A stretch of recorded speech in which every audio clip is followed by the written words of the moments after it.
The door to the store opened, letting in a young man who was looking sullenly in front of him. He did not respond in any way to the greetings of the employees, just as gloomily headed straight for one of the racks. The boy raised his head, carefully studying the products that were in front of his eyes. On the shelf were several triangles of rice kimbap, next to which lay several other snacks. Stretching his hand forward, the young man thought about the fact that he got all this in order. Grabbing one of the kimbabs, he thought that it had too hard rice and too little filling. In his imagination immediately appeared plates with various dishes such as ribs, ham, and in the center stood a bowl with rice, egg, mushrooms, and spices. The boy grabbed one of the beer bottles off the shelf, thinking that it had a rather obscure taste and a small amount of gas. But he wanted to have in front of him now a mug of cool, carbonated hoppy drink, which would have a big foam and a rich smell. Approaching the cash register, he unloaded purchases onto the belt, after which the cashier told him the amount. When the young man returned home, the apartment greeted him with cold silence. Realizing that he was finally alone, he tiredly exhaled into the emptiness of the house. The boy took out a kimbap from his bag and began to unwrap it, which was accompanied by a rustling of the packaging. He sat on his bed, looking at his modest dinner and deep in thought. His gaze was indifferent to everything that was happening, and he did not show any interest in anything. For a moment the young man closed his eyes, imagining the place where he would like to be now. Suddenly a commotion was heard around him, which made him look up in surprise. Many people suddenly appeared around, joyfully raising glasses with foam, greeting the woman who was carrying a fried chicken in her hands. The young man looked in front of him in surprise, not understanding what was happening. However, he quickly pulled himself together and smiled, raising a mug with an intoxicating drink in front of him. On the table in front of him were wings and honey sauce, a large berry pie and fried meat. Suddenly, Cho Yusuf felt sweat pouring down his face in a hail of sweat. And when he realized the reason for this, he cursed loudly. He got up from the sofa and pointed the remote at the air conditioner, which suddenly stopped working. Putting his hands to his sides, when the equipment did not start working again, the boy cursed again. Cho Yusuf belonged to those people who had a mediocre mind, but were distinguished by a very great love of work. He was born in an absolutely ordinary family, studied at a school for boys, then joined the army and entered an engineering college. After studying, the boy immediately got a job in a fairly well-known company. However, 8 years ago his life was radically turned upside down. First of all, Cho Yusuf unexpectedly lost both of his parents, who died suddenly. After that, for 4 years, he simply existed, often hiding with his head under the blanket and his hands around his knees. The young man thought about what he had to do now. Barely gathering his thoughts, Cho Yusuf got a job at a small game development company. He was distracted from his thoughts by the smell of smoke, which, according to the young man, was coming from a neighbor. Reaching for the doorknob, he decided to check if there was a smell coming from the street. However, after opening them, Cho Yusuf froze, staring in front of him in surprise. In front of him in the doorway was a bright blue light that shimmers with different shades. Staring in front of him in shock, the boy thought he was seeing a space gate. The young man sat down on the sofa and decided to watch the latest news from Seoul, but he could not find anything about the phenomenon he had seen. He patted his back, regretting that it wasn't a time travel portal. However, the young man decided that since he had such an opportunity, he should take full advantage of it. Cho Yusuf remembered that he had once read about something like this, and knew that it was possible to create various things there and bring them here. He took the book and tried to carry it through the blue vortex of the portal. However, in the next moment, the boy froze, looking in front of him in shock. The young man looked at the way the book rested against the soft portal at first glance. Realizing that objects cannot be moved from this side, he put his fingers to his chin and thought. Now he wondered if he would be able to turn back on his own if he entered the portal. Deciding that it didn't matter to him, Cho Yusuf raised his hand and held it out in front of him. Not knowing what would be waiting for him on the other side, the young man closed his eyes tightly. Taking a step forward and feeling like you're on the other side, Cho Yusuf flattened them in an instant. In front of him he saw a large spacious room, which was furnished with tables. And in the corner there was a stove and a bar counter. Looking around, the boy thought that there was no problem with his clothes remaining on him. Staring in front of him in shock, he thought that judging from where he was, he found himself in some country town. Cho Yusuf even assumed that he was even in some kind of game, so he decided to check for a status window. However, even after trying to check his skills and inventory in the air, nothing appeared in front of him. The young man lowered his head, realizing that he was in an unknown place without any skills. However, he decided to assess the situation around him, so he resolutely looked in front of him. Noticing a window, Cho Yusuf slowly approached it to look outside. Against the background of the starry night sky, the blades of a large mill stood out, which testified to the medieval style. Outside the window, you could see a beautiful garden in which there was a small well and brightly lit lanterns. Suddenly, the young man's attention was drawn to a glow coming from the table next to him. Turning his head in that direction, the boy saw several sheets of glowing paper there. Taking them in his hands, Cho Yusa read that he was holding a spatial gate contract in his hands. It said that he could pass through the gate at any time and open it anywhere. However, the guy can perform these manipulations only twice on each side. He was very surprised by the words about the bag that contained subspace. Turning his head, Cho Yusa looked at a small case lying nearby. A bag with a subspace was an object that could connect different spaces. Also, an important aspect was that she had certain weight and time restrictions. At the same time, it should be taken into account that it does not matter what exactly will be brought into the space. But you could take only gold with you. Carefully reading the words written in the contract, Cho Yusa finally reached the last point. Seeing the amount that was indicated there, he stared at the paper in a daze. It said that the boy received 1,000 gold coins as initial capital, and 1 gold coin was equal to 100,001. Cho Yusa now noticed that there was a chest of gold coins in front of him. He even thought that it would be possible to melt them and transfer them to his world, but realized that this could cause inflation. Continuing to study the contract, the young man read that it ceases to be valid upon the death of the owner. In addition, after signing, he automatically begins to speak the language of the urban empire. He was given 7 days to think about the decision to sign the contract, after which this information will disappear from his memory. Cho Yusa took a deep breath, surrounded by magical energy, and contemplating a decision. Looking down at the contract, he thought he wouldn't need that much time. The boy held out his right hand and placed it on the contract, agreeing to its terms. Right after that, Cho Yusa felt a rather noticeable gust of wind hit him in the face. The sheets of the contract dissolved and flew around in bright yellow hot tongues of energy. The young man thought about what exactly he would become in the new world, assuming that he could become a nobleman or a feudal lord. He saw becoming a wizard as another option for his new identity. However, this did not worry him much since most of all the boy wanted to live enjoying small joys every day. Cho Yusa was distracted from his thoughts by a stern female voice that asked him if he was going to eat. Turning his head, the young man saw a woman who put her hands on her sides and asked if he did not like her dish. The guy rushed to convince her that everything was fine, and he just thought a little. As she let out a labored breath, Cho Yusa thought that his current situation would not be enough for complete satisfaction. With shining eyes, the young man looked at the table where the dishes were in front of him. Before him, he saw a basket of fragrant bread and a bowl of hot soup. Some time ago the boy was returning home and froze in front of his phone screen. Cho Yusa knew that he had become younger for life in the new world, but he did not expect such a noticeable change in his appearance. When he returned to his apartment, he was happy to see that the gold he had brought with him had turned into money. The young man planned to test how effective it would be, but he got very tired and fell asleep on his bed. The next day he bought several things that were important to him. And now, looking in the mirror at his new face, he thought that it looked like he had spent 100 million on it. The boy noticed that he became much more attractive with his new appearance, as his skin and hair became noticeably lighter. In addition, the shape of his nose had changed, so now the tip of it was slightly raised upwards. Upon returning to the other world, Cho Yusa decided to check if the cell phone would work here. However, seeing that it was not working, I thought that it was quite expected. Taking a look at the clothes that were more appropriate for the place, the young man decided that there was no point in using a mobile phone. After changing his clothes, he decided to look around to understand where exactly he was. Taking steps on the wooden floor, the boy thought about the fact that yesterday the area seemed rural to him. Cho Yusa went to the window and opened it sharply, trying to get a better look at the surroundings. Seeing the mill, the stream and many trees, he realized that he was right in his conclusions. Looking at the beautiful view, the boy smiled widely and his eyes shone with delight. He was so engrossed in exploring the new world that he didn't even notice the woman watching him at first.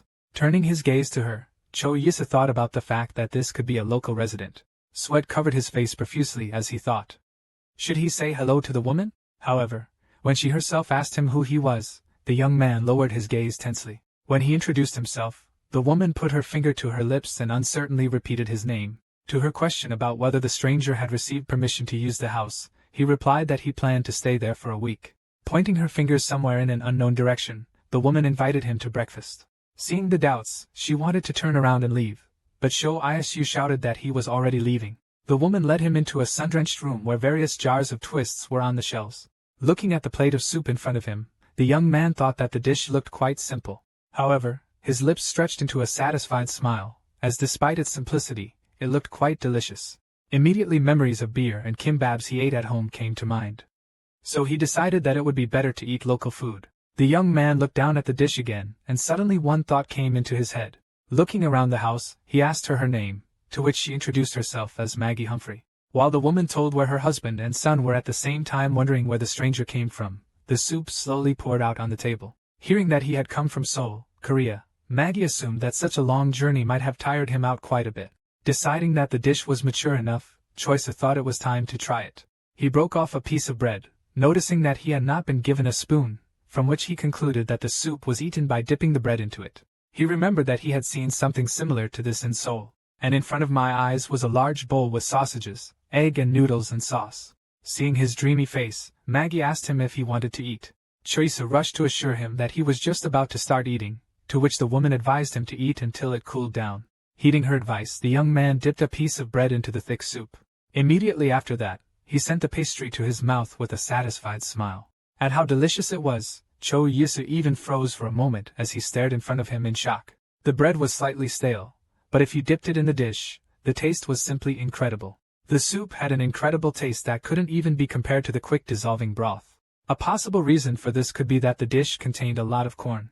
As he popped another piece into his mouth, Cho Yisu thought that there wasn't much spice here, but he even liked it. The only thing he would have added for better taste was black pepper. It was with this question that the boy turned to the housekeeper, which surprised her a lot. She looked at him suspiciously and asked if he didn't like the taste of the dish. The young man rushed to assure her that this was not the case.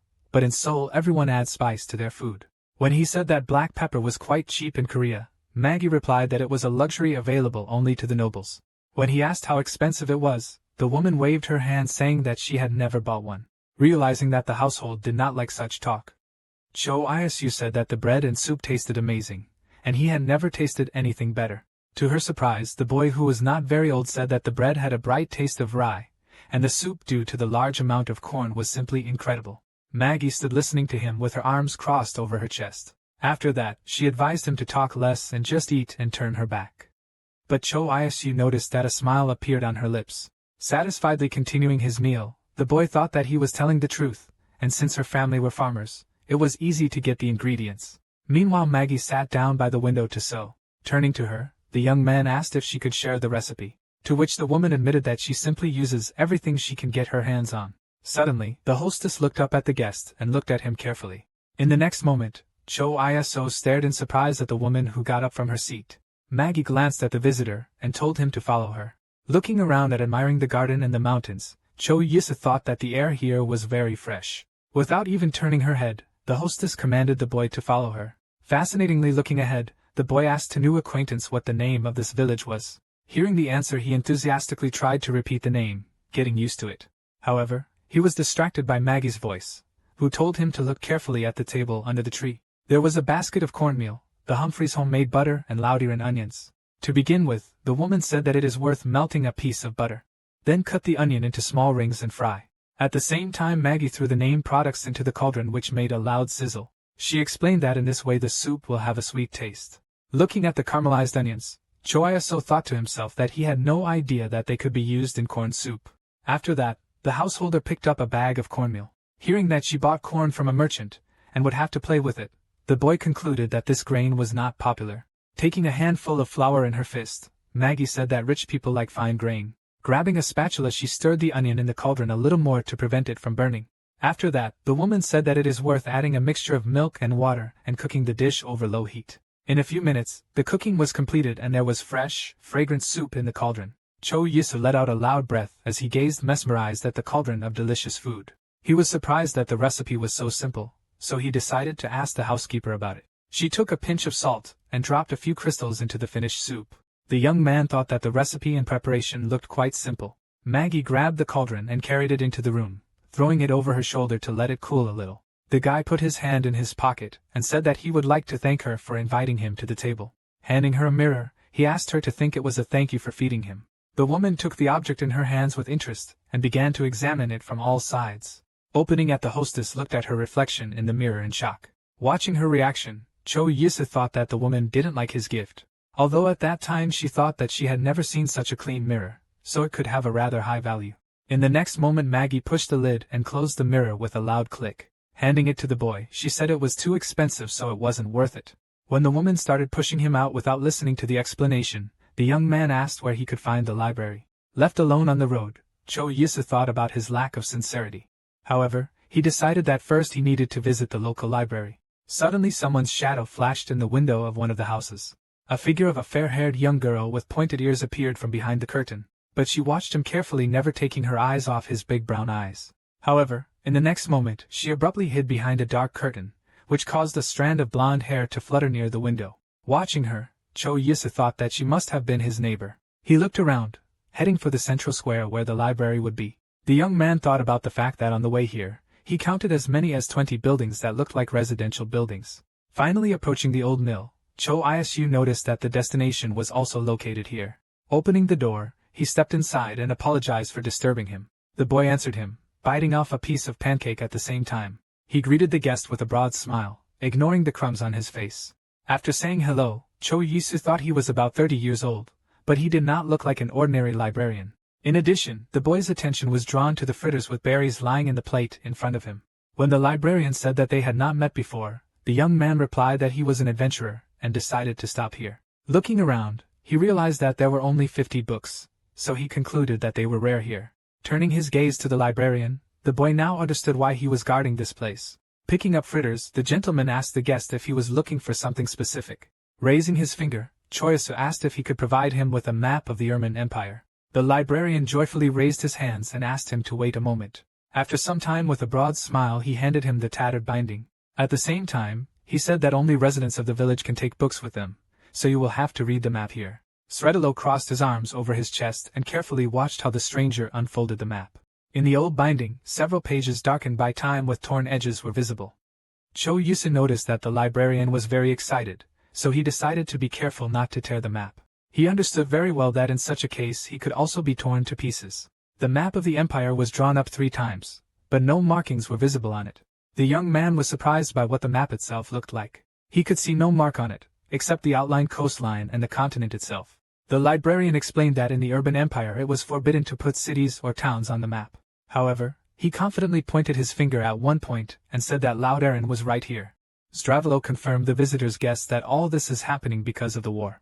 That is why detailed maps were now either in the royal family or in the military. Frowning, Choiso hoped that the war would not affect him, as he did not want to join the army in this world. Closing his eyes, he thought that it was better to die than to join the local army. The young man heard a negative answer to his question about whether wars are a common thing for them. The librarian explained that now the empire is protected by a family of wizards, so no one dares to attack them. Choiso was happy at this news, as it meant that he would not have to join the army here. The librarian introduced himself as Hans, adding that he was responsible for the hard work in the village. The boy offered him to become friends since there were few boys of their age here. Cho Yisu agreed, holding out his hand and saying that he was 23 years old. Hans was very surprised because he looked younger, but he answered that he was 17. Hearing this, the young man looked at his new acquaintance in a daze. He added in his mind that it must be so, because Europeans grew up faster than Asians. Suddenly his attention was drawn back to the fritters Hans was munching on when he entered the library. He explained that his delicacies are called bread with raspberries. For him, first it was necessary to bake pancakes and let them lie down for several days. After that, they could be sprinkled with various spices and additives, and this time the boy decided to use crushed raspberries. When the librarian offered him a piece, Choiso smiled and thanked him. Having received a delicacy in his hand, the young man thought that raspberries on hard bread did not look too appetizing. So he was interested in the question of whether this dish would be similar to the rice crackers he knew. Taking a bite, the boy thought that it was quite hard. He turned his head to Hans and asked where the nearest port town was, to which he heard it was called Pussing. The librarian poked his finger at the map, indicating one of the points where the city should be located.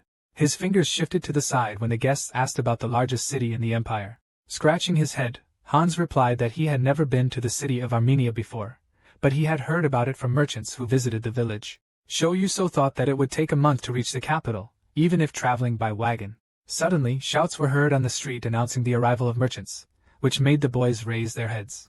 The appearance of this guild interested the young man and made him think. Hans exhaled enthusiastically and asked if he could come back tomorrow. Noticing the surprised look, the librarian explained that he had to meet with the merchants, adding that he could also find something in them. After hearing this, Choyusa looked at his interlocutor in surprise. They went together to the square where shopkeepers and buyers always gathered. It was quite crowded there, as many wanted to buy the goods presented at the fair. And here you could see soldiers who were keeping order in the market. Looking at all this with big eyes, the boy exhaled enthusiastically. He turned to his new friend with a big smile on his face. However, he was surprised to notice that he had already passed the mark, and now he was standing here alone. Meanwhile, Hans, ignoring no one, ran to the tavern in front of which they were standing. At the entrance, the young man noticed Mrs. Humphrey, who was also hurrying to the tavern. Unlike them, Cho Yisu ran in the other direction, deciding to return to his place to take some money. When he jumped into his apartment, he was surprised to find that his clothes had disappeared from his body. Remembering that he could not take clothes from that dimension with him, the boy stretched his lips in a smile. Looking down, he noticed that a subspace bag was lying at his feet. Turning on the water in the bathroom, the young man thought about what it could be worth more than gold. In his opinion, it was better to live in that house, so it was worth moving his things there. Approaching his closet, the boy decided that he would not need clothes. As he was getting dressed on the other side of the gate, Choice thought that walking through it in just one pair of underpants felt quite strange. Crouching by the bed, the young man decided that it would be safer to hide his gold under it. For now he decided to take 2 coins with him to buy something for himself at the fair. When the boy came to the tavern, he saw farmers selling pumpkins. In addition, there were a lot of people who carried goods in whole boxes and shouted something loudly. Choice smiled, realizing that he still had time, so he decided to go inside. There were also many men in the tavern itself carrying large boxes in their hands. Looking at the various people who were present here, the young man thought that there was simply an exciting atmosphere. Suddenly he noticed Mrs. Humphrey and called out to her, much to her surprise. Looking at the boy, she warned him that he would have to wait a bit and asked if he would mind. Hearing that she would soon bring him food, Cho Yisu sat down at one of the tables. He thought about what the local beer might taste like. Maggie's voice pulled him out of his thoughts as she handed him a drink. On the table stood a large mug with a heady foamy dark amber liquid. Suddenly one of the drops of foam could not hold back and rapidly rolled down the wall of the mug. Not wanting to lose a single drop, Cho Yisu grabbed the dish and put it to his lips. The one had a spicy taste of grain but gave the other bright fruit notes. And although he never liked warm beer, now he wanted to take another sip. However, the young man was distracted by Maggie's voice, who asked him to wait a little. The woman came almost close to him and looked at the boy sternly. The landlady warned him that one more mug of beer would cost 1 silver and 5 copper coins. Putting her hands on her sides, she added that he must be paid first. Wasting no time, Cho Yisu held out 1 gold coin, hoping that would be enough. Instead, the woman handed him the palm on which lay the rest of the payment.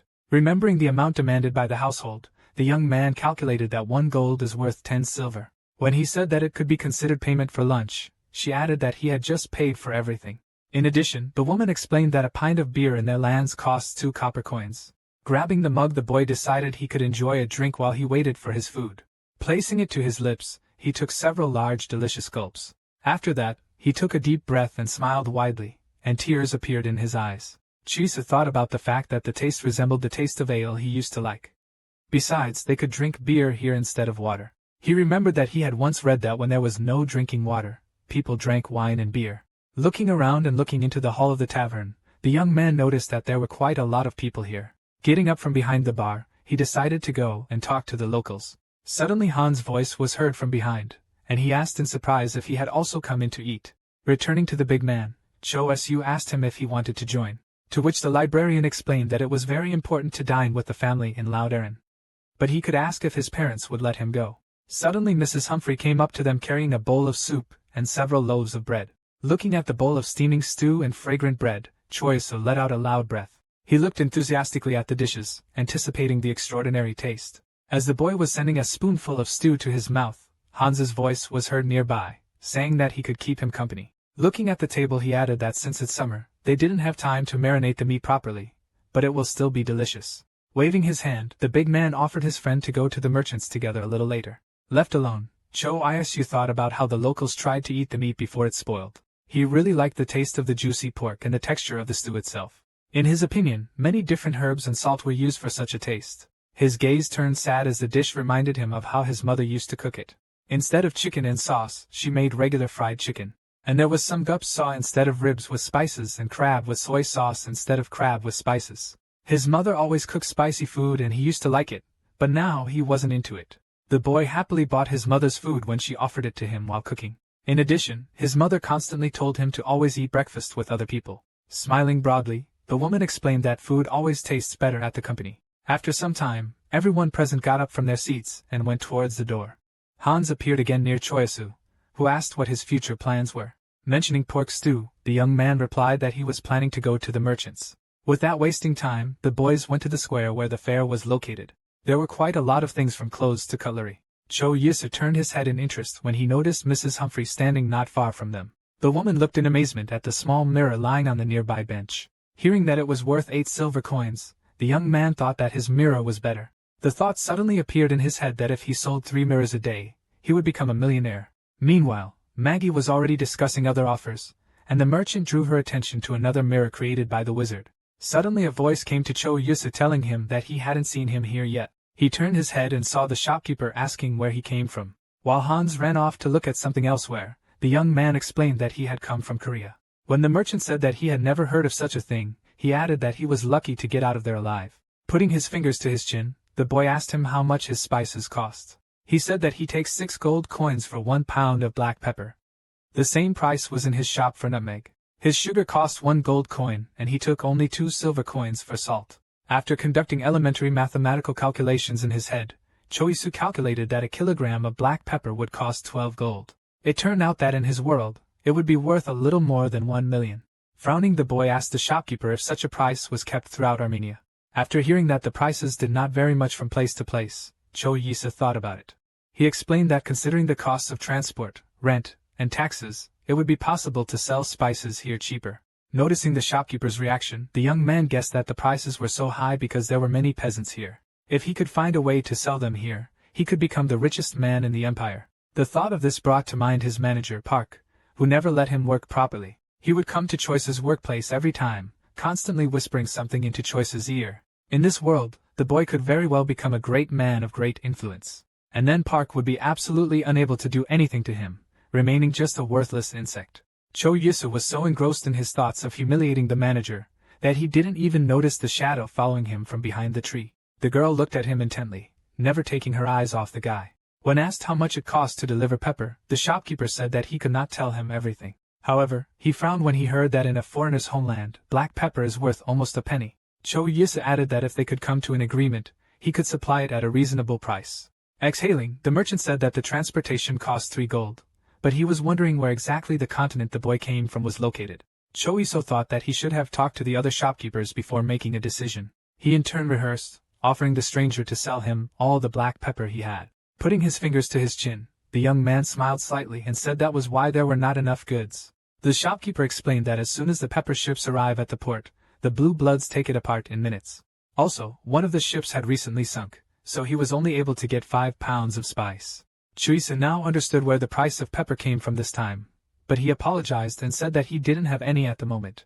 The shopkeeper handed him a small piece of paper with something written on it. There the young man read that it was the business card of a spy shot by Colin McWall. As he walked on, Cho Yisa thought about what else he could find here when he saw a boy sitting under a tree. He approached him and asked if he was a local, making the boy look wearily at the stranger. Frowning, he said that he was absolutely not a boy since he was already 10 years old. He looked suspiciously at the young man and asked where he had come from. The stranger's reply that he came from Korea made the boy accuse him of lying. After hearing this, Cho Yisa lashed out at his interlocutor and surprised, not expecting such a reaction. He explained that he had read hundreds of books, but in none of them did he find a mention of such a country. The young man thought as he had no idea what to answer now. However, he quickly found his way and said that he has been a traveler for 23 years, but still does not know everything. The boy frowned but introduced himself as Mino Strive, the son of a commodity expert. He smiled and suggested that since he had read thousands of books, he must be very rich. It was at this moment that Cho Yisa remembered that thousands of books were equal to several 100 million won here. Looking at his interlocutor, the boy said that he still had a question. He handed him a mirror and asked him to look carefully at the object. When asked how much it could be sold for, Mina replied that the official price could be 3 gold coins. He added that given its quality the mirror was created by a wizard, but there was no seal on it. And that could only mean that it was created by an illegal wizard who was disapproved of by the royal family. The commodity expert's son explained that there is a black market for just such things. Choisa listened intently to everything the boy said, but he was more interested in how wizard families felt about such markets. A bead of sweat rolled down Mino's face as he began to pick the words to answer. However, he quickly returned to examining the mirror when the stranger said that it now belonged to him. Looking at him with a shocked look, the boy could not believe that this was true.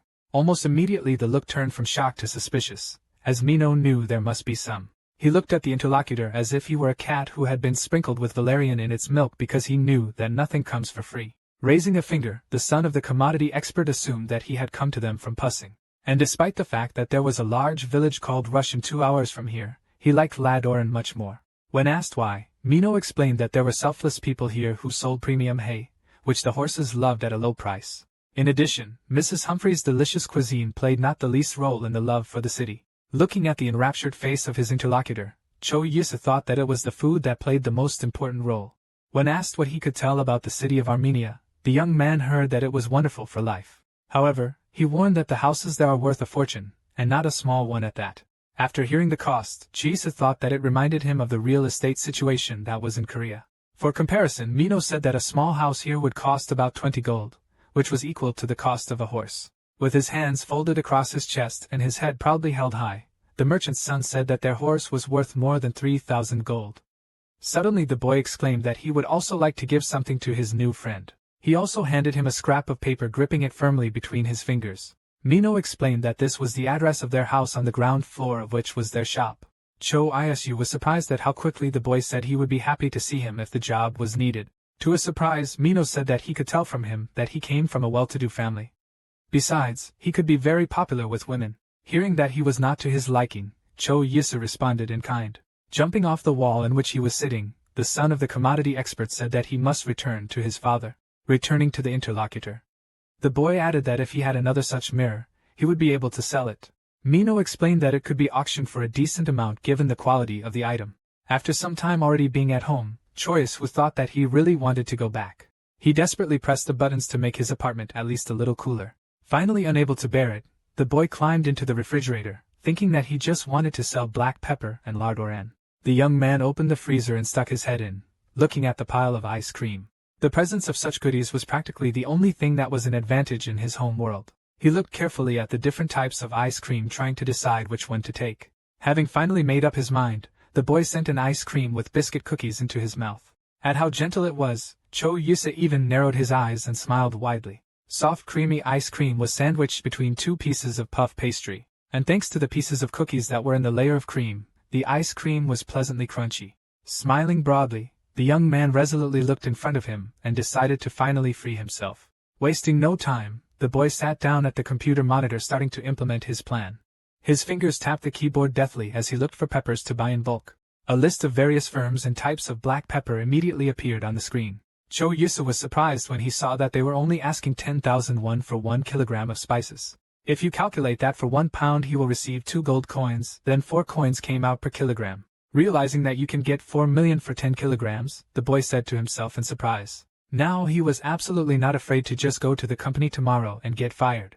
The next day he was met by a manager who asked him why he was changing the source code again. Choi's looked at him dumbfounded, not understanding what he wanted from him. However, at the manager's suggestion to use open source, the young man recalled that last time it was precisely because of this that an error occurred. He put his fingers to his mouth and hissed loudly, pondering over the subordinate's words. And while he was complaining to him, Cho Yusu was mentally reminding himself about making money from black pepper. And he also thought about the fact that in real life, talent was considered to be something for which he would get an A at the university. The guy understood very well that using his own algorithm could give them a great advantage over competitors. Suddenly, he was pulled out of his thoughts by sheets of paper that flew straight into his face. Park pointed a finger at the subordinate and indignantly asked if he was listening to him at all. Cho Yusa didn't even have time to answer when the manager asked if he was going to use his dead parents as an excuse.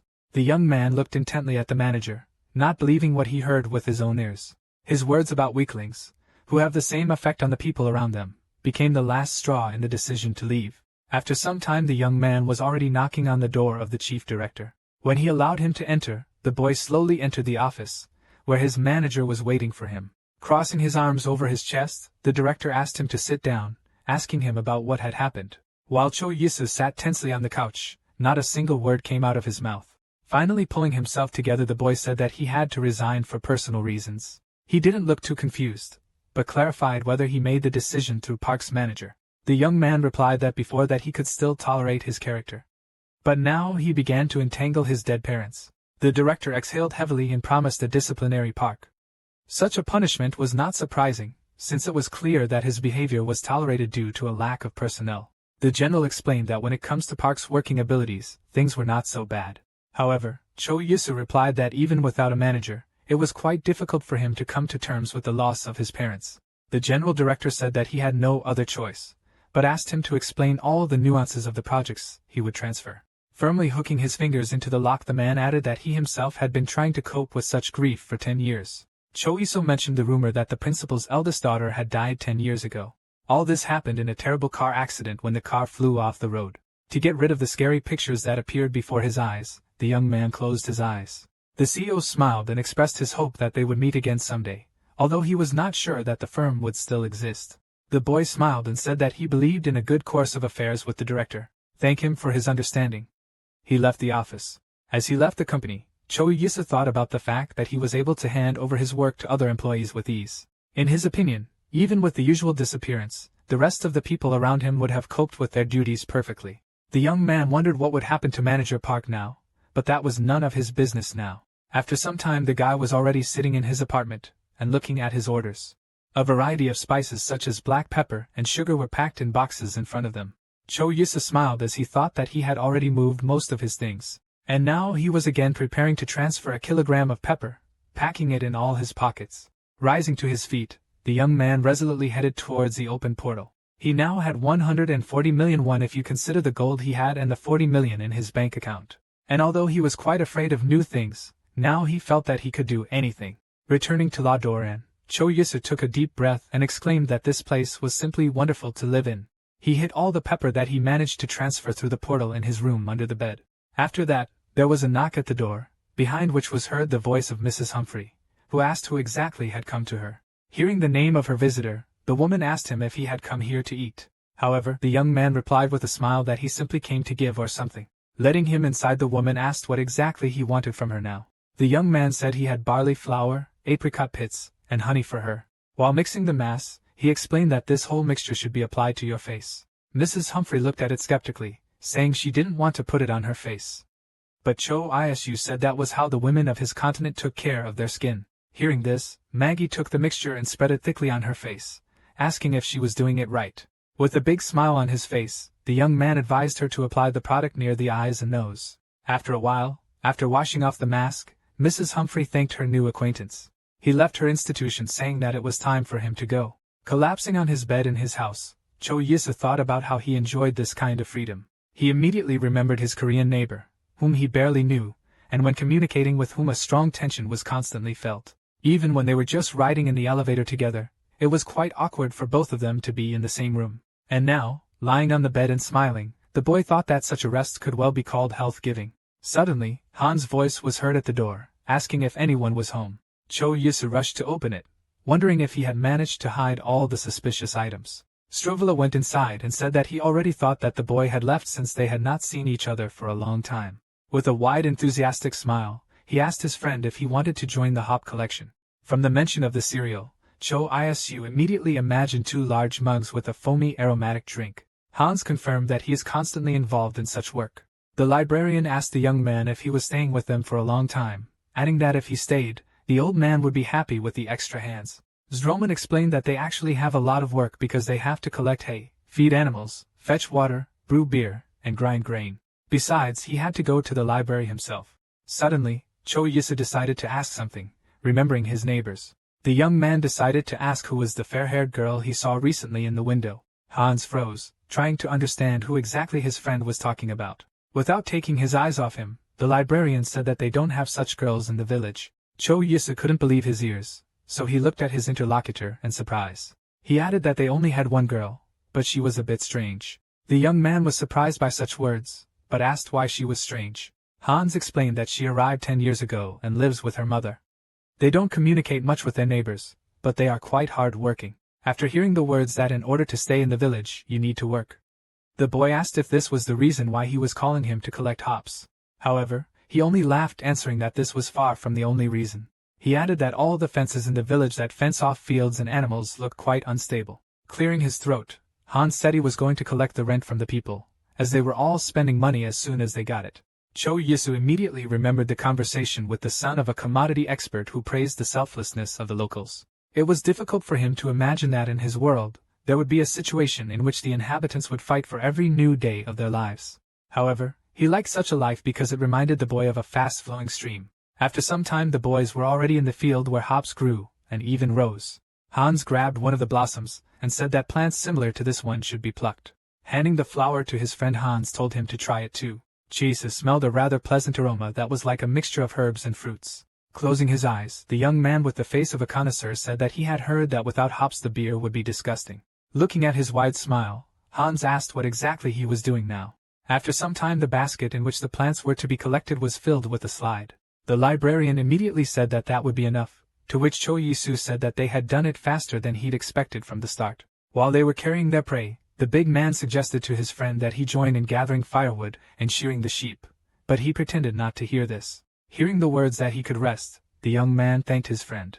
Wasting no time, he ran home to take a shower because it was unpleasant to feel sweaty. Already standing in the apartment under the streams of water, the boy thought that taking a shower was quite a pleasant thing.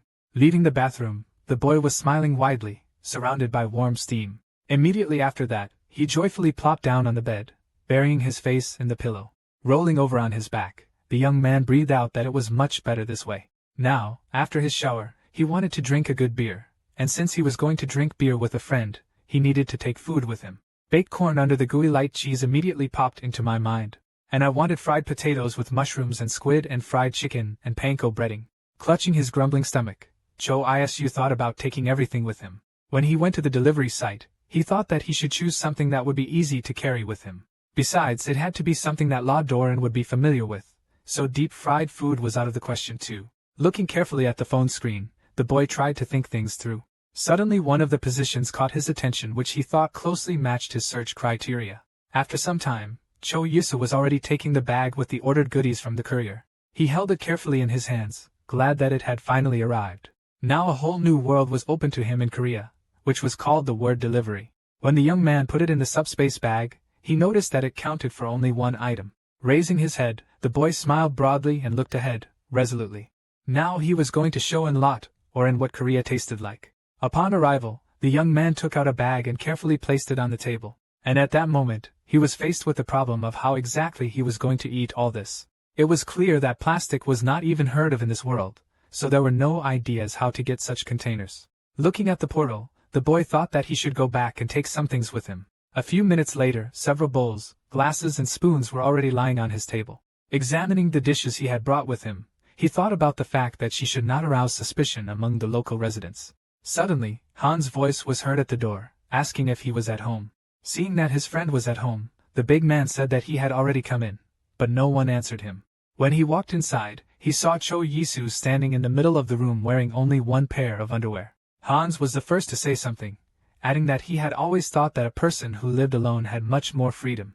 After getting dressed, the young man asked his guest what exactly had happened, why he was looking for him. The librarian raised his hands conciliatorily and assured that next time he would ask first, and only then come in.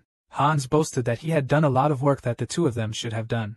He explained that in order to use the hop flowers to make beer, they had to be cleaned, and he did it himself. Cho Isu was surprised that he even did his part of the work for him. Remembering that he was no longer in Korea, the boy assured that he would definitely help his friend next time. Cheers immediately spread, which made Choyasu realize that compliments were his weakness. Suddenly Hans asked him if he would like to have dinner with him tonight. Thinking about the containers of food in his house, the young man thought that he had forgotten about their agreement. He awkwardly began to agree, but such a reaction surprised the librarian. Noticing this, Choyasu rushed to make sure everything was fine. But he was also getting ready for dinner, and had something prepared. Stroven looked at the interlocutor in surprise because he thought that he only ate food prepared by someone. Joishu froze for a moment, then said that he had planned to share his meal with Mrs. Humphrey. Hans offered to have dinner at her, adding that the village headman would also be there, but warned that he would have to apologize to his parents, and asked them not to start without him. In a few minutes, a bowl of aromatic chicken along with potatoes and vegetables was already on the table. The old man, Maggie and Hans, looked at the food in amazement trying to understand what it was. Choyasu answered them with a smile that this dish was called fried chicken soup. He explained that it needs to be boiled with various vegetables. Putting her finger to her chin, the woman said it looked like soup. Spreading his hands to the sides, the young man urged them to taste until the dish cooled down. Missing no time, Mrs. Humphrey took a ladle and scooped some food into it. Everyone sat down at the table and began to eat, but no one dared to take the spoon first. Finally, Hans picked up a piece of chicken leg and with a smile sent it into his mouth. Maggie also picked up a spoon and grabbed a few pieces of vegetables. The headman of the village did the same, hiding a slight smile in his mustache. And only the chef himself was not afraid to taste the dish he ordered earlier because he knew its taste. In the next moment, Mrs. Humphrey froze, feeling a whole firework of different flavors. Looking down at his spoon, Hans frowned as he tried to comprehend what he had just tried. And the headman of the village lost consciousness because of how delicious the food was. Cho Yisu, who had not expected such a reaction at all, jumped up from his seat surprised by such behavior. Returning to his frowning friend, he asked him if he did not like it. However, Hans, speaking to himself, answered that this dish completely turned his world upside down. Immediately after that, the young man turned to the old man, asking him if he was all right. After hearing that the dish was too delicious, Cho Yisu thought that the locals were very generous in their response. Suddenly Maggie entered the discussion asking if he used any spices for cooking. Noticing how the woman's face frowned, the boy asked her if she did not like the dish. However, at that moment, a loud cry was heard from Hans, who shouted that he liked it very much. Seeing how the locals started slurping his soup, Cho Yisu smiled.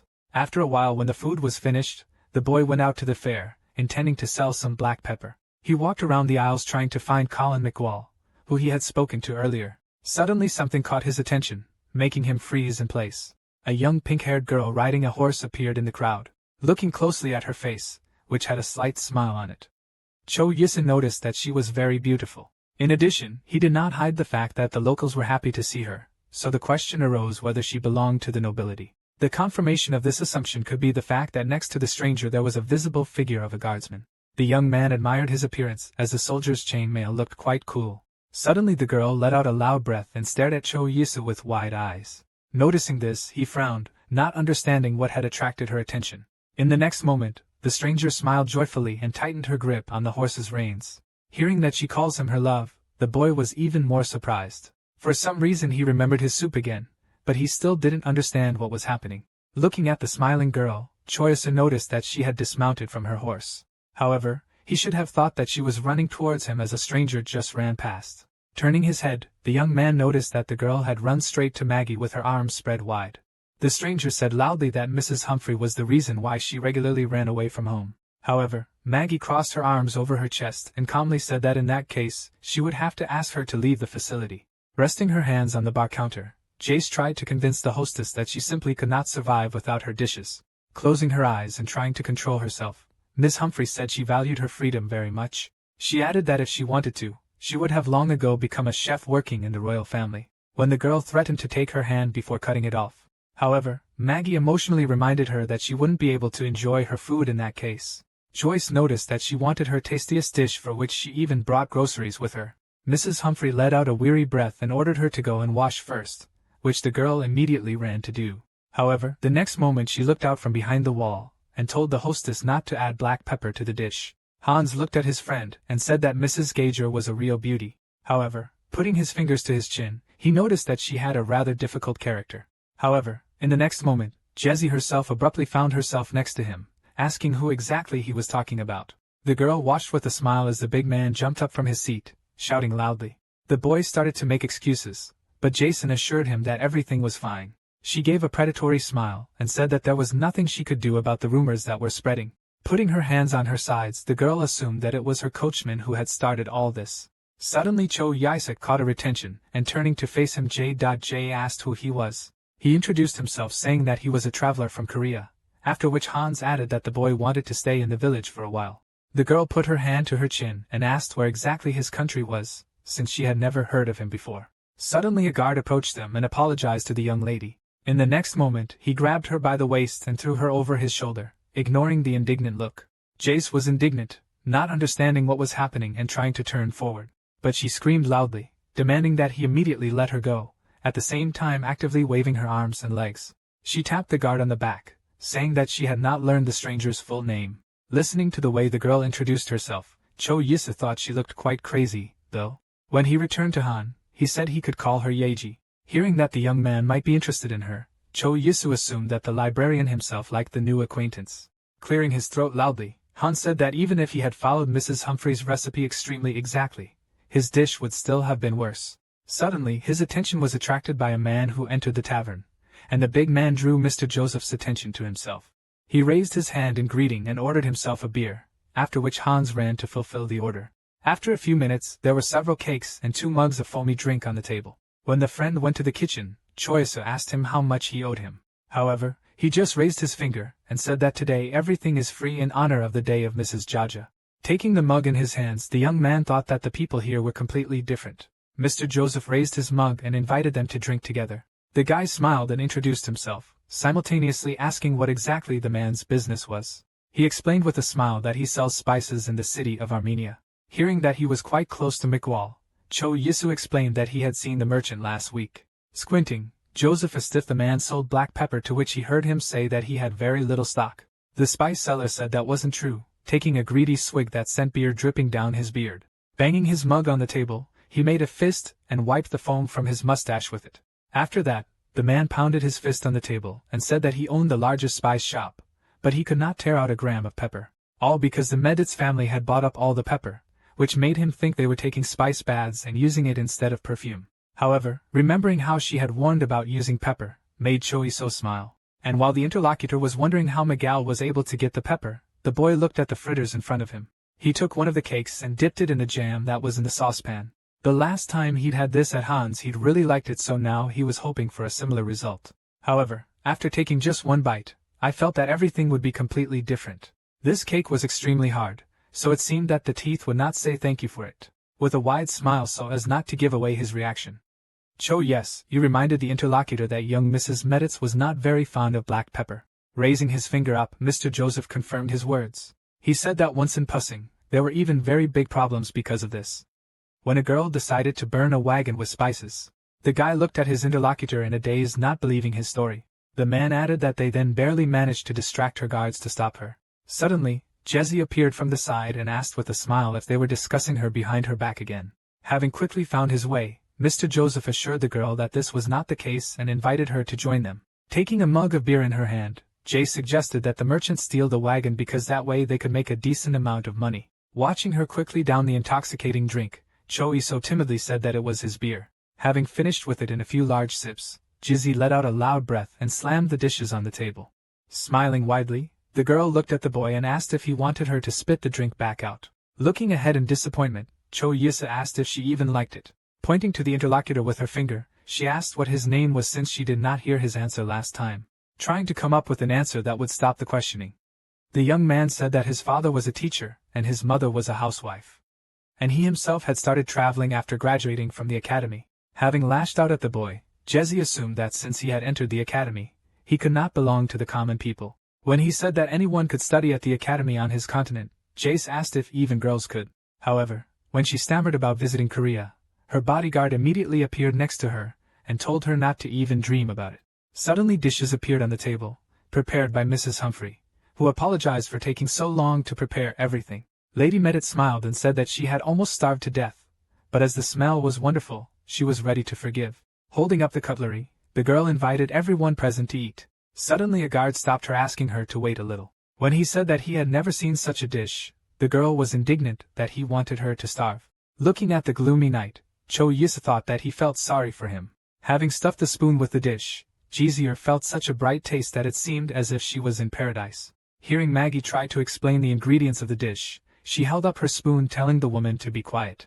Staring in front of her with wide open eyes, the redhead said that she could explain it herself. She could clearly taste vegetables like carrots there, as well as mushrooms. In addition, the consistency of the cream in the soup was given by a generous amount of butter and milk. Hearing about the aroma of truffle mushrooms, Choisu marveled at the absolute sense of taste this new acquaintance had. After the soup, Jesse started tasting the dish with rice. Taking a piece of root vegetable on a spoon, the redhead looked at it enthusiastically, thinking about its properties. Observing her reaction, Cho Yisa concluded that potatoes were not very popular here. Not wanting to be left behind, the boy also took some food on a spoon. Having sent it to his mouth, he began to chew with shining eyes. Hearing his question about where exactly she managed to get the clams, the redhead turned an interested look at him. Chewing her food, Jay swallowed loudly, her throat straining. Raising her hand, she replied that it was all thanks to magic, as she had been forced to pay the wizard's will. Watching the red-haired woman eat the dish, the young man wondered what it tasted like. Looking down at his spoon, he thought it tasted like regular clam chowder. Glancing at Maggie, Cho Yisa thought that she managed to achieve a pretty harmonious taste with the potato and clams. Suddenly, there was a loud knocking on the table. A single tear ran down Jesse's cheek as she said that this simply could not be. When her guard rehearsed again, the girl calmly told him to sit down. Suddenly her attention was drawn to a bowl of strange food that looked like small scraps of paper. After hearing from Maggie that it was cabbage pickled in fruit juice and sugar, the redhead told the woman again that she loved her. After some time, when the meal was finished, Cho Yisa took his bag and went to sell allspice. He knew very well that Mr. Joseph stayed at the tavern, so he knew very well where to look for him. Suddenly the boy stopped and looked in surprise at the night sky full of stars. Looking up in amazement, the young man thought that the sky looked completely different in Korea. Admiring the beautiful picture, Cho Isu raised his hand and knocked on the door. He opened it, asking who was there, to which the boy inquired whether it was too late. Joseph came out, asking what had brought him here, to which the young man recalled how he had complained that he had not received black pepper. With a big smile on his face, the boy took out a bag and said that he would like to give him some spices. Seeing this, the man glared at the guest so much that his eyes almost popped out of their sockets. When asked where he got so many spices from, Choyasu replied that he brought them from his hometown. The merchant said he was taking everything he had. On hearing this, the young man said he had about 20 pounds. Joseph was offering 3 gold for every pound. So after calculating carefully, Choisoi realized that he could get about 6 million. After concluding the deal, the boy handed the buyer a whole bag of black pepper. Looking at the wallet with money, he asked if it was convenient to carry so much money with him, to which he heard in response that merchants travel with mercenaries. Besides, no bandit would dare to attack those accompanied by the Medit's family. The next morning, with the sun already shining brightly through the window, Cho Yisa stretched deliciously after waking up. The sun was shining brightly outside, and large and small ships floated down the river. Looking out the window, he wondered if this was how rich people woke up.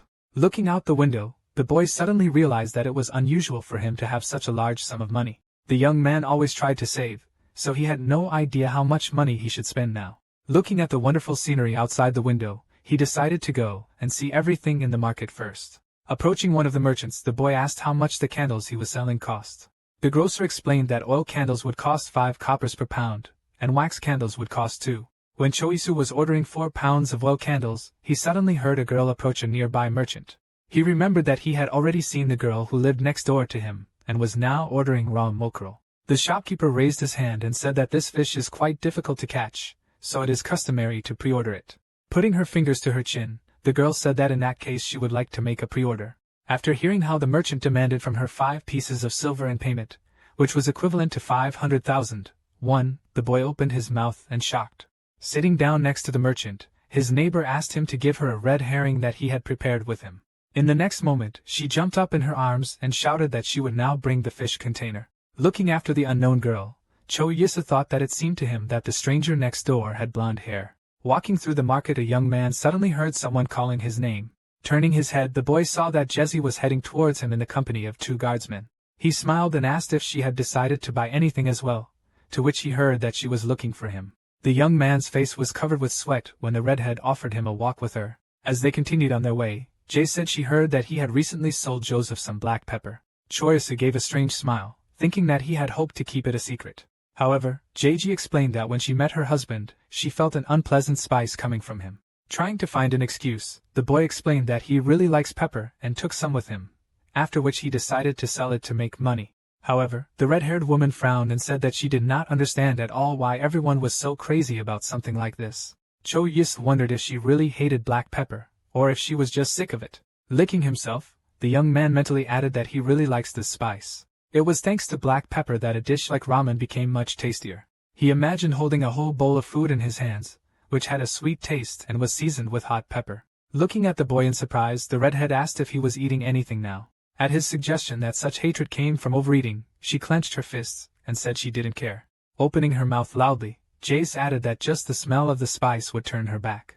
Realizing that she could easily finish him off, Cho Iso raised his hands and asked her to calm down. Noticing his reaction, Jesse apologized and said that she had been on pins and needles lately. Looking down, the girl assumed he was one of those aristocrats who traveled while hiding their identity. When the redhead said that her brother had also gone on a trip, Cho Isu remembered that she seemed to be interested in studying. Upon hearing that Jace herself plans to take over the management of her family's business, the young man replied that even if she could not take over the family business, she could easily open her own store. When he said that he should just talk to his father, Jesse assured that it would not help. For the great honor of being related to the elves, whose descendants were considered wizards, her father wanted to give her in marriage. Choice has suggested that it was quite difficult for her to come to terms with the fact that an arranged marriage awaited her. Turning sharply to the interlocutor, Jay said that this is why he should take her to his place on the continent. The boy assured that he understood her perfectly, but he was not sure that it was a good idea to go alone to foreign lands. He said that he himself recently lost his parents, and still misses the time he spent with them very much. The girl understood that his parents were good people and added that her parents were also good. That is why she believed that they were completely similar to other people. Mother and father were absolutely sneezed at what she likes and what she can't stand. The main thing for them was and remains its full compliance with their standards. When the redhead offered him to come visit her, Choi assured him that he would stop by as soon as he settled in. Smiling broadly, the girl added that it would be nice if he had kidnapped Maggie before he came and brought him with him. When asked to pay 5,000 gold for this service, the guy said that they can be offered to the woman herself. Waving her hand in farewell to the interlocutor, the red-haired woman advised him to think about her proposal. After parting with Jeez, the young man noticed the village headman under a tree. He came closer, shoving his hands in his pockets, and quietly greeted him. Raising his head to the boy, the headman asked him if he planned to stay in this village. Scratching his head, Cho Yisa said that he should have visited the headman first. Hearing his words that he could continue to live in that house, the boy was surprised at how simple everything was. Suddenly, his attention was drawn to a cart, which a man climbed out of, after which he helped a woman and a child to get out. A moment later, an angry Mrs. Humphrey appeared in the street looking for the old man. She didn't even notice him, whizzing past like a meteor and shouting abuse in someone's direction. Cho Yisa watched in surprise as the woman stopped, surprised that the guests had given birth to a child. The man, who was apparently her son, explained that if she found out about the child, she would start putting pressure on them. Looking at the baby, Mrs. Humphrey asked if the baby had been born healthy. The child's mother smiled broadly and assured that the baby was completely healthy. Tears welled up in Maggie's eyes as she reached out her arms to her grandson. Crossing his arms over his chest, Choice watched with a smile as the woman boasted to her neighbors. A little later, when the boy was already in his house, Hans knocked on his door, asking if he could come in. Stepping out onto the threshold, he asked what had happened, assuming that more fire would need it to be gathered. However, the big man asked with a broad smile if he wanted to go and see the baby. When they arrived at Mrs. Humphrey's home, they saw that the baby had light blonde hair and big brown eyes. Watching him extend his arms to everyone who came to see him, Cho Yisu and Hans let out an emotional sigh. Approaching his mother, the young man asked her if he could take a closer look. Suddenly he heard the librarian's voice saying that he wanted to tell him something. Coming closer, the big man quietly said that someone wanted to buy their village. Looking up, Cho Iso asked tensely what exactly he meant. Hearing that their village could be sold at any moment, the boy asked if everything was so serious. Meanwhile, the kid folded his fingers into fists, and closed his eyes, smiling widely. Clenching his fist, Cho Yisu asked his friend if it was more serious than he thought. However, looking at the baby, the boy stopped discussing the unpleasant topic and smiled. When they left the tavern, the young man asked what exactly he had said about the nobleman, to which Hans replied that he did not think it would affect him, considering that he was a traveler. Reaching into his inner pocket, the librarian said he wanted to give him something. Handing him 2 books, the big man explained that this was his favorite novel, which would help him get acquainted with their lives. Accepting a gift from a new friend, Cho Asu did not even immediately find what to say to him. Passing through the portal to his apartment, and once again finding himself without clothes, the boy thought that he would never get used to this. Looking into the subspace bag, he saw that the daily recharge was almost complete. Now the question was what to bring to Ladora next time. Suddenly, the image of a neighbor's girl who wanted to order fish from the shopkeeper appeared in my head. Placing a finger to his chin, Cho Yisa huffed, knowing what he was going to take with him this time. At the night market at this time of the day, there were quite a lot of people eager to buy something. Walking between the stalls of merchants, the young man thought that he had come here for a special reason. First of all, you could buy a lot of goodies here, such as noodles or pancakes. And here there were many different types of kebabs that would suit any diet.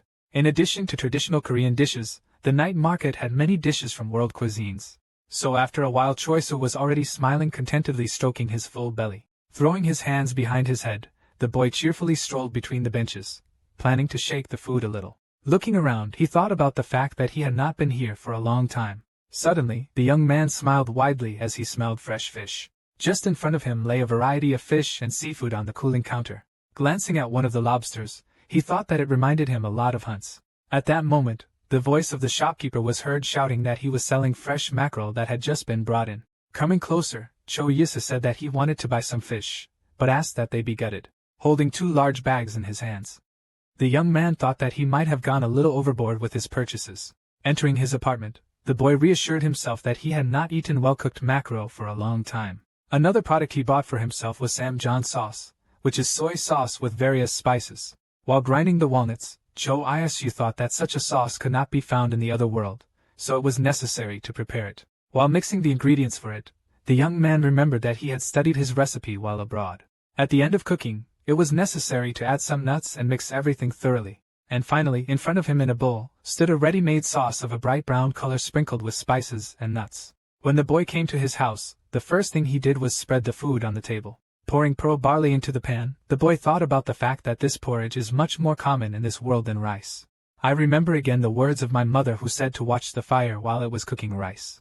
Regarding the fish, she said that the outside of the fish should be fried first so that it does not burn. From the memories of his mother, the young man stopped for a moment looking gloomily in front of him. After some time, a woman who lived next door opened the door and looked at the unexpected guest in surprise. She introduced herself as Masa, and Choiso introduced himself with a big smile on his face, and explained that he had recently moved in next door. When she asked why he came, the boy explained that he did not introduce himself properly, and decided to invite them to dinner. The woman's daughter Hyan approached them and asked what was happening here. Hearing that the stranger wanted to invite them to dinner, the girl looked at him in surprise. Holding up a finger, Cho Yisa added that he had recently heard Hyan wanting to buy a weasel, and while at the market he decided to buy some fish. Smiling broadly, he asked the women if they would mind if he cooked fish for them. Hearing Masa say that she wondered what the fish would taste like, the young man expressed his hope that she would like it.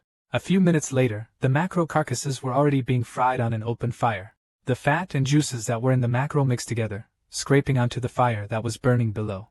The guy explained while cooking that first, you need to fry the fish a little so that it has a crispy crust. At the same time, he constantly turned the fillet so that the fish did not burn in one place. After some time, the finished dish was already lying on the board. And next to it in separate bowls, there were various applications. Pointing to one of the bowls, Chaosu explained that it was stewed cabbage. She shouldn't have put a piece of fried fish and some sauce on it, and then eaten it.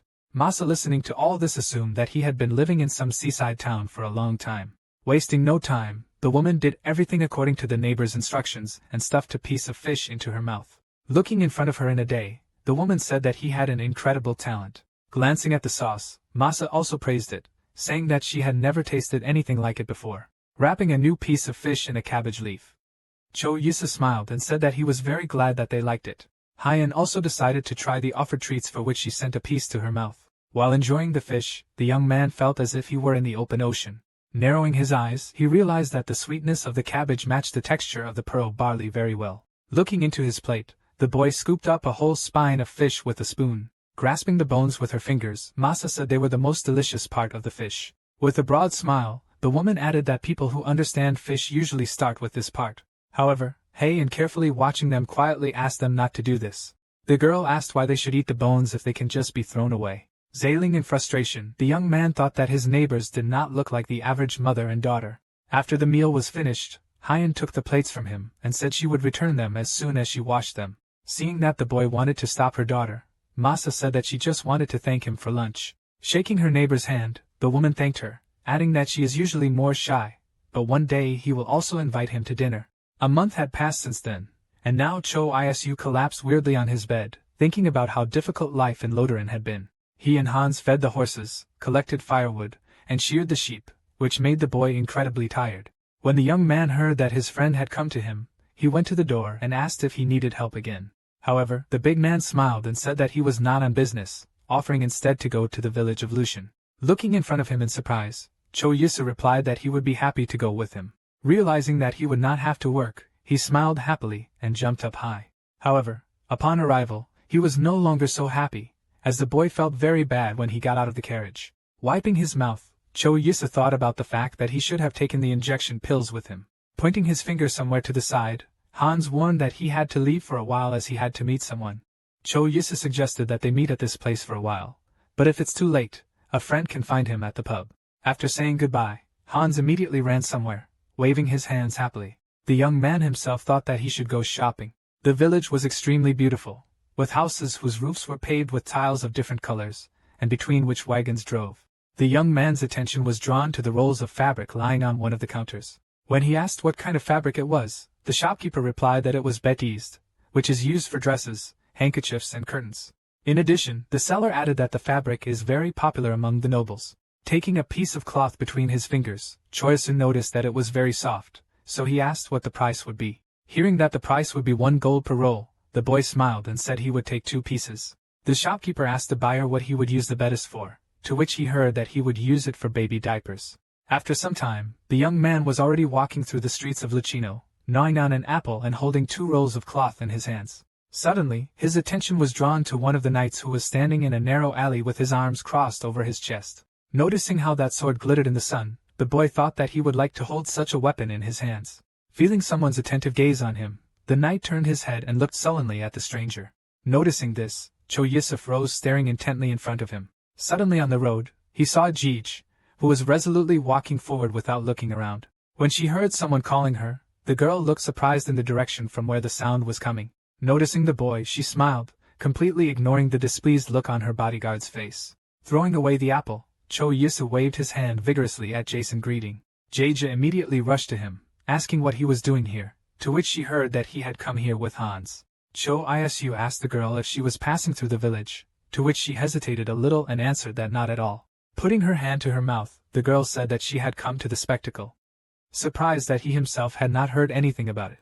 When she explained that a new nobleman would arrive here who wants to buy the local lands, Jeji said that she wanted to observe a possible neighbor. Suddenly her attention was drawn to the rolls of fabric that the interlocutor was holding in his hands as she noticed that it was Betty's. Cho Isu explained that Mrs. Humphrey had a grandson, and he would like to give her a small gift. Hearing this news, Jace looked at the boy in surprise, not believing her ears. The redhead decided that she didn't want to be left out either, so she ordered the boy to follow her. After a few minutes she handed him a package containing 3 solid bars of soap. After that, Yeja held out another jar of shea butter and chamomile that could be used as a lotion. Smiling, the girl explained that if she gave more things Maggie would simply refuse her gift. Choisa thanked and asked the interlocutor to share if she heard news about their village. Looking at him, Jace guessed that the people there were pretty worried about such rumors. Besides, Lady Meditz was determined to get Maggie out of the village before some noble party now was determined to be buried with a. Noticing her gaze, the young man tensed, feeling that he was quite creepy. Placing her hands under her chin, JJ asked with a cute smile what he thought as if she was completely mad. Closing her eyes, the red-haired woman sighed loudly and said that there was nothing you could do about it. Raising her hand, she waved to the innkeeper and asked him for 2 servings of the special dish, but then changed her mind and ordered 1. Choisa thought about this, remembering that every tavern had a dish that was reserved for the nobles. In a moment, there was a pan with strange porridge and sausage on the table in front of them. Several pieces of bread were lying on the board, and a mug of beer was standing in it. Looking carefully at the boy, the red-haired woman offered him a try with a smile. He wasted no time in taking the spoon and thanked him, but he was disturbed by the smell that came from the food. Shoving some food into his mouth, Cho Yisa tensed, his face covered in sweat. Pointing her finger at him and laughing, JJ reminded him not to forget the bread. While she was asking if the food was incredible, the young man was thinking about what would turn him out now. Taking a piece of bread in his hands, the boy asked why it was so wet, to which he heard advice to assume that it was only slightly moist. Already lying in the cart on the way home, he thought about how bad he was. However, the boy now fully understood why Jace was so confused by Mrs. Humphrey's food. Thinking about the household, Cho Yisa thought that under no circumstances should she be let out of La Dora. After some time, he tiredly collapsed in his apartment, having passed through the portal. Trying to muster the strength to stand up, the young man exhaled tiredly. Getting to his feet, he rushed with all his strength to the refrigerator, expecting to find plum syrup there. In a moment, the boy was already pouring himself a drink into a glass filled to the top with ice cubes. After taking a large gulp, Choice who smiled with satisfaction as he tasted the pleasant taste. Taking the glass with him, he went to his computer to see what else he could sell besides black pepper. Taking a new sip, the young man thought that he was already tired of selling black pepper. Besides, he regretted using the bag with the subspace only to carry black pepper. Suddenly an idea came into his head, which made the boy's eyes widen in surprise. Realizing that this was not a bad idea, he stretched his lips in a satisfied smile. His fingers tapped on the keyboard, trying to find what Cho Isu had in mind. On his return to La Doran, the boy decided that he could do something else besides selling black pepper. While developing the land, he thought that if he started to grow something, then his supplies would be replenished due to the harvest. Suddenly Han's voice was heard from behind, asking his friend, "What does he do?" Looking up at the guest, Cho Asu replied that he had thought of planting something in the garden. He recalled that in the soup that Mrs. Humphrey was making when Mrs. Yeager came to the village. At that time, it contained potatoes, and it was potatoes that the young man wanted to plant in louder, and it was very easy to prepare and also had a very pleasant taste. In addition, an important aspect was that potatoes could be used in a large number of dishes. Hans carefully listened to everything that his friend told him and thought about how useful potatoes were. After licking himself, the big man declared that he really wanted to try potatoes, to which Choiso promised to make him potato johns. He explained that for them, you need to chop potatoes, form them into small fritters and fry them in a pan. Throwing his hands up in joy, Hans smiled widely, saying that he would take that as a promise. After that, the librarian said that the merchants came to them again, offering to go to the fair together. Arriving at the old place where trade took place, the first thing Cho as you did was to meet the son of a merchant, Mino. The boy was happy that his name was remembered, adding that he had sold his mirror for 5 gold, and asking if he had any more. Hearing that the man had 5 more similar mirrors, Strive Jr. promised to come get them a little later. Suddenly, Cho Yisa heard someone's voice asking Maggie to cook sausage for them. After these words, the young man imagined various types of sausages and sausages. Having entered the middle, he declared with a broad smile that he would not refuse such a thing either. Hans was glad to see his friend and handed him a piece of smoked sausage. Looking at it, Cho Yisa thought that it reminded him a lot of the salami he had seen in Korea. Wasting no time, the boy carefully sent a piece of sausage to his mouth. Immediately after that, the young man frowned and spoke to himself. Sticking out his tongue, he thought that it was too salty, as if it had been soaked in salt water. Watching his friend's reaction, Hans put his hand to his chin and asked if he liked it. In response to his words that a little too much salt is needed, he explained that sausages should be stored for a long time, so they give a lot of salt. Suddenly Mrs. Humphrey came up to them and asked them to help preserve the food instead of just talking.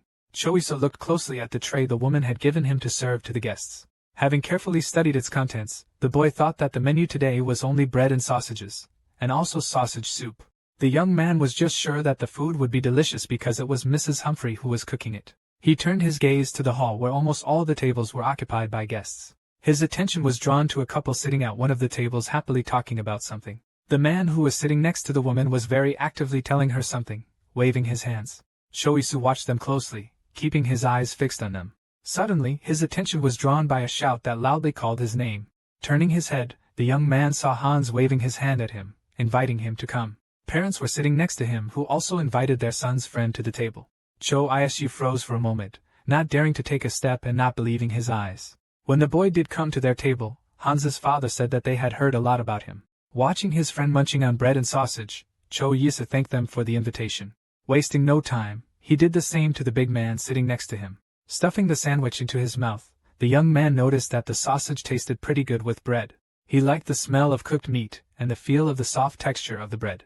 Looking at the rest of the sausages, the boy wondered if they also tasted like salami. Remembering his first experience with a piece of local sausage, the boy first cautiously sniffed the piece. The smell was quite pleasant, and the sausage soup which was poured into the plate also attracted attention.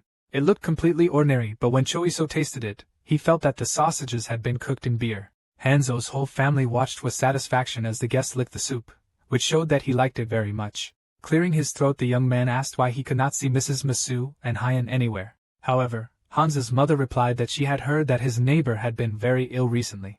After finishing the meal, he was given some food and asked to take it home. On his way to his neighbor's, Teresa thought he wanted to go to the merchants, but decided to do that later. Suddenly he stopped when he heard a familiar voice that belonged to Hyan. The boy approached the house and heard how the girl reminded that she wanted to go live in a big city. Staring at the door, he listened to Hyan say that mother could live here if she liked it that way. In the next moment, the neighbor jumped out of the house, almost knocking the young man down with the door. Noticing him almost under the door, she measured the neighbor with a fierce look. Choiso smiled as he prepared to say hello to the girl. However, noticing that the girl walked past him without saying a word, he decided that she was in no mood to talk today. Following the girl, Mrs. Mesa herself appeared on the threshold, coughing, trying to call her daughter. Just as the young man was about to ask her if everything was okay, the woman coughed loudly, spitting out clots of blood. Having entered their house, the boy put a tray with food on the table in front of the hostess. He asked the woman to eat until everything cooled down, but she replied that she would eat as soon as he returned. Choosing her words carefully, Moss admitted that in fact the girl was not her real daughter. She added that she is her nanny, who has taken care of the girl since she was a baby. Choisu now understood why their relationship seemed so strange to him last time. When Mesa spoke again, reminding him of Hyan's behavior, the young man remembered how she had quarreled when he arrived. However, the woman said that she is not really a bad child, although she may appear unfriendly and rude. Masa explained that the young lady is extremely talented and wants to use her abilities in the big city. The guy perfectly understood the feelings of a neighbor whose loved one refused treatment. And Mesa did exactly that, refusing treatment for her illness, which made Heian furious. Raising his head, the woman said she wanted to ask him one small favor. For a moment the young man froze, wondering what exactly the woman wanted to ask him. Folding her hands in a castle, she asked the boy to help the young lady settle down in the city after her death. After hearing this, Cho Yisu looked at the woman in surprise, not knowing how to respond to such a request. He sat for a while, keeping his eyes on the interlocutor and immersed in his own memories. Before his eyes there was a picture of him in the hall where his own parents' funeral was held. Then the boy did not want anything at all, and he looked in front of him with a completely empty gaze. Lowering his head, Cho Yisu promised that he would do his best, although he knew that it would not be easy. Mesa smiled and said that it sounded a lot more convincing than if he just said he would definitely do it. The young man did not answer this because he could not find the right words. Returning to his house, he thought about the fact that he was not good enough to be responsible for a girl he barely knew. In addition, for some reason it seemed to him that it would be quite difficult for him to establish a relationship with Heian. However, thinking about the fact that Masa will soon be gone, the boy understood that he knows this feeling of loneliness very well. After changing his clothes, he went to meet Strive, Jr., who was already waiting at the place of their acquaintance. The young man handed the boy 5 more mirrors that he had promised him earlier. Mino said with a smile that the rumors about them have already spread, which means that the goods can be sold at a higher price. And selling at a higher price means that the man himself will also be able to get more money. When asked whether it is fashionable to sell soap instead of mirrors, the son of a commodity expert answered that it is not so popular. Hearing this, Cho Yisu looked at the boy in surprise, not believing his ears. Suddenly, Mino asked him who he really was, which put the interlocutor into a stupor. When he ordered that he was an adventurer, the boy clarified that he was asking about his background, assuming that he was of noble birth. Sniffing like a dog, Strive Jr. said it smelled of nobility, as commoners rarely washed. When asked how they showered despite the water shortage, Mino said that there were public baths built by wizards. To the young man's surprise, the boy explained that wizards collect water with the help of magic since there was not enough of it here. Looking ahead, Cho Yisu thought that it was simply impossible to survive in this place without wizards. At that time, Heian was sitting in her house and holding the hand of the dying Masa, who was lying on the bed. The girl did not take her eyes off the nanny, knowing full well that she did not have much time left. Now she did not hide either her blonde hair or her pointed ears. Masa apologized for not being able to be with her until the very end, to which Heian replied that she had protected her for 30 years. In addition, the girl perfectly understood that the nanny had done everything she could, so she could not cry now and go in peace. Turning her eyes full of tears to her pet, Masa wanted to say something else for which she desperately tried to find words. However, in a moment her hand drooped helplessly, caught in the hands of a young lady, which indicated that everything was over. At the funeral, Cho Yisu noticed that Heian didn't shed a single tear for her nanny. Fulfilling this promise, the guy regularly came to the girl's house bringing her a variety of food. However, she never opened it for him, instead leaving an empty dish at the doorstep. After some time the young man walked through the streets of his native city, immersed in his thoughts. Suddenly, a pleasant smell reached his nose, making the boy stop. Turning his head, Cho Yisu noticed that he had stopped right in front of a large bakery window. When he went inside, he saw how large the assortment of desserts and pastries was. Cupcakes with light cream, as well as donuts with a ruddy crust, stood on the windows. And here you could see lush loaves of bread, crispy croissants, and sponge rolls with buttercream. Sensing how saliva gathers in his mouth at the sight of such goodies, the boy even opened his mouth. Realizing that he could now afford to buy something here, Cho Yisu stretched his lips in a warm smile. He remembered how in his childhood he was surprised that his mother was eating ordinary bread again, but with great appetite. Pointing to a piece of pastry, the woman smiled and said that she could live without rice, but not without bread. At such moments, her father would approach her and ask if she loved bread even more than him. Mom always wondered after such a thing until her husband began to ask her why she was silent. After that, all three began to laugh merrily, enjoying the family evening. And now, standing in the bakery, Cho Yisu looked at the appetizing puffy loaves of freshly baked bread. Coming closer, the young man took one loaf and looked at it carefully. On his return to La Dor, and the boy got his purchases, among which were the same bread and a carton of milk. Taking out the knife, Cho Yisu decided with a smile that it was time for a little snack. Suddenly a brown package lying on his desk caught his attention. The young man stopped staring at the object, trying to understand what it was. He put his fingers to his chin, remembering where such a package could have come from. Suddenly the boy remembered that the package had been put together by Jage as a present for Mrs. Humphrey, who had recently had a grandson. Grabbing the package, Cho Yisu quickly ran to the house, thinking that it would be best to give it to her as soon as possible. Hearing someone knock on her door, Maggie went out to see who it was. At the door, she saw her young neighbor who was smiling and saying that he had brought her something. The woman looked at the boy in surprise, not understanding what exactly he brought her. Handing the package to the housekeeper, Cho Yisu said that it contained a bidius cloth, as well as soap and lotion from Mrs. JJ. Hearing that it was a gift for her grandson, the woman gasped, admiring how attentive the boy was. Maggie frowned for a moment, as she remembered the men in her family who didn't even sniff. Realizing that he had to leave as soon as possible to keep the neighbor's family intact, the boy said goodbye and returned home. However, on the way home, he remembered that he needed to check his harvest first. Arriving in the garden, he noticed that Hyan, dressed in a light dress, was walking among the beds and flowers. Cho Yisu looked at the neighbor girl in surprise, not expecting to see her in the potato beds. Sensing a watchful eye on her, Hyan turned her head towards the boy and looked at him carefully. As he came closer, she kept her brown eyes on him. Cho Yisu greeted and added that they had not seen each other for a long time, asking if she was admiring the potato flowers. He bent down and grabbed the stem of one of the flowers and pulled it towards him, tearing it away from the plant. The guy handed the flower to the girl, saying that something so simple can look so cool. However, Hyan was more interested in the question of why he plucked the flower now. While Cho Yisu was explaining that it was necessary to do this in order for the potatoes to grow better, his neighbor asked what a potato was. Pointing to the rest of the plants, the young man replied that it is a vegetable. The edible part grows underground, and in a month it will be possible to harvest the crop. He noticed that the neighbor began to answer him with only one word, which had not been observed before. In addition, it became noticeable that the girl had lost weight, so the question arose whether she was eating normally. Suddenly, an idea came to Cho Yisu's head, and he asked his neighbor with a smile if she liked bread. Spreading his hands to the side, the boy said that he had recently bought himself some bread. Hearing this, Hey and suddenly shouted loudly that she loved bread very much. Pointing to his house, the young man invited her to come and eat with him. When they sat down, Cho Yisu placed a piece of bread and a mug of milk in front of his guest.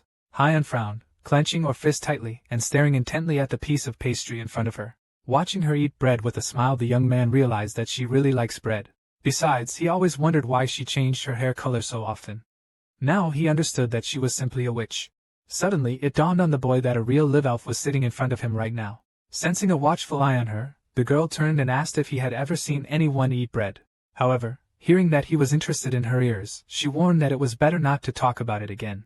After that, she returned to the meal in order not to talk to her while she was eating. In a few minutes the plate and milk mug were completely clean.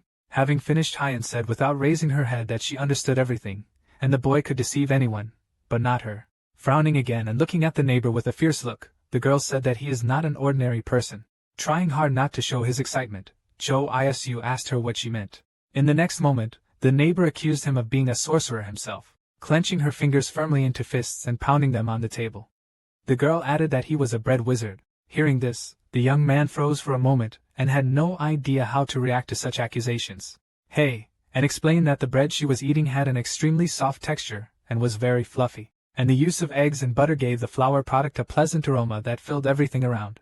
Pointing her finger at her neighbor, the girl concluded that no one but the bread wizard could have created such delicious bread.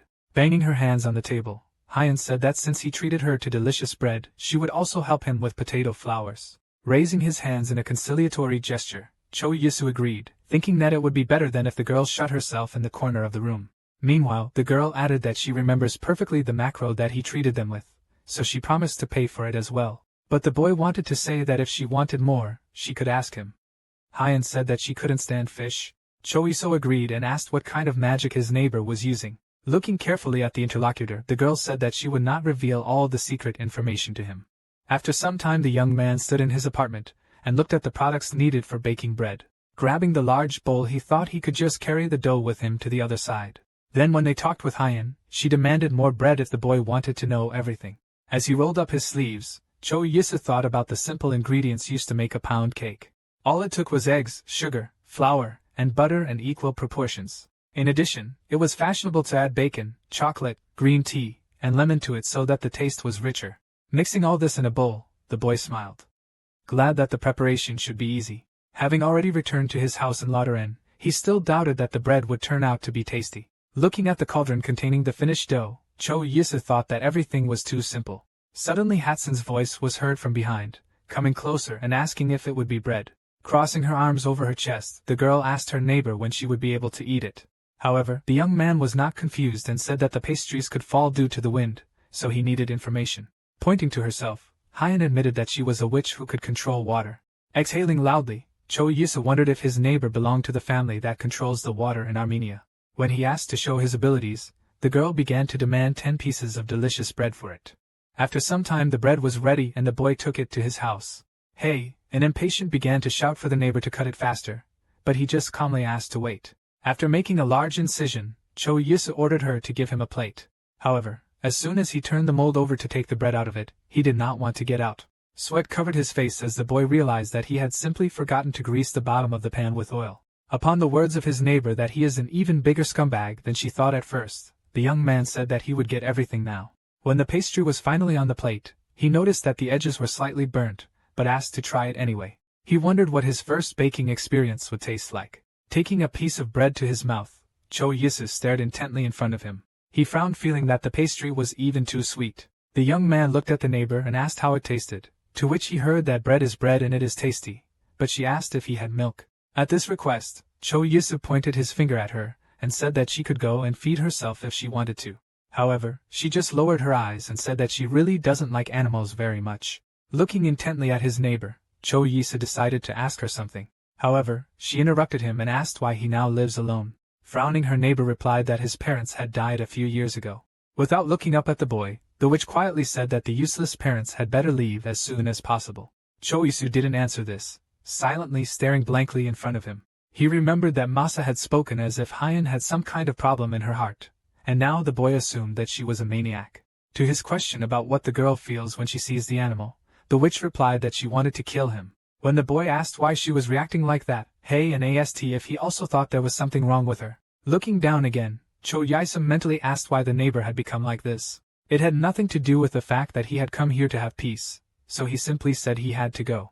However, the witch suspected that he just wanted to go home to eat all the bread himself. In response, the boy cut her large piece and put it on a plate. Getting up from the chair and going to the door, the girl stopped and quietly called her neighbor by name. Looking at him with a warm smile on her face, the elf said that she considered him a good person. When the girl left, Cho Yusa slumped weirdly on the bed and stared blankly at the ceiling. He exhaled heavily, not getting up and not changing his position for some time, because communication with the neighbor turned out to be quite difficult. The boy himself perfectly understood what it means to lose someone close to you.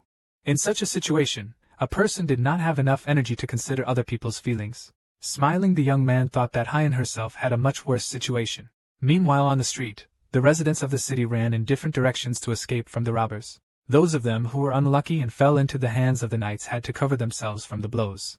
One of the men hid under a haystack, trying not to reveal his presence there. He could hear one of the robbers approaching, his shadow already falling on the steed. Beads of sweat rolled down the man's face as he mentally prayed that he wouldn't be found here. Suddenly, one of the robbers shouted to his partner that it was time for them to leave the city. Turning around, he agreed, pointing out that he was done with everything anyway. Listening to the sounds of footsteps rapidly moving away from him, the man put his hand to his heart and breathed a sigh of relief. Frowning, he decided that he should return to his home as soon as possible. Wasting no time, the man got into a carriage that was standing nearby and drove away, hurrying to warn others about the attack. The next thing he saw the next day was him waking up, clutching the blanket he was covered with in fear. His parents and brother immediately came to the bed when they heard him shouting something about the village of Lukin. Looking at his son, his father explained that he passed out immediately after getting out of the carriage. He arrived at night, and leaving the wagon immediately fell unconscious in the arms of a surprised. The man frowned and stated that they should hurry as Lucian village was under attack. He said something about the robbers coming their way, but the father said it was all right. He strenuously explained that if they really wanted to attack them, they would have been here a long time ago. Listening to all this, Cho Yusa thought that the elder was right, as their village was 2 hours away from Lukin. Returning to his fellow villagers, the man suggested that everyone disperse and gather next time. Listening to their headman, the people of Lodoran slowly began to leave Mrs. Humphrey's tavern, going to their homes. Shoving his hands in his pockets and heading towards his home, Cho Yusa couldn't get out of his mind that robbers might appear here. He thought that his lack of great fear of them might be the result of having somewhere to turn. The next day, a guard from the Meditz family appeared in Lodoran saying he had an announcement, so he asked everyone to gather in the square. Looking sternly at the crowd, the boy added that he would stay in the village to monitor the robbers' movements. Immediately after that, he was approached by several people who asked what was happening in the village of Lukin, and whether there were many victims there. One of the girls, hearing that there were many wounded, shouted that she wanted to see everything with her own eyes since her family was there. Cho Yisu raised his hand, drawing attention to himself, and asked why exactly the Medit's family decided to interfere in this, to which the guard replied that it affected them as well. So he was ready to accompany the two representatives who would go to look in. Already sitting in his house, Cho Yisu thought that it all looked rather strange. He was surprised by the fact that there were so many wounded, but after such an attack, not a single resident was killed. Imagining how bandaged people on crutches walk around the city, the boy thought that there must be some explanation for this. Closing his lips tightly, the young man closed his eyes quietly, pondering the situation. Suddenly an idea occurred to him, and he clicked his fingers, remembering Kaon. In a few minutes, Cho Yisu was already standing at the door of the house where his witch neighbor lived. Knocking on the door, the boy called the girl by name, telling her something about bread. Hearing this, she suddenly jumped outside, looking sternly at her unexpected guest. Knowing that the girl would help with the bread, the young man promised her to cook bread if she helped him. Hearing his words, he unfrowned, which did not hide from her neighbor's eyes. When asked what he wanted, Cho Yisu asked her to tell him everything she knew about the nobles in the urban empire. With the serious face of her mentor, the elf explained that there were no marquises in their empire, instead there were earls. However, when the guy asked to tell about it in more detail, the girl said that one question would be enough to start. Hey, and added that from now on, she would not answer his questions for free, and one question would cost him one loaf of bread. According to Cho Yisu, it was a robbery, but he went home, stopping a neighbor who wanted to see what he was cooking. After some time, all the ingredients needed for cooking were already on his table. Hat Song looked at the set of products in surprise, asking the young man if he would cook with them. Watching his neighbor jump around him, demanding that he do things faster, Cho Yisu asked where her elven pride had gone. The boy took a spoon and dropped some meringue into the dough, after which he mixed everything several times. The young man was preparing the dough with a smile, anticipating that everything would be tastier this time. He carefully watched everything her neighbor was doing while making bread. He explained that first you need to throw a piece of butter into the pan, and then pour the dough into it. When she started to adjust it again, Cho Yisu explained that it was necessary to bake on low heat. Looking at this, the alpha assumed that he had not yet learned to control his magic. After some time, the young man put a fragrant pastry on the table in front of the guests, sprinkled with syrup and with a piece of butter and decorated with raspberries. Hey, and opened her mouth holding a knife and fork in her hands, anticipating how she was about to enjoy the meal. When Cho Yisu told her to eat instead of drooling and replied that she was just staring. Wasting no time, the girl lowered the knife and made a small cut on the surface. Prickling a piece of pastry on a fork, she sent it into her mouth. Immediately after that, the elf felt an incredibly delicate taste which brought tears to her eyes. After hearing her question about how the bread could be so soft, the boy concluded that the neighbor was delighted. Smiling widely, he explained that it was called pancakes, after which he began to explain the principles of their preparation. Meanwhile, Hyen continued to eat the dish prepared for her, stuffing another piece of pancake into her mouth. Her gaze looked quite hungry, as if the girl was afraid that someone would take away her food now. Stuffing her cheeks with pastries, she began to chew slowly, staring desperately in front of her. After a few minutes, the plate was already empty, except for a few crumbs on it. Cho Yisu was surprised to see how satisfied his neighbor looked after eating her pancakes. Closing his eyes and smiling, he asked if she was ready to answer his question now. Looking sternly at her neighbor, the elf told him he shouldn't be so impatient, as she was trying to savor the food. However, Hyen then explained that the highest position was the emperor who ruled the entire kingdom. Hearing that the girl called the emperor beast, he asked if it was fashionable to say that. But she said that she was going to finish him anyway. Hearing the request to continue, Hyen crossed her arms on her chest and said that after the emperor, the dukes followed, then the counts, and the rest of the nobles. To a surprised question about whether that was all, the LF answered that those who bought a certificate of nobility were coming after them. This information intrigued Choisa, and he asked how much such a certificate might cost. However, after hearing that such a certificate is worth 5,000 gold coins, the boy felt the amount fall on his shoulders like an impossible load. He even had the idea of kidnapping Mrs. Humphrey and handing her over to Lady Meditz. When asked why she wanted to kill Emperor Hain, she replied that he was an enemy of her people. Staring at her neighbor in surprise, Cho Yisu asked if the other wizards were also on bad terms with the ruler of the empire. However, the elf got angry and told him not to pretend he knew everything, since he wasn't even a wizard. Looking down, she calmly added that in any case she wanted to go to the city of Armenia. When asked about transportation costs, the girl said that from now on he would pay her 1 gold for each question. However, Cho Yisu did not want to give up, so he asked what exactly she wanted to receive for her answers. Gold or fresh bread. The next day the boy left for Lucan, but as expected he got sick again on the way. As he wiped his mouth he thought that without the painkillers he would be no better than a dog. Noticing his condition, Hans came closer and asked if he was all right. Looking at the people around him, Cho Yisun noticed that everything had changed since he had been here. This drove and said with a smile that the Punch family had spent a lot of money to hire a wizard healer. Squinting, the young man asked if this was not the same family that bought the local lands. He was surprised that the land they bought was attacked by bandits, but they still decided to restore everything for free. Hans was very surprised to be asked on what terms the Punch family had agreed to do this. It all looked rather suspicious, but the young man expressed his joy that the people were all right. After some time, when all the pepper was sold, Cho Su went into the tavern, where he waited for his friend to return. He thought about the fact that in the army, he had to carry 10 kilograms of sand and the like. But now everything seemed even heavier. Hearing the words that someone had met the robbers on the way to Count Meditz, the boy growled and surprised to himself. He turned his head and saw 3 men sitting at a nearby table. One of them said that bandits were roaming the surrounding lands, but Count Meditz did not post a guard, so his friend assumed that they were connected. These words infuriated Cho Yisu, as he knew very well that this family's soldiers had been guarding the streets for the past few weeks. One of the men jumped to his feet and shouted that if the robbers ever ventured into their town again, he would kick their asses. In addition, he added that when he met them a few days ago, he looked at them without any fear. Cho Yu was interested in the words that one of the robbers had a large scar on his face. Immediately after that, the boy remembered that he had seen one such night when he came with Hans to Lucan last time. After adding 2 plus 2, the young man realized that there could be no mistake here. When he returned home, Hyan immediately came to him, who began to demand bread for herself. When the guy said that he was planning to harvest potatoes today, the girl said that he would give her bread first. They both lashed out furiously at each other, and each of them tried to push his own line. Hearing that he wanted to show her how everything should be done, the elf grumbled and crossed her arms over her chest. Taking a hoe in his hands, the young man said that to begin with, you should carefully dig the ground near the roots, after which the root crops will be visible. After looking at the potato fruits, Hyan said they looked pretty disgusting, to which Choisu joked that they looked like her. However, the girl immediately found something to say, saying that now she understands why he is still not married at the age of 23. Taking some potatoes, the young man said that he was going to cook something from the harvest. When they were already at home, the elf looked at the potatoes and asked what exactly he wanted to cook with them. With a big smile, the boy said that he wanted to make potato pancakes, which only needed oil and a tuber. When the neighbor said that it didn't sound good, Cho Yisa told her to just help, and then he would make her some bread. The witch immediately began to demand a knife, but the young man was in no hurry to give it to her, asking if she had ever used it. Instead, he handed her a small grater and asked her to grate the potatoes with it, thinking that she would be fine with it.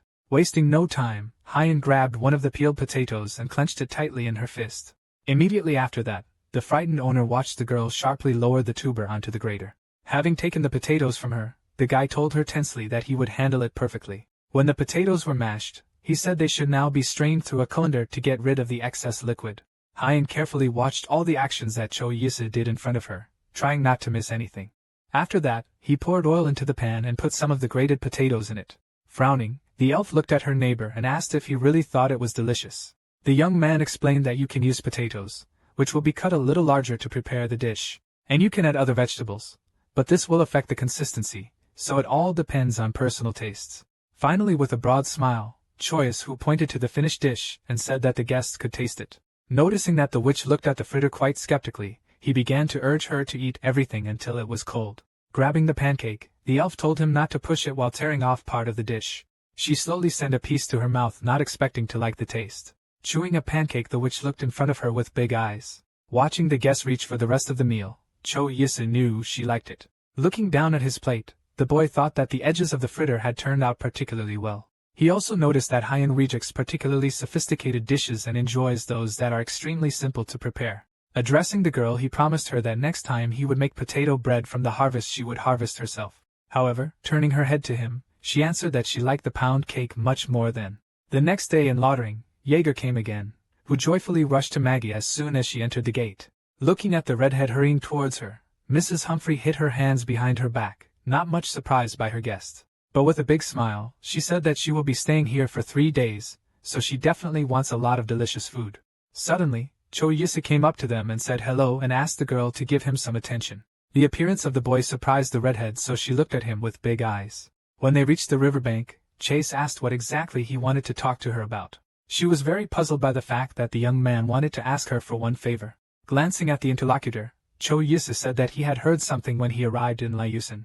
JG asked what exactly he heard, as she still did not understand what he meant. The boy immediately raised his hands and said that he had nothing against her family, especially knowing that they had assigned guards. However, he reported that someone had started spreading false rumors about the Medit's family. He added that they said that a man with a scar on his chin was working with the robbers. So the request was for the girl to check the presence of such a man among her people. However, Jason instead wondered what they would do if they did find a traitor among them. With a big smile on his face, Cho Yusa pointed to himself and replied that he had already come up with a plan of action. The red-haired woman reminded him that the reputation of the nobility should not be harmed as punishment would follow. However, when they sat at his house and a plate of food stood in front of her, the girl completely forgot about all the punishments. While stabbing a piece of potato, she wondered how he managed to make it so soft and tasty. Sending the potato to her mouth, the girl asked why he didn't treat her earlier if he knew how to cook something like that. However, Cho Yusa smiled and reminded her of his request, to which she assured him that there was nothing to worry about. Shazi clarified whether the boy wants her to send him a letter when she learns some information. The young man agreed and said that as soon as he received news from her, he would go to her. In the next second, Jace was screaming again, demanding to know how he prepared such a delicacy. Cho Yusa said that he took the potatoes she brought last time, washed them and cut them up. However, the redhead didn't believe him, asking why he was telling his secrets instead of selling them. The girl explained that this is how artisans can earn more than ordinary farmers and therefore only teach their own children. After that, the Ionians become rich enough to buy themselves a certificate of nobility. JJ even thought that instead of kidnapping Maggie, she could have taken him. But the boy advised her to enjoy the meal. A few days later, Jay stood outside the door that led to her father's office. She ordered the guards out of the way, but one of the guards said he had been told not to let anyone in. Realizing what the young lady's reaction might be, her maid closed her eyes and covered her ears tightly. JJ shouted loudly that she wanted to know the truth, as she had heard all sorts of delusions about their family. However, the sentry's face showed no shadow of doubt even in front of the angry maiden. Clenching her fingers into a fist, Jace asked aloud if it was their family that had hired thugs to rob Lucan. The red-haired girl walked furiously down the corridor, loudly pounding her feet on the stone slabs of the floor.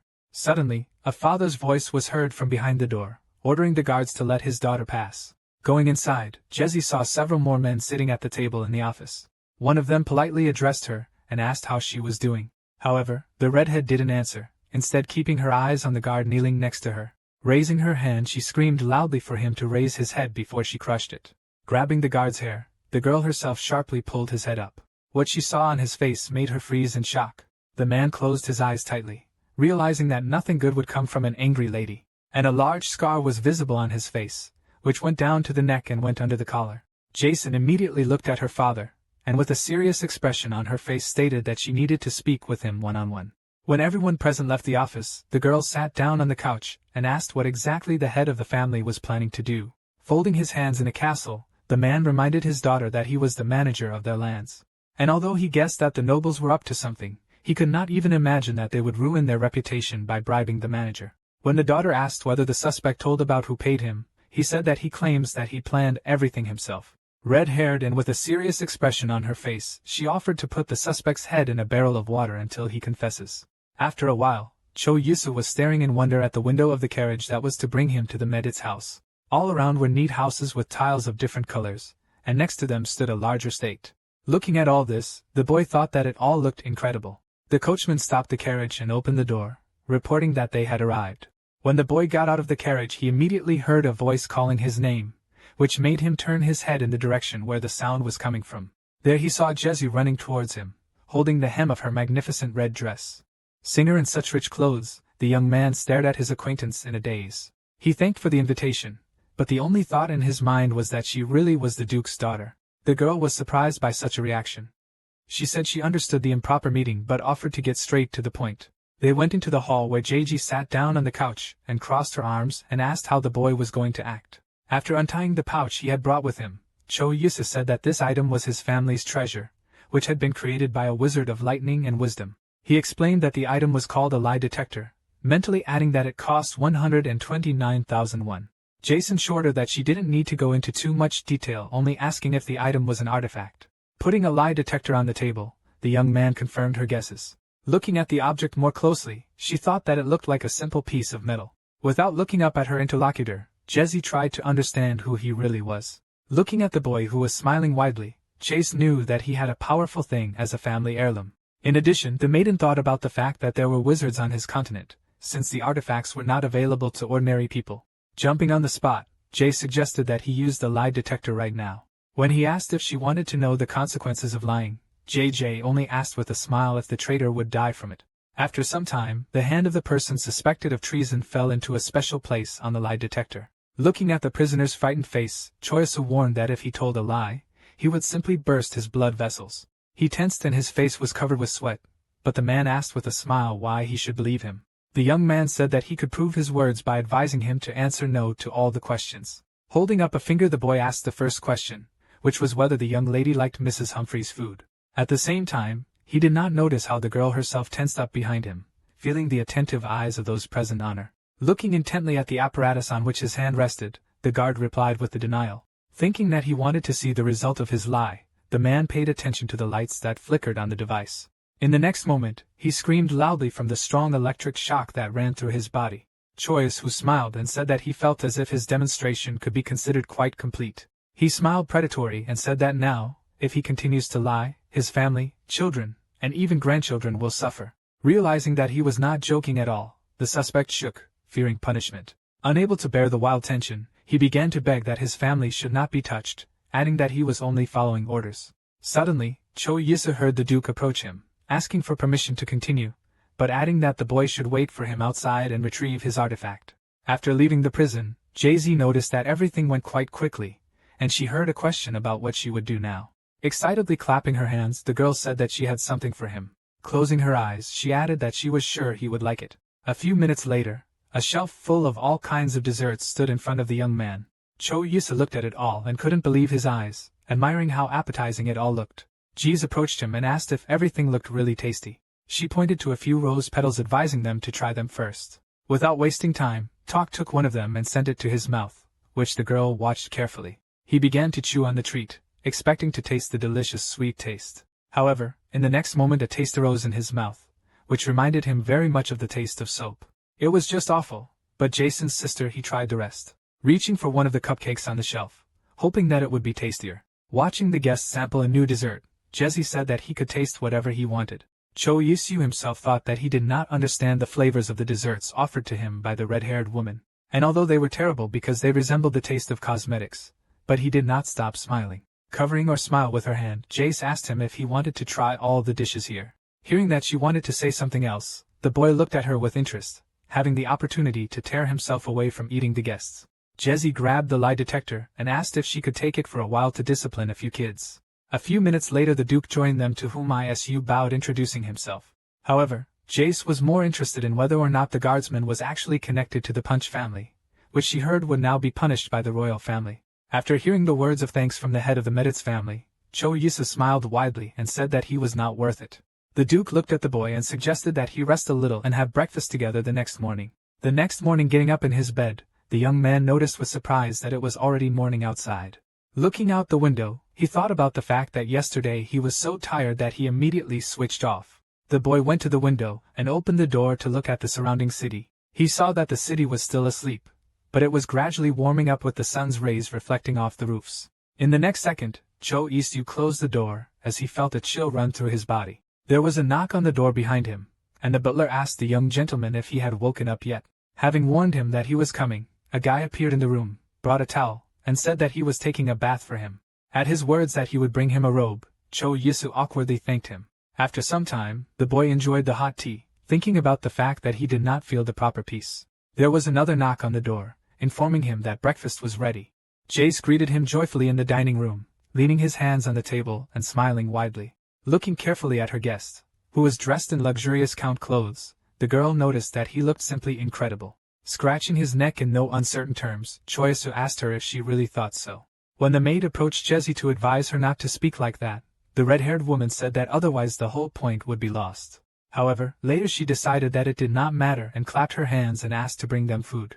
In a few minutes, Cho Yusu was sitting with the Meditz family at a large table with a variety of dishes on it. Wasting no time, the boy grabbed the fork and sent a piece of food into his mouth. He smiled as he felt the strong taste of black pepper stand out in each dish. Jaja looked at him and asked if he understood now why they needed Mrs. Humphrey. Hearing that he liked everything, she held up one of the lambs and said that he should like this dish best. The young man looked at the mutton square in surprise. Pricking a piece on a fork, he dipped it several times in the sauce that was served with the dish. The taste of the loin was not bad moreover. The specificity of the mutton was not felt.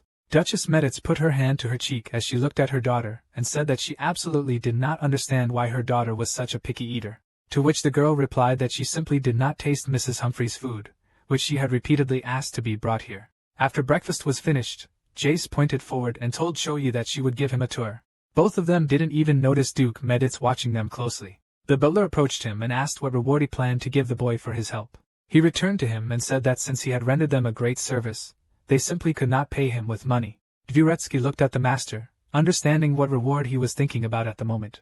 The Duke confirmed his guess by replying that he was going to write a letter of recommendation. Such a letter could be used to obtain an identity card or the right to purchase a nobleman's certificate. So the man was sure that the boy would make good use of his recommendation, since the Duke knew how to judge people well. On his way back to Laudoran, Cho Yisu had 5,000 gold and a letter of recommendation from the Duke in his carriage. Putting his finger to his mouth, the boy pondered that all this was too much in his opinion.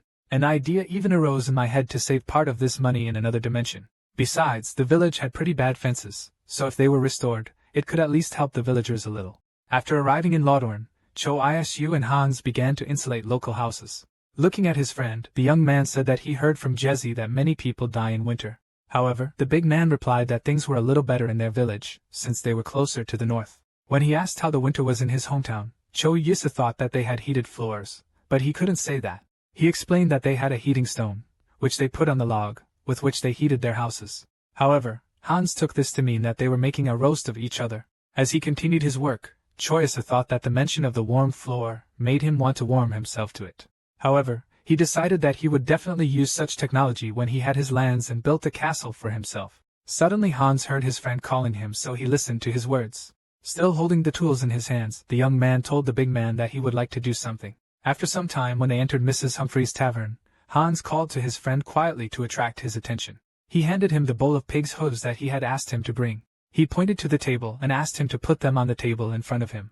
At that moment Maggie herself shouted loudly, attracting the attention of everyone present in her institution. She smiled happily as she announced that tonight's dinner would be prepared by Choisu. When she invited those who wanted to go and have dinner with their families, everyone unanimously wanted to stay to try. Seeing this, the young man smiled and said that he needed some time, so he asked everyone present to leave. Wasting no time, the Dodoran silently returned to the door and started out into the street. As soon as the last of the villagers left, the boy with a broad smile began to prepare the meal, taking out 2 bottles of sauce. To begin with, he soaked the hooves in beer and water to get rid of the unpleasant specific smell. Then boiled it well, poured out the water and poured a new one. When the heat treatment was completed, the young man took up the broad sauces. Choiso mixed the soy sauce and sangu, then poured the mixture generously over the cooked hubs. Frowning, he decided that it was necessary to proceed to the finishing touch. At this stage, in his opinion, it was worth praying that the hooves would turn out tasty. Finally, the guests entered the tavern, where a meat dish was already waiting for them, and the cook invited everyone to try it. All the peasants looked in surprise at the plate where the meat lay, generously sprinkled with spices. Cho Yisu watched with a smile as everyone talked about what was worth trying because it smelled delicious. Within minutes, the villagers were sitting around the tables discussing how they would never have thought that hooves could taste so good. Hans was also grinning widely as he asked what sauce he used to make the hooves so soft.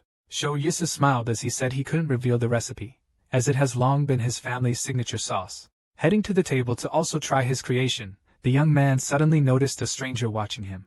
Placing his plate of food in front of him, the boy introduced himself and asked if he could sit next to him. He also smiled and replied that his grip was York. Sho Isu asked him what he was doing here, as it was quite cold outside, to which he heard that he was selling fish.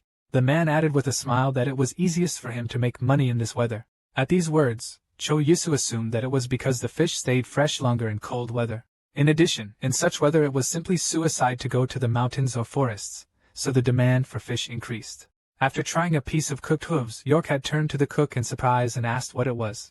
At that moment, young Cho Isu himself thought that doing business with risk to his own life sounded pretty good. He asked him for a business card, to which he gladly handed him a piece of paper. When asked by a visitor about how he managed to achieve such an extraordinary taste, the young man replied that it was a secret family sauce. A few days later, he was sitting in his house, wrapped in a blanket, and trying to warm himself by the fire. Looking at the burning flame, the boy thought that at such rates he could simply freeze to death. However, Cho Isun knew very well that the battle would soon be over, so he decided that it was worth holding on for a little while. Suddenly he heard a loud cry that reported a fire not far away. The young man went outside and froze, noticing a big glow in front of him. Just in front of him was a house completely engulfed in flames, and frightened villagers were running around. Suddenly someone's panic scream came to his ears again, trying to call him. Hans ran up to his friend and asked why he was barking and demanding that he help them deal with the fire. Rushing to the burning house, the big man warned that if they could not control the flames, they would have big problems. The rest of the Lotarians tried their best to put out the fire with water, and one woman sat among the crowd. She cried, shedding bitter tears and fighting for her burning house. Suddenly, something caught Cho Iso's attention, and he turned his head in that direction in surprise. The young man lunged at Han, who was approaching the burning house and whispering unknown words. Gathering a lot of water around her, the girl asked the water spirit to help her. The rest of the village also froze, carefully watching what the witch was doing. Meanwhile, Hay put her hands forward and created a large ball of water between them. All the villagers watched her actions in surprise, trying to understand what would happen next. The fair-haired elf's face remained completely calm, even indifferent, as she cast the spell. In a moment, her figure was surrounded by drops of water which suddenly rushed to the burning house. A moment later, a hissing sound was heard from the building, and a cloud of white vapor rose into the air. When everything was over, questions began to be heard from various quarters about what exactly had just happened. Hay looked down as everyone wondered where a wizard had suddenly come from in their village. Cho Yisu turned his attention to the headman of the village, who approached the girl and carefully thanked her. Everyone present watched in amazement as the grandfather knelt before the oath. Hyan, on the other hand, stood silently in place, having no idea how to react to his actions and words. In a moment, the rest of the villagers who were present repeated the action of the village headman, thanking the sorceress. Cho Yisu stretched his hand forward and took a step, trying to call the girl by name. However, the girl simply turned around and walked away, ignoring her neighbor's words. Meanwhile, the old man turned to Hans and asked him to lead the owners of the house to the tavern. Meanwhile, Cho Yisu continued to look around in amazement, trying to comprehend everything that had happened. The next morning, holding a bag of goodies tightly in his hands, the young man knocked on the door of his neighbor's house. The elf opened the door and indifferently looked at the guest and asked what he needed. Immediately after that, she slammed the door, telling him to go where he came from. But the boy said that the bread wizard had brought her something. Hyan looked outside again and said he was acting like a child, to which Cho Yisu said he could read her mind. Suddenly he noticed that something was wrong with her eyes, which he immediately asked his neighbor about. Crossing his arms over his chest, sternly replied that magic is never given for free. Cho Yisu, hearing these words, smiled and thanked her for saving the village. The elf froze for a moment, choosing the words to answer him. In the next moment, she crossed her arms again and said that she was of no use here and that this was all the bread wizard's business. Grabbing the package from the guest's hands, the girl added that he should take better care of himself, after which she asked him to leave her alone. A moment later, Han looked surprised at the paper bag in her hands. Raising his finger up, Cho asked he wanted to explain to her exactly what kind of gifts he had brought her. However, noticing the closed door in front of him, he threw up his hands, thinking about what a terrible character his neighbor had. However, he was sure that there were egg biscuits in this world, so he decided that there was simply no need for further explanations. Hey, and meanwhile, was drilling his back with a careful look, looking after him through the window. After that, her attention completely turned to the guest that the boyfriend brought her, and the smell of which was very different from the usual smell of egg biscuits. Having broken one of them, the girl sent it to her mouth, which was accompanied by a loud crunch. A moment later, the girl continued to greedily eat the cookies brought to her, crunching them. Meanwhile, the villagers of Lateran were all gathering under a large tree that was their relic. Cho Isu was also there, and suddenly heard someone calling him loudly as he came closer. Strovan was surprised that he had come alone, as he was interested in where Hyan had gone. When Cho Isu asked him why he was interested in his neighbor, Hans explained that he just wanted to thank her for saving the village. Suddenly he started dancing and showing off his new clothes that he was wearing. While the friend was happy, Cho Yisu said that he really likes his updates. Having finished his dance, Hans handed the young man a large metal vase as a gift. To the boy's surprised look, he explained that every year they throw a stone there symbolizing their age. When Choiso accepted the gift, the big man added that he could look for beautiful stones by the river. A young man asked the librarian what holiday it was today, as he noticed many people on the streets. Turning his gaze to the bank of the river, Hans explained that today they were celebrating Kasarina, and today it was appropriate to throw stones into the vase. When the full moon rose over the meadow, they all turned together in the direction where the village headman was addressing them. He was standing on a bench, holding his vase with stones in his hands, and a small sheep was standing at his feet. The man smiled and said that to begin with, he would like to ask the villagers to continue looking after the village. Covering his mouth with his hand, Hans told his friend that this usually took 1 mile, but their headman was finishing it much faster. Remembering their conversation when the headman had allowed him to stay in the village, Cho Iso realized that it was entirely expected that the man did not want to do something like this. Taking a large bowl in his hands, the headman ordered all those present to line up. He slowly began to approach each one, placing noticeable red drops on their foreheads. Meanwhile, the line was quite long and everyone was patiently waiting for the old man to finally come to them. Seeing the man's legs in front of him, Cho Iso realized that now it was finally his turn. He lowered his head, placing his forehead under Elder Lateran's finger. Immediately after that, Hans approached him and told him to put a stone in the vase and make a wish. Obediently following his friend's instructions, Cho Isu dropped a stone inside and thought that he wanted this year to be happier than the last. The next morning, getting ready for the road, the boy thought about what he should take with him on the road. He was thinking that he should take some water and food, as well as take some medicine with him. However, the main item needed on this trip was his money. He remembered the words of Jace, who said that he could buy a noble certificate from Pussing. She explained that this port city came into her family's possession after the previous owners imposed insane taxes. Holding a cup of hot tea in his hands, the young man exhaled, raising a cloud of steam above the drink. Jej added that there is an administration building in that city, and it is there that he will be able to purchase the necessary document. Cho Yusa smiled broadly as the girl reminded him that her father had given him a recommendation, so he should think about buying the certificate. However, in the next moment, Jace raised a finger and warned him that there was one important thing he had to remember. Then she said that the document would cost him 5,000 gold, which is 500 million won. The young man perfectly understood that for this money he would receive only a piece of paper with a signature, so he hoped that it was not a scam. Although from time to time the thought popped into his head that he might adjust the events a little. Looking at the money he had, Cho Yisu knew that he now had as much as 8,000 gold. With such an amount, he could easily afford to buy a house in Seoul, and at the same time wait with the certificate.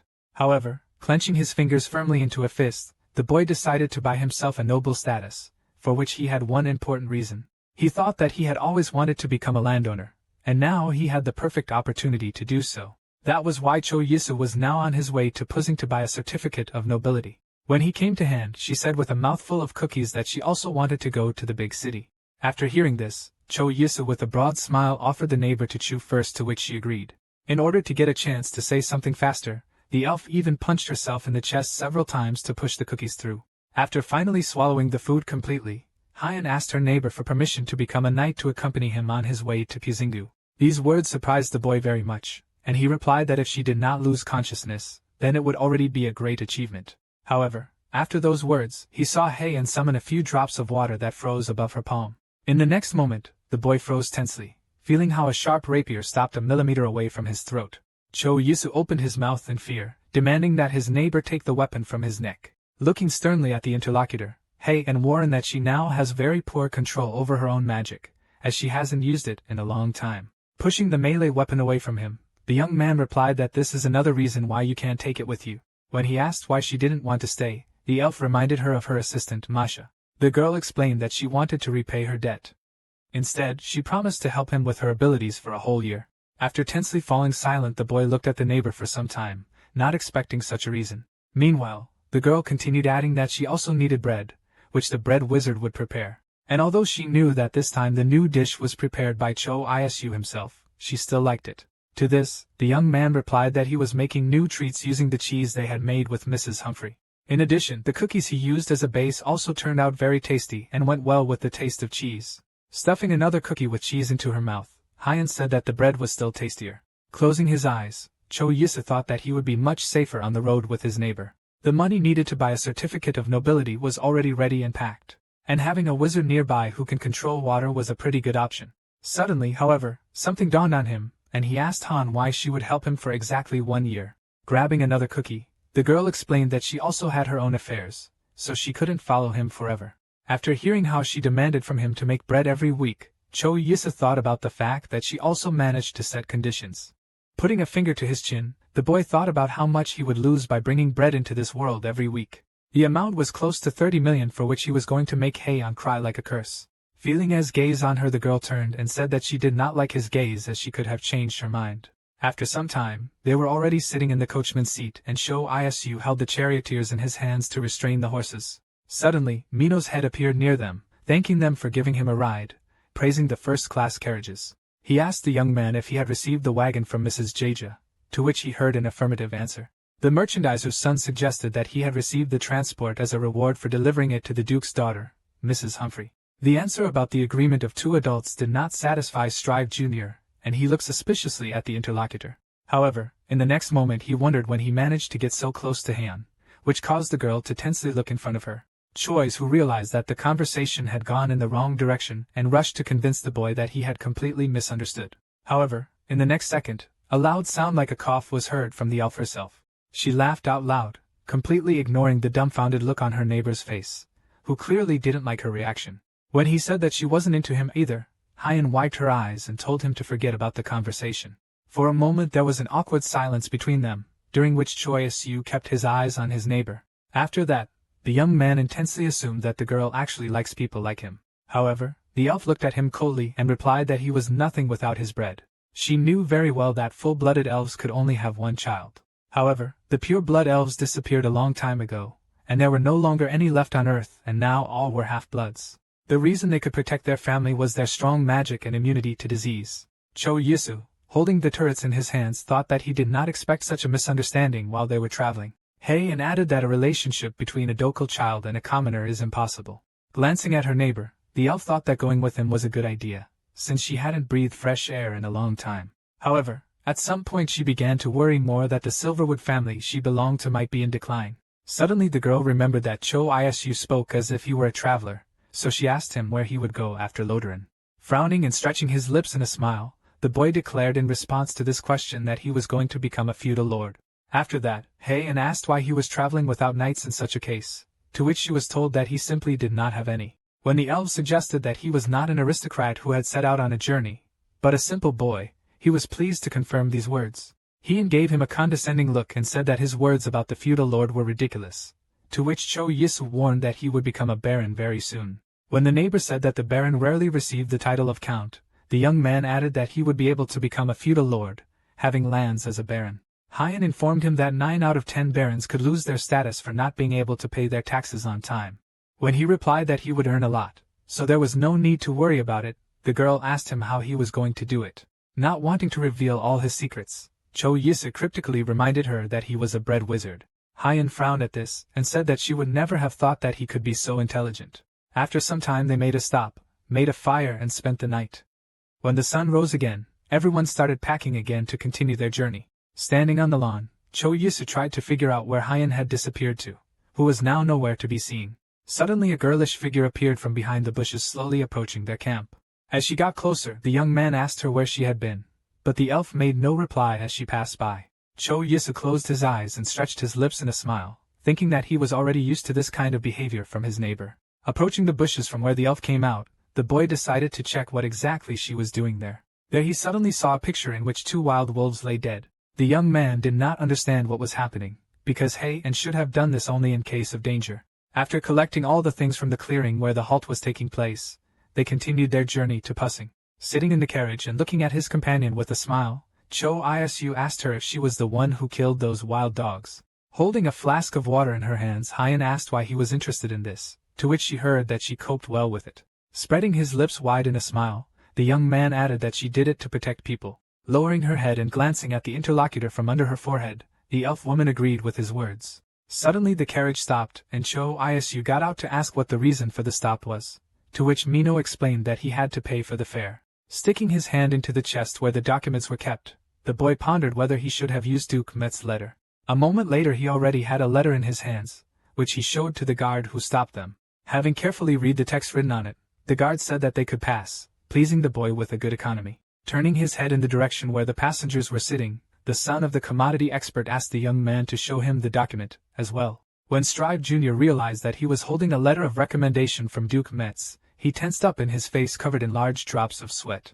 Sometime later, Cho Yisu was already in the Pazingu administration building, having laid out the money and the letter of recommendation on the table. The man who processed all the cases enthusiastically took the document in his hands, carefully studying what was written there.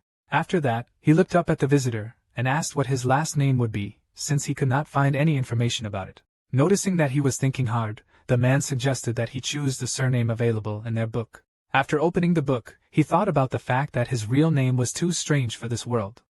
So he began to go through the names of the world stars that were in his world. Suddenly an idea appeared in his head, and the young man looked in front of him in surprise. The manager handed him a sheet of paper and a pen explaining that he should put his signature here. Signing the proposed document, Cho Iasu thought about the fact that he wanted to choose the surname Bloom, and in a moment he was already declared a baron. He asked the manager, and he can go now. However, he explained that the newly minted baron now has to study for 3 years in the count's family, in addition to paying 1,000 every year, so the title of count will cost 50,000 gold. Cho Yusu realized that he had completely forgotten about these conditions, but replied that he planned to study with the Meditz family, asking if there were other options. The manager explained that if he paid 1,000 gold right now, they could issue him a certificate right now. When the young man went out into the corridor, Hyan was already waiting for him there, who asked if he had really bought the certificate. Coughing loudly, the boy pointed at himself with his hand, urging her to address him properly. To her indignation that he didn't respect her as a wizard, Cho Yusu replied that he didn't want to be captured. However, the elf declared that she did not care, so now the newly minted Baron Bloom had to call her a witch. When the neighbors said that she wanted to eat, the young man said that he had already looked at the restaurant he wanted to visit, so he offered to have dinner. When they got there, Cho Yusu was looking at the plate of large lobster in front of him with a greedy loud gaze. Glancing at his neighbor, the young man asked why she had such a face, to which he heard that she wanted delicious bread and soup. Trying to convince her that seafood is very tasty, the guy suddenly realized that she hates everything related to the ocean. Crossing her arms over her chest, Hyan stubbornly stated that he could eat anything since she only wanted a pound cake right now. While skewering a single shrimp on his fork, Choice told her that she just doesn't know how to enjoy food. When he put the food on her plate and offered to try it, Hyan raised one eyebrow skeptically. Having skewered it on her fork, the girl froze for a moment, not daring to take it into her mouth. In a moment, Cho Yusu watched with satisfaction as the elf tasted the piece of shrimp he offered. Chewing the seafood, the girl opened her mouth and surprised experiencing completely new tastes. The young man was already smiling broadly, asking the girl if she liked the taste of the shrimp. However, instead of answering, Hyan raised her hand and loudly called the owner of the tavern, which surprised the woman very much. Looking at the house, the elf said that they were served a dish with the aroma of fish, but they did not bring water with lemon to it. Cho Yusu watched intently as the woman anxiously rushed to carry out his neighbor's orders. Turning his gaze to the girl, the young man paid attention to the fact that she could have said it more gently, but heard in response that she always talks like that. He noticed that her speech only changed when the owl was talking about bread, although he wasn't sure about that either. Hyan explained to him that since his bread was tastier than the most prestigious in the empire, it was obvious that she had become more polite. Pointing to the dish in front of her, the elf said that the lobster was very expensive, so it was unprofessional not to serve it with lemon water. Closing his eyes, Cho Yusu agreed, to which Hyan asked him to hand her another shrimp. Suddenly she noticed how her neighbor was trying to eat the shrimp on his plate, and for a moment the girl froze. Choice held a spoon in one hand and a fork in the other, and it was with ease that he tried to break the tail of the seafood on his plate. A condescending smile appeared on the lips of the elf, carefully observing this picture. After the meal was finished, they both went to the market where they immediately approached the fish row, holding her nose firmly with her fingers. Hyan said that it stinks so much that her nose is about to fall off. However, Cho Yusu explained that it was actually the smell of the ocean, while simultaneously asking if she had ever been to the coast. After hearing the objection, the boy understood why his partner looked so agitated when she complained. Finally, they came to where the port was located, and the young man said that they had finally arrived.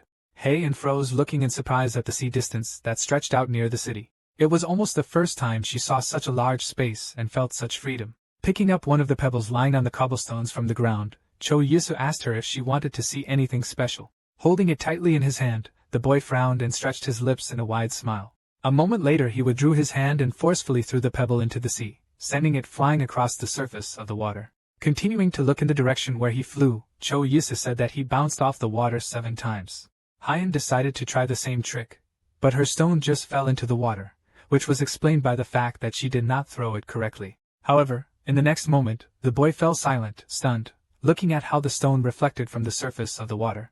At his indignant words that it was not fair to use magic, the girl threw up her hands and said that if he wanted to complain, he should have been born a wizard. She turned and said it was time for them to go, calling him a baron. Chaosu immediately asked her not to call him that in public, as he was still not used to his new status. After continuing his journey for some time, the young man stopped in front of one of the signs, suspecting that he had found what he wanted.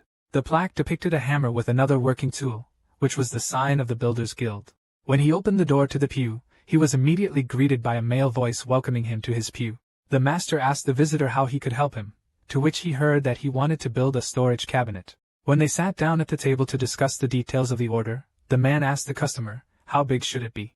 To which Choisui replied that it would be a storage room intended for the entire village. In order for the master to understand the scale of the work, the boy added that about 70 people live in the village, and it takes 3 days to get there. After counting everything, the craftsman said that it would cost the customer 52 gold coins. Estimating that a wooden raptor would cost 20 gold, Choisui decided that it was not too high a price. To his question about how much such work would cost the feudal lord's estate, the man replied that it all depends on the size of the work. Having heard that the work would be worth 50,000 gold for an estate like the Meditz family, the newly minted baron decided that he was still far from that. The master pointed to himself and boasted that his grandfather once built a castle for a lord and shared tricks and tips with him. Placing his hand on the table, Choisui asked the craftsman to give him his business card in case of need. When asked what his name was, the boy stretched his lips in a wide smile and said that his name was Isu Bloom, adding that he was a baron. Hearing the high status of his guest, the master immediately jumped up from his seat, assuring that the ordered vault would be executed in the best possible way. Choisui gave a tight smile and said he would consider it, adding that they would meet later outside the hotel on the shopping street after sunrise. Leaving the builder's bench, the young man thought about the fact that he was uncomfortable when an older person showed such respect to him. For him, a person who was brought up in Korean customs based on respect for elders, it simply tore his conscience to pieces. Suddenly the boy stopped, thinking that this closet would be quite enough as a parting gift. Suddenly his attention was drawn by a small cat with thick black and white fur, which ran up to him sticking out its tongue. And while Hyan tried to convince the boy that it was time for them to go to the hotel, Choisui himself thought that the puppy was quite cute. The young man asked his partner to wait a little, to which the girl answered pragmatically that she would give him 10 seconds. Choisui, who crouched down next to the puppies, who immediately rushed to him and started licking his face, making the boy laugh. When the owner of the dogs approached them, the young man asked him what the breed of dogs was called, to which he heard that they were called border collies. He added that they are very intelligent, and are also considered the best herding dog breed. Imagining how such a dog would follow a flock of sheep, Choisui thought that he definitely needed such dogs. While the owner was explaining exactly how to give commands to the dogs, the boy asked how many dogs he needed if he wanted to add them to a flock of 50 sheep. Hearing that one dog worth 3 gold would be enough, the newly minted baron decided to buy a boy and a girl. Handing the money to the seller, the young man thought about the fact that there is always a shortage of workers in the village, so the dogs could be useful there. When the pets began to lick his face, Choisui thought that if the dogs were not needed there, then he could easily take them for himself. Suddenly his eyes fell on Hyan, after which the boy suddenly remembered that she does not like animals very much. The face of the elf was focused, and her eyes were looking somewhere in the distance, completely not paying attention to what was happening nearby. A drop of sweat rolled down Choisu's face as he decided that the girl had a psychological trauma or something. The next morning, when they both went to the hotel, the master from whom the young man had previously ordered a storage cabinet was already waiting for them. Looking at him, Choisu suggested that he pass through to begin work on the order, to which the craftsman happily agreed. Looking at the contented baron whose face was being licked by happy dogs, the master noticed that he looked very happy, assuming that he managed to sleep well. Hyan, however, looked far from pleased, surprised that her partner was acting as if he was also a dog. And when the boy put the dogs in the carriage and said that they could go there, she was indignant that the puppies took her place. Approaching the craftsman, Choisu warned that the villagers did not yet know that he had become a baron. Therefore, I asked him to address him as Mr. Isu for a while, without emphasizing his new status. He just smiled broadly and assured that he understood everything and would fulfill his request. Choisu didn't say anything, but just looked at the master gratefully, and stretched his lips in a warm smile. When he and Han got into the wagon and the boy took the wheels in his hands, he asked the neighbor if she liked pussing. However, she angrily snarled that it was supposed to be a fun trip with entertainment, but instead he had plunked down money to become a noble. Glancing at the girl, the newly minted baron assured her that they would have a whole year ahead of them on their journey. Looking closely at the boy, the elf remembered that he had said that he would study with the Meditz family. When he asked why she needed to know this, Hyan replied that she also needed to prepare for the trip, so she wanted to know how much time she had for it. When the boy said that she could attract a lot of attention, the elf assured her that she had a plan, but he had to go with her. As the carriage entered Lodoren, everyone began to converge on the main square to meet Choisu and his companion. The villagers looked in surprise at the 2 herding dogs and the expensive seafood stored in the refrigerated containers. Puppies, should they see the headman of the village, immediately rushed to him and began to lick his face.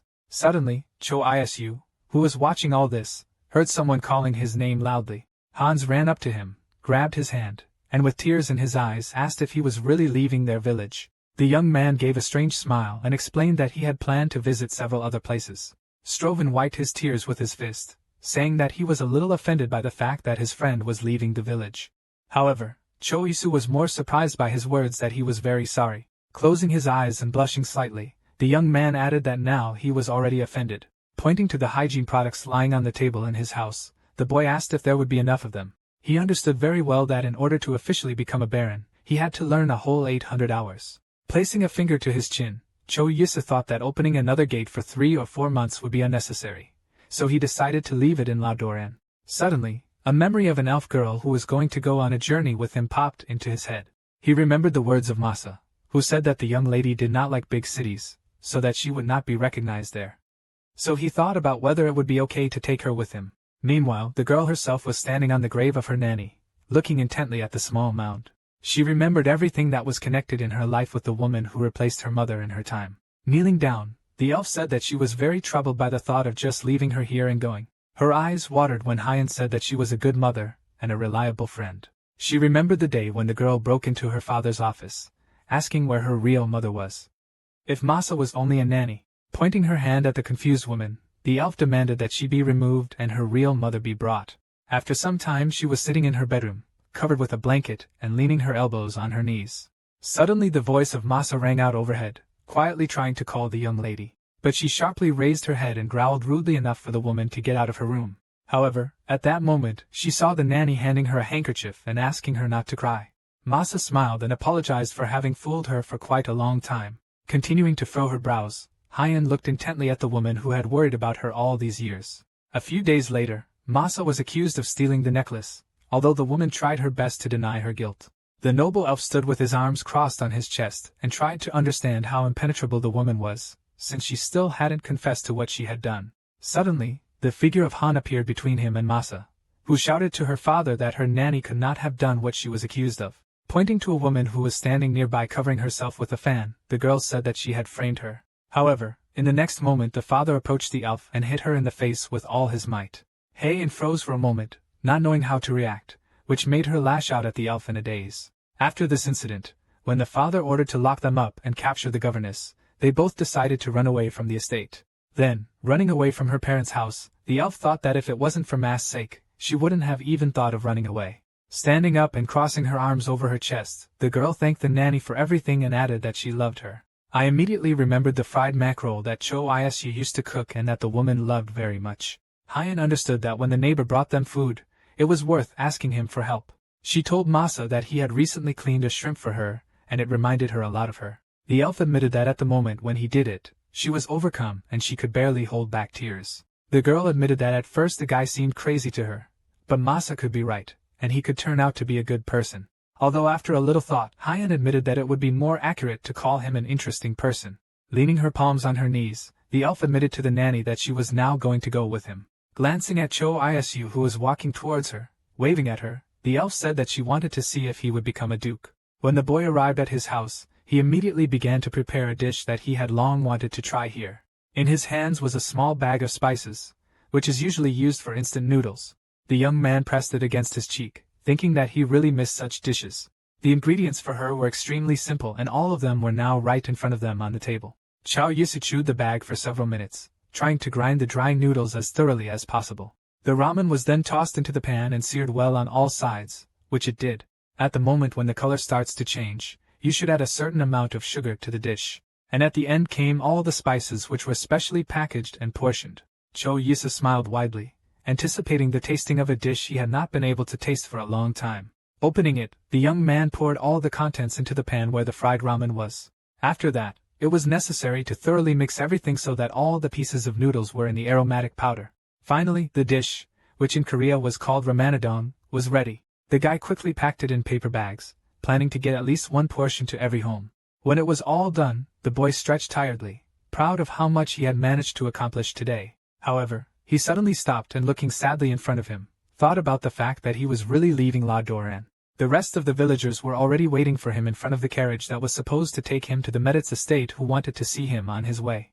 The young man gave each of them a packet with a dish he had prepared himself, to which they reacted with great surprise. Suddenly, Choisu heard someone calling his name loudly and turned his eyes in that direction. Han suddenly ran up to him, grabbed him in a tight hug and said that he must visit them. When the big man let him go and the boy tried to catch his breath, the village headman approached him from behind. He called the boy over and quietly thanked him for everything he had already managed to do. The man especially thanked for the warehouse and herding dogs, but the boy smiled and assured that these were ordinary little things. Without hesitation, the young man said that he had a request for the old man, which was to keep his house as it is.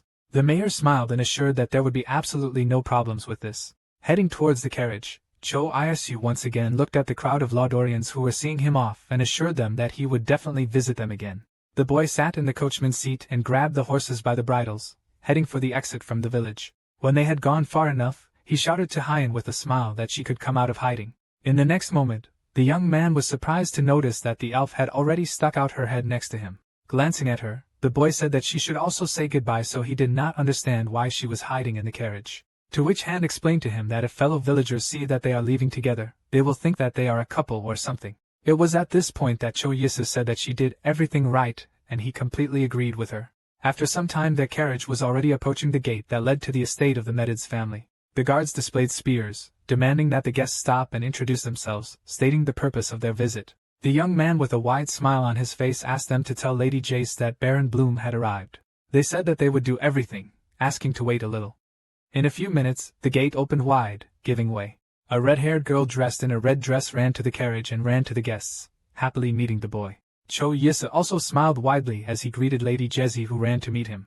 The girl looked at him admiringly and happily assumed that he must be tired from the journey. Descending from the coachman's seat, the newly minted Baron apologized and said he had to ask for something. At that moment, Heian got out of the carriage and silently looked at the red-haired Miss Meditz.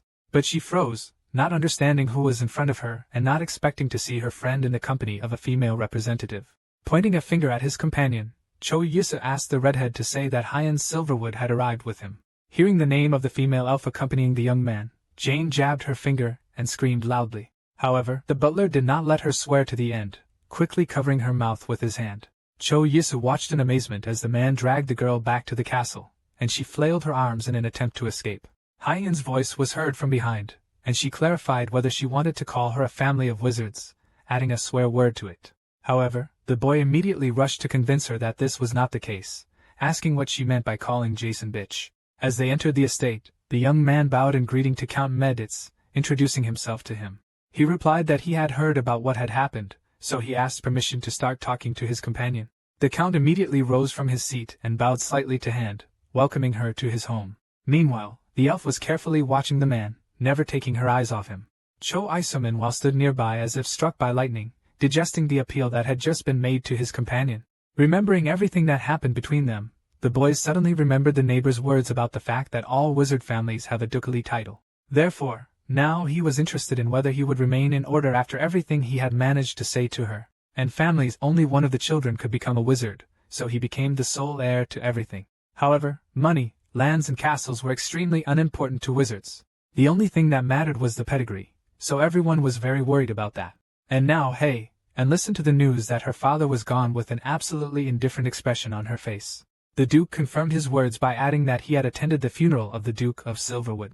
Suddenly the girl clenched her teeth tightly and filtered through them, whether other people had grabbed his fortune. She assumed that the woman who forced her to leave home and her accomplice bought an estate in Armenia with the money they received as an inheritance. Firmly twisting her fingers into fists, the girl clarified whether the Duke's son had also bought himself a title certificate. When the Count City had no such information, Hyen quietly thanked him for giving her the news of her family. He said that it is not worth thanking for such a thing, at the same time asking how she met Baron Bloom. She replied that it was just a happy accident, after which she came closer to the man and said that she had a request for him. It consisted in the fact that the elf wanted to stay here while Baron Bloom was staying with them, while not revealing her identity. When the girl asked if the Count knew about her powers, the man replied that he had heard about them, to which she promised to help him if such a need arose. When the guest left his office, the head of the Meditz family stood up and, resting his hands on the desk, thought that he had gotten his hands on a real treasure. He shouted loudly, summoning the butler to his office, as a result of which he immediately found himself on the threshold of the door. Remembering the young Duchess Silverwood's face, the Duke ordered him to gather all his sons here immediately. Meanwhile, Jace was growling loudly, thrashing about on the bed and unable to believe what was happening at her home estate right now. The elven girl, whom she thought was an ordinary log, turned out to be not just a sorceress, but a descendant of a respectable ducal family. Out of powerless rage, the redhead even bit the edge of her bedspread with her teeth, trying to control her anger. Her governess, with a big drop of sweat running down her face, smiled and asked her to say all this as quietly as possible. When the woman said that the master had called all his sons, the redhead froze for a moment, looking at her and knowing perfectly well how this would turn out. A predatory smile appeared on Miss Jace's face as she promised to be as gentle as possible with the Duchess. It suddenly occurred to her that the appearance of the Duchess of Silverwood might distract her father from the thought of her marriage. And this means a certain freedom for her. Meanwhile, Hyan herself, sternly putting her hands on her sides, demanded that Cho Yisa prepare a new loaf of bread. The boy looked intently at his companion, asking her if he could do it after he rested. However, when she raised her finger and reminded him that he owed her 1 loaf a week, he agreed, asking her to wait at his place. When the young man asked Jace to use their kitchen, she looked at him dumbfounded, not understanding what he was doing it for. Raising her hand, she said that he was not allowed to enter the kitchen, which surprised the boy very much. So he asked why exactly? To which Miss Meditz explained that if the servants do their job badly, they will definitely be punished. And if an aristocrat comes to them, they will be uncomfortable. However, the idea immediately appeared in the redhead's head that they could use an additional kitchen, to which Cho Isu agreed. At his request that she give him some more ingredients, the girl asked what he was going to cook this time. In a few minutes, there were eggs, chicken, bacon, and a paper bag of flour on the work table. Rolling up his sleeves and getting ready for work, the boy assured that everything would be ready soon. He froze for a moment, staring sternly in front of him, and trying to remember the correct recipe. After that, with a wide, warm smile on his face, Choyasa got down to cooking, gently kneading the dough. After that, spreading it among the molds, he added egg yolk and pieces of bacon. At this moment, the boy really felt like a bread magician who waved a magic wand, and from under it, creations of bakery art appeared. Stunned, Jace watched his every move in shock, unable to believe her eyes. When it was finally done, she stormed over to the table and asked if she could try one, to which the boy asked to keep one for Hyan. The young man watched in fascination as the redhead savored his dish, waiting for the reaction of the man who he thought had perfect taste. In the next moment, he saw that the girl's face stretched out, and her eyes widened in surprise. When the boy asked her if she liked him, Jace couldn't even immediately find the words to describe how she felt. In the next moment, the redhead jumped on the spot, saying that the dish was extremely delicious. When a satisfied Cho Yisu took the rest of the cupcakes to take to Hyan, Miss Medetz said she would be in the guest room. At the door, they saw a waiter who bowed and introduced himself as Lucas. When the Baron greeted him, the boy smiled and said that he was ready to accompany the elf women to the room. As they both stepped out into the corridor, the waiter said it was an honor to serve the Baron. At his offer to help with the change of clothes, Cho Yisu gave a strange smile and assured him that he would handle it himself. After some time, Cho Yisu was already standing in the corridor, adjusting the lapels of his coat. Trying to calm his excitement, the boy put his hand to his chest and took a deep breath. When Jay saw him, she put her hands to her sides, her mouth agape and staring at him in bewilderment. The girl started running around him and talking about how now he looks like a real aristocrat. Suddenly, Han's voice was heard from behind, who said that such behavior is quite distracting.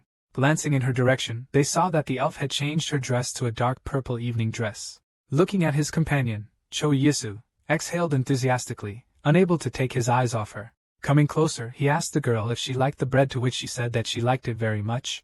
Jace also came closer and noticed that she had eaten absolutely everything, but she was stingy with emotions, to which she heard in response advice that she should not interfere in her own business. The young man, who was friends with both girls, watched their quarrel intently, not daring to intervene. Placing her hands at her sides, Miss Meditz noted that the elves were quite comfortable in Shoiso's company, so she could do the same to her.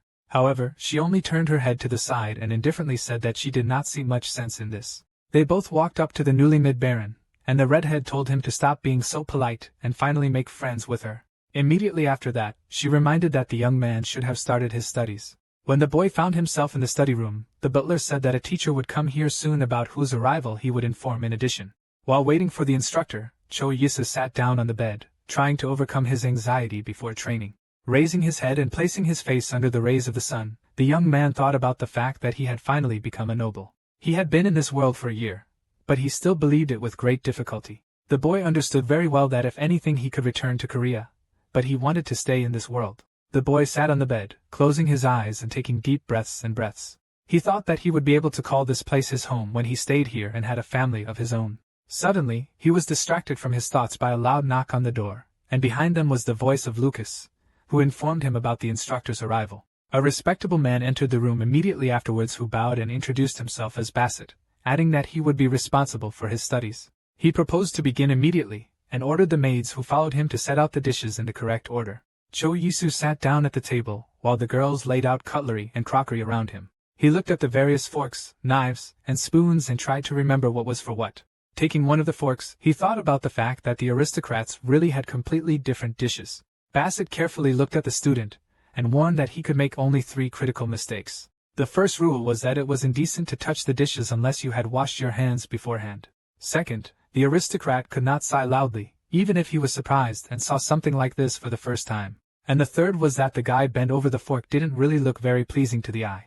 The man added that after the table was covered with a tablecloth, he should have allowed the servants to simply put the food on his plate. Listening to the instructions that he should not put his elbows on the table, Cho Iso felt his head start to spin. The young man asked to stop for a while because he could not remember everything, because of which Bassett said that he would now repeat everything. When the lesson was over after a while, the boy just silently crawled into his room and hit the floor. Raising his head, he thought about the fact that he was very tired and now actively needed a large portion of sugar. Suddenly, Jace burst into the room, opening the door with a wide smile and calling the boy's name. She wanted to ask if he had already finished his studies, but noticing how he was standing cross-legged, she cut herself off mid-sentence. The girl tried to wipe her eyes, suspecting that she had just dreamed of such a picture. After that, she looked at her friend again, and waved to him smiling widely. Cho Asu was already sitting on the sofa, crossing his legs, and asked how his friend went for a walk with Hyan.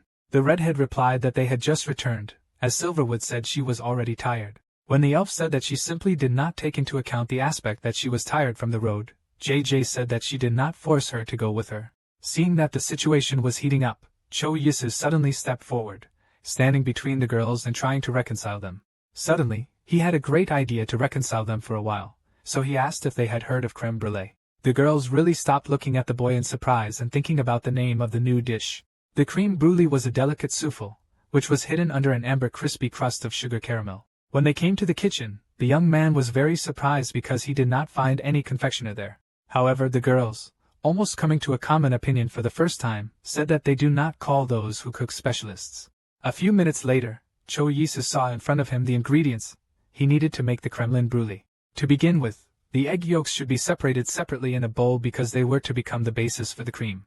After that, milk and vanilla pods were added there for a pleasant taste and aroma. The boy held up a stick of spice, saying that vanilla had so many uses, so the girls might like jam and syrup with it.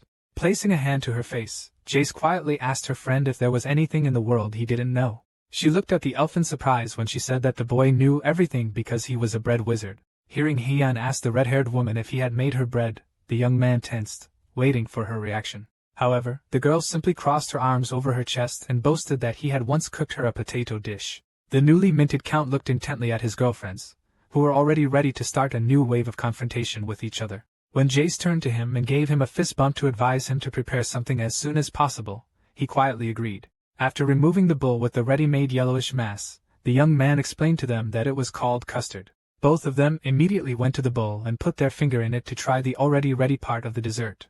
Putting her finger in her mouth, the red-haired woman looked at her friend in surprise and said that it was very tasty. Hearing these words, Cho Yisu said that now it was necessary to let him cool down very well. Hearing this, Jace turned her head to the maid and asked her to bring them some ice. The young man was surprised that they had ice, to which the girl explained that they had a whole storage room for ice. She explained that it can be stored even until May, and they use it to prepare chilled desserts. Touching his chin, Chiesu wondered what the redhead was talking about now, which required shaved ice to make bingsu. However, distracted from his thoughts, the boy said that now they needed to put the cream in a bowl of ice. In addition, a sweet meringue for dessert should have been prepared from the proteins that remained. Smiling broadly, the young man turned to his girlfriends and suggested they hold a meringue contest. When they came to the table, he explained to them that they should beat the egg whites quickly with a fork, sprinkling sugar from time to time. As the girls got ready, Cho Yisu gave a loud command for them to begin their work. Grabbing a fork in her fist, Jaeger began to beat the squirrels with all her might, trying to overtake her Duchess rival. However, Hyan paid absolutely no attention to her, using her water magic to work so that her hand wouldn't get tired. Cho Isu, completely ignoring the angry look of the red-haired woman who resented the use of magic, added that when the foam appeared, it would be appropriate to add sugar. After some time, there were already 2 bowls with well-beaten egg whites, which held their shape well on the table in front of them. Jason immediately put her hand to her forehead, and assumed she was the winner, as the elf marveled at her energy. Cho Yusa looked at her friends who resembled a dragon and a tiger ready to engage in battle at any moment, and asked them to calm down. Taking one of the bowls that contained the squirrels, the young man said that now it was time to plan it and shape it with a pastry bag. Without wasting time, he got the right tool and started working with squirrels. The girls rushed to the table again, trying to try what he was doing and be the first to do it. Taking the baking sheet by the hand, Choysa smiled and said that it was time to bake the meringue over low heat. When he asked if he could entrust him with such a job, the cook replied that he would try very hard. After a few minutes, JJ closed her eyes and began to demand that they finally be allowed to try the promised creme brulee. Seeing the small cream cups filled with yellowish cream, the girls exhaled enthusiastically. They turned their eyes to the cook, asking him if they could taste the dessert right now. However, he said that now it is necessary to sprinkle it with sugar and heat it well with a lighter. It was at this second that it dawned on the boy that there is no such thing as a burner in this world. Grabbing a piece of burning head, the young man brought it closer to the dessert, watching how a crust formed on the surface. In a moment, he told his friends that now everything was ready, so it was time to taste. Everyone present looked enthusiastically at the cream cake, where it was fashionable to notice the dessert under the amber caramel crust. When JJ impatiently asked again if they could finally be worth it, the maid reminded her to eat in the dining room. She followed the advice and went to a separate room, where she showed the audience how to break the caramel and eat it together with the cream. Wasting no time, the girl sent a spoonful of cream to her mouth, closing her eyes from impatience. Hyeon did the same, sitting on the sofa and looking in front of her. Noticing the red-haired woman's reaction, the maid fearfully extended her hand to her, asking if she didn't like it. However, she enthusiastically wrapped her hands around the spoon and looking at the newly baked baron said that it was extremely tasty. Grabbing him by the shoulders, she shouted that she should have taken him into her family before he became a baron. Shaking the boy behind the window, Chase asked him why the hell he doesn't work for her family as a pastry chef. When she let him go, Choysa reminded them that they still had custard left, offering to share the dessert with the others. The redhead spread her hands, agreeing that it would really be more fair. Hearing that the girl wanted to make sure that he would definitely try a new dessert, the court chef tensed up. Meanwhile, Choisu turned back to Hyeon, who was sitting on the couch and staring intently at the empty cream jar that contained the dessert. When he asked if she liked it, the girl replied that the dessert turned out to be quite good. In the meantime, Jesse turned to the maid to tell the cook to bring the dessert that the baron had ordered for him earlier. The young man explained that she could be called an ordinary sugar cookie, and in his opinion, they would be perfect as an addition to a cup of herbal tea. He added that it would be better to try it once, so the girls grabbed one trick each without missing an ace.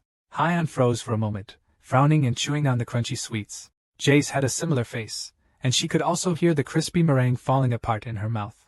In the next moment, both girls grabbed hands and started circling the room laughing merrily. And while the elf rushed to get a new portion after that, JJ ordered that the additional kitchen was now at Cho Yisa's disposal. And if he needed any components, they should be brought immediately. Immediately afterwards she turned to the cook who was standing nearby and asked him if he had managed to write down the recipe. At this moment, Cho Yisa thought that it was not a problem for him to speak like he knew or understand them, but he could not write at all. Approaching the cook, the boy assured him that he would tell him the entire cooking process a little later. Meanwhile, in the dining room, the lord and his wife were also sampling the dessert that the young baron had prepared. The woman admired the interesting aroma, but her husband said that the creme brulee was very tasty. He explained to his wife that the boy had used the vanilla they had received a few days ago, so he hoped they could continue to purchase the spice. Suddenly, there was a loud knock at the door, and the lord shouted loudly that the visitor could enter. A butler appeared before him, who said that he had come to the master with a report. According to him, the eldest son of the family was currently traveling in the south. In addition, he recently became interested in wine, so he is now actively studying wine making. When the man began a story about his youngest son, the lord interrupted him and asked what his daughter was doing right now. His wife suddenly froze and covered her mouth with her hand in fright, realizing what she could hear just now. Her husband also perfectly understood what a pause could threaten, so he directly asked if Jaeger had sometimes fought with the Duchess. Dvoretsky cleared his throat and assured that the situation between them was not really that serious. However, clearing his throat, he added that he and Baron Bloom had decided to become friends, ignoring all rules and manners. Lord Meditz turned to his beaming wife and said with a smile that this was simply wonderful news, to which she agreed. They knew very well the character of their daughter, who deservedly held the title of the most problematic member of the family. Never mind, she knew that someone was saying something unpleasant about her, so no one could stop her. Therefore it was even more surprising that Jace managed to befriend the Duchess of Silverwood. The next morning, the girls were already waiting for Cho Yisu outside. And when he arrived, they asked where exactly he learned manners. Running up to his girlfriends, the guy apologized, explaining that he had to do something else. Suddenly, Cho Yisu's gaze lingered on Haen's figure, causing his face to stretch out in surprise. He asked her if it wasn't the same dress he bought or recently when he went to town. Ta threw her hair back and said that she really liked that the dress was comfortable. Cho Yisu still remembered how he approached the shopkeeper, not knowing any parameters, except for the height of the future owner. However, pointing to the belt on her waist, the elf woman added that it was somewhat uncomfortable here as it seemed that the clothes were suffocating her. However, Jeji said that in order to solve this problem it was worth simply solving it before the maid saw what she herself had done. After some time, the three of them were already sitting in the carriage, and Choiso was admiring the beautiful view of the river and the mountains. He was fascinated that the river and town were named after the family, so he promised that if Hyan would give him land, he would name the river Bloom. The boy assumed that there could be quite a lot of different fish in such a large river. However, Jason immediately replied that there were actually absolutely no fish in their river. The girl added that even the nearby fields did not produce the required amount of harvest, so they were now expanding the territory. However, Cho Yisu immediately advised her that it is possible to raise cattle in the highlands and grow crops in the lowlands. Suddenly, another idea popped into his head and he asked with a smile if they made cheese. The redhead confirmed this and added that if he wanted to see the city, he could stay and they would return home sooner. Hearing this, the young baron froze, looking at his friends in surprise and asking if they were sure about this. However, the girls only smiled and assured that there would be no problems with this. When the carriage stopped, Jaeger and Hyan jumped out of it, heading to where the horses were standing. The servants tried to stop them, but the redhead only waved her hand, advising her friend to enjoy the walk. Continuing to sit in the carriage, the boy watched the cheesemakers make cheese as many did in the spring. Noticing one of the boys, he sharply asked the coachman to stop the transport for a moment. The young baron called the boy to him, because of which he raised his head and looked at the nobleman in surprise. Hearing that he wanted to ask him a few questions, the boy asked what he was interested in. Holding out his hand which contained a baked meringue, Cho Isu invited him to try it. The boy wasted no time in taking the candy and carefully put it in his mouth. After taking a bite, he smiled and said that it was actually very tasty. After that, paying attention to the loaded wagons, the young baron asked where exactly they were going. To which the boy replied that they were going to the lord's castle to bring the manufactured cheese into the storage. Cho Yisu hummed under his breath as he carefully observed what was happening in the city. He suddenly wondered if they made ricotta from the whey left over from cheese making.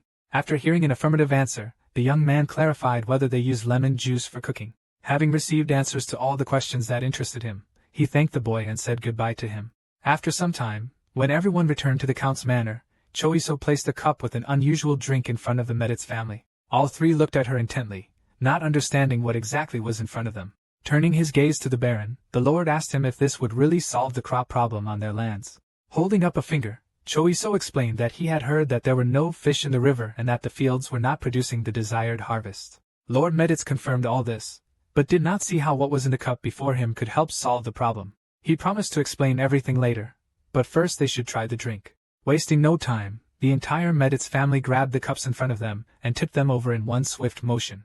Wiping her mouth, Jay said the taste was sweet and sour, but she liked it. When her mother asked what exactly the drink was made of, the young man explained that he had replaced the lemon juice used to make ricotta with milk. All this occurred to him when he was walking through the city and saw many people cooking cheese. Then he realized that the waste from the lemons got into the ground and spoiled the soil near the river. However, if you replace lemon juice with milk, there would be no need for lemon juice. And accordingly, there would be no substance that would spoil the soil, and the crop would grow normally. At the same time, the boy perfectly understood that people needed cheese besides. It was worth more than milk itself. Hearing these words, Jay-Z immediately asked her father if they could make cheese a little further from the pastures. Therefore, the girl offered to bet not on the quantity of cheese produced, but on its quality. After hearing her say that solving the crop problem was more important than the profit from the cheese, Choiso suddenly understood why this family was so respected. Suddenly, Lady Medit stood up and said that he had found the cause of the bad harvest, and offered her a solution. So now she understood why Jay spoke so highly of him. Smiling widely, the woman added that it was not a complete delusion. Hearing how she cursed the daughter and husband looked at the woman in a daze, not expecting such a thing from her, covering her mouth and laughing. She reminded herself that they used the word all the time, so she could too. With a strange smile, Cho Yisa thought that Madame JJ's mannerisms were clearly inherited from her mother. He turned back to the lord's family, telling them that he now understood why the people loved them so much, as he was well aware of the difficulty of deciding to change priorities. However, Lady Metz immediately replied with a big smile that they were getting some benefit from it as well. The young man thought that he did not know what kind of relationship this family had between wealth and generosity, but they definitely knew how to help each other. Meanwhile, in the luxurious dining hall of another estate, several women were sitting at a table enjoying desserts. However, one of them holding a cup drew the attention of her friends to the fact that an international festival will be held in the city of Medit. The others also began to discuss this event, thinking about what they would do when they first asked permission from the imperial family. However, the one who mentioned it first asked sternly if they were going to go there. Back at Miss Pete's, the girls immediately said they didn't need to go there, as they didn't need to make friends with a family that had money but was completely devoid of manners. Another of the girls asked if they had heard the news that the Meditz family was expanding their pastures by taking over the wool market. When she said that they were affecting the Pete family in this way, she was immediately approached by a woman who started this conversation. However, one of those present putting a cup on the table added that the Duke's family had recently paid a visit to the Meditz family. After hearing these words, Mrs. Pete looked up in surprise, asking the girl if it was really so. In their kingdom, the wizarding family could rarely be seen outside of an official meeting organized by the emperor. That is why the nobles always tried to make friends with them. And that meant that the Petes had to go to the celebration, even if they didn't want to. Cursing her lips in disdain, Miss Pete gave a loud squeal, showing her full attitude to the whole thing. She said she wasn't sure about that, as she thought it was a waste of time to travel so far for some rumor. The girls sitting across from them explained that they weren't going there because they liked the Meditz family. She added that they will have the chance to befriend the Duke family, or accuse a rival family of false rumors. The rest also agreed with this statement, hoping to embarrass the Meditz family in a good way. Mrs. Pete thought for a moment because she did not want to go to the celebration just as much as she did not want to lose the opportunity to humiliate her competitors. A second later her full lips stretched into a faintly devious smile. She wanted to take revenge on the Meditz for buying wool at a higher price, thus humiliating them. During the preparation for the holiday, everything from the dishes to the design and decoration was criticized. Cho Yisu watched with a wide smile as the two workers sweatily tried to decorate the hall. Suddenly he felt someone touch his shoulder, and heard Jason's voice calling him. Pointing to the door behind her, the girl asked him if she could talk to him. In order for no one to hear them, they went for a walk around the city, enjoying the local scenery at the same time. Cho Yusa looked at her friend and said that he had heard about the festival, wondering if the red-headed attended festivals organized by other families. When she said that she used to ride them as a child, the boy asked why she doesn't do it now. Jeez explained that every time after coming there her mood deteriorated. However, crossing her arms over her chest, she added that this time the festival was being organized by her family, so she was going to give it her all, because holding such a celebration meant recognizing her family as emperor. Immediately afterwards, Jay sharply asked him to discuss the matter with Hyan. At his uncomprehending look, the redhead explained that no one would dare utter a single word in the wizard's presence. When Cho Yisu said that she would decide for herself, and that it would be better for Z to talk to the elf herself, the girl said that he was much closer to her. At this, the newly minted Baron surprisingly reminded that the matter concerns our family. With a big smile on her face, Jason agreed, adding that she would ask the teacher to be a little stricter with him. Hearing her words, the young man stiffened, feeling as if he had just been struck by lightning. In the evening when the next class was completed, Choyasu collapsed on the bed tiredly. He remembered the teacher who was standing over him with a book, reading new rules, which at some point began to resemble a devil. The newly minted Baron shouted loudly, demanding his friend to stop taking revenge on him so cruelly. And now, staring at the ceiling in front of him, the boy thought that he needed to eat at least some food. And now he wanted a dish called samgyeopsal, which was fried pork belly. Thinking about it, he jumped up sharply, finding himself in a sitting position on his bed. Twisting his fingers into a fist, the young man decided that he would immediately leave for Loud Erin. When they arrived, the boy ordered the coachman to take the carriage and return here in 3 days. Rushing to his house, he mentally turned to the interspatial gate to wait for him.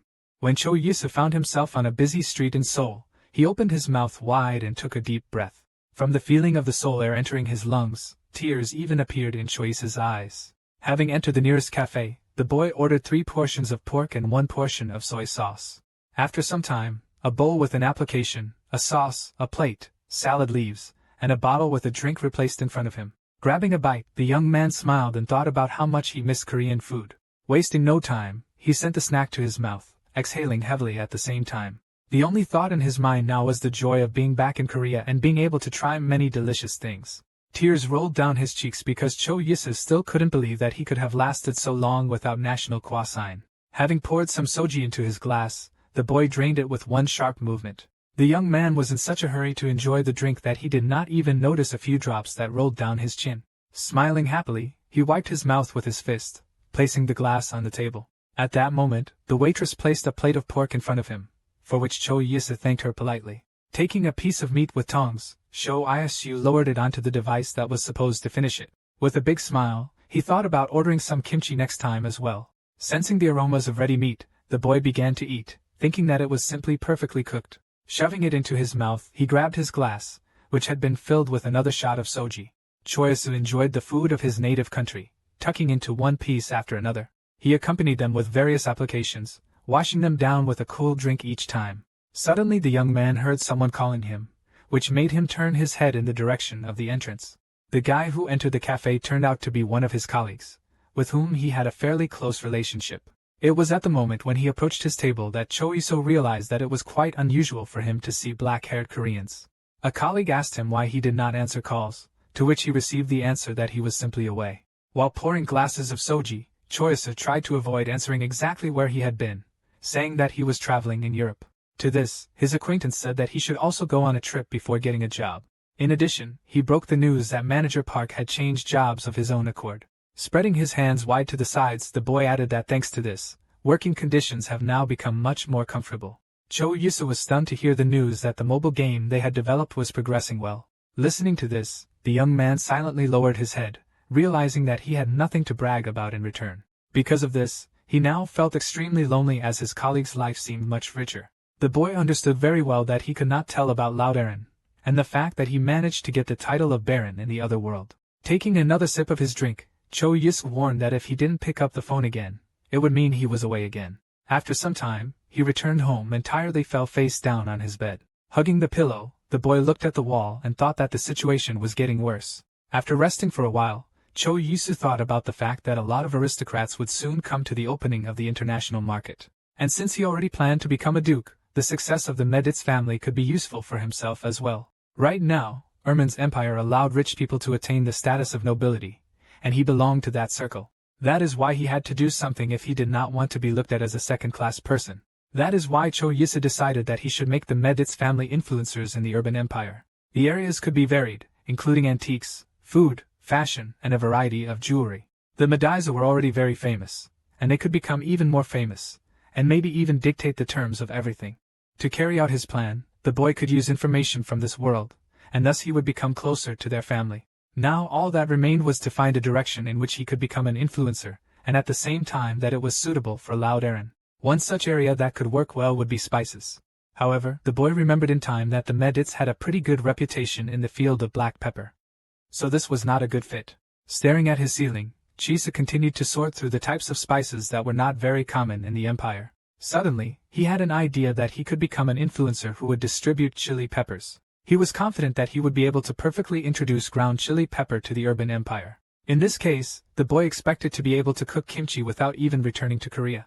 When the decision was made, Choisa decided that in such a case, everything needed to be prepared. When he returned to the Meditz estate, he was met by Hain and Jace, who assumed that he had fled to Lodoran to keep himself busy. The boy tried to calm them down, but the girls were already in a rage and assumed that he was just going to eat Mrs. Humphrey's meals or bake bread without them. Suddenly, Cho Yusuf froze and looked intently at his friends, who were standing in front of him in exactly the same dresses. And while they resented his hypothesis that they had become named sisters, the young barons simply ran away. Pulling away from both girls, Cho Yusuf wondered when they had managed to get so close to each other. After that, he decided it was time to start making kimchi, so he reached into the interspace bag. Having put the food in a special jar and the flour and chili in a large box, the boy decided that they were no longer worth worrying about. In the next moment, he called Lucas, who said that he would be able to give him orders.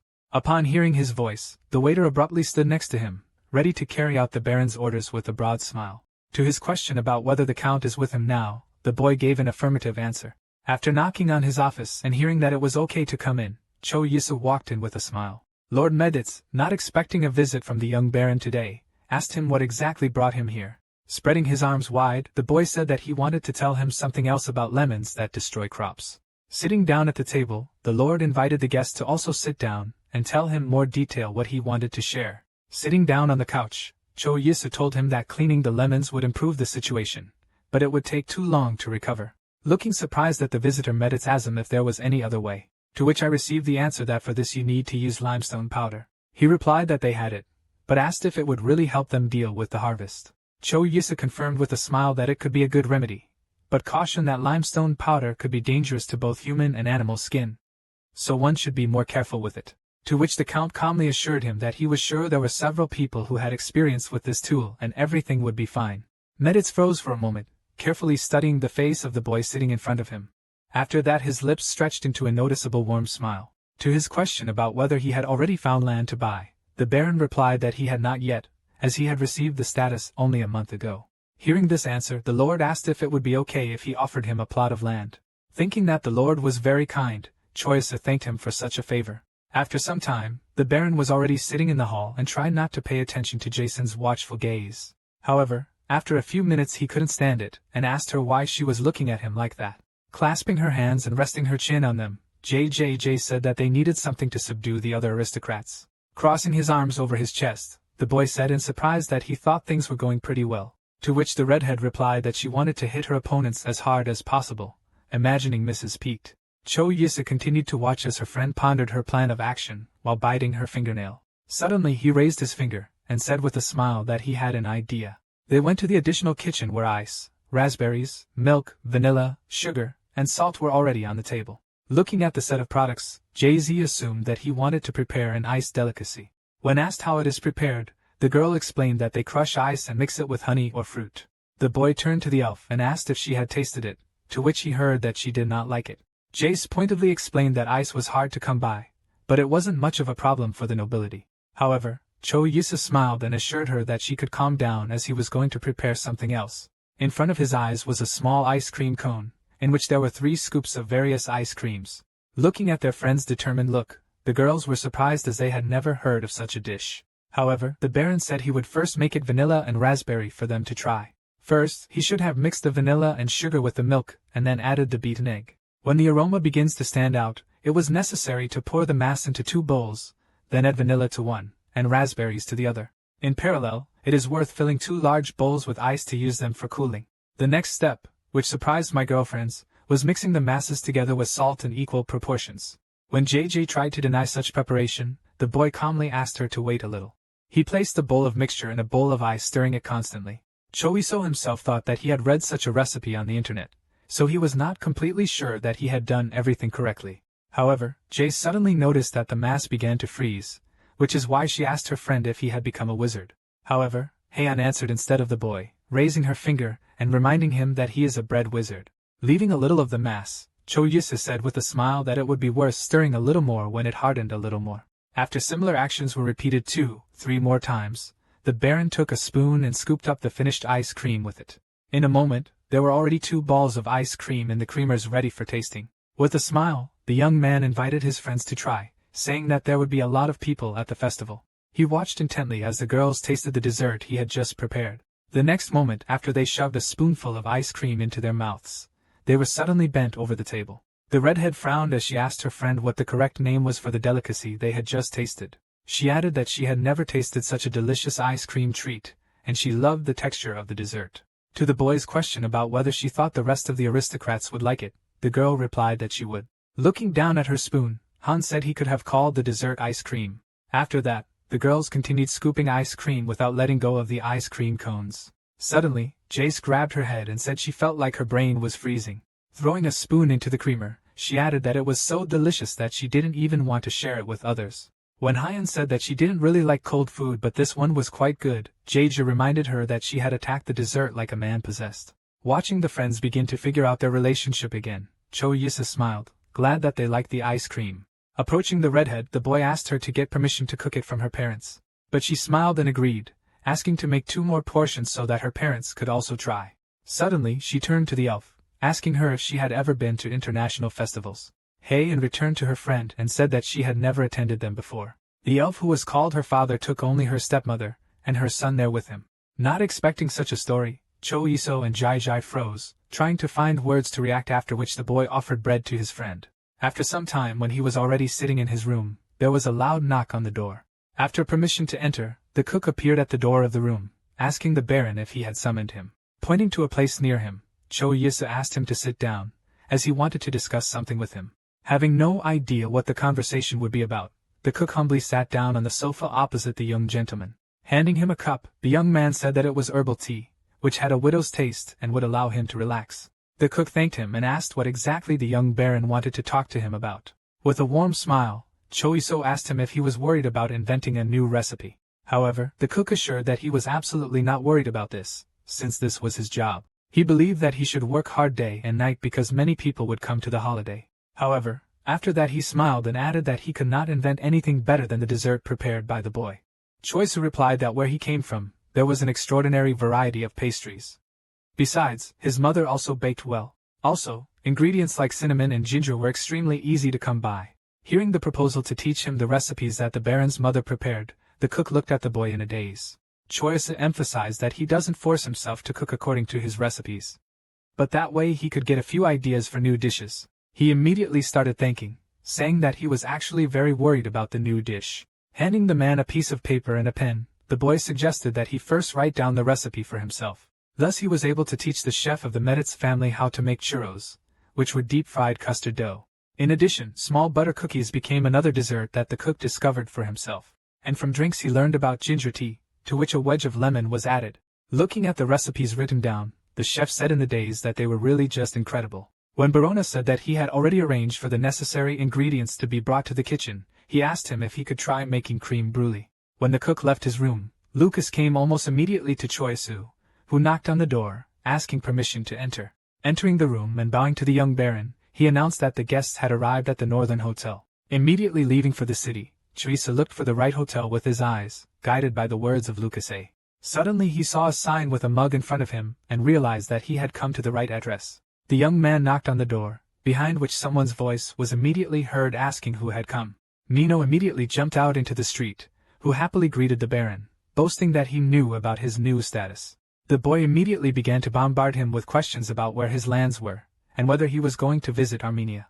Cho Yisa, not expecting such a flurry of questions, gave a strange smile and offered to drink a little, asking if he had come alone. Covering his mouth, Nino smiled and said that he had come alone since his father was still working. Hearing this, the young baron invited his friend to take a short walk, after which they set off along the avenue of the garden. When asked by Strive Jr. about his classes, he got an honest answer that they were extremely boring. When Cho Yisa asked him if the boy knew about the festival, he replied that because of it, he and his father decided to stay in the city for a week.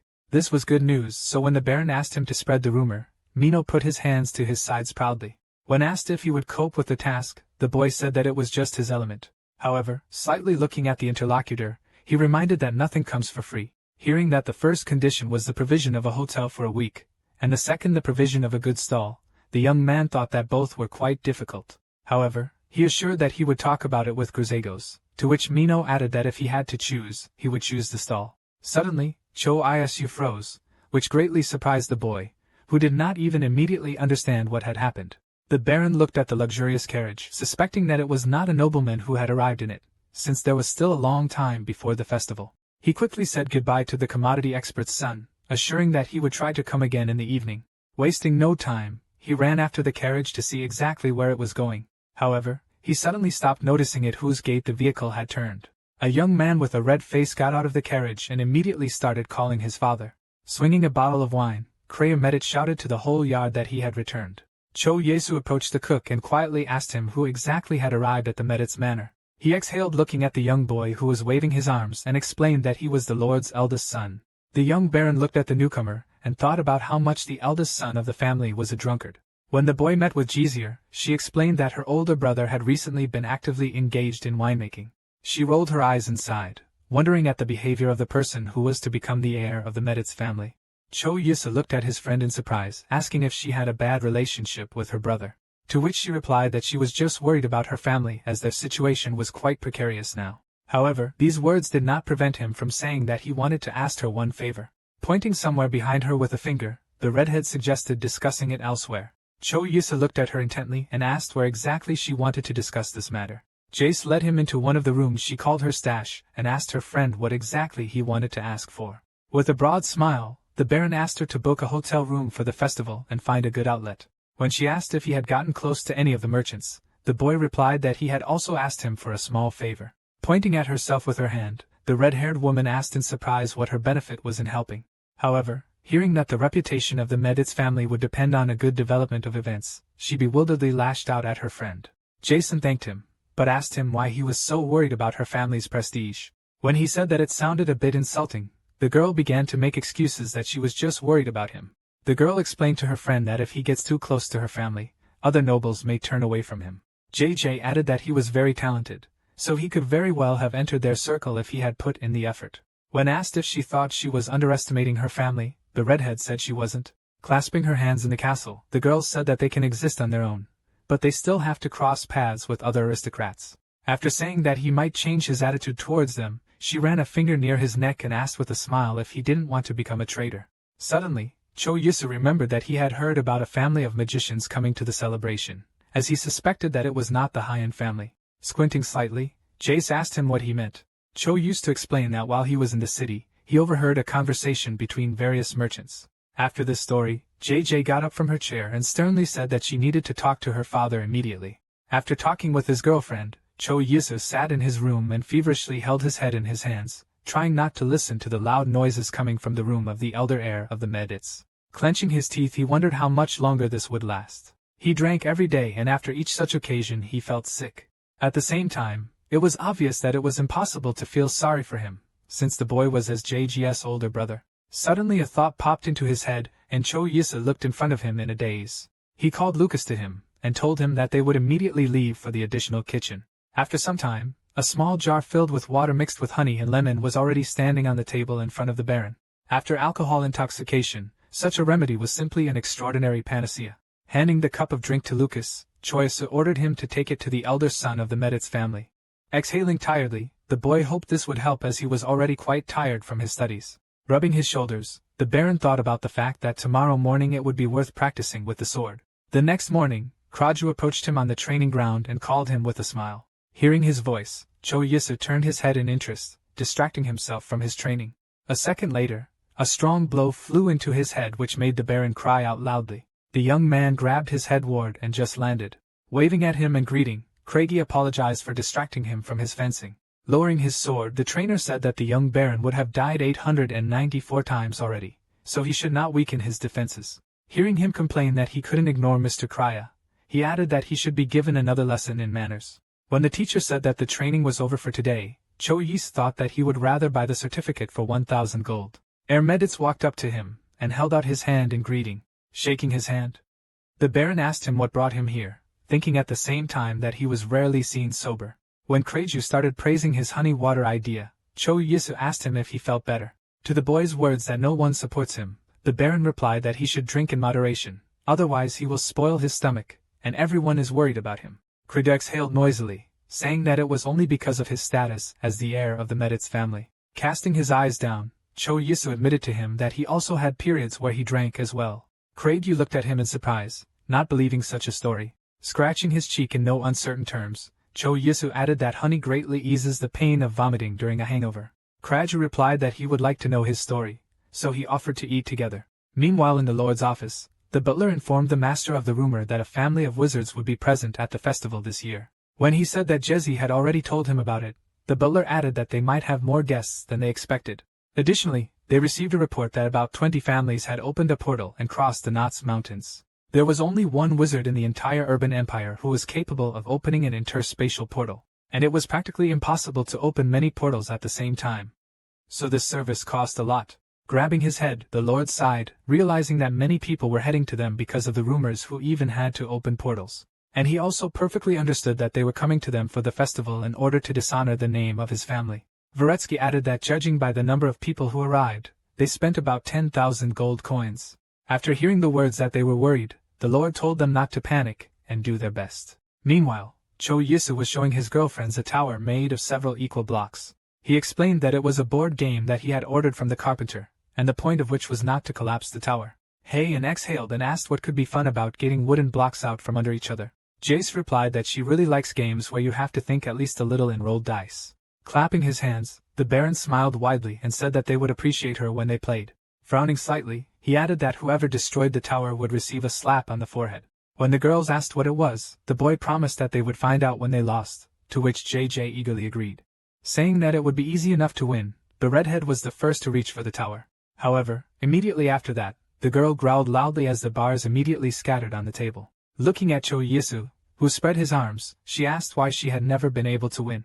Suddenly, she pointed her finger at Hand, who was standing with her arms crossed over her chest.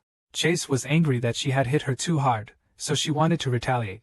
But the Baron stopped her by offering her something to eat. When the redhead suggested a game of chess after the meal, Choisu admitted that he wasn't very good at it, and the elf found the game rather boring. Jeiji tiredly scratched her neck, growling loudly when the butler entered their room. Returning to her husband, the girl looked in surprise at the man who wanted to tell her something. In the next moment, they turned back to a confused Cho Yi who didn't understand what was happening. After some time, the boy stood in a large room admiring her. The Baron had a big smile on his face as he said the room was simply incredible. He had heard that there might not be enough rooms in the castle because there were so many guests arriving. Feeling free, he returned to Lucas. Choice ordered him to return to the lord's estate. At the frightened look of the boy, who thought he had done something wrong, the Baron explained that he just wanted to be alone with himself for 2-3 days. Lucas agreed, but warned that before leaving he would order the servants to take a bath. Left alone, Cho Isu thought that he would have kimchi stew for dinner tonight. Putting the ingredients in the pot, he understood that they would be enough to prepare a meal for him alone. Meanwhile, the kimchi itself was simmering, slowly simmering and releasing extraordinary aromas. The young man inhaled them deeply, enjoying and stirring the dish. Suddenly a loud knocking reached his ears, attracting the owner's attention. Choisu was surprised because he wasn't expecting anyone, and especially considering what time of day it was now outside the window. He wanted to ask who had come, but stopped at the door, not expecting to see the person who paid him a late visit. Kraja smiled and said hello, holding a paper bag in his hands. When asked what he was doing here at such a late hour, the eldest son of the Meditz family replied that he had brought wine and cheese. However, seeing the Baron's surprised face, he added with a smile that it was not for him, but as a gift. Suddenly the man froze as he smelled the aromas he smelled coming from the house. Looking at the owner, Kretze noticed that judging by the smell, he was cooking quite well. Pointing to the room, Choiso invited with a smile to join him for dinner. In a few minutes the rich kimchi was ready and on the table in front of the young men. Placing his hand on his chin, Kreja asked the Baron in surprise what it was. Pointing to the table, he explained that this dish came from his homeland and was prepared by stewing pork. After putting a decent portion on the guest's plate, he added that he thought the rice was cooked, so you could taste it, for which he thanked Kreju. Watching the heir of the Meditz family send a spoonful of kimchi into his mouth, Cho Yisa hoped that he would enjoy it. He froze for a moment, closing his eyes and trying to figure out the flavors he felt. Finally looking at the spoon, the young man said that the taste was simply incredible, while naming almost all the components that were involved. Staring at him in surprise, the Baron wondered if this was exactly the unsurpassed sense of taste he had heard so much about. Suddenly, Kreja called his name harshly, causing the Baron to tense up. However, in the next second, he with a smile offered him to drink the wine he had brought with him. After some time the boy was already sitting at the table and laughing merrily, holding wine glasses in his hands. With a chuckle, Cho Isu covered his mouth with his hand, thinking he might have gotten into the habit of drinking soju with kimchi.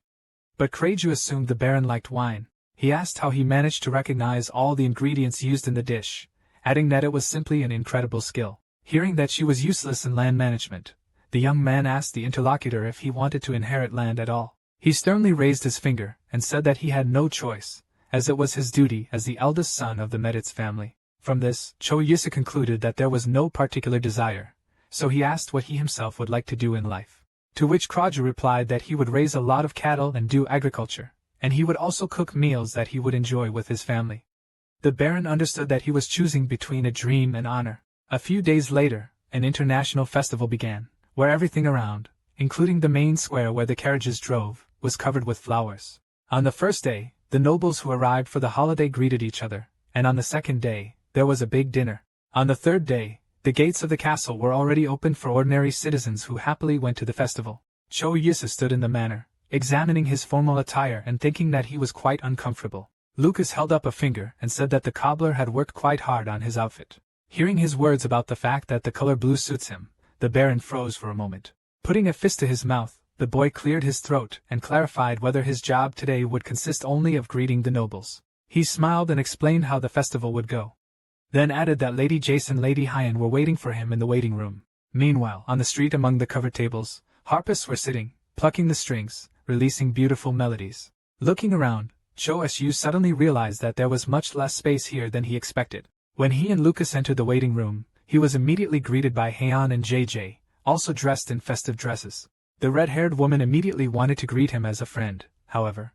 She stopped in time and greeted him according to etiquette. The young man smiled and noticed that since they had not communicated officially for a long time, the feelings were quite unusual. When asked by the redhead about what made the Duchess of Silverwood go to the party, Heian replied that she had a conversation with the Earl. Her friends looked at her dumbfounded, and Jace added that she hadn't heard anything about it from her father. Cho Yusa wondered at this moment if everything would be okay, as he thought that exposing the girl's elven origin would put her in danger. He remembered well that wizard families are closely related to the imperial family. Therefore, I understood that as soon as my friend revealed herself, she would be forced to participate in all official events, and she would also have to get married. However, the elf just closed her eyes and let out a loud breath, saying that they didn't need to know the details. Suddenly Lucas entered the room and told Miss Meditz that it was time to leave. At the same time, he asked the Baron and Duchess of Silverwood to wait a little longer in the room. They looked at the man in surprise, but still listened to his words and stayed. But as soon as they were alone, Cho Isu immediately rushed to the window to see what was happening there. Seeing many snow-white carriages drawn by white horses and decorated with gold, he exhaled in delight. However, Han did not share his delight, saying that her crew was many times better than these. Laughing softly and covering his mouth, the Baron reminded his friend that she had no crew at the moment. After these words he saw how a ball of water began to form on the girl's palm. When the sharp blade was right at his throat, he said she had made a habit of threatening him. Sitting down on the couch, the young man asked the girl what she planned to do when her identity was revealed. To which Heian seriously replied that she would go to Armenia because she wanted to return what belonged to her. Suddenly, there was a knock on the door, and the voice of Lucas was heard, announcing that it was time for them to leave as well. When the boy called out to her, the elf reminded her that she should leave a little later, causing Cho Isu to leave first. The garden, where the dinner with the nobles was supposed to take place, was now very crowded. Unlike in the morning, the Baron looked at the arrivals in a daze, thinking that there were a great many of them. Approaching the red-haired woman, he said hello, but remembered in time that etiquette should be followed, after which he asked why she was alone. Waving her hand, the girl replied that those she was talking to had not yet arrived, so she was spending time alone. After some time, everyone present began to sit down in their places next to their relatives. The day was clear, so the guests felt extremely hot, which made some even want to take a bath immediately. With a strange smile on his face, Cho Yisa thought about the fact that the guests had so many complaints. Glancing to the side, he signaled, seeing this is just the perfect moment to serve the first course. Immediately after that, waiters appeared in the dining gazebo, simultaneously carrying trays in their hands. On the trays there were ice cream cones with 2 scoops of ice cream. Cho Isu decided not to deviate from the classic set, but decided to make strawberry ice cream instead of raspberry ice cream. Lord Metet stood up and told the guests that they had prepared a special cold dessert, especially for their arrival. And while the waiters were handing out cream cakes to those present, he wished everyone a delicious meal. Some of the guests looked at the inn in surprise as they had never seen such a thing before, and they wondered how the Medits learned to cook such a thing. Taking a small piece on a spoon, Mrs. Pete decided to try a new dish. In the next moment, her cheeks were covered with a blush, because the ice cream turned out to be very tasty. Covering her mouth with her hand, she breathed out softly that she did not expect the dish to be so delicious. Turning back, the woman saw 2 boys who were happily eating the dessert, praising its taste.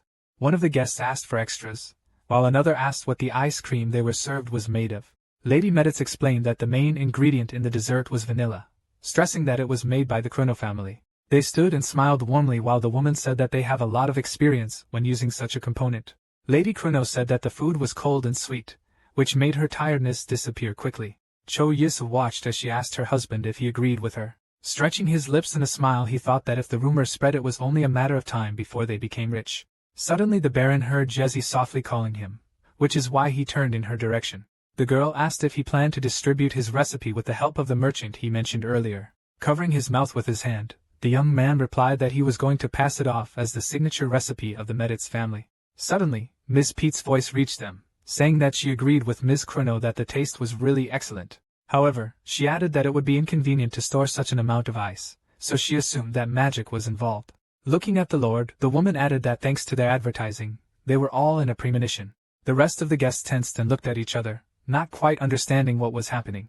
Locking her fingers, Mrs. Pete asked the Lord to at least answer her something, to which he replied that they had never spread such rumors, so he simply had no idea how they reached the nobility. Everyone present began to whisper, due to which a great buzz arose around. Spreading her hands, Mrs. Pete smiled condescendingly and said that she had definitely heard about the wizard, but if he wasn't there, then she shouldn't suffer from the heat in the province. One of the attendees agreed that Lord Meditz was aware of the rumors, but deliberately ignored them. The rest of the nobles were also indignant at how irresponsible his act was. However, the lord quickly calmed everyone down by assuring them that it was all true. Suddenly the nobles heard someone's steps approaching and turned their heads at the sound. As the guest approached, Meditz added that he saw no reason to worry about the rumors. So he let things go as they were. The next moment, Hyan approached. The lord introduced the Duchess of Silverwood to everyone. Mrs. Pete looked at the elf in a daze, not believing what she saw with her own eyes. Watching her reaction, Cho Yisu and JJ smiled and clinked their glasses softly. Meanwhile, Hyan stopped and greeted everyone present, saying that she was glad to meet them. Pointing to herself with her hand, the girl according to etiquette introduced herself to all the guests present. She added that she was sure they were tired, so she advised them to rest, assuring them that she would meet them tomorrow at the reception. The nobles stood up and bowed to her, saying that it was an honor for them to meet her. The elf approached the red-haired woman and asked if she wanted to go for a walk, to which Jezai happily agreed. Lady Jace loudly suggested a game of Jenga after the walk and a portion of creme brulee each. Looking after the girls, Cho Yusa thought that they looked like best friends. Suddenly the boy looked around and surprised as something came to him. Namely that among so many guests and decorations, he did not see Krya today. When the young man came to his room, one of the servants met him there, asking who had come. Seeing that the Baron was in front of him, the boy apologized, after which Cho Yisu asked him where Mr. Kreju was. When the butler said that he was still asleep, the young man asked permission to enter. There he saw that the eldest son of the Meat-Eats family was lying on the bed and was really snoring. The young man began to shake him, saying that he was sure that he was awake. Krohu replied that no one wanted to see him there, so he would join the celebration tomorrow. Cho Yisu looked at his friend dumbfounded, wondering why he hadn't bothered to show up at the party. However, he quickly found his way and advised at least to go and look at the market. Once they were already at the market, the Baron continued to try to rouse Krya to look at the assortment at least a little. With a big smile, he asked him what he would like to see first. When the boy replied that he wanted to look around the grocery store first, the Baron suggested a different route. To his question about whether he wanted to cook something, Kraju replied that he would decide when he saw it. At Cho Yisu's words that he would come to his place for dinner then, the eldest son of the Medides family suggested that he come tomorrow, as he wanted to think things over. The Baron agreed, but forgot that not everyone here understood the modern language, so he had to explain what he said. Looking at the eldest son of the Meditz family, Cho Yisu thought that he could become a good cook, and he was sure that if he was given a good chance, the boy would show it 100%. The next day began with the fact that the loud cry of Jeiji, who came to the Baron, swept through the estate. She pounded on the door of his room with all her might, trying to attract his attention. The Baron adjusted the cuffs of his shirt, and marveled at the childish behavior of young Miss Meditz. As soon as the door opened, the girl shouted that yesterday was simply incredible. After hearing the abuse from his friend, Cho Isu asked her to refrain from such words in front of Lucy. With delight in her eyes, the red-haired woman said that yesterday, everyone asked her for creme brulee and ice cream recipes. When he asked if she had found friends, JJ answered that she especially started communicating with the Krino family. When the boy asked her where they were going today, Jace replied that they were going to sit in the garden. When they got there, some of the tables were already occupied by some of the heirs of the great families. They sat discussing their various affairs and the affairs of their parents, waiting for dinner to begin. Harry Pat asked if any of his friends had spoken to the Duchess of Silverwood about marriage, adding that she was already 30 years old. After the discussion of Miss JG, the boys started talking about Baron Bloom, saying that because of the permission to buy titles, the noble family is being destroyed.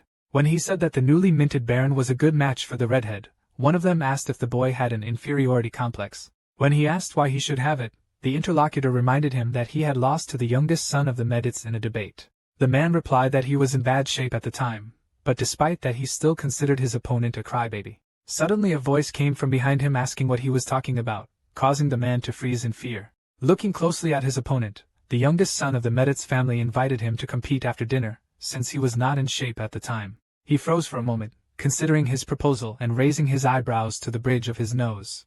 After that, he crossed his arms over his chest and said that he didn't want to waste time on that right now. When the Meditz children moved on, JJ glanced at her brother's opponent and snorted quietly, covering her mouth with her fist. Returning to the guests, Mark Metetz introduced himself and greeted everyone present on behalf of his father. Putting his hands to his sides, he assumed that the guests were hungry, so he suggested that the festive dinner should begin. Covering her mouth with her hand, Jace leaned towards Cho Yisu and asked him to name the first set of dishes. He froze, carefully looking at the nobles present and thinking about the fact that he was not very sure about the dishes. A dessert might be perfectly appropriate for a celebration, but a dumpling soup might seem simple enough for a nobleman. Sitting down at the table, the daughter of the Meditz family began the tasting with a wide smile. After the first spoonful, she froze her mouth wide open and surprised. Returning to her friend, the girl pointed to the plate and asked what the name of this dish was. The other nobles also marveled at the combination of shrimp and pork in the dish, and how thin and juicy the dough was. Shoyusu smiled broadly as he listened to the discussion around him, and he understood that everyone was enjoying it. Craigie also turned to the Baron in surprise, assuming that he had been the Emperor's chef in a past life, because otherwise he did not understand how it could happen that each of his dishes turned out to be a masterpiece. After some time, when the meal was finished, the descendants of noble families began to discuss things that were interesting to them. Cho-Yisu was talking to the children of the Meditz family, and they were listening intently and laughing happily. Suddenly hearing someone's voice behind him calling him by name, Kraja froze. Harry came practically up close and said that the food today was nothing short of incredible. The heir of the Meditz family looked at the guest and said that he was very glad to hear such words. However, he continued to stand over him talking about the luxurious taste of the dishes served today. Harry pointed out that the soup was particularly good, as he had never had anything like it before. While Pat was talking about where the boy could find such a recipe, Cho-Iso suddenly felt the tense atmosphere around them. Grasping the Medit's eldest son by the shoulder, Harry advised him to behave more aristocratically and stop learning how to cook from the lower classes. Mentally indignant at such behavior, the Baron raised his hand and timidly added that he himself had prepared this dish. Pointing a finger at him, Pat clarified if he was the same Isu Bloom who had recently bought himself a baronial title. Hearing the words that his brother couldn't get a chef like Cho-Yisu, Mark clenched his fingers tightly into a fist. In the next moment, he suddenly jumped up from his seat, advising the guest to behave more politely. Hearing his father's voice behind him asking what the noise was, the boy turned to face the voice. Craig also rose to his feet and looked at his mother and father as Choisu approached him. Seeing the Lord and Lady, Harry tried to excuse himself that he was just voicing his concern about Krya. However, Lord Meditz only raised his eyebrows in surprise and asked if he was really that worried. Looking at the Lord, Miss Pat said he looked quite intimidating and everyone knew exactly what he was worried about. Hearing her words about how everyone knows about his poor performance as an heir, Kraju lowered his head gloomily. When the woman turned on him, saying that it was irresponsible to trust a baron with cooking, Choiso thought that she was a pretty disgusting person. Suddenly, they were approached by Madame Quino, who surprised asked if she did not like the food, to which she replied that compared to her appearance, her taste was quite good, but she noticed that the interlocutor really liked the dishes. Quino replied that the food was simply wonderful, and it was more like Miss Pat was taking revenge on the Lord because of her pride. To which the woman burst into an angry tirade about the fact that the food was not really cooked by the eldest son of the Meditz family. The rest of the nobles present also began to discuss the situation before them. Not finding the desired support in the crowd, Mrs. Pete turned around calling her son after her. Trying to somehow calm his friend, Cho-Yisu said that there were idiots in that family. However, Kreju exhaled and said that they were right since he couldn't do anything normally. Realizing that the boy would soon fall through the ground, the Baron advised him not to listen to those people. Spreading his hands, he suddenly remembered that yesterday they went to the market, so it was possible to cook something from the products bought there. And while Kreju doubted the success of this venture, Jace's eyes were already burning with adventure. She stood up and thumped her fist loudly on the table, raising her hand and attracting her father's attention. With a wild look, the girl asked him to let his elder brother prepare something for tomorrow. Without even listening to the boy's objections, JJ turned to him and asked if she was right. Under her watchful gaze, Kreju fell silent and agreed, realizing that his sister had lost her mind. He was distracted from his unhappy thoughts by his father's voice, who asked if he would really be able to prepare something for tomorrow. The boy hesitated to answer, but suddenly he heard Cho-Isu softly calling him. With a broad smile, the Baron told him that now was the right time to show what he was capable of. Noticing that the older brother doubted, Jace glared at him. Barely choosing his words, the eldest son of the Meditz family opened his mouth and confirmed that everything said was true and he would be able to prepare food for tomorrow. Late at night, when it was already dark outside, Cho-Yisun knocked on the door of Kreju's room, worried about his friend. In the next second, the voice of the Lord's eldest son was heard, allowing him to enter. Freezing in the doorway, the Baron looked anxiously at Krya, apologizing for disturbing him. Suddenly his eyes widened and surprised as a scent wafted over the young man. He reminded him of a dish of rice, chicken and spices called curry in his country. The voice of the eldest son of the Meditz family was heard from the stairs, asking him to wait for him on the first floor. A moment later he came downstairs holding a pot of fragrant food in front of him. Having put it on the table, the boy invited to try the dish, saying that it was Oriental chicken soup. When asked if he was going to cook it tomorrow, Kreja said that he had decided to let him try it first. Shaving a spoonful into his mouth, Choyasu realized that the dish was indeed very much like curry, as he had thought from the smell. Smiling widely, the boy said that when he tasted something similar, however, it was much tastier. To a surprised question about whether he had tasted something similar, the Baron explained that he had once been a traveler, but he had met such a person in Armenia. When Kreju decided to cook something else, Choyasu assured him that it was very tasty and best served with pieces of bread. Chewing a piece of bread with the dish, the young man noticed that the dish had a rather exquisite taste. The eldest son of the Meditz family began to list with a smile which spices he had used in the preparation of the soup. Choyasu observed that this was quite enough, to which Kreju replied that his parents would be upset to learn that cooking was his only talent. At this the Baron cried aloud that it was a very great mistake that he alone tasted it. Looking at his friend, the young man said that if he had not been born a nobleman, he could have become a great chef. Craig, who listened to his words, looked shocked at his interlocutor. After that, he smiled broadly and thanked for the kind words that gave a lot of confidence. He added that if he were a commoner, it could be a good compliment, and he could open a small shop. The next morning the nobles were already gathering in the garden preparing for new dishes. He met noble guests, introducing himself as the eldest son of the Meditz family. Looking at the people sitting in the gazebo, the boy reminded them of his promise to treat them to a meal he had prepared himself, expressing his hope that they would like it. He introduced a dish called Oriental chicken soup. For a moment, everyone at their tables froze, looking at the plates in front of them. Mrs. Pat condescendingly asked if they themselves were sick of the soups they were serving. The eldest son of the Meditz family approached the woman and offered to cook something else if she wanted. However, when she began to complain that she was not one of those people who go through food, Kreju found it delicious. Suddenly, one of the nobles said that everything was quite tasty, and he even liked the texture of the dish. The eldest son of the Meditz family froze in surprise, waiting for the verdicts of the rest of the aristocrats present. Those sitting at the table were surprised to feel the taste of milk in the soup and various spices, and were also surprised that the dish was tastier with bread.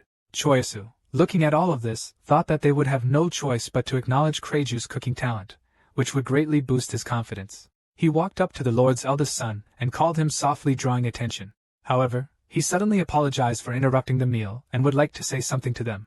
Choiso didn't understand what was happening, so he watched his friend in surprise. Stepping forward a little, Kreju said that he fully understands that he's not at all suitable for the role of the eldest son in the family. Pete's family hung on his every word, guessing what would happen next. Jace froze as well, chewing on the bit of food she managed to send to her mouth. When Claudius said that he wanted to give up the privileges of the first son, Lord Meditz and his wife came to the bower. Kreju meanwhile continued to speak, pointing to himself with his hand and looking at the crowd of guests. They froze for a moment, trying to comprehend what they had just heard. Mark and Jace also did not understand what was happening and why their brother was abdicating his duties. Lady Meditz immediately cried out in fright, asking her eldest son what he was saying. In desperation, she turned her head to her husband, hoping that he would at least be able to say something.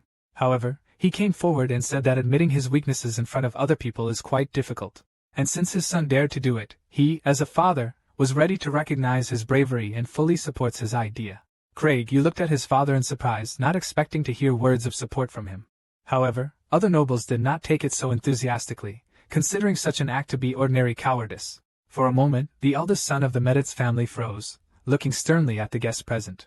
However, suddenly one of the guys sitting at the table clapped his hands and said that this was actually a very brave act. All the nobles followed his example and admitted that it was very difficult for Craig to take such a step. Wiping tears from his eyes, the former heir of the Meditz family thanked everyone for their support. Sometime after lunch, Choyisu was walking around the market with Jace. Returning to the girl, he asked her what was waiting for Krya now. To which the redhead replied that his father wanted to give him the title of Baron and give him a small plot of land. But the boy asked for a small shop instead. Throwing her hands behind her head, JJ added that if her brother Mark became the heir, she would worry much less. At the same time, Kraja will finally be able to do what he wants. Noticing that his friend was looking somewhere else, Choyisu tried to call her, but she smiled widely and said that she had a surprise for him anyway. Suddenly turning towards the gate, she said that someone had finally arrived here. At that moment, Choyisu saw Hans coming toward them, waving his hand wide in greeting, followed by Mrs. Humphrey and Elder Lateran. To the Baron's question about where they came from, Jace replied that she had invited them to the feast. As they approached, Hans immediately drew attention to his friend's new clothes, causing him to flinch. With a weak smile, Cho Yisu explained to the big man that he had actually recently become a baron. Noticing that Hans was somewhat puzzled by such news, the young man warned that he could call him as before. Right after that, while JJ was running towards Maggie, Cho Yisu suddenly found himself in his friend's tight arms. When asked how the international festival was for them, Hans enthusiastically replied that the holiday was just absolutely incredible. He happily noticed that there was a lot of new things here, including people and games. At the same time, the boy hastened to assure that he liked Lauderton very much, but he was only there with his dogs. In addition, he had no future opportunity to get here, so he came immediately after receiving the invitation. And now when he saw all this, he somehow didn't even really want to go back. Suddenly, Cho Yisu approached him, who invited him to visit him if they had already seen everything. Pointing to himself, the boy added that since they had traveled such a long way, he was obliged to take care of them. When Hans was in his house, the Baron heard a loud exclamation of surprise from him. When the big man asked if he really lived here, the young man replied that it was only temporary. Turning his head, Sho Isu loudly called Lucas A to them. When he quickly came into the room, the Baron asked him if they had any ice cream left. Hearing an affirmative answer, the boy asked the waiter to bring it to them, which he immediately rushed to do. Handing the dessert to the big man, Choisu invited him to try it. Looking at the spoon, Hans asked him if he had made it, to which the Baron explained with a smile that he now had ice.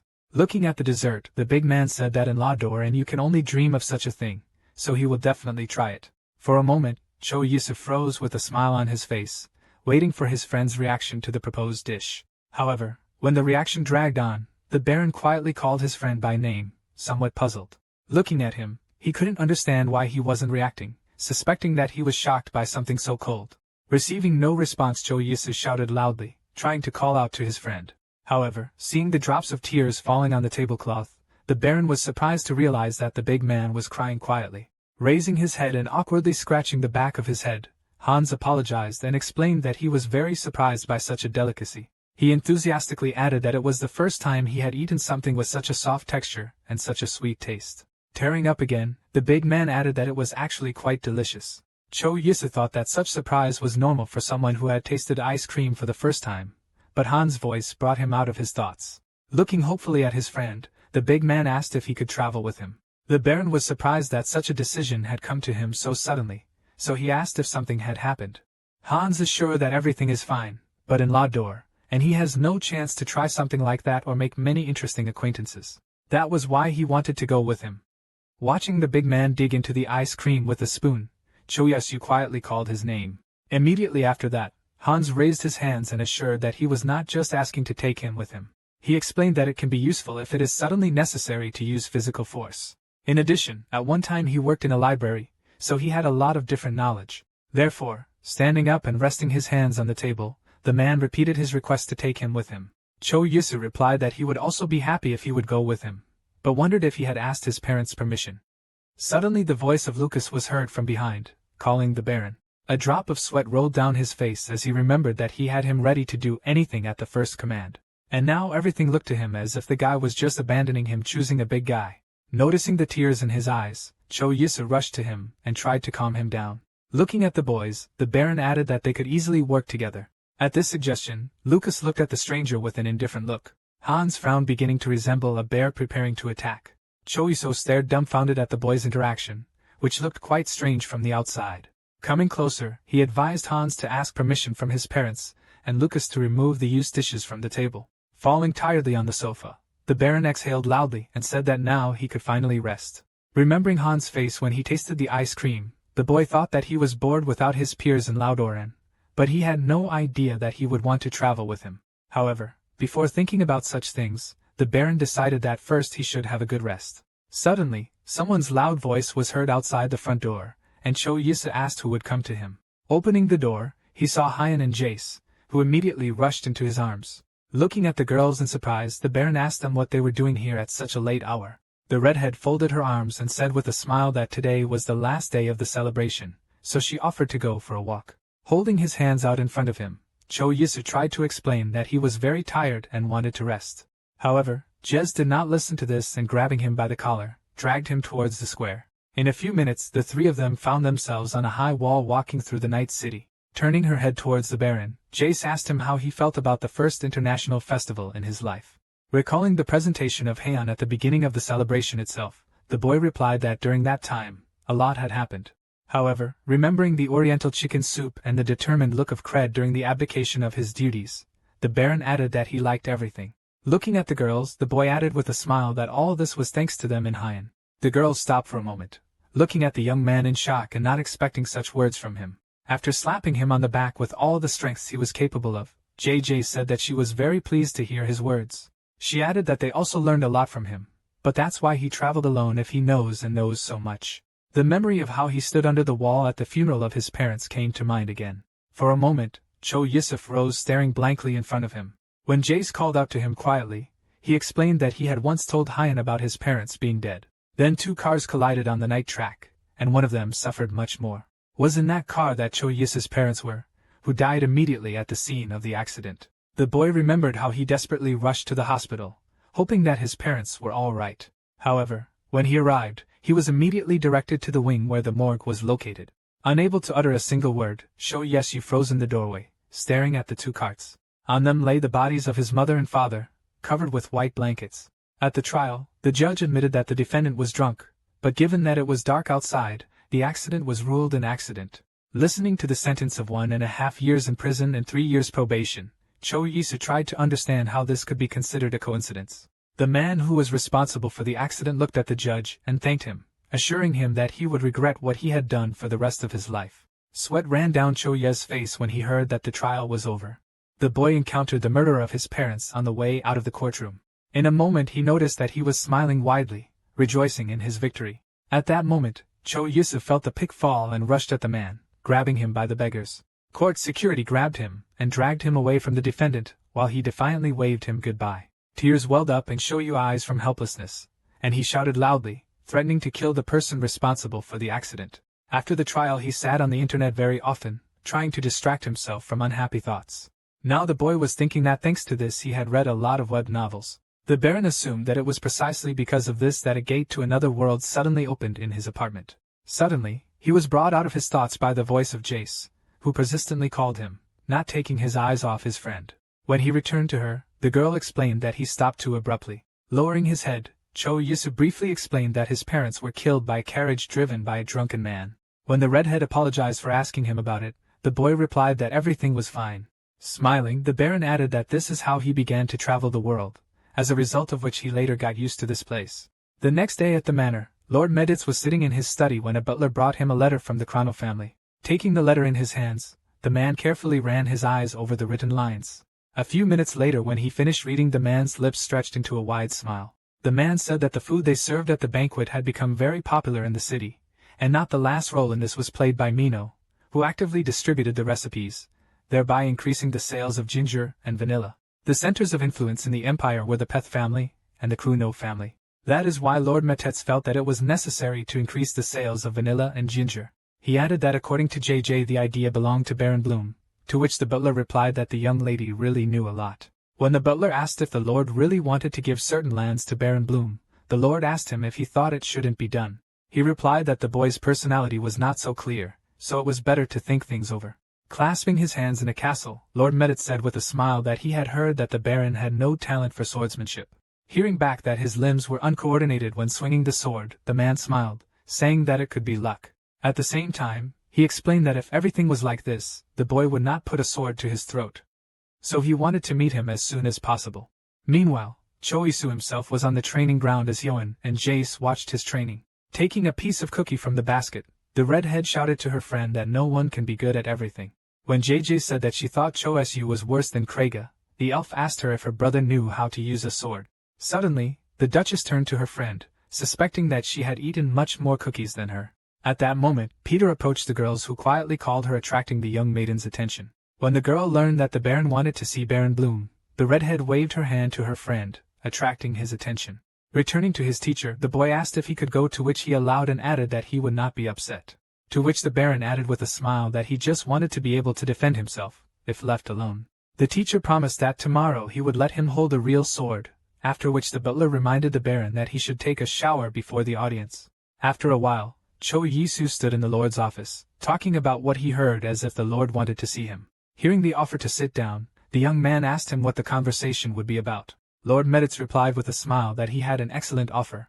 However, to begin with, he wanted to ask the boy a few clarifying questions. Locking his fingers, the man asked what purpose he had in helping their family during the incident with the Punch family. The Lord's face was stern, and he kept his eyes on the young baron. Cho Yisu suddenly realized that he was talking about the incident when he used the lie detector.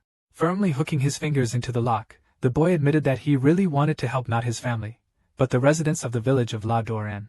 Recalling the places there, the baron added that it had become his second homeland, so he did not want the residents to lose their freedom. Smiling broadly, Lord Meditz offered to discuss the details, asking if the example had any lands. Hearing the objection, the man added that he owned certain lands that he would like to give to him as a sign of gratitude. When the baron tried to deny that he could not accept it, Lord Meditz said that he had helped his family much more, and for this, he should have been well rewarded, for which a lot of ideas were spinning in his head.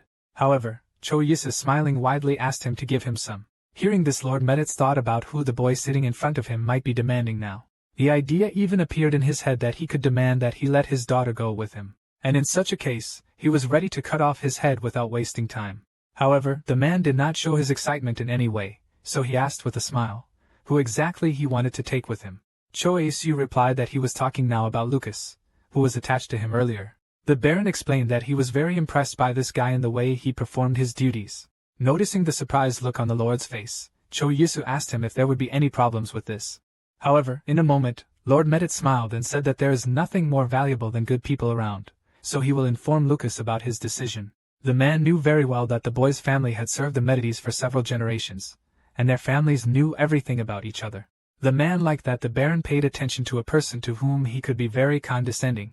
After hearing that he would give him the land, Chisa thanked him and asked if it would not be too generous. Hearing this, Lord Meditz asked with a smile if he really planned to start his own business without having his own land. He explained that if he had money, it would not be a problem to build an estate and buy land. But the question remained where he would find people to live on his lands. Cho Yisu, realizing what this conversation was going to, looked at the Lord in surprise. Therefore, he was going to give not only the land, but also the cattle, the estate, and the townspeople who would live there. Frowning, the man asked with a smile if he still wanted to refuse his offer. Clenching his fingers tightly in excitement, Cho Yisu said he wanted to ask one more thing. Pointing to himself, the baron asked why he treated him so well. Lord Meditz explained that he simply wanted to invest in someone he saw potential in, so he offered to go and look at the land together. When Cho Yisu returned to the house where he was temporarily staying, he prepared a milkshake. After that, he called out to Lucas, who was looking at the dish in surprise, thinking it was another ice treat. When the baron offered the boy a try, he pointed a finger at himself in surprise, doubting that he could try something like that. Taking a spoonful of chocolate drink to his mouth, Lucas closed his eyes tightly, feeling the incredibly rich taste. While he praised the cocktail prepared by the baron, he put his hands forward and asked him to listen to him. When he asked if he had not heard anything from the Lord, the boy said that Meditz had spoken to him about going with the baron. Cho Yisu asked his opinion on this, thinking that it was more like a child abduction. Looking puzzled at the interlocutor, Lucas asked to give him time to think, because the choice was to determine his future fate. When he agreed, the waiter narrowed his eyes, looking suspiciously at the baron. He didn't look very smart, but judging by the fact that the Lord was going to give him land, there was something in him. Noticing that Lucas was very hungry for a cocktail, Cho Yisu advised him to take his time. Having finished with the guests, the boy thanked, to which the young man said that he was glad that he liked it. When asked about what was becoming a big reason why the barons were going broke, Lucas said it was money. Scratching his chin, Cho Yisu wondered if there was any kind of struggle for land. Lucas explained to him that it is the small feudal lords who most often start the struggle for land. Counting his fortune in his mind, Cho Yisu thought that he only had 3,000 gold left, and he had to pay 1,000 to keep his title. After that, if he hires 20 soldiers, he can be defeated in just 1 year. Raising his fist up, the young man decided that to begin with, he did not need land, but some business in the city. He approached his girlfriends and asked if they wanted to go with him to look at the land they were going to give him. To a surprised question, where did such a desire suddenly come from? The redhead answered that she was bored now, and she also said that there was an incredible plain where elves were rumored to have lived before, so she really wanted to see it. Suddenly, Hyen spoke up and asked if there were any signs that they had actually been there. Putting her fingers to her chin, Gigi said she'd only been there once as a child, and all she remembered was the beautiful color of the water. They all went to the carriage together, where Lord Meditz was already waiting for them, who said that once everyone had gathered, they could go on their way. After getting into the carriage, Cho Yisu felt somewhat tense as the journey began in complete silence. He could feel himself getting pumped up as he hadn't been in a carriage for a long time, and the atmosphere was quite tense. Looking at the enthusiastic redhead, the boy wondered how she could be in a good mood. Feeling his gaze on her, the girl turned to him and said that she was very resilient. Jaja even boasted that she could even run to the city through the Notch mountain range. Looking at her father in admiration, Jace asked if he would take her with him the next time he went to town. Noticing how his daughter frowned after his refusal, Lord Meditz advised her to watch her expression. Hearing that it was dangerous, the redhead was indignant that he let Mark go, and she was more reliable than Kriya. The eldest son of the Meditz family seemed to feel that someone was talking about him, which made his body start to feel goosebumps. Crossing his arms over his chest, the Lord closed his eyes and sternly said that he would not change his mind, adding that being cute wouldn't work. Hey, and calmly watched how her friend tried to get what she wanted with compliments. Crossing her arms over her chest, she turned her back to the window and began to look at the surrounding scenery. Noticing her condition, Cho Isu quietly called her name, only to be interrupted by the Lord, who said they were there. Hearing this, Cho Yisu looked out the window to look at the road. Their carriage was passing by a large luxurious estate nestled among the trees. Looking at the house, Cho Yisu thought with shock that it was extremely large. Stepping out of the carriage, Lord Medit said that they were spending the night here today. One of the servants who approached their carriage was ordered by the man to prepare the best room for the Baron. When the boy reached her, he only had the strength left to flop down on the bed tiredly. He thought about how difficult the journey on the dirt road would be if it was already difficult for him to get here. However, he quickly told himself not to think about tomorrow, as he hoped the medicine would help him.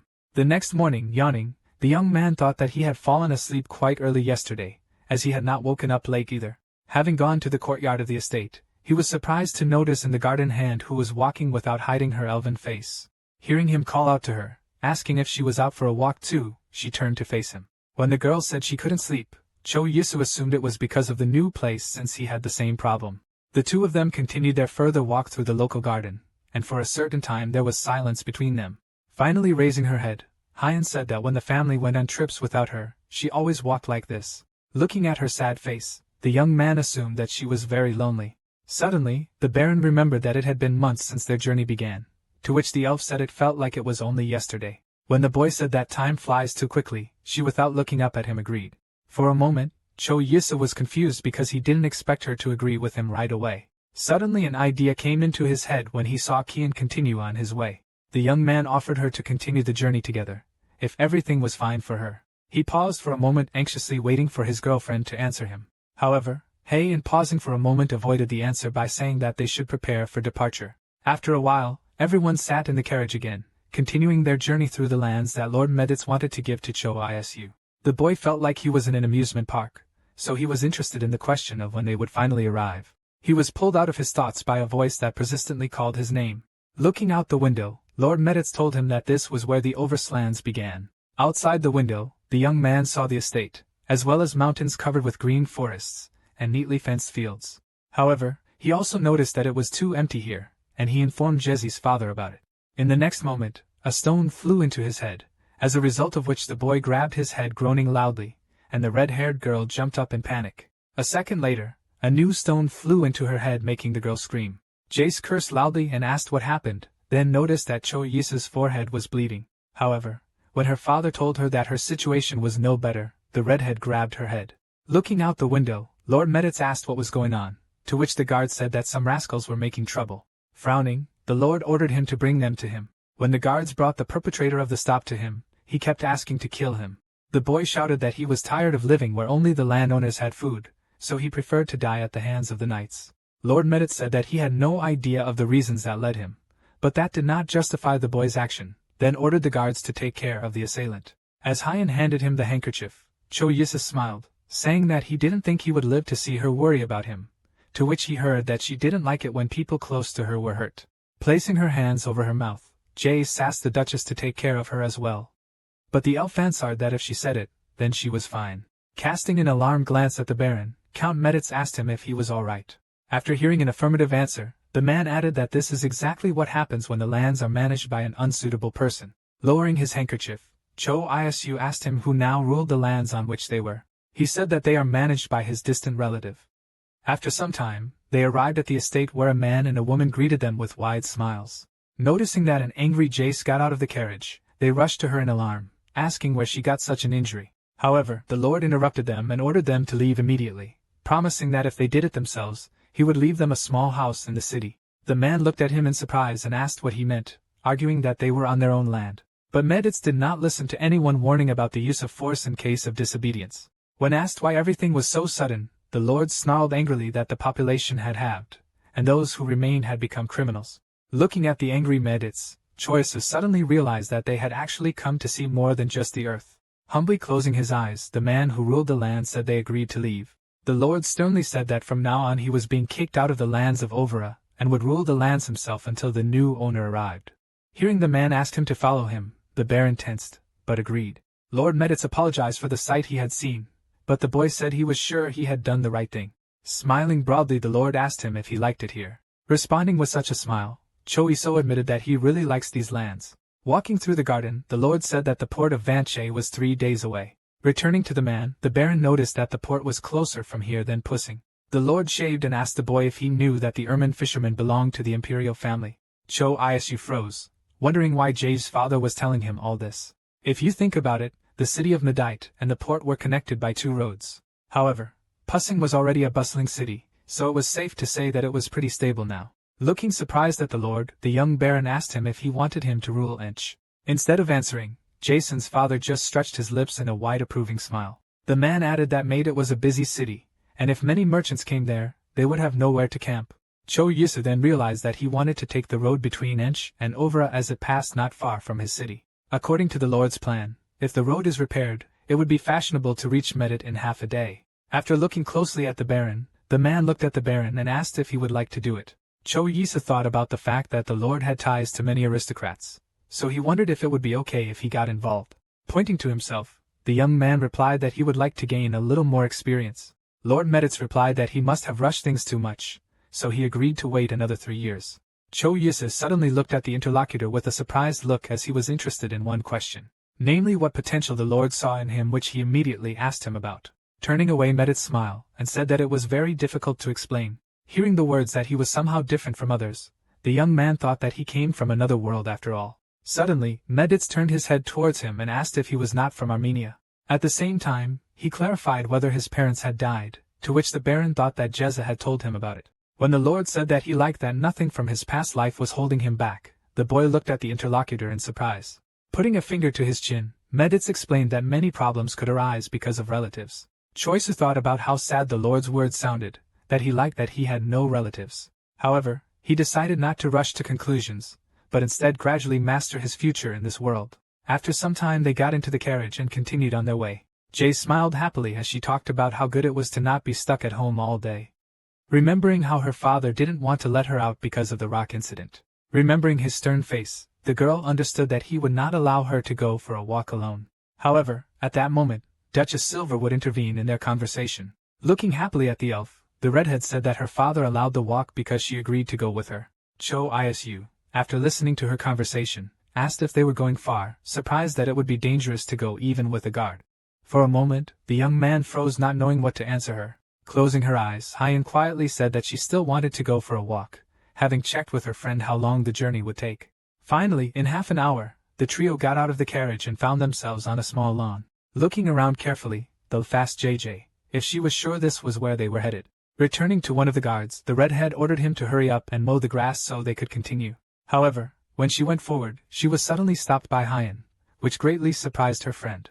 The sorceress put her hand forward, and in the next moment a bright green light poured from it. Immediately after that, all the grass in front of them began to part, opening the way. Seeing the waterfall with bright blue water, Choiso and Jace let out a dazed breath.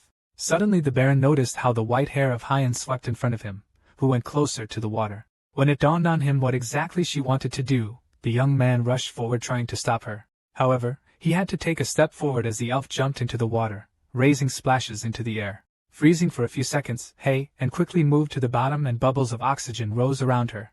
In a moment she opened her eyes and looked in front of her with a focused gaze. Raising her hands, the girl folded them into a pile, and a large ball began to form between them. Jason didn't want to leave her friend just like that, so she screamed loudly. She started yelling at Choiso to get into the water since she herself can't swim. But he quickly reminded her that a water mage can't drown. At that moment, the elves suddenly emerged from the water, taking a deep breath of air with their mouth. When she came ashore, Jason immediately ran up to her, who asked why she did it. However, in the next second, the girl froze and looked at her friend and surprised. The redhead noticed that she seemed to have grown taller and looked more energetic. While the elf was drying herself with a towel, Cho Isu approached her and asked why she suddenly jumped into the water. With a big smile, Heian replied that the water here was really very good. However, noticing her friends looking at her in surprise, she asked why they were reacting like that, realizing that their surprise did not go unnoticed. Both of them immediately began to make excuses that they were just glad that she liked it. When they got back to the manor, Cho Yisa plopped down on the bed only to realize how tired he was. However, hearing a knock on the door, the boy thought that at such a moment a guest would certainly appear. Raising his head, he was surprised to see Heian standing in front of him with her arms crossed. While she was saying that she had to tell him something, the Baron noticed that her friend had really become taller. Sitting down on the bed, the elf asked him if the Lord really planned to transfer these lands to him. To which I heard in response that first he wants to go to the city and earn some money. Keeping a close eye on her friend, Heitzen told him that he must get these lands for himself. To his question about whether she liked the water so much, the girl sternly explained that it was an elven spring. At his surprised face, the elf added that it looked like a mana pond. In addition, living near an elven spring, elves can live forever even without food. Heian admitted that she had never felt anything like this in her life, because after that strength spread throughout her body and her head was clear. She explained that there were only 5 such sources in Armenia, so in fact it was fashionable to consider them a real rarity. She needed that source, so we had to get those lands. Furiously lashing out at the boy, the elf said that even if the source goes to someone else, she will finish him off, to which Cho Isu replied that the Lord gave him 3 years. Looking puzzled at his friend, he asked if there was anything wrong with knowing such important information, to which he heard in response that she told him this because she trusted him. Cho Yisa looked at his friends in surprise and asked why she trusted him. Keeping her eyes on him, Heian said that since she's been traveling with him, many good things have happened. For a moment, the boy froze, thinking about what he heard from the elf. Looking at his friend, he assumed that all this was due to the fact that she was simply a goddess of luck. With these words, Heian remembered how her father had hit her hard in the face during the quarrel. Then looking in front of her in shock, she did not feel like a goddess of luck at all. Looking down, the elf smiled and replied that they were extremely different from him.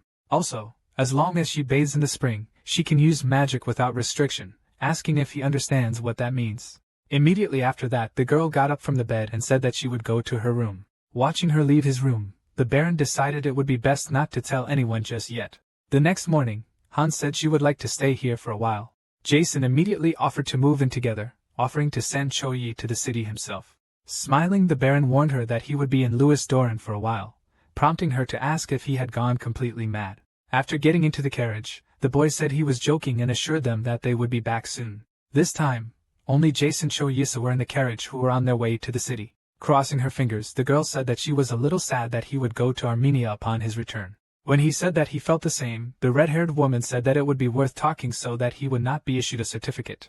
After that, she asked if he would return to Overeer in about 3 years. When Jay said that she had already asked her father to send the documents in his name, Cho-yisa said that she shouldn't have. With a sly squint, the redhead said that this should be done in advance because he might change his mind.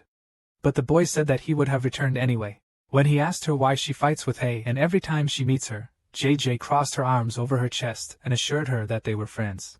Realizing that he did not believe, the red-haired woman began to stubbornly convince him that it was so. After some time, the carriage stopped and Choyse got out of the carriage, after which he extended his hand to Jace, helping her to get out as well. The boy asked her with a smile if she would stay in Loudern as well, to which he heard that she would be here while he took care of things. Suddenly they heard someone's loud shout from behind, and the voice seemed familiar to them.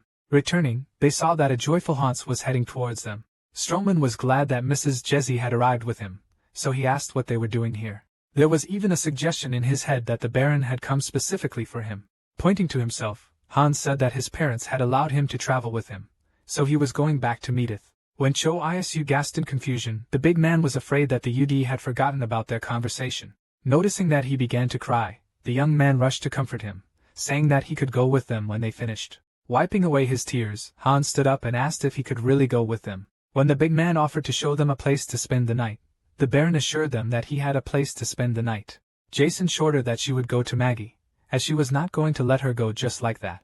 Watching the girl walk with Hans, the Baron waved his hand to her in farewell. After walking through the portal, Cho Yisu thought about the fact that he hadn't been to his apartment in 4 months. Looking at the bag, the boy noticed how dusty everything was.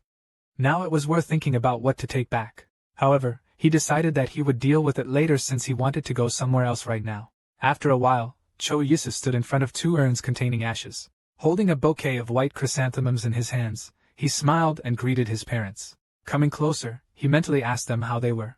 After that he began to tell about himself, assuring that he was fine.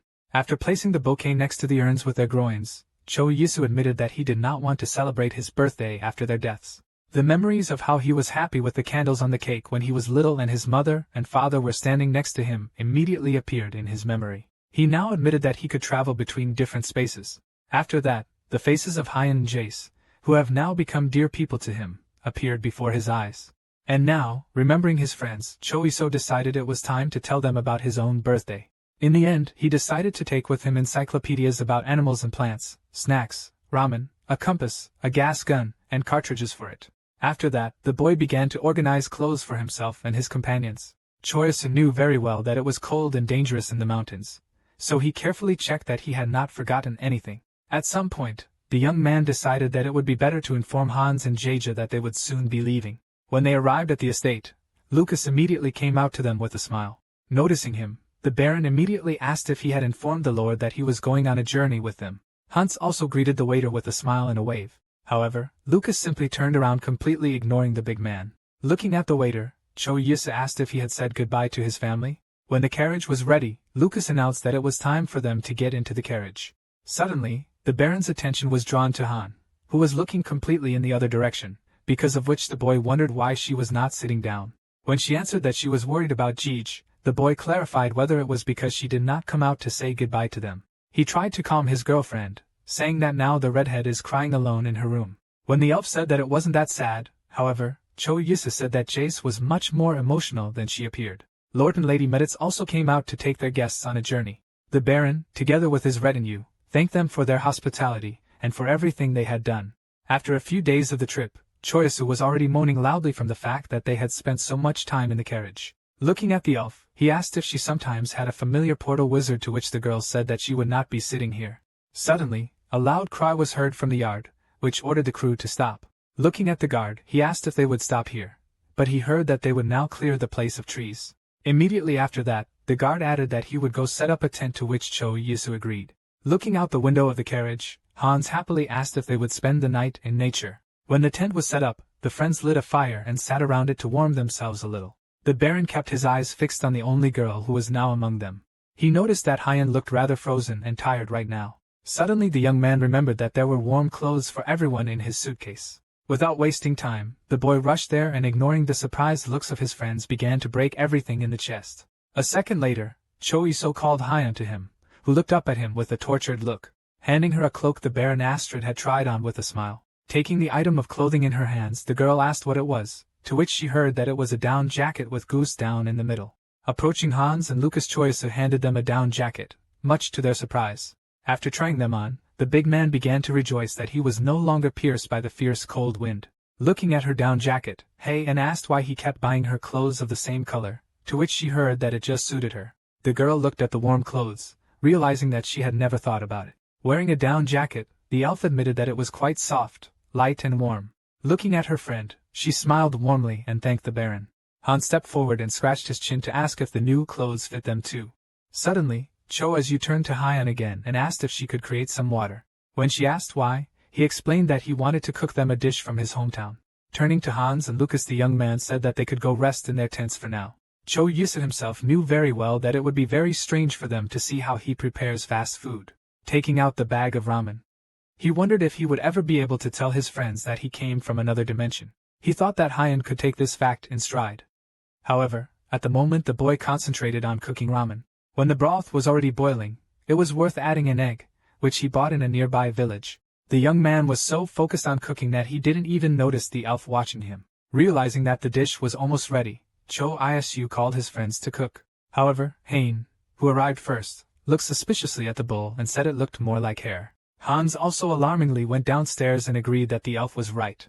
And only Lucas, who came third, crossed his arms on his chest and strictly ordered not to talk nonsense. Cho Isu reminded Hans that he had already eaten noodles when he was preparing a snack and loved Doran, holding out a bowl of hay, and he explained that this would be the result if it was boiled, urging them to go get their portions. Lucas tried to argue that he shouldn't be eating with the Baron, but Choisu assured him that it was fine. The elf eyed the bowl suspiciously, thinking that if it was made with the same ingredients as the bread, it should be delicious.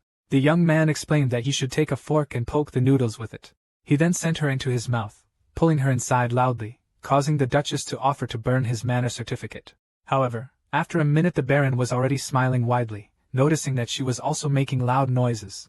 Drawing her blade, Hyen sternly replied that she could do it without anyone knowing. Cho Yisu raised his hands conciliatorily and told her to stop threatening him, promising not to laugh at her again. Hearing this, the Alpha immediately hid the blade, spreading it on a drop. Realizing that his friend was already safe, Hans put his hand on his chest and breathed a sigh of relief, and the Baron paid attention to his friend's character. The next morning, when the crew finally got on the normal road, Cho Iso breathed a sigh of relief. Looking at his friend, he asked her where she planned to stay when they arrived, to which he heard that she would be staying with him for a while. They immediately remembered their agreement that she would support him with her own strength for a year. Looking at his feet, the young man thought that he had 5 months left, and this was not enough to settle down. Pointing to herself, the girl assured that if he managed overt, she would stay here forever. Choisu froze, pondering the desire of the elf to stay in his future lands. For a moment, all this began to remind him of a marriage proposal. Suddenly, he remembered a game of baseball, but the boy quickly realized that it was all due to a source of elven mana. When they arrived in the city, the first thing that caught their eye was the large number of people on the streets. Cho Yisu, looking out the window of the carriage with a smile, noticed that the big city was quite different. However, Hyen, crossing her arms on her chest, advised him not to reveal what kind of a Seljaki still is. When the boy was already sitting on the bed in his room, he noted with satisfaction that he could say goodbye to the carriage while Lucas asked if he wanted something to eat. As he ordered food to be prepared for himself and Hans as well, there was a loud knock at the door. Assuming the Lord was tired, Lucas suggested asking the visitors to come in later, but the Baron said he was interested. At the door of his room stood a man who greeted him and introduced himself as the butler of the Kurino family. When Choisu heard that the Count would like to meet him, he immediately asked him what the reason for the meeting would be. To this question, the guest replied that he had no idea, but asked to pay some attention to them. The Baron thought that he didn't trust them at all, but he wanted to know why they had come. When the young man agreed to meet the Count, the butler thanked him and said that he would soon deliver the carriage. Cho Isa froze for a moment staring at his unexpected guest, then ordered Lucas to have dinner with Hans and Hyen. When he arrived at the meeting place, he was met there with a smile by the Count himself, who thanked him for accepting his invitation. Bowing to him, the young man politely thanked him for inviting him. When they sat down at the table, the Baron asked him why he wanted to meet with him, to which the Count noted his business-like approach. He admitted that the conversation would be about the ice cream he had prepared at the international festival, since his daughter had fallen ill, wanting to try the dessert again. The guy smiled, agreeing that the ice cream was really very tasty then. Suddenly the Count offered the interlocutor to sell him the recipe for ice cream. Choice tensed at this moment, realizing that he knew the true owner of the recipe, but he wondered how he knew everything. The Count immediately understood what the boy in front of him was thinking, so he slyly narrowed his eyes and smiled. Taking a cup of tea in his hand, the man assured that his informant was a very reliable person.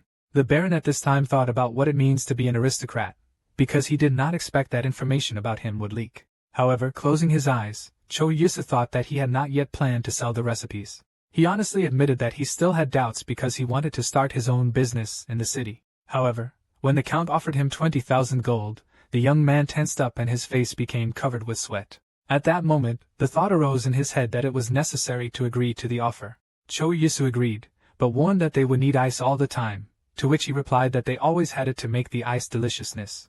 With a broad smile, the Count offered the interlocutor to make a deal now, at the same time handing him a ready-made contract that should have been signed. Picking up a piece of paper, Cho Yusa thought with a sly smile that he could now use the language of the urban empire that he had been secretly learning. Grabbing the quill, the boy signed the contract in one swift motion, hoping he was doing the right thing now. After receiving his copy of the document, the young Baron thought that selling recipes would be enough for him to earn money. The Count warned him that he would be able to get his money from the Medit Bank, which is located in Hermania. Pointing to the seal on the document, the man added that it was the key to a personal safe, so it should be protected. With a big smile, Choice told him that he could now teach him how to make ice cream. When he was already sitting in the tavern and having dinner, the voice of Hyen suddenly reached him. Crossing her arms over her chest, the girl asked if he had really met Count Kuno. Hearing that he wanted to know the recipe for the ice cream, the elf went on an angry tirade about how he could just give it away. Trying to calm the angry girl, Cho Yisu added that he received money for the recipe. Noticing that she froze after hearing the amount received, the boy called his friend by name uncertainly. A minute later, Hyen said she was worried about having to stay in his house, which only has 1 room. However, she found a mansion that had at least 10 rooms. After these words, Cho Yisu tried to convince her to start her own business using her powers and try to make money. However, Haein crossed arms and reminded that the year of agreements has almost passed, reminding that it would be worthwhile to maintain good relations after it. Hearing this, the young man immediately became kinder and smiling broadly offered her to cook bread. After this conversation, they went to the bank together where they were greeted by a smiling employee. Handing her the contract, the guy said he wanted to take his money. Having carefully read the document, the girl asked him to wait a little. In a few minutes, a cart appeared in the hall, on which a large chest with money was loaded. Noticing that she looked quite heavy, the Baron added that he would also like to open his own bank account. The employee explained that when he will open the account, then he will be issued a personal symbol, and he could also take contract forms.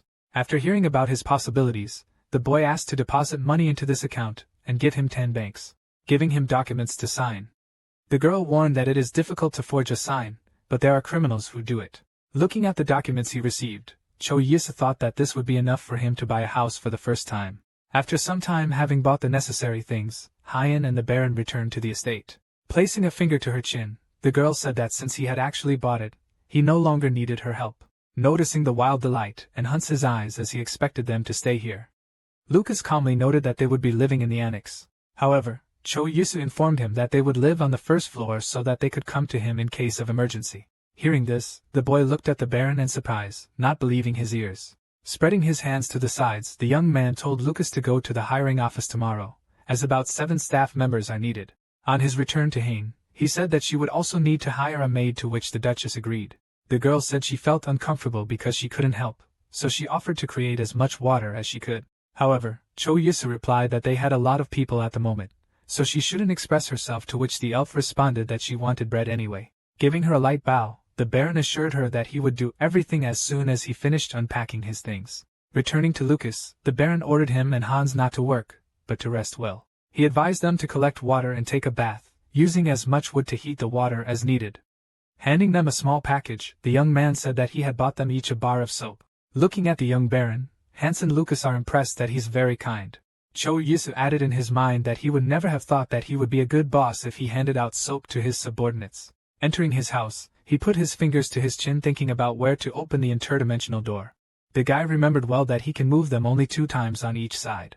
Suddenly, an idea occurred to him that he should open a portal in his room so that no one accidentally finds him. Smirking, the bear and thought it was safe here anyway since it was his room. So he just had to pick a good spot. Approaching the inner spatial hole, the Baron thrust his hands into it, intending to collapse it. Looking at the bright blue light, Cho Yisu was glad that he had practically memorized the spell. Holding his hand in the portal, he began to mumble his words softly, using an unknown magic. A funnel began to form in the center, which signified the closing of the interspatial door. The young Baron was fascinated by what was happening right in front of him. When the young man returned to his Korean apartment, the first thing he did was clean it. Weirdly wiping the sweat from his face, he thought about what would happen when he moved to a bigger house. Suddenly, there was a loud knock on the door, and the voice of the courier was heard from the other side, who announced the delivery of black noodles. After taking his order, Cho Yisu looked happily at the bowl of noodles, egg, and mushrooms with sauce. Arming himself with sticks, the young man thought that he could not afford such a thing in the other world. Shaving a large amount of food into his mouth, he began to think about where he could buy a new apartment. Logging into his phone, the boy began looking for housing in different areas of the city. However, he immediately noticed that they wanted as much as 2 billion for an apartment of 20 square meters, after which he began to sort through other areas. But suddenly, an idea appeared in his head that if he could sell 2 more recipes, then such an amount would not be a problem. With a broad smile, Cho Yisu thought that very soon he would be able to afford an apartment in one of the elite areas. He already imagined himself standing in front of the large panoramic window with a glass of red wine and admiring the sunset. Tasting the ordered dish, the young man decided that he still had time for it, so he would have to try to do business. Suddenly there was another knock at the door, which announced the arrival of another courier. Putting the empty bowl on the table, the boy looked at the door in surprise. Picking up the box from the floor, Cho Yisu realized that it was exactly what he had ordered yesterday. While cutting the adhesive tape, the young man thought about the fact that in Korea, the delivery is very fast. This led him to think that it would be possible to open a service for the delivery of goods in Armenia. Looking at the ordered slippers, the young Baron thought that they would fit perfectly. Returning to his mansion, the first thing he did was to go to Haein's room, who asked what had happened. Handing him a box, the boy said with a smile that he had a present for her. Sharply tearing the lid off the box, the girl asked if there was bread in the box. However, in the middle she saw a pair of slippers that had warm fur on the inside. Taking the box in her hands, the elf looked at the gift in surprise, not understanding its meaning. Choyasu explained that it was getting cold now, so he invited his friend to sit down, and then helped her put on her shoes. Leaving, he asked her how she felt. Rising to her feet, Hey and smiled kindly and said that it was warm and beautiful in the slippers. Seeing her such a rare smile, the Baron blushed slightly, as they immediately noticed the elf being surprised by such a reaction. The next morning, Lucas listed that he had hired 1 cook and 1 experienced butler. In addition, the staff included a handyman, a valet, a maid and 2 servants. In addition, the boy added that the Baron could call them with Huns if he suddenly needed something. Collapsing entirely on the couch, Choyusa sighed that he had no idea how hard it was to hire people. So he praised them for a job well done. Lucas smiled genuinely and assured them that it was nothing special, adding that it was time for them to leave the estate. When the master said that he would like to see them here often, the boy replied that the rest of the servants might feel deprived. Choyusa called Hans with him to the market. And when they were there, the big man asked him what he wanted to buy. Answering that he had come for groceries, the young man asked his friend if there was anything he would like to taste. He just smiled broadly and said that whatever he wanted to cook would suit him.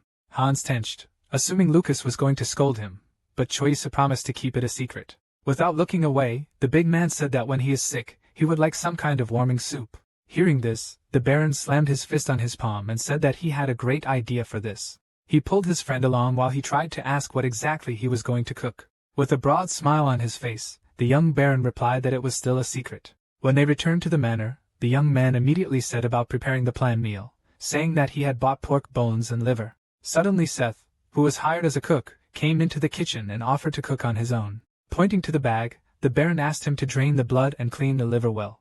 In addition, he remembers that the dish would be ready tomorrow, so he asked him to prepare something for tonight's dinner. After some time, a butler approached Choyusa and informed him that his bath was ready. Looking after Cork, the Baron thought that he looked a lot like Peter, who served in the Meditz family. After getting into the bath with hot water, the young man thought that it was very relaxing. The butler suggested adding hot water, to which the boy assured that the temperature was just perfect. Cork said that the building had been empty for a very long time, so there was a lot that needed to be repaired. Pulling out a notebook, the man suggested raising chickens or cows since they have an empty barn. In addition, Choyusa ordered that he summon a glassmaker and a shoemaker and also build a training ground for swordsmanship. And the Baron wanted to know the current prices of goods in the empire, so it was worth finding someone who understands this. Cork assured to him that he didn't have to worry about anything because he had learned to memorize everything after so much time on the job. Looking at him, Choyusa thought that they had hired a good butler. The next morning began with the Baron storming into the kitchen, startling Seth. To the chef's surprised question about what he was doing here, the young man mentioned pork bones and liver. He asked him to put everything in the cauldron and boil it well, which he immediately proceeded to do. Stirring the stew, Seth wondered what exactly the Baron wanted to cook with the pork bones. After that, going out into the garden, Choyusa met Hyun who was walking under the trees. With a smile, he looked at the girl and asked what she was doing here, arguing that it was cold outside.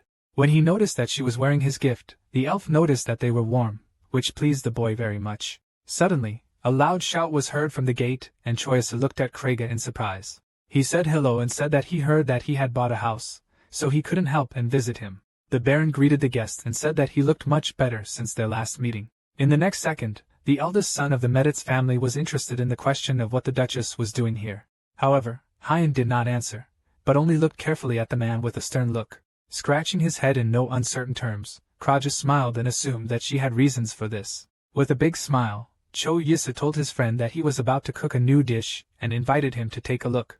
In a few minutes the boys were already standing over a large cauldron where a rich broth was already bubbling. The eldest son of the Meditz family said that it all smelled very appetizing, after which Choyusa invited him to have dinner with them. When everything was practically cooked, the young man definitely chopped the leeks. After that, barley rice and boiled pork had to be added there. The result of the effort was a bowl of fragrant soup in which pieces of pork and aromatic herbs floated. Portioning the meal into 3 bowls, the Baron ordered them to be taken to the dining room. Hearing that the other part was left for the servants, Seth was surprised that they could eat the same food. To which Choyusa replied with a smile that he liked this dish very much, as it warms well in the cold season. He explained that it can be prepared as a welcome to new family members, to which the cook looked at him in surprise. After some time, all the staff looked in surprise at the plates of food that the cook served them. However, one of the maids came to the table and asked what it was, to to which she heard that it was a soup made from beef carcasses and pork broth. All in, one of the servants said he couldn't eat anything with pig organs because of their smell. Seth resented that everything had been cleaned, which led him to assume that he wasn't very hungry, as he regretted not even trying. Lucas smiled, saying that if the dish was prepared according to the Baron's recipe, then it should be very tasty. Dipping his spoon into the bowl, he added that even the Meditz family had praised his recipes, so he decided it was worth a try. Immediately after that, other servants followed his example, praising the soup. After tasting the dish, Seth wondered how the Baron managed to get such a taste out of pork bones. Meanwhile, in the dining room, Kreja said with a broad smile that the dish turned out simply incredible. Looking into his bowl, he said that he couldn't possibly cook better dishes, but the Baron's dishes gave him inspiration. The guy suggested to his friend to think about selling the recipes to the hotel association, as the profit could be quite large. When Cho Yusa asked if he really thought his recipes would be bought, Kreja replied that it would be an incredible success. Suddenly, Han came to the table, forcing the boys to shut up and turn to her. Immediately after that, the girl took the bowl and sharply tilted it, drinking the soup. After hearing how delicious she was, Cho Yusa smiled and concluded that she liked it too. Kreja took the spoon and began to eat at the same time, smiling broadly. When they moved into the tea room, the eldest son of the Meditz family asked if she wanted to open her own business, as he thought she would be able to make good money. However, looking down into the cup, the elf answered that in order to open her case, it was necessary to obtain permission from the imperial family. Putting the cup on the table, she added that it was not difficult to get a permit, but she had no plans to open a case. Cho Yusa listened with a smile as she offered the Lord's son to fetch water if he needed it.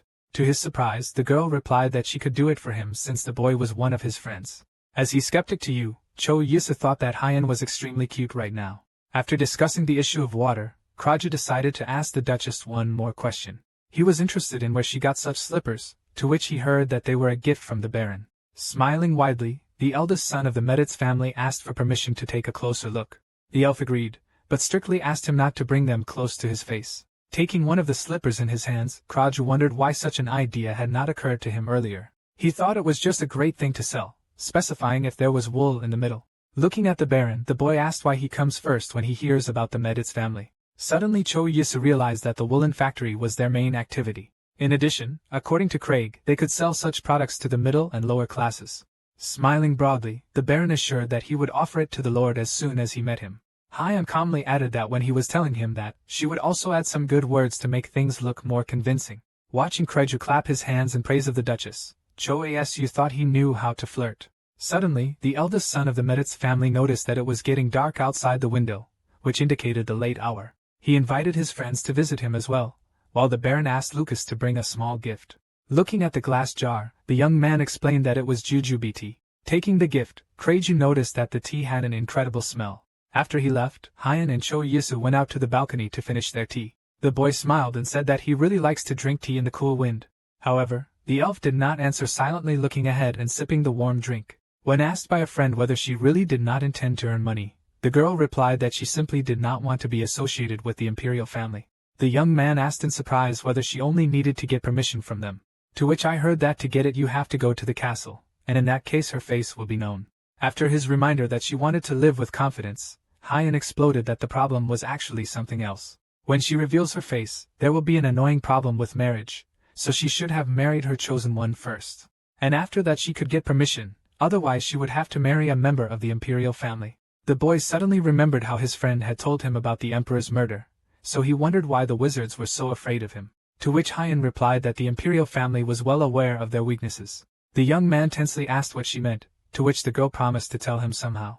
Cho Asa thought about the fact that wizards were not only restrained by exploiting their weaknesses, but also forced into marriage. At his proposal to enter into a sham marriage, the elf said that it was simply a matter of honor. She explained that marriage rumors could create unwanted problems in case she meets someone she falls in love with. Looking carefully at his friend, the Baron thought that she did not seem interested in men. Smiling, he asked what kind of man she was looking for, but the girl said that it was late in time to go to bed. The next morning, Cho Yusa began planting bamboo along the driveway. Crossing her arms over her chest, Heian explained that it takes a long time for a tree to grow, to which the boy said that it would grow in 5 years. With the face of a scientist, he added that at first the bamboo will grow slowly, but after that it will grow by 50 centimeters per day. However, the elf said that 5 years is still a lot, reminding him that he has money. He began to talk about the fact that there is no bamboo in their lands. The girl patiently answered that he was talking about nothing at all. She explained that he could hire someone to work with plants in the wizarding secretariat. Clasping his hands, Cho Yusu asked her if there was a discount for a friend of the sorceress. But Heian replied that they would only discount someone very close to her. Exhaling in disappointment, the boy said that in this case, the discount definitely does not shine for him. After some time he sat in the room looking at the book where there was a whole list of wizards. The young man could not believe that there were as many as 50 magicians in the register. According to the document, the most expensive were the services of a magician who was engaged in healing. Placing his fingers to his chin, Cho Yisu pondered the fact that he now understood why only nobles could afford healers. Suddenly, an idea came into his head, which made the boy open his eyes wide and stare in front of him. He thought that if he could convince the wandering wizards to stay in this city, then they would be able to use magic without restrictions. In this way, the lands of Aubrey could become a powerful territory that no one would dare to touch. After some time, the fair-haired elf, Edro Goldson, appeared on his territory, who respectfully greeted him.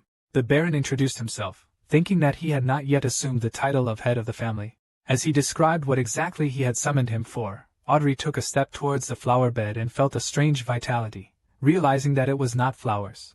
The elf explained that it would be a shame if they froze during the winter, which would surely happen if the weather wizard wasn't called. Raising his hands, Cho Yusa hastened to assure him that the bamboo would grow well even during the winter, so there was nothing to worry about.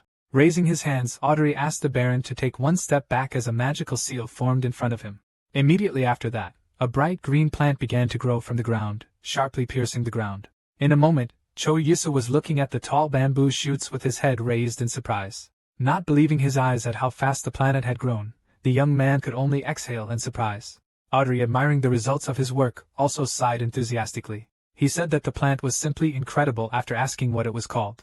Stroking the trunk of the bamboo, the elf said that it looked a lot like his favorite banana tree. He asked for a few sprouts of this plant, assuring that he was ready to pay for them. Audrey proposed a deal in which he would not take payment for his services, but would instead buy a few sprouts for 1,000 gold. Upon hearing this, Cho Isu pointed to the plants and assured him that he could take as many as he saw fit. When the elf left, the Baron put his hands to his sides and thought that since the forest was ready, he needed someone with whom he could walk through it. He called Lucas to him and asked him to call Heian to him. When the girl went down to the garden, she looked in front of her in a daze, not believing her eyes. Examining the trees, she said they were very beautiful, adding that they looked like banana trees. Raising her head and looking up, the elf expressed her hope that there would be flowering trees. After that, they continued to move on in silence, admiring the new plants in the garden. After a while, Cho Yi sat and listened intently to the details of the project he was currently ordering. According to the drawings, warm air was supposed to enter through the floor and exit through the chimney. The engineer who undertook the construction was surprised by the idea that you can heat the house by heating the floor, not the air. Looking at him carefully, the young Baron asked the man how difficult it would be to do this. However, he replied that he had never had such an architectural request before, and the guy said that he would help him. In addition, he promised to add another 1,000 gold to the preliminary payment. After looking at the drawing again, the engineer assured that he was ready to take on this order. After some time, the house designed by the Baron was finally completed, and it was located in a bamboo forest. Heian, looking at the annex, asked how it differs from other houses. However, the boy, smiling widely, said that she would understand as soon as she went inside. In a moment they were both standing at the door of the house, looking into the empty room. Cho Aisa advised her friend to take off her shoes and go inside, which the elf immediately did. She wanted to ask what made the building different, but when she stepped on the floor, the girl froze in surprise. To her surprise, the Baron explained that such a technique was called a warm stone, so he invited her to sit down. Immediately after that, the boy went to the window and opened it. Returning to his friend, he asked her what she thought about it. Wrapped in a blanket, Heian said her body was warm, but her face felt cool. Sitting down next to him, Cho Yisu noticed that it was usually difficult for aristocrats to sit on the floor. But for the Duchess, it was no problem. When the elf said that her father lived without furniture, the boy asked her what happened to her mother. He added that his parents died on the day he was born, after which the girl said that they both had unlucky birthdays. When asked when she was born, the elf answered that she was born on February 14th, which is considered special among elves. It was on this day, according to legend, that their great wizard named Valentine, who lived for 387 years, died. Mosa said that this was the reason why the mother was happy that labor began at that moment. When asked by his girlfriend when his birthday was, Choiso admitted that it was a few days ago. At this, Han burst out angrily, asking why he didn't say anything, to which the Baron replied that the time wasn't right. Pointing to herself, the girl ordered that next time he should say that she could celebrate instead of him. The young man looked at the elf in surprise, having no idea how to react to such words. However, a moment later his lips stretched into a wide smile. Looking seriously at her friend, Hey, and told him that she wanted bread now. Mixing the dough in the kitchen, the Baron thought about the fact that he had not made desserts for his friend for a long time. She reminded him of the promise that he should make her 1 loaf a week. To Seth's objection, the Baron said that he likes to cook, so Seth should get used to the fact that he will be doing it often. At the chef's suggestion to at least try puff pastry, the boy said that it would be different from what he knew, so he ordered to watch. The young man explained that the main thing in a pie is the pleasant taste of butter and texture. Therefore, it was worth mixing the butter with half of the measured flour, stressing that it is necessary to use cold butter. After that, it was necessary to constantly knead the dough, gradually adding water to it. To Seth's startled look, Cho Isu explained that the colder the water he added, the crispier the dough would be. When the cook said that he really knew a lot, the Baron, kneading the dough, said that it all came with experience. The boy added that his mother was a great cook in baked bread, stressing that he should watch carefully, as he would have to do the same later. After some time, the finished millefeuille, decorated with cocoa powder and cream, was on the table. Putting his fingers to his chin, Seth questioned the name of the dessert, and Choiso explained that if some of the ingredients were changed, the poppy could be changed. Taking a plate with dessert, the Baron decided that the most beautiful cake would be brought immediately by hand. Some he ordered to be packed up and sent to Mr. Craig, and the rest he allowed to be eaten with the other servants, for which the cook thanked him. After knocking on the door of the elf's room, Cho Isu waited for her to open the door. Opening the door sharply, the girl asked loudly why he took so long to prepare bread for her. However, the young man, happily smiling with a wide smile, said that she looks good with her hair. Hyan invited her friend into the room and offered to eat, but he told her to taste first. While her friend was taking a bite of millefeuille, the Baron tried to explain the principles of this dessert to her. However, she was no longer listening to him, chewing the cake, and a joyful smile shone on her face. Rising to her feet, the girl noticed that it was not bread but an appetizer. To which Cho Isu explained that he had prepared a dessert. Noticing how the expression on her face had changed, the boy asked if she would finish eating. Pushing the plate towards him, the elf said that he could finish the cake. The Baron looked at his friend in surprise, which made her frown. Patting her stomach, she suggested that he open a pastry shop here. Breaking off a piece of dessert, the young man asked why such an idea suddenly arose. When the elf explained that the Meditz family was donating money for the construction of an art gallery, the boy asked how she knew about it as she sat in the room all day. Hayan didn't answer, however, instead turning to whatever conversation she thought would be appropriate about the pastry shop. She added that the bready bakes can be considered a true art, so the confectionery would fit well into the business. After talking with Hayan, Cho Isu decided to discuss a matter with Lucas, for which he called him to his place. When he said that he had noticed him getting close to Kana, one of the maids, the butler strenuously began to deny it. When Hans told them that they didn't stay away from each other at dinner, Lucas loudly shouted that they didn't.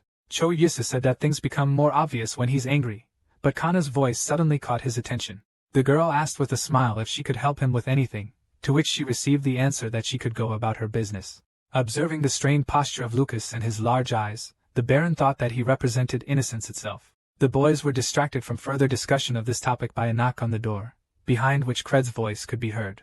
Cho Yusa looked at the door, thinking that he had completely forgotten about his friend's visit today. When the eldest son of the Meditz family walked into the living room, he asked why he wanted to meet with him today. Recalling Hayan's offer, the Baron explained that he would like to go into the restaurant business, but still had some doubts.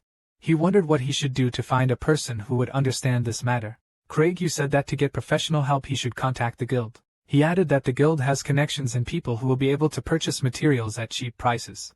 Even if goods of the same quality are presented in a store, they will be sold cheaply in one store and expensive in another. Therefore, it was possible to find an informant who would find a suitable guild for him and his workers. After hearing that the information guild could provide him with such a person, Cho Yisa thought about such a proposal. In the meantime, Kreju explained that if he were to sell the recipes himself, there might be a leak of information, and for security, it was worth finding information. Hearing that the Baron was worried about the shoe case, the eldest son of the Meditz family assured that he would find an informant for that as well. Raising his finger, Kraji reminded him that they had equal titles and were of the same age. So Cho Yisa suggested that they become friends. The next day, a young girl with short dark hair was already standing in his estate. Looking intently at the Baron, she greeted and said that she had been contacted by the Information Guild. When the boy thanked her for coming all the way here, the girl assured her that it was empty. Stretching her lips in a smile, she told the Baron that her name was Reina. Cho Yisa started to talk about the restaurant business, but coming to his senses, he offered to discuss the details of the contract first.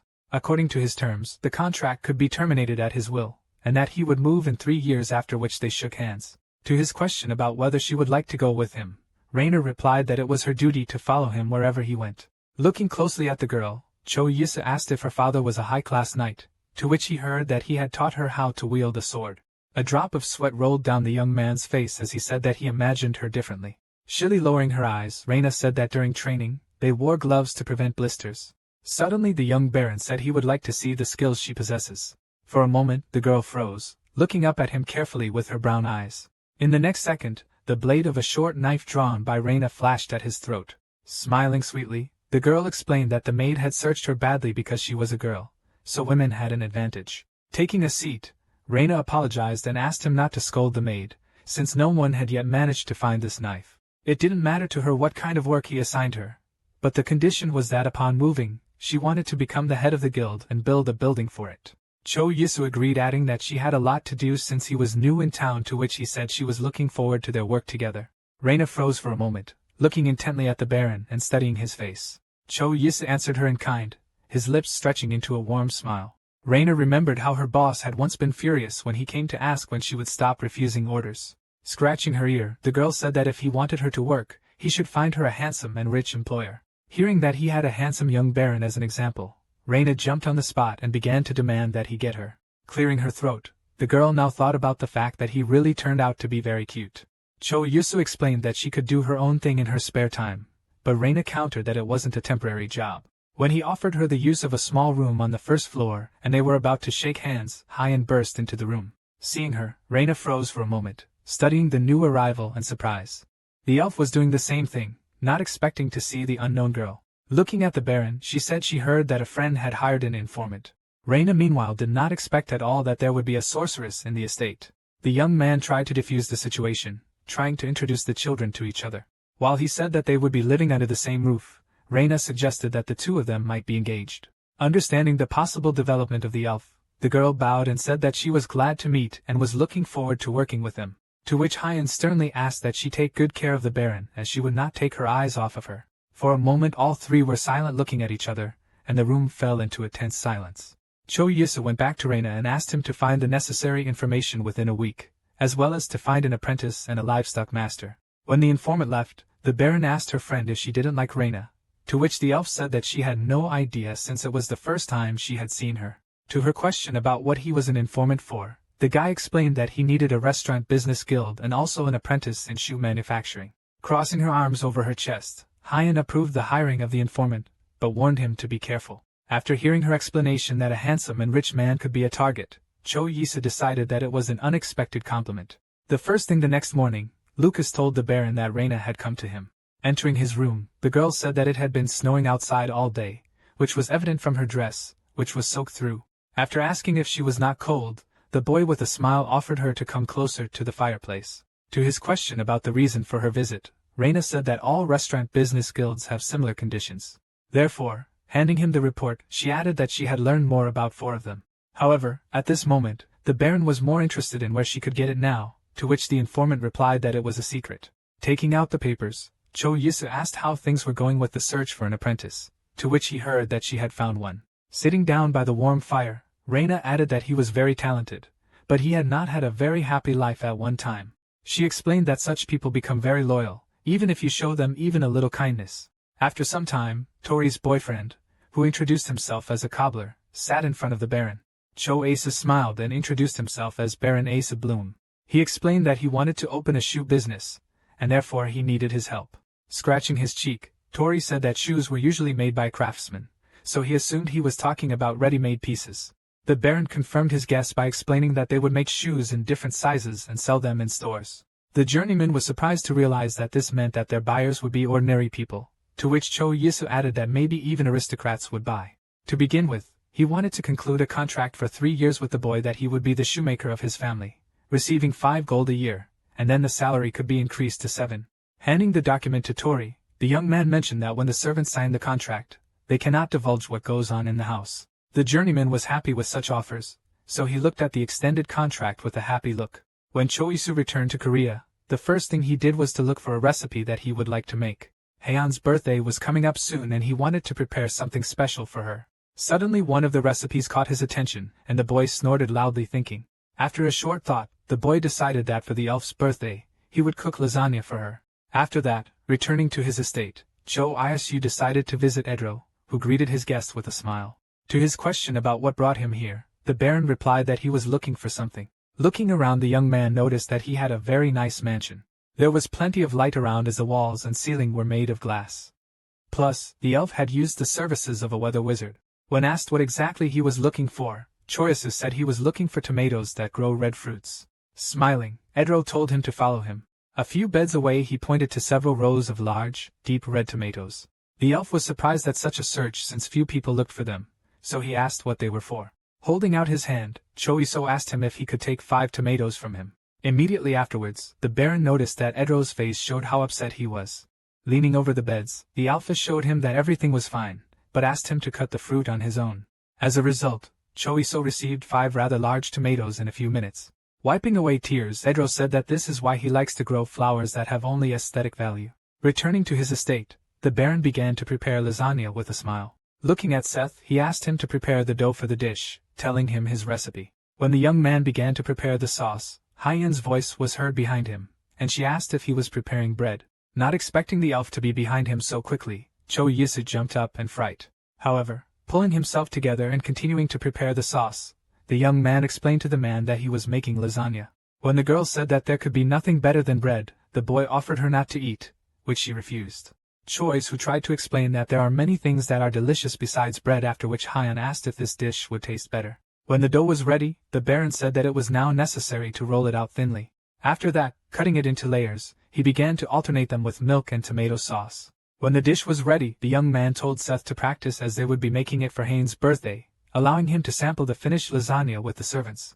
Cho Isu tried to prepare well for the day when the wizards paid their respects to Valentine as well as the elf's birthday. Returning once again to Korea, the young man went to one of the jewelry stores. When he said he wanted to look at the necklaces, the seller immediately asked if the gift was meant for his girlfriend. Cho Isu hesitated to answer, not sure if Hatsun could be considered his girlfriend. When the boy asked if he could buy a necklace with native stones from them, the seller handed him a necklace studded with light purple stones. When buying it, the Baron decided that $2 million for it was not so expensive, comparing it with the prices in Armenia. Suddenly, the idea came to him that it would be possible to sell amethyst there. But before that, it was worth knowing the prices of precious stones. Upon arrival at the estate, the young man asked Reina to find out the price of precious stones for him. However, the girl smiled and surprised those present that the mission was completed before it even began. Closing her eyes, Reina explained that she was interested in jewelry, giving the example of how men are interested in houses they cannot afford. She added that diamonds are worth 50 gold per carat. Amethysts, sapphires, and rubies are 14 each, and other stones like topaz, opal, and pearls are 1 to 5. Holding up a finger, the girl suggested with a smile that now that he knew the prices he needed a jeweler. Standing up, Reina said she would take care of the matter immediately, for which the Baron thanked her. When the girl left, Choisu smiled and said he would go to the kitchen and make a cake. He was met in the kitchen by Seth, whom the boy immediately asked if he knew how to make a pound cake. After receiving an affirmative answer, he announced that they would prepare a cake Victoria with sponge cake, cream, and berries for Hyen's birthday. Seth assured me that he had been practicing making Genoese, which turned out to be much lighter than pound cake. After hearing this, Choisu asked him to prepare the biscuit, and he decided to take care of the rest of the ingredients himself. While cooking, the Baron asked the cook if the surprise party was well prepared, and if they had practiced singing the song. While kneading the cream, the young man offered to do the pie, adding that he was sure of their singing talent. After some time, everything was ready and there were several appetizing dishes on the table, and the servants were standing in the hall with the Baron. Looking ahead, Choisu quietly called one of the maids by name. Hearing the request to bring the Duchess into the hall, the girl smiled and narrowed her eyes. Darcy blindfolded the elf and placed her hand on her elbow to keep her from falling on the way. When they stopped in front of the door, the maid carefully removed the bandage from her head. Hey, and lower her head and look down at her feet, avoiding the bright light and trying to understand what was happening. When she opened the door, she saw all the residents of the estate smiling and clapping their hands happily. In the center stood Choisu, also smiling and holding a large cream and strawberry cake. Those present smiled, shouted happy birthday to her, and called her dear Duchess. Not expecting such a reception, Haeon looked at all this in a daze, not knowing what to say. Handing her a cake, the Baron told her to blow out a candle and make a wish. While he was explaining that this was done in his homeland, the girl took a lock of her hair and bent over the cake. When the fire died down, leaving behind a cloud of white smoke, the elf thought about her wish. Everyone present laughed and clapped their hands, again wishing her a happy birthday. Choisu, immediately after the greeting, reached into his pocket, taking out a gift for his friend. And taking out the box, the boy showed the necklace and asked Darcy to help the Duchess put it on. Touching the stones around her neck, Hyan said that the ornament was very beautiful. Raina looked at it with a dazed look and wondered how many amethysts were in that necklace. Noting that the Baron and the Duchess were quite a handsome couple. At one point, Shoyu soup with the cake down and dipped his finger into the snow-white cream. Squinting her eyes at the drop of cream on her nose, the girl froze, not understanding how to react to it. With a smile, Cho Isu explained to his friend that this is how love for loved ones is shown in his homeland. However, in the next moment, the smile disappeared as a decent amount of cream flew into his face. Wiping his face, the Baron squinted slightly and asked Seth to fetch the leftover cream from the kitchen. Realizing what was going on, the elf ran away, ignoring the young man's loud exclamation. Wasting no time, she opened the door and flew outside, completely unconcerned about her outerwear. Trying to stop her, Cho Yisa shouted loudly that she might catch a cold. Turning to him with a happy smile, Hyan said that today was the happiest day of her life. Suddenly, the full name Hyan sounded, which sounded like Monka Sarito, no honored Hyan, which made the girl's eyes widen in a day. After that, the elf spoke the spell, Argentus Sirum, which caused a large ball of light to form in front of her. All those present who jumped out into the street after her looked in surprise at what was happening in front of them. Observing the actions of the sorceress, the Baron suddenly thought that she was putting too much pressure on herself. In the next moment the girl fell unconscious, causing Choisu to scream in fear. He asked Darcy to help the elf into the room while they started their meal first. Returning to the table, the first thing they did was cut the lasagna. Looking at the cheese, which stretched appetizingly while the piece was lifted, everyone gasped in surprise. Everyone sat down at the table and began to taste the various dishes on the table, praising their taste. Meanwhile, Haynes sat in her room, burying her face in her hands and thinking about what she had done. Her face was covered with a strong blush, and suddenly the thought appeared in her mind that Cho Yisa had bewitched the gift necklace. She touched the Baron's gift with her fingertips again, trying to figure out if there was a curse. Calling Darcy to her, the girl asked to find out from the master when his birthday is. In addition, she asked to know what he liked and if there was anything he wanted. However, then she sharply rose to her feet and said that none of this was necessary, and that she would do everything herself. When the elf offered him a walk, Cho Yisa looked at her friend in surprise, looking up from the book he was reading. Noticing his reaction, Hyan asked him if he was busy, to which she heard that he was completely free. She ordered him to pack up and leave, adding that she would wait for him outside. After some time, the two of them were already walking along the wide streets of the city, where the shopkeeper was selling. While Reina was walking behind, the Baron asked her friend what had come over her that made her want to take a walk. And when the elf asked if there was anything he wanted, the boy was even more surprised. Hyan turned sharply to him and repeated her question, after which Cho Yisa asked her to give him some thought. Suddenly, the elf felt a hand appear near her neck, which abruptly ripped the necklace from her. Returning, the Baron and his girlfriend saw the thief, who with a broad smile ran away into one of the alleys. Raising her hand, the elf immediately began to shout a spell, planning to stop the thief. Her teeth were clenched tightly in fury, and a muffled growl could be heard through them. Her eyes burned with hatred, but she suddenly realized that she could not use magic outside.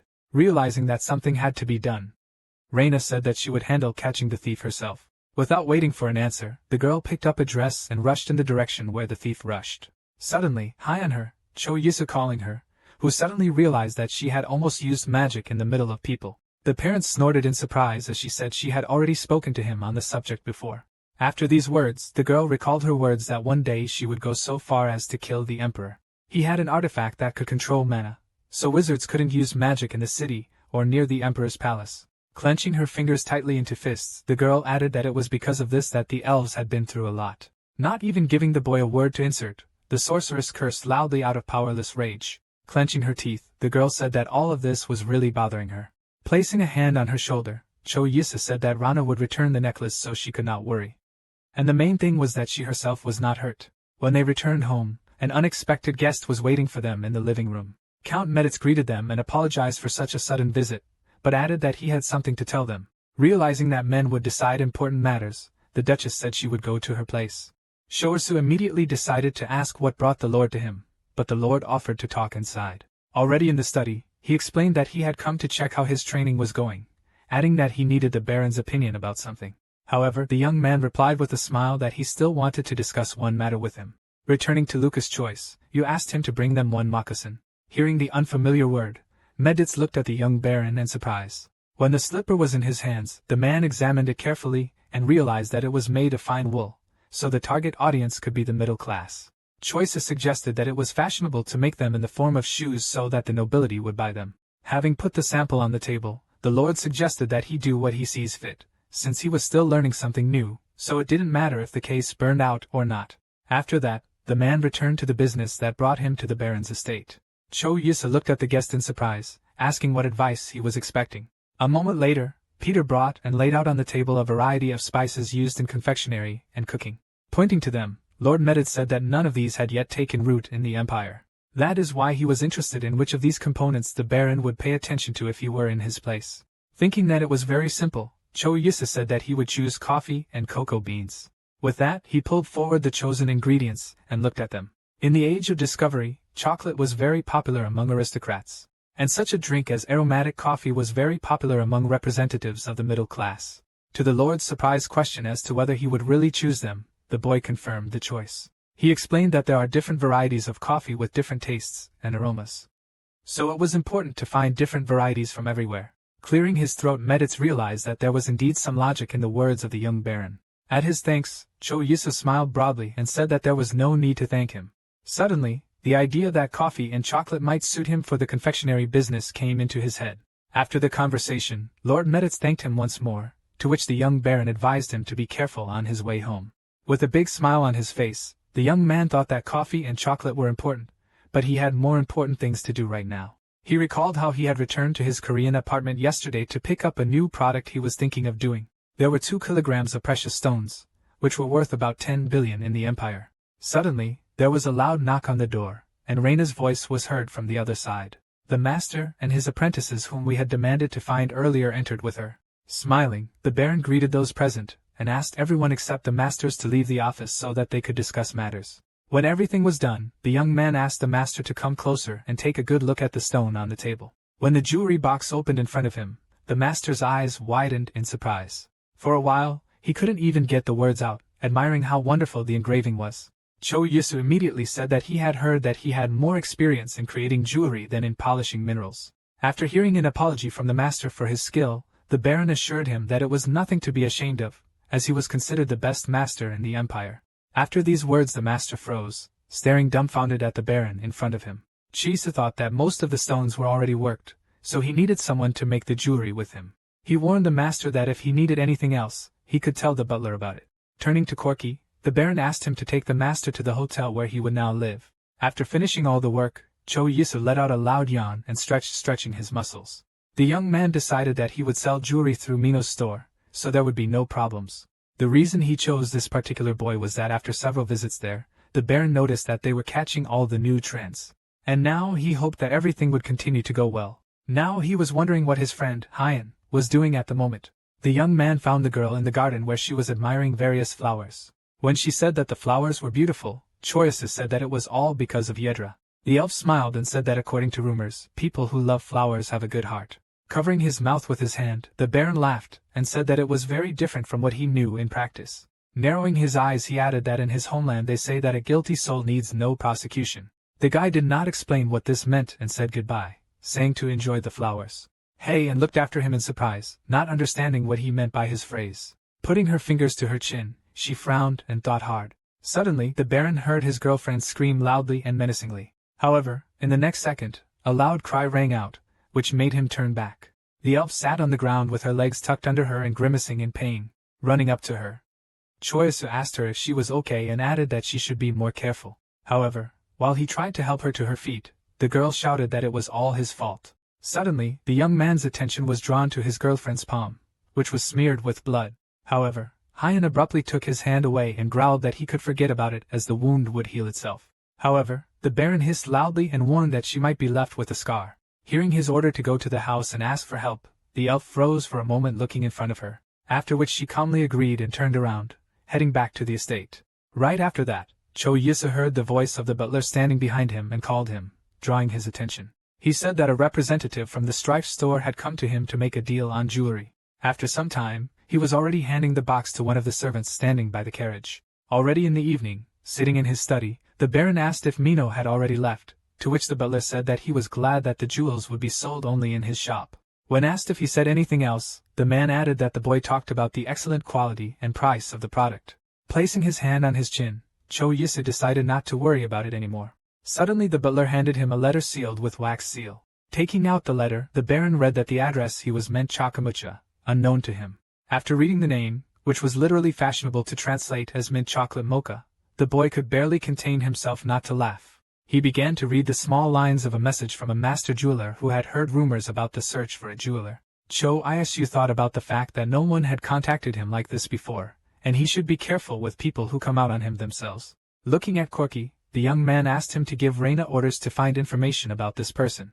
After some time, diligently rubbing the man's back, Lucas asked him if he really wanted to be in the restaurant business. He pointed out that the jewelry business had done quite well, while restaurants could be very risky. Cho Yisu was silent for a moment, pondering the words the butler had told him. With a broad smile, the Baron clarified whether he did not want him to face difficulties. The young man explained that aristocrats use expensive and high-quality ingredients for cooking, and he wants to show that for delicious food, you only need the right recipe. And even cheap products can make a delicious dish. When Lucas started apologizing for taking up teaching him without even having a clue how deep the idea was, Cho Yisu said it was all hollow. Suddenly Hans entered the bathroom and announced with a broad smile that he had brought clothes for the Baron. Lucas immediately began to resent the fact that this was his job, to which the big man noticed that they could help each other. While the boys were arguing, the Baron asked them with a smile if they could do it when he left. The next morning, when Reina was giving the Baron a report on the jeweler who had recently contacted him, the guild had explained that Mint had been registered with their guild for a long time.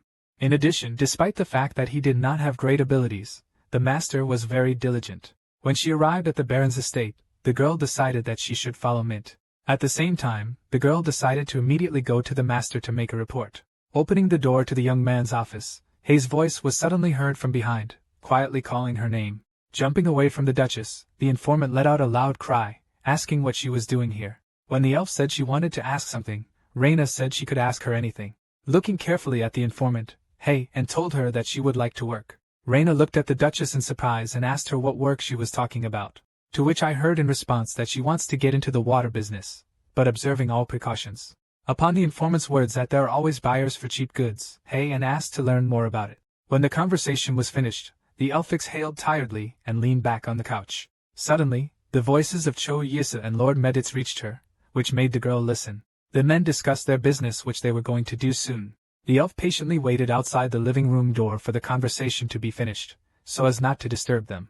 Suddenly, the lord's voice came from the room, saying that he was going back home. When he was about to leave, Hyan entered the living room and Meditz was very surprised to see her. Looking carefully at the Duchess, the man greeted her, observing all the rules of etiquette. Keeping her eyes on him, the girl asked him if he remembered the promise he made to her at the international festival. He just smiled broadly and assured that he remembered everything perfectly. He knew perfectly well that she wanted to know information about what happened to her stepmother. The man found out that she bought an estate in the capital with the money she received as an inheritance, and also transferred the tola of all the servants. The lord wanted to add something else, but the elf clenched her fist tightly and said that this was quite enough. Covering her face with her hand, the girl took a deep breath, trying to collect her thoughts. She decided to wait a little longer to be able to take everything that belonged to her, without leaving a penny to her enemies. Arriving at Cho Yisu, Hyan loudly suggested that he go and take a walk. The Baron, not expecting such an offer, paused for a moment and asked if she wanted to take a walk right now. The elf said that she wanted to do it right now and suggested that he go to the annex. Quite unexpectedly, Cho Yisu asked his friend if anything had happened to her in the past. The guy explained that she hadn't let anyone in the annex before, and she looked a bit tired. Raising a finger, the elf told him to just follow her and close his eyes. When she again sternly repeated the demand to close his eyes, the Baron obeyed and a drop of sweat rolled down his face. While they were walking to their destination, the young man felt his girlfriend's hand squeezing his hand and tried to understand what kind of surprise she was preparing. When Hyan allowed her eyes to open, the idea that this was some incredible gift appeared in her head. However, seeing in front of him a pool of clear water that was bubbling, for a moment the young man froze, not knowing how to react to such a gift. However, the next second he smiled, realizing that the elf had built a Rio bathhouse. To his question about whether she did it herself, the girl answered that she did it herself with the help of the money she earned. The sorceress explained that it was a gift, and since he had been working a lot lately, he could go inside and rest. After these words she noticed how the Baron's lips stretched in a warm smile. Sho Yisu walked over to her and grabbed the confused Hyun by the cheek and shook her a little. He wondered when she had managed to become such an adult, to which the girl said that she did not like this way of talking. When the young man said that he would immediately go and use her gift, the Alfred tormented that she would join as well, and hearing the surprise in her voice, the Baron just silently spread his hands to the sides.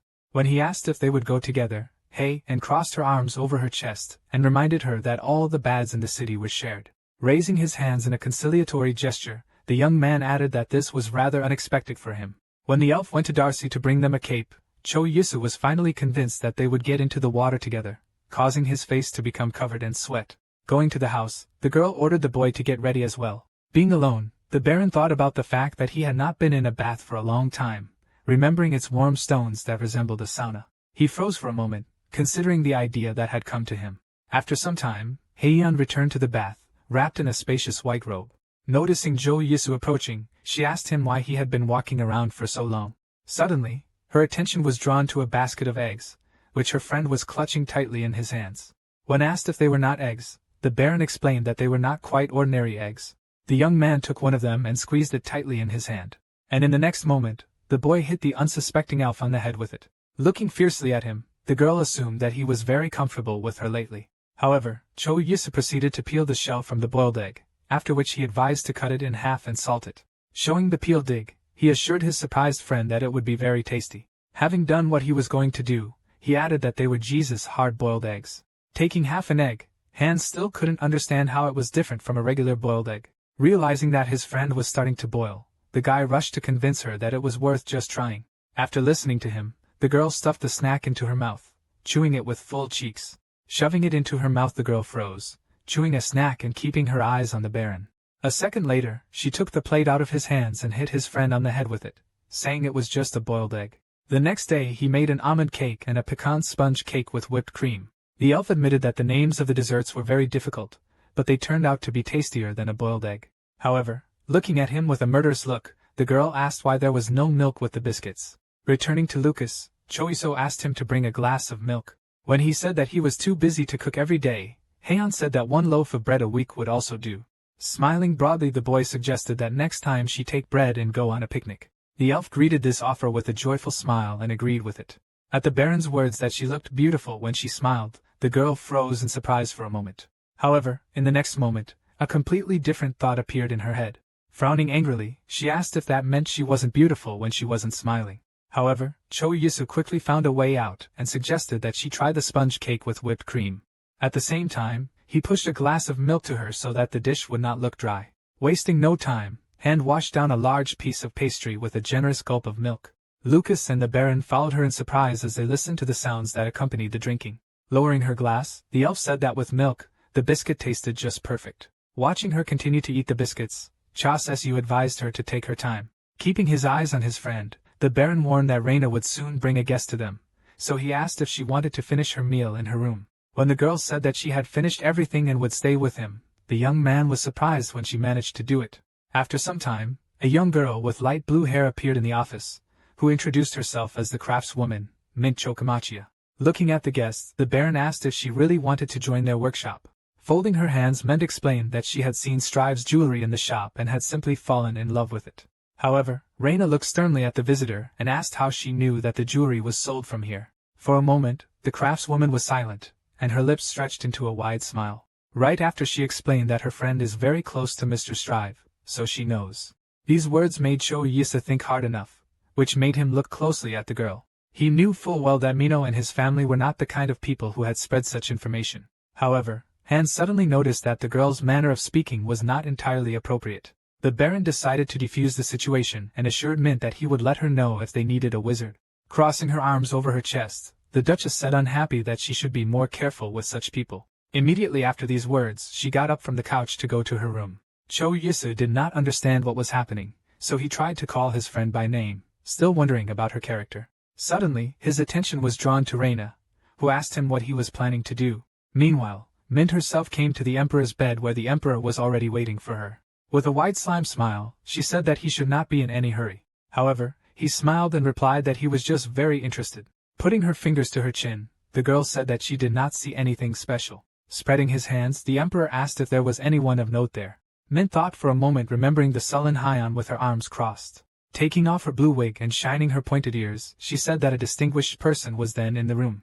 After that, showing purple braids, she said that this person was her, giving her real name Priscilla. Laughing out loud, the emperor agreed with her words, assuring her that she was right. Approaching the man, the elf asked when he would finally shower his treasures. However, he reminded that he did not have full control over this, to which he heard that he was the most powerful man in the country. When she said that he could not do even such a small thing, the emperor assured that he would do it when the time was right. Priscilla did not answer this, but only cast an attentive piercing look at the emperor. The next morning, Cho Isu asked where Hyon was, to which Corky replied that she had gone to the wizard Edro's castle. Hearing this, the young man was very surprised, as this was far from the first time. Lately the elf had been leaving the house very often, and more often she went specifically to Edro. Remembering the satisfied face of his friend, the Baron assumed that she was hiding something from him. Upon her return, the girl told Lucas that they needed to talk to him. When the boy came closer, the elf asked him how often the young master took a bath. In response to her words that she smells a strange smell every time she is in his room, the butler assured her that the Baron takes a bath regularly. He added that men who live alone usually have such a smell. When it became clear that the girl was having doubts, Hans entered the conversation, who confirmed his colleague's words with a smile. He added that his father called it a man's smell, after the appearance of which it was quite fashionable to consider a boy a man. Placing her fingers on her chin, Hyon thought about the fact that every time she met Choisu, she always smelled good. It was this smell that she smelled in his room, but she had never been in other men's rooms. Remembering him cooking kimchi, the elf assured her that she would take their words into consideration. When she entered the Baron's office, he looked at her friend in surprise and asked what brought her here. Without saying a word, the girl placed a pink scroll wrapped in a ribbon in front of him. Taking it in her hand, Cho Yisu asked what it was, only to hear that it was a scented candle she had received from Edro. Jumping up on the spot, the Baron asked her if she didn't go to the elf because she was angry with him, to which the elf asked why she should be angry with him. The young man recalled that on the day she left, she did not say a word to him. Realizing how her behavior might look from her friend's side, hey, and let out a loud breath. Gloomily looking down, the sorceress assured that all this was not because of him. However, the girl did not want to explain why she behaved like that. Instead, she asked to light a candle. Choisu obediently took the candle out of the package and lit a light on it, which immediately filled the room with pleasant aromas. Having heard from the Baron that the aroma was pleasant, the elf answered that she was thinking of making one for Reina as well. When Cho Yisa asked if he was a guinea pig, to which Hyun offered to give him a gift if he didn't like it. After that, she asked if he really bought a new house, to which Cho Yisu explained that they had more employees. When he allowed her to occupy one of the free rooms, the elf smiled and thanked him. Scratching his head in no way, the Baron only blurted out that it was not worth thinking. Rising from his chair, he added that he had plans to build a greenhouse, but Hyun did not know what it was. He explained that it is a warm room where you can grow flowers even when the winter is fierce outside. Hearing that, she wanted to go to Edro to get herbs. The boy smiled and said that it was very problematic to go outside in the cold. Instead, the elf offered to build another open-air bathhouse, but instead he was required to build 2 more greenhouses. After some time, Cho Yisi gathered all the residents of his estate, asking if everyone was ready for the picnic. All in unison gathered around him gave him an affirmative answer. The young man thought with disappointment that very few people were coming with him. But he understood that it was not much fun to have fun with the boss. However, he was sure that the others also had fun when they were allowed to go outside. After a certain time, everyone came for a picnic to a large waterfall among the trees. Placing a hand over his eyes to shield them from the sun, Chisu decided to take in the surrounding landscape. Lucas and Hans waved at him, urging him to come to them. When he approached the large blanket, he saw that Hyun had already settled there. Sitting down on the ground, he invited others present to join the picnic. When Reina said that the Mediast family had almost finished building the gallery, the boy added that he planned to open a pastry shop not far from there. He considered opening the bakery in early winter when the gallery was completed and selling moccasins in early fall. At that moment his attention was drawn by Hain, who called him holding a sandwich in her hands. Pointing to the snack, she drew his attention to the green strips, to which the boy explained that it was a cucumber. Handing the sandwich to him, the girl asked him to pull it out, but the young man asked her if she had any hands.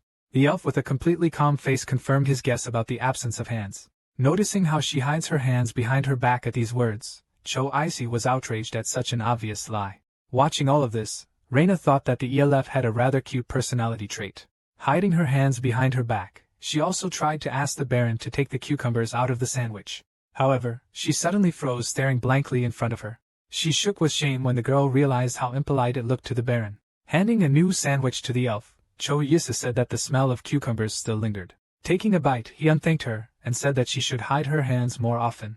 Popping the snack into her mouth, she asked if he had that sponge cake with whipped cream. Lucas meanwhile glared at Hans, telling him not to eat 2 sandwiches at once. After returning to the estate, the Baron again began to do his business. Carefully studying the list of people who already worked for him, the guy calculated that the labor costs would be about 85 million. However, realizing that his profit is 4.8 billion, he stretched his lips in a satisfied smile. Continuing to review their business records, the young man read that they had not yet sold a single pair of moccasins. However, aside from the delay while they decided on a location, things were going pretty well. Since the construction of the workshop and dormitories was completed, he could safely hire 10 more workers. In this case, the net income he will receive from the sale of jewelry will be $20 billion. After the cost and profit calculations were complete, Cho Isu loudly called Corky to him. The young man asked the butler to hire 5 more handymen, entrusting the training of Lucas and Darcy. And meanwhile was sitting in her room enjoying a delicious pastry. Hearing that she was being called, the girl raised her head with interest and turned to the sound with interest. With a big smile on his face, the Baron told his friend that the greenhouse was finished, so he suggested that she go and have a look. After going outside, they went along the bamboo forest to where the greenhouse was built. While they were on their way to their destination, the Baron asked his friend if she had really left the scented candles as a gift for the servants. Looking down, Hans said she was glad there was still work she could do. Hearing the words that she was becoming happier due to the joy of the servants, the boy smiled and noticed that she had grown a lot. After these words, the elf looked at her friend in surprise, thinking about what he said. And although he wasn't the only one saying it to her, it was very nice to hear him say it to our Hyan. So the girl smiled. Cho Isu asked her if she would go with him when he went to the Ober estate, to which she replied that Elfon was there, so she would gladly keep him company. When the boy said that it was better to go together, the elf drew attention to the fact that he was really happy. To his question about what she plans to plant in the greenhouse, Hyan replied that she would first plant the herbs needed to make the scented candles, and at the expense of the flower bed, the Baron suggested planting flowers opposite the aromatic herbs. While admiring the sunset against the background of the bamboo forest, they discussed the possibility of planting tomatoes. After some time while walking around the city, a surprised Lucas noticed a pair of moccasins in one of the shop windows. Hans did not understand what was happening at first, so he asked his colleague why he was standing there. When Lucas called him to his place, the big man said that they had bought everything they needed, but the butler assured him that was not the case. Pointing to the window with his finger, he asked him if they were sometimes moccasins. When Hans confirmed his guess, the boy said that they didn't seem to have started shoe production yet. Handing over the hefty packages, Lucas asked him to wait outside for a while. Having entered the store, he immediately rushed to the seller, who asked not to disturb him if he did not take anything. Taking a pair of shoes in his hands, Lucas assured him that he would buy them, as he had never seen anything like them before. When asked what they were called, the seller replied that they were willing shoes that had recently appeared. Hearing that a pair cost 1 gold, Lucas bought them without thinking. Upon returning home, the first thing the boy found was Corky, who was calmly standing in the hallway. Hearing the cry, he immediately asked why he raised such a lament, not understanding what was happening. Looking at a pair of shoes, he asked if they were moccasins, to which Lucas said he had just smoked them in the shopping district. Frowning, Corky decided that this should be reported to the Baron immediately. Sitting in his office and looking at the shoes he had bought, Cho Yisu wondered if he had actually bought them that morning. The valet confirmed this, adding that they were being sold at a cheaper price that they had decided to set. Looking carefully at the shoes, the young man said that there could only be 2 options. Either someone came up with the same thing they did, or they had a leak. So he ordered Tori to be called into his office. Examining their moccasins and the shoes Lucas had bought, the master said they were not identical, but too similar to be considered a coincidence. The quality was slightly worse than their shoes, as they used low-quality mass-produced leather, and low-quality wool was not even properly cleaned before use. Fiercely clutching the purchased shoes, Tori was indignant that the shopkeeper had asked as much as 1 gold coin for such rubbish. Noticing that the leather was not water-repellent, he concluded that such shoes would be thrown away after 1 winter wear.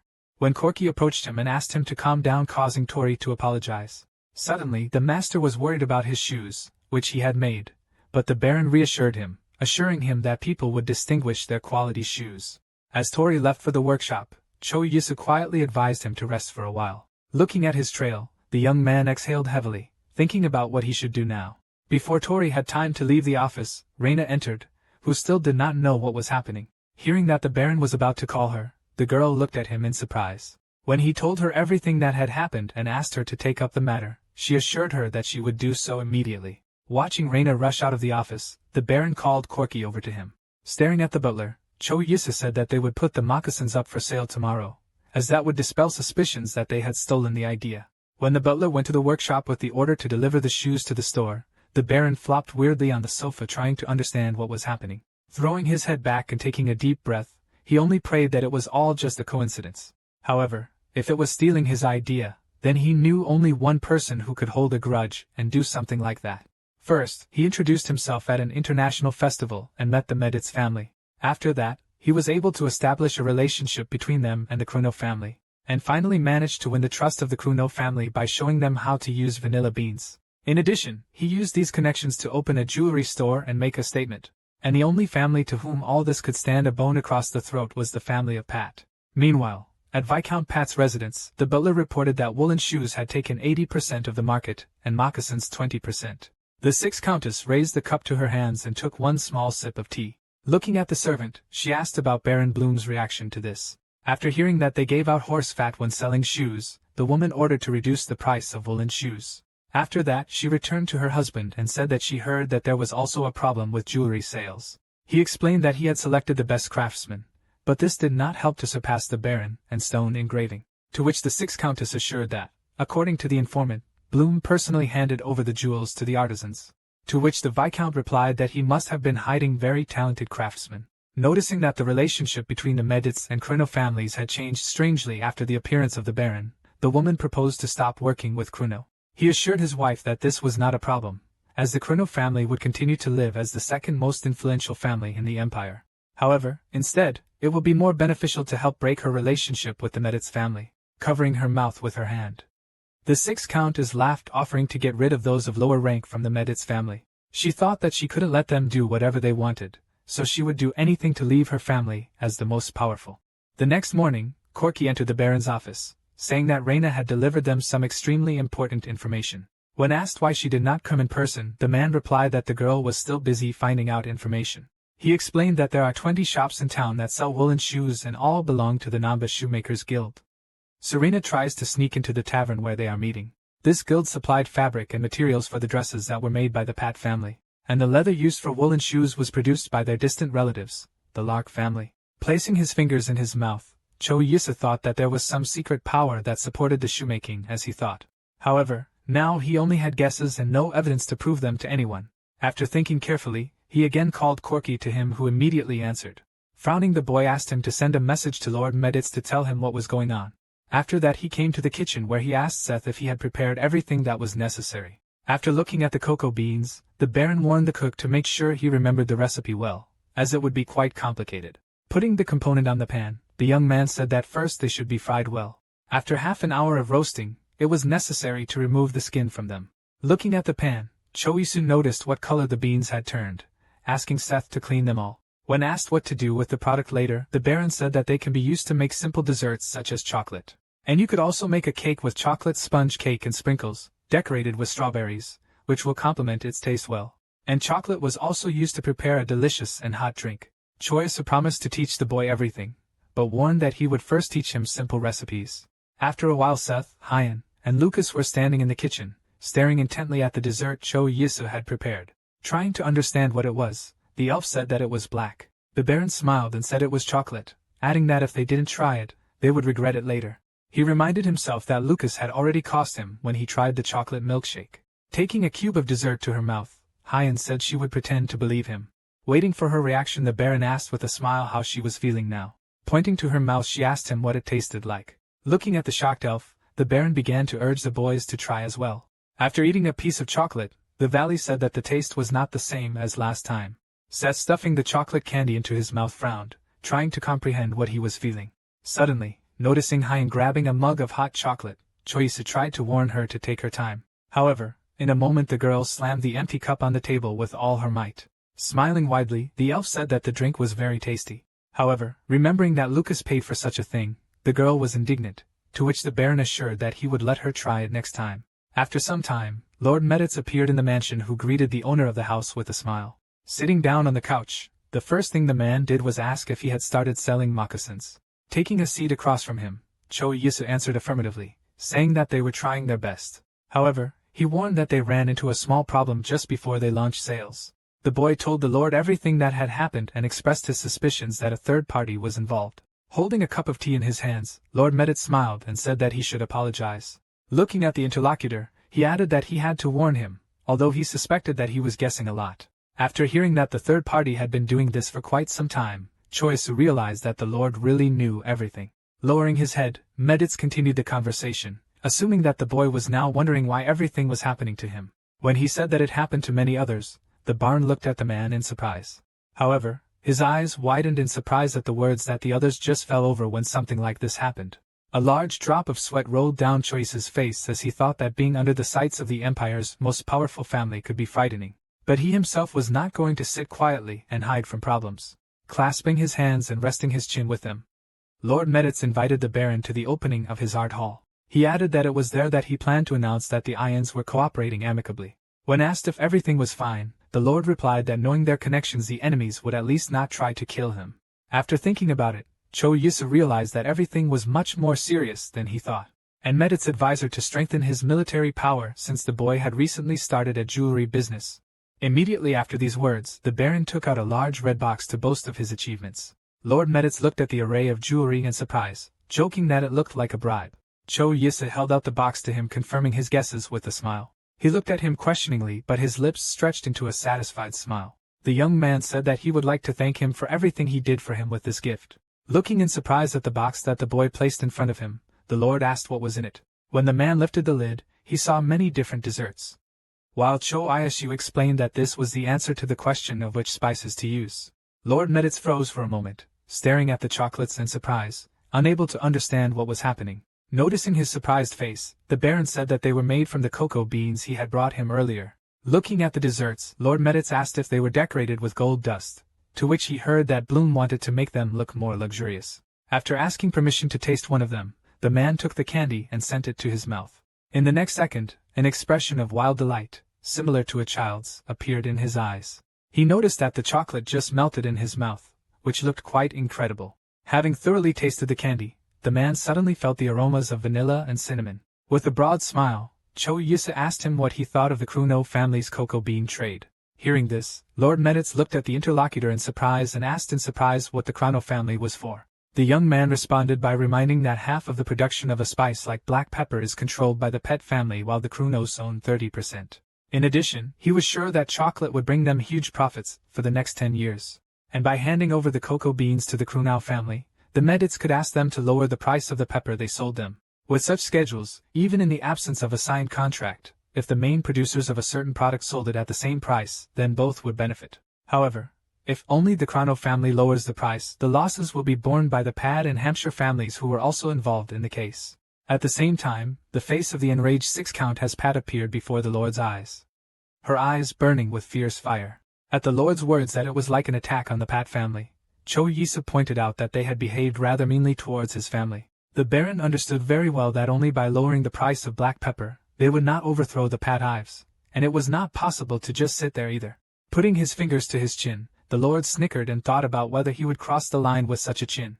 However, immediately after that, he stretched his lips in a light smile and decided that he was not doing anything like that. Watching the interlocutor, Choisu tried to understand what he was thinking about now. Looking at the boy, Medits assured him that they would soon meet again, this time with the Kuno family. After some time sitting in his office, the young Baron heard a knock on the door, behind which Reina's voice could be heard. Opening them and going inside, the girl apologized for bothering him at such a late hour, and the boy followed her. He closed his eyes tightly as she pointed at him, saying she had a present for the Baron. In the next moment, Reina kicked the boy with all her might, causing him to fall to his knees and let out a loud cry. Totally not understanding what was happening, Choisu stared at the girl in a daze and asked who she was. Just looking at the young master, she informed that he was the one who cooperated with the Namba Guild and took the information about the Macassans from the mansion. Realizing that there was no great choice, the boy immediately raised his head and desperately began to ask the Baron for forgiveness for his act. However, the question that interested the young man himself was whether Tori was involved in this case. To which Reina confidently replied that everything was done exclusively by this guy, the Namba Guild, and the recruitment agency. Looking at the apprentice in surprise, Choisu asked him how he passed on the information if he didn't even have time to leave the estate. Reina replied that the boy explained that he was using a pigeon he bought from an animal wizard. Raising a finger, The Baron wondered if using a dove for a crime would dishonor the wizard himself. To which the girl said that if they find out about it, they will not just leave it like that. Flooding with tears, the traitor asked to save him, justifying his act by the fact that he was threatened. However, Reina with all her might pressed her hand on the back of his head, telling him to shut up. Clenching her teeth tightly, the girl clucked her tongue loudly, mentally advising the boy to be thankful that they were in front of the Baron. Looking at this picture, Cho Yusa thought that he could not allow the apprentice to be killed, but he could not forgive him either. Raising his finger, the Baron ordered her to leave the boy on the street for a week and write about exactly what he had done. Reina agreed, adding that after that she would send the traitor to the wizarding legal department. At the same time, the girl perfectly understood that the Namba Guild could take care of the boy faster than she could get there. When asked if she had reported such results to Tori, the young man praised her for the work she had done. After his advice to get some rest, Reina assured her that she would rest after taking care of the traitor. As she left, Corky came into the office and informed them that the Pullon Guild had given them their permission. Taking off his shirt, Choice smiled and said that now they don't have to worry about the pastry shop. While the butler was holding the new shirt, the boy added that now all that remained was to open a shop. While he was getting dressed, Corky reported that the revenue from jewelry sales for the month was 32,530 gold. Looking at the man in shock, Cho Yusu was surprised to calculate that the net profit was 21,000 gold. When asked if the ad worked so well, Corky replied that the Strives liked the product the first time and were therefore willing to buy expensive things. Clenching his fist tightly, the Baron smiled and thought that in this world he was very lucky with money. Finally, he was ready to go out, slung his jacket over his shoulders and looked at the butler with a smile. He calmly announced that he would immediately leave to prepare a crew for the Baron. Looking resolutely ahead, Cho Isu decided that he was now ready to go meet Count Chrono. The Earl, who had already been present at Lord Meteor's visit, noticed that the boy looked much better. Sitting down at the table, Meditz offered to proceed immediately to the matter, adding that he had already explained the situation a little to Count Chrono. He also smiled widely and said that he also wanted to try the chocolate. Wasting no time, Choice handed him a bar of chocolate next to which stood a cup of time. Taking one piece, the Count carefully sent it to his mouth. Chewing the chocolate, he frowned, and thought about what he was feeling right now. While he washed down the dessert with tea, the Baron asked him with a smile what he thought of the taste. After swallowing the candy, he carefully returned the cup with the drink to the saucer, stretching his lips in a smile. Chrono noticed that he could smell vanilla and also assumed that ginger was used in the filling. At the same time, the man explained that ginger and vanilla were the main spices used by their family. So he noticed the boy's attentiveness. Hearing that he liked it very much, Lord Meditz asked with a smile if he accepted his offer. He agreed, but added that it would be difficult to keep black pepper prices low until chocolate became known throughout the empire. At that moment, the young Baron joined the discussion, who assured that it was not a good idea to worry about it, as he was going to promote chocolate at any cost. However, their main goal was to give a little scare to the family that was interfering with their business. Hearing this, Count Chrono smiled sincerely, folding his hands in front of him. He didn't care how much they made, as he was content to cut costs by reducing the cost of pepper with the help of cocoa. However, Cho Yusu assured them that if they decided to do it, it would be better to make as much profit as possible. But he was a little worried about the aspect that their actions could spoil relations with other families. A wide smile bloomed on Count Chrono's face as he said that they had already thought about it. The young Baron began to wave his hands, assuring that he did not mean that at all. Banging his palm on the table, the man assured that the central government had not shown signs of disunity for a long time. And now he was absolutely sure that the power of the center would be re-established very soon. To the words that he is still too young, so he is worried, the man added that if the young people knew everything, it would be unfair to the old. After that the boy said goodbye to him, thanking him for coming to the meeting today. Left alone with the Lord, the young man asked him if he was interested in a new business. He said that he plans to open a bakery near the art hall, which will serve a variety of desserts, including chocolate. Pointing to the table, Meditz replied that there were a few things he would like to say to the young noble. The first was that he would like to order a jewelry set from him, consisting of a ring, necklace, and earrings.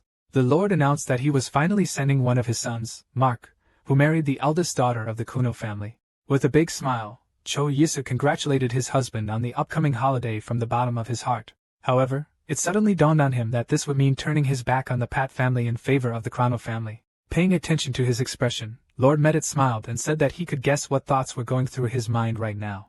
Without putting a finger to his chin, the Baron admitted that he had never thought about a marriage between the two families.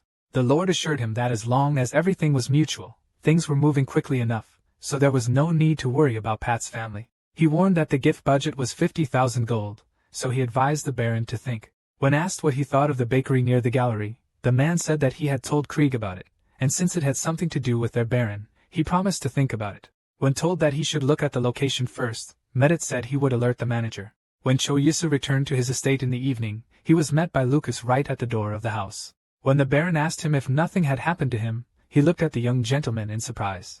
Raising his hands, the boy immediately began to convince that he was actually alright. However, Choyusa said that he heard from Corky that Kana and Nikki only recently started dating. Placing his hand on the valley's shoulder, the baron tried to reassure him that this was not the only woman in the world. At the words that she was the only one he could date here, Choyusa thought that there were only 4 completely different women in the house. A tear rolled down his cheek as Lucas said that Canada was bringing snacks and smiling and he thought she liked it.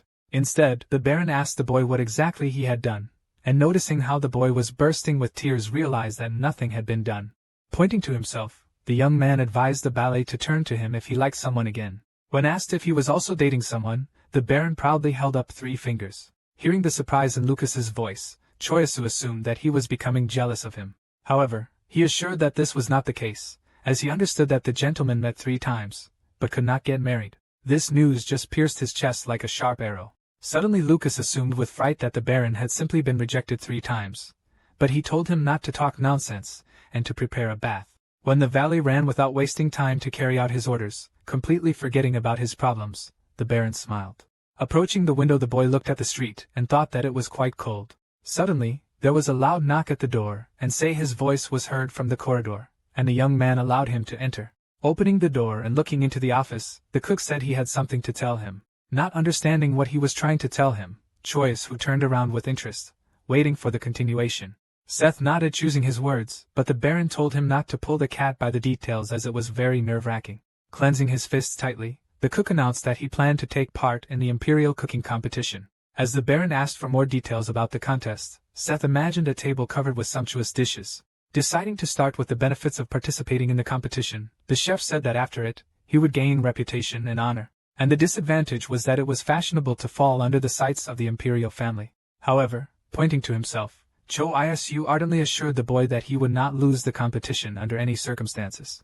However, Seth kept his head down and said that he wanted to go to the competition because of his teacher. When he lifted his sleeve, the baron gasped in shock at the huge burn, while the cook explained that it wasn't due to cooking. Without raising his head, Seth explained that he had abused him very often. On those days when he made mistakes, the pan would immediately start heating up in the flame of the stove. In order not to cry out in pain, the boy clenched his teeth tightly when the teacher put the frying pan on his hand. Covering his mouth with his hand, Choyusa thought about Seth's teacher being a psycho. Hearing that the boy wanted to show the teacher that he had met another master, he suggested that he apply and think about it, thinking that Seth should not be taken away. After some time, Lord Meditz announced the opening of an art gallery where representatives of noble families gathered. As she exited the carriage, Reina turned and held out her hand to the Duchess to help her out. When the elf asked where the Baron was, the girl explained that he would come later and offered to wait in his cafe. When they set out in the direction of the bakery, a girl in a winged hat was heading towards them, holding him back from the wind. However, in one moment it was not possible to hold it, and the wind suddenly tore it from his head. But Reina was not lost, and reached out and grabbed an element of clothing. Approaching the stranger, the girl asked her if it belonged to her. But she smiled and reached for the hat, saying that it belonged to her. Reina froze, staring at the unknown girl with a stunned look. When she thanked her, the informant asked her if they had met before. However, she only looked at her in surprise and asked what she meant. Reina didn't answer anything, just looked indifferently at the stranger. Thinking mentally, Priscilla noticed that the Baron's informant was quite attentive. And now she even barely recognized her despite her strong disguise. Looking at the elf, she thought that it would be up to her to leave the Duchess alone, or sell her to the Emperor. After adjusting the hat, the stranger apologized and ran away. Drilling the back of the girl's head with a careful look, Reina was lost in her thoughts for a moment. Hyan, who came up, asked her what exactly it was. They went on, not paying attention to how the stranger stopped following him with a sideways glance. In a few minutes the girls were sitting on the balcony of the bakery enjoying tea and desserts. Looking down, Reina noticed with a smile that the garden there was very beautiful. Taking a small sip, the elf answered that it was much warmer in the Oberland, so she could see more flowers there. Smiling, the informant asked how it happened that she and the Baron lived together for so long. However, the elf answered with an indifferent expression that all this was only because of the bread. Reina froze, trying to process what she had just heard, as she had heard that the Duchess was really into bread. She was distracted from her thoughts by the voice of the Baron, who was standing below waving to them and drawing their attention. The girls turned their heads and looked at Choyusa. He smiled widely and waved his hand, showing that he had already completed all the tasks. When he went up to them, he asked how long the wines had been waiting for him, to which Hyan replied that it was not long at all. Looking at the etgurkir that was on the table, the Baron asked his friend who loved bread and she had already tasted something. The elf answered that it was very nice to eat 5 pieces of bread, if before that she ate 1 a day. Cho Isu left, causing the girl to lash out at him furiously. Frowning Hyan reminded him that he was actually younger than her, so the Baron fell silent. When he asked if they had already looked around the art hall, the girls said that they had not yet had time to do so. Having already returned home, the young man received a report that they had earned 835 gold. Cork said that they had 28 guests today, causing Choice to ask if the average income of a commoner was around 200 gold. At the same time, the butler added that the southeastern nobility complained that the bakery was far away, since the Hall of Arts was located in the northwest. After that, the Baron was interested in what people said about moccasins. Cork explained that people talk a lot about non-baggled shoes, calling them fake moccasins. Regarding the gift from Master Mark, the butler said that he would like to pay by check, so the Baron could come to him later. Rubbing his shoulder wearily, Cho Yisu noticed that things were finally starting to stabilize. After Cork said that he had done a lot in just 1 year, the Baron looked ahead intently. During the period since his arrival, he constantly walked through the portal, conducting various studies. And during this time, the young man managed to earn 3 million won. All this became possible thanks to the good work of its employees. Everyone on his team tried to do the job well so the Baron could do business. Opening the drawer door, the boy said he would think of a special reward for those who had worked well all year. Taking out a box from there, Cho Yisa handed it to Corky with a smile. When asked what it was, the Baron just smiled broadly, looking at the butler. Lifting the lid, he showed the man small bags filled with money. To Corky's surprised look, the young man explained that it was his way of thanking everyone for a job well done. There are. Taking the bag, the butler looked at the master in surprise and asked if he would just give it to him. However, Cho Iso explained that he was not giving it to him for nothing, but for his good work. The guy added that before making such a decision, he calculated all the profit well. Therefore those who performed well will receive a year's salary, while others will receive 6 months' salary, and asked to keep it a secret. The next morning, Cho Yisu asked if Seth had prepared well for the upcoming competition. Sitting down on the sofa and folding his hands in his lap, the cook replied that he had almost finished the preparation. The Baron smiled and assured that he would definitely pass the selection round, and he himself was thinking about what he would do if he was excluded. With these words, Seth replied that there was no need to worry about it, as he also had a plan. Shaking his head, Cho Yisu advised him good luck, and to do his best to teach his former mentor. A few days later they arrived at the Imperial Palace where the competition was to be held. The chefs who participated in the competition stood on either side of the red carpet, where work tables were placed under the walls. In the place where the path ended, a large table was placed under the wall, where the members of the jury and the emperor sat. Seth stared at them intently, afraid of what his former teacher would do when he recognized him. On the other side, there was a small tribune where there were spectators who wanted to watch the competition. Watching his subordinate intently, Cho Yisam mentally wished him luck. Suddenly his attention was drawn to a man sitting in the center of the large table of judges, and from the large throne the Baron guessed that it was the emperor. Looking at the ruler, Cho Yisu suddenly thought that he did not look like a bad person. The rest of the jury members sat at the table, calmly waiting for the culinary competition to begin. Suddenly one of them snorted quietly and his face twisted into a sour grimace. All of the man's attention was focused on the figure of Seth, who was standing among the participants. The man wondered how he dared to appear here after his escape, but decided that he would criticize each of his dishes. As if sensing a close eye on him, Seth stared blankly in front of him, a drop of sweat running down his face. The host announced that they were starting the 87th Urban Empire cooking competition, and this time participants will need to prepare soup, seafood, meat, and dessert. Turning the hourglass that stood next to him, the presenter started the countdown for the soup. Everyone immediately grabbed the pans and began to fry various vegetables and herbs. Looking at Seth's focused face, Choisa thought about what he was going to cook. Noticing that he had a red substance in the jug, the Baron assumed that it was tomato paste. He taught her how to cook when they made lasagna, but in this world tomatoes were called devil fruit. After some time Seth already had a rich red aromatic goulash in the pot, but the young man had no idea what others would think about it. When the presenter announced that the cooking time was up, the participants began to pour dishes into serving plates. And among the richly decorated dishes, Seth's laconic presentation of goulash stood out. His teacher, keeping an indifferent expression on his face, slowly sent a spoonful of soup to his mouth. Placing it back on the table, he decided it was rather unusual, but there was nothing else he could say. The host approached the emperor and asked him which of the soups he liked the most. He replied that he liked the taste of the lobster soup, but he found the red beef soup the most interesting. Hearing the sour, sharp taste what his appetite set turned his eyes to the emperor in surprise. His former teacher looked at the ruler, wondering if the soup was really that good, but decided that people's tastes differ. The emperor suddenly turned his head to him and asked what he himself thought about the dish. The man replied that he also liked the taste of lobster soup best, and he had never eaten anything like red soup. After hearing the question about what ingredients the chef used, Cho Yisu was scared to think what would happen when they found out about the tomatoes. Seth frowned, but didn't show his excitement in any way, staring straight ahead. The emperor smiled, keeping his eyes on his former teacher, and asked if he was interested in the new ingredients. He only smiled strangely and assured the ruler that everything was fine and they could continue. When the host announced the second round of seafood cooking, Seth grabbed the pan with a determined look. His gaze darted across the table in search of a component he could use. Suddenly, his attention was drawn to pale combs lying nearby. First, he took white wine, applesauce, shallots and pepper, then cooked the scallops in this mixture.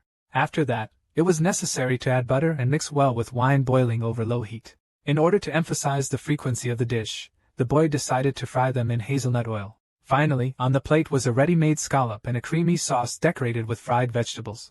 A moment later the presenter announced the end of the cooking time for the competition dish. His former teacher looked at the piece of comb and thought that there should be nothing special about it. Wasting no time, he sent it into his mouth without even biting. Suddenly, it seemed to him that fireworks of extremely bright flavors began to explode around him. Clenching his teeth and chewing on the comb, he thought it tasted very spicy. After carefully looking at the plate, the man suddenly realized that it was all about the oil, and now he had to figure out whether it was because of this. Cleansing the fork tightly in his fist, Seth's former teacher thought that such a dish could cost around 5 gold. He also understood that the cook could not afford such a thing on his salary, so he glanced at the Baron who was scratching his ear. Seth continued to stand, frowning sternly and staring straight ahead. The emperor meanwhile turned to his teacher and said that he liked it very much, to which he replied that he did too. Looking resolutely at his former student, he decided that in the next round, he would definitely find something to pick on. Meanwhile, the host announced with a smile that they were starting a meat cooking competition, picking up the raw steak. Seth reflected that the reaction to his dishes had been pretty good, so it was worth the distraction. Now the Baron's cook wanted to prepare a steak with vegetables and foie gras on the side. During the specified time, a large piece of meat was presented on a plate in front of the judges, next to which lay mushrooms and vegetables. His teacher meticulously examined the dish, trying to understand what kind of yellow substance was on the meat. After trying it, the man froze, looking surprised. The emperor also noticed this thing and asked in surprise what it was. Prickling it on a fork, he said that he was not in the mood for meat at the moment, as the unknown component had conquered him. Seth's former teacher understood very well that the ruler was right, but he did not understand how this could happen. The woman sitting next to the emperor said that she was also a cook, but she had never tasted anything like this. Gritting his teeth tightly in rage, the former mentor tried to understand when Seth taught how to cook like this, but he was about to pick on his dessert. When the presenter announced the start of the next stage of the competition, the Baron's cook immediately began to knead the dough. Choiso realized that he was using chocolate and meringue, so he guessed that he was going to make a souffle. At the words that the cooking time was up, Seth smiled slightly as he finished the dish. At that moment, he was throwing berries that he wanted to decorate the prepared dessert with. Within a minute, the sweet dishes were already on the table in front of the judges. Prickling a chocolate candy on a fork, the teacher said he heard they were being sold in the art hall the Medit's family had built. Closing his eyes, he silently sent her to his mouth to try it out in the hope of finding something to latch onto. The woman sitting next to him said with delight that the bread also tasted great as the dessert simply melted in the mouth. The emperor, observing their reactions, smiled and said that judging by their reactions, asking their opinion makes no sense. Closing his eyes, Seth's former teacher thought that he couldn't vote against him against the opinion of the rest of the jury. Within a minute, the presenter loudly announced that the results of the competition were ready. Cho Yisu stared intently at the participants, and eagerly awaited whose name the boy would call. Seth, who was no less worried than the Baron, had a similar expression on his face. However, when the presenter said that Baron Bloom's cook was the winner, his eyes widened and surprised. A second later Seth's face bloomed with a wide smile of victory. Suddenly, it dawned on Choiso that because of winning the competition, the chef might just be taken away from him. The emperor stood up and ordered Seth to come closer to him to present the award. The presenter approached the winner and asked him to briefly talk about the dishes, but allowed him to withhold details about the ingredients. With a big smile on his face, Seth said that the first thing he did was prepare a red soup with tomatoes and beef, which shocked the Baron. While waiting for the reaction of the guests, he looked at the stands where they were located. According to the chef's plan, the tomato soup with root vegetables symbolizes the emperor's generosity to his people. Cho as you thought that he was very good at juggling words. But in the next moment, Seth's former teacher jumped up and dignified at the use of tomatoes in the dish. However, hearing the emperor softly calling his name, the man fell silent and turned his head. Returning to the winner, the ruler said that he liked the presence of history in his dish. When asked about who taught him to cook so well, the boy said that he really owes a lot to this person. Hearing his words about a wonderful teacher, Abino froze for a second, trying to understand who he was talking about.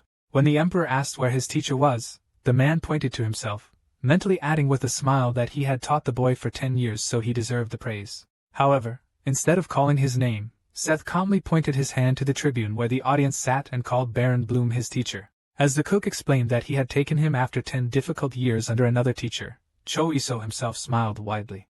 Abino clenched his teeth and fists furiously, mentally venting at his former student who did not appreciate his efforts at all. Still sitting on his throne, the emperor said with a smile that he would like to take the boy into his service in the palace. However, Seth put his hand to his chest and apologized, saying that his master was only Baron Bloom. Hearing the words that he could not leave him, regardless of the amount offered by the ruler, the Baron himself smiled warmly. However, Abino continued to rage, asking his former student how he could say such a thing. He was once again reassured by the emperor who advised him to spend his energy on cooking and not on empty chatter and shouting. In a moment, the hall was in a great commotion as everyone clapped and shouted congratulations in honor of the winner of the next cooking competition. After some time, the emperor was sitting in his room drinking tea with Priscilla, who was not at the competition. Taking the cup in her hands, the girl asked him with a smile how the culinary tests went. Without raising his eyes from the drink in the cup, the emperor calmly answered that this time, the cook who worked for Baron Bloom had won, which surprised the elf very much. Sensing a note of interest in her tone, he raised his head and asked if she knew anything about the young man, to which he heard that she did plan to find out something about him. At this moment, a butler intervened in the conversation who said that Baron Bloom is one of those who recently became close to the Meditz family. When the ruler ordered him to continue, the boy added that he had heard the Duke of Meditz introduce the Baron a few days ago at the opening of his Hall of Arts. Putting her cup down on the saucer that stood on the table, Priscilla replied that for now they should not touch the people who are on the side of Duke Meditz. The emperor agreed with his pretty advisor that they should be watched carefully for the time being. The Meditz family belonged to one of the 5 great families of the urban empire. If they suddenly wanted to unite their military force, it would certainly be able to surpass the imperial army. He knew very well that all wizards were connected to the imperial family by artifacts, so it would be difficult for them to plan treason. However, at the same time, he was well aware that if war broke out, there was no guarantee that the wizards would stay away or side with the imperial family. Picking up her cup again, Priscilla said that the weakened unity of the 5 families would be much better for them, as Mertuz was at the center, and would therefore take a long time to strengthen themselves. The emperor meanwhile warned that the war of interests could become more violent if the forces of the parties in it were equal. At this, Priscilla stretched her lips in a sly smile, and said that there might be a war there too. Taking a large swig from his cup, the emperor said that they needed to maintain a neutral position as long as possible, and build up their military strength during this time. Looking at the map of his lands, he thought that when the war captured the 5 great families, he himself would be able to capture them. At the same time, what was running through his mind was that the 5 great families had done a lot. But if his ancestors were in their hands, then he was completely different. The marriage between the Kurno and Metatz families was an opportunity given to them by the gods themselves. But if it happened, the rest would try to become stronger. Having folded his hands in the castle, the man thought that he must stop this at any cost, so he called Duchess Adelia to him. A few days later, Han was sitting in Baron Bloom's office and calmly drinking hot tea. Noticing that she was wearing the necklace he had given her, the boy asked her if she had returned it yet, to which the elf replied that she never caught the criminal Rena, but she managed to find the necklace, which she barely managed to take before it was given to an antique shop. When the young man said that it fits and she should wear it more often, the girl doubted that she could lose it again if she went out, so she should only wear it at home. Shuasa tried to convince her that it would be a great loss if she only wore it at home. But the elf said that it would be an even greater loss if she just lost it. Suddenly, Hay noticed that he was holding a pen in his hand, so she asked him what he was writing. Answering her question, the guy looked at his friend and said that he plans to release a limited collection. Hearing this, Nikki looked at the Baron in surprise, not understanding what he was talking about. But at his questioning look, Cho Yisu explained that there are people who just lose their minds when they hear the word limited. Seth, who was also present, smiled widely and said that it was just a great idea, then asked what exactly the Baron was planning to release. When the young gentleman asked those present if they had any ideas, they replied that there were many things that were gifts from the Meditz family, so there might not be enough time for them. After hearing these words, Cho Yisu turned to his subordinates in surprise, not expecting that there would be so many gifts. Nikki explained at this time that 15 people out of all the workers worked very hard without rest. And while Baron Bloom suggested not inviting too many people, the boy added that they wanted to get on the waiting list, even if it took a year. However, scratching his head, he added that everything could work out if they work longer. The Baron smiled at this and said that he would hire 10 more people as he believed that his subordinates should not work late. He asked Cork if they could afford it. And when he received an affirmative answer, he said that in his opinion, it was worth raising the price. They decided to put a price of 6 or 7 gold coins in the store, while individual orders were considered only from the amount of 100 gold coins. Having received an order from the Lord to search for workers, the butler immediately went to the door, folding his hands in a lock and supporting his chin with them. The young man began to think about what exactly needs to be created in the limited collection. Suddenly the thought appeared in my head that it would be possible to make a box for cookies, but not just any box, but from silver. After hearing this idea, Nikki said that they have been on the market for a long time. Cho Yusu explained to the boy that they would not just create silver boxes, but decorate them with their precious stones and put delicious cookies inside. Suddenly, the boy realized that the Baron was counting on the fact that when the cookies were eaten, the box would become an ordinary box in which you could keep small things. Baron explained that their goods would be decorated with beautiful gems, and inside would be a delicious dessert, so there would be a difference between the regular boxes and theirs.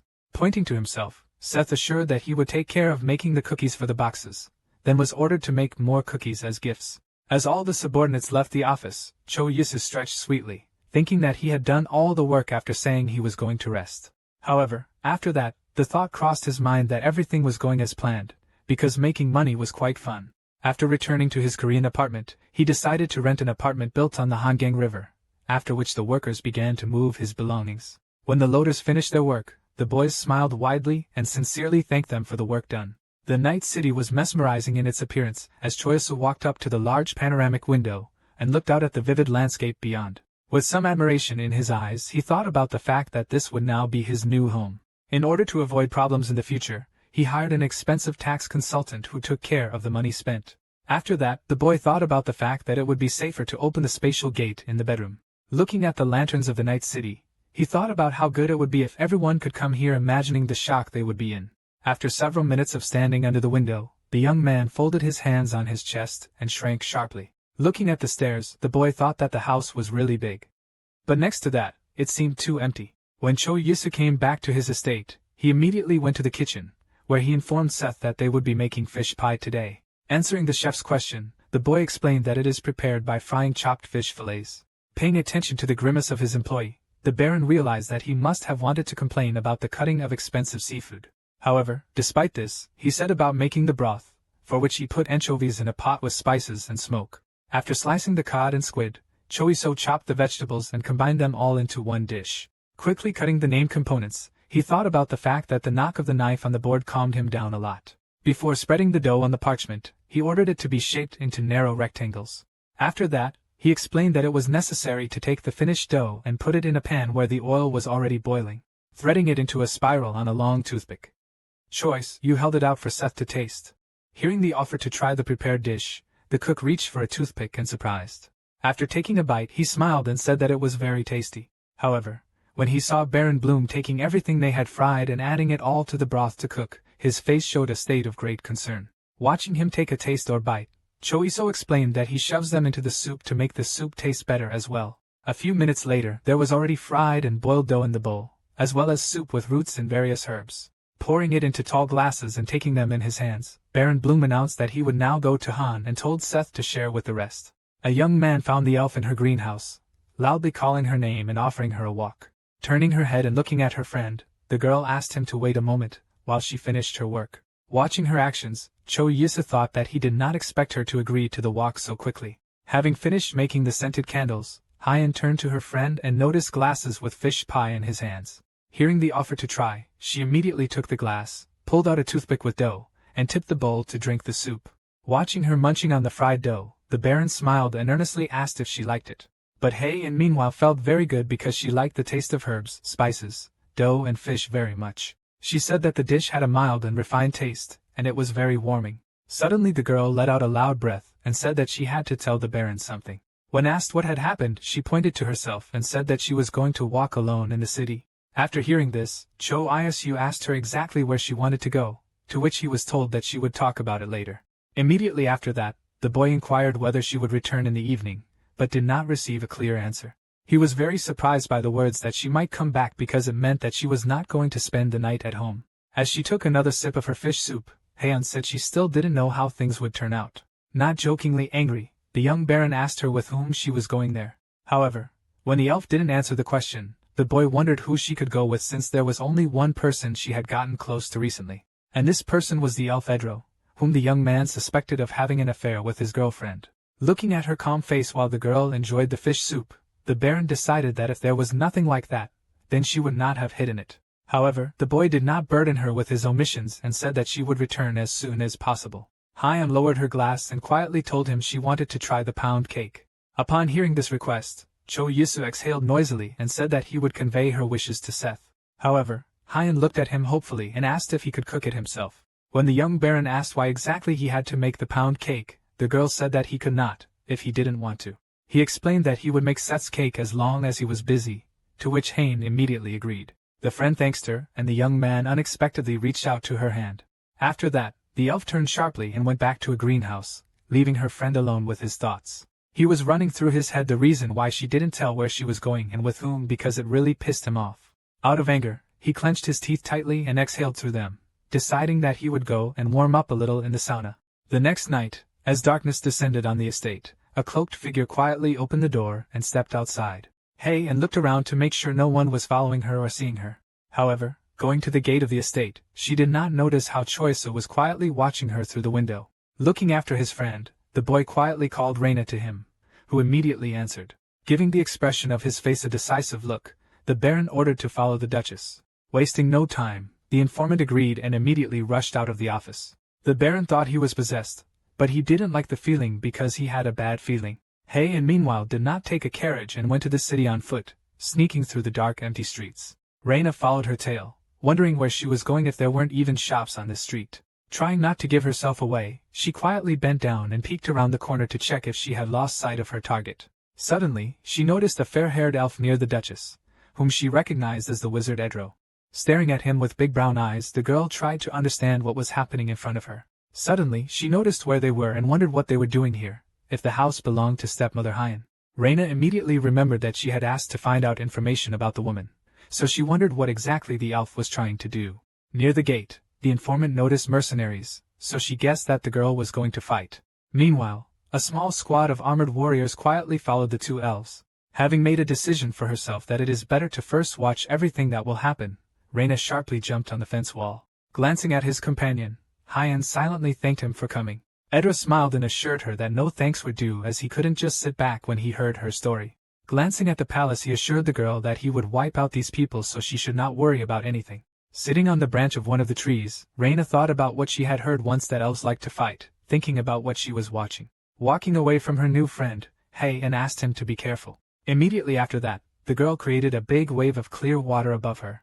She stood in the center of the water vortex, raising her arms high up and directing the streams of liquid. In an instant, all of the water she was controlling began to crystallize and turn into a vast gulf of ice. The mercenaries who had come with her and Edro rushed at the walls and gates with loud shouts trying to break them down. The guards standing at the entrance could not understand what was happening, but tried to shout that they were being attacked. But they did not have time to take a single step as a large wave of water covered them, which immediately began to freeze right on top of them. Haeun passed through a broken gate and an ice-strewn yard. The girl extended her hand in front of her, forming small ice crystals to break the door.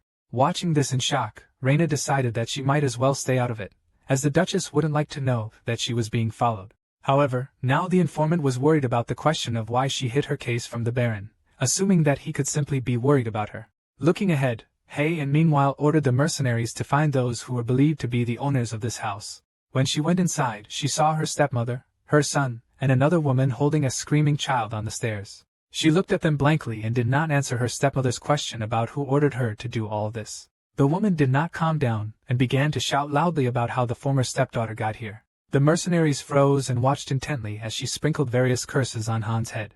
The woman holding the child in her arms began to cry and say that she had done nothing wrong and asked to spare her child. Having received permission from the elf to leave, she began to thank her fervently and rushed to the exit, clutching her baby to her chest. Feeling furious that there was nothing she could do, stepmother Haeun only gritted her teeth and growled.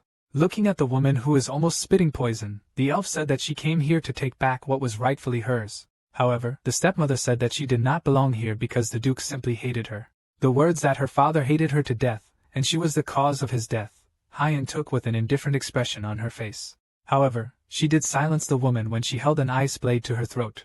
Edro stepped closer and asked why she didn't just kill her, to which the self objected coldly. Looking at people who hated her whole life and who she felt the same for, she said that they should feel what she felt. That was why the elf was now going to pack them into a carriage and dump them in the mountains of knots to live a life that would be worse than death.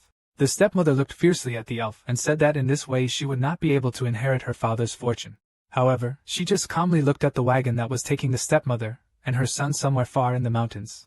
There was no emotion on Han's face, and her gaze was extremely indifferent and cold. Lowering her eyes, the girl suddenly realized that now everything was over, which made her feel devastated.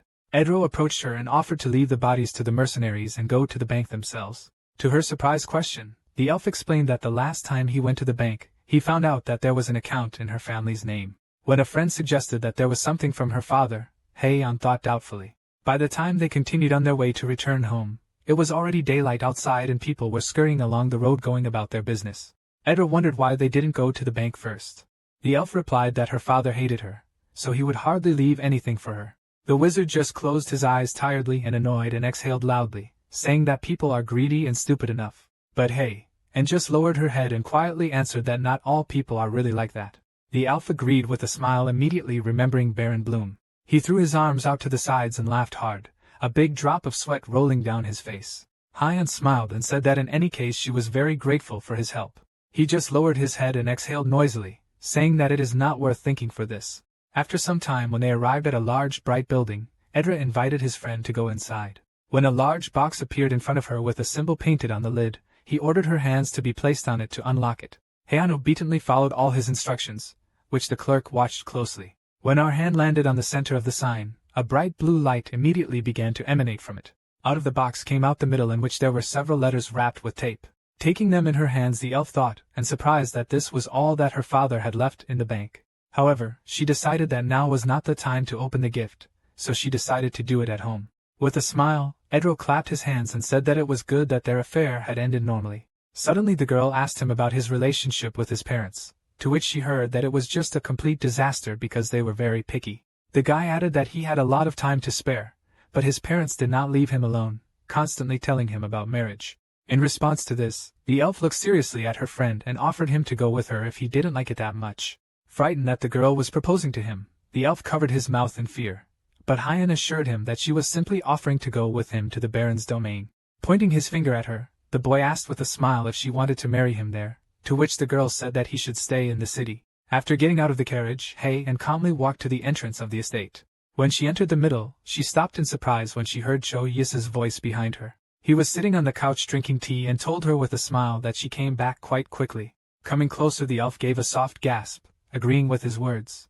Sitting next to her surprised friend, the girl said that everything went much faster than she expected. Without turning her head towards him, Hyeon said that she used to go to the house that belonged to her stepmother. Realizing how this could end, Cha Sesu asked how she was doing. Remaining outwardly calm, he carefully examined her body, thinking that she didn't seem to be injured. Suddenly, a roll of paper in his friend's hand caught his attention, so he asked what it was. To his question, Hyeon replied that her father had put it in the bank, and when the Baron asked if she had opened it, she denied it. Unfolding the message, they both saw elven markings on a narrow strip of paper. Holding two letters in her hands, the ELF said that one was a check for 500,000 gold. On another, after reading the words of apology from her father, the girl frowned. And calling Darcy to her, she gave her a piece of paper and ordered it to be burned in the fireplace. When Cho Yisu asked in surprise if she was sure that it could be burned, the elf said that she needed something completely different. The Baron asked her if she had hit the jackpot, his lips stretched into a tight smile. To her surprised look, the boy explained that her father was not so bad because he left her an inheritance. To this, in an extremely cold tone, Hyeon replied that her father was not just a bad person, but a real nobody. At the same time, she added that 500,000 gold coins will not be able to heal what happened to her in the past. Realizing that the moment was right for his gift, the Baron placed a blue box on the table. When the elf opened it, she saw a wonderful little pendant in the shape of a horseshoe. After answering her question whether the blue stone was aquamarine, the boy offered to try on the pendant. Rising to his feet, he took the gift in his hands and helped to put it on the neck of the girl who had pulled back her hair. With a warm smile, the young man explained that she did not wear the amethysts because she was afraid of losing them. However, as he fastened the pendant, he added that now she could wear the gift without worrying about losing it. Heian looked at the gift and thanked the Baron, to which she heard that he liked her very much. Finally, looking up at him, the elf crossed her arms over her chest and asked if he was preparing such a gift for her. Why couldn't he bake bread? When she suggested that all of this was just because she didn't say where she was going, Cho Yisa tensely fell silent, clenching his teeth tightly. When the young man confirmed her guess, the elf asked him not to be angry, assuring him that this would not happen again. Unable to be angry with his friend anymore, Cho Yisa let out a tired breath and said that he knew that. When she again asked him to make her a pound cake, the boy agreed with a smile. A few days later, the young Baron was already listening to the news that all 100 sets had been sold. Corky replied that gift stamp sets have also become very popular. Hearing all this, the Baron thought that he would be here sooner than in 3 years. Dvoretsky only lowered his head and said that he was sure that he would be able to handle everything. However, the Baron folded his hands in a castle, supported his head with them, and said that he was still worried. He remembered the abandoned fields and huts and reported that the area was actually large, but there were no people there. Cork told him that he had him, and the rest would also try to do everything as well as possible. Looking hopefully at the young man, the man said that they were all counting on him. Looking out the window where the leaves have turned yellow, the boy thought about the fact that the holiday of Kavasurina is coming soon, noting that time flew by very quickly. The butler smiled warmly into his mustache and asked what he would do for this holiday. Cho Yisu explained that this time he will pay a lot of attention to the international fair.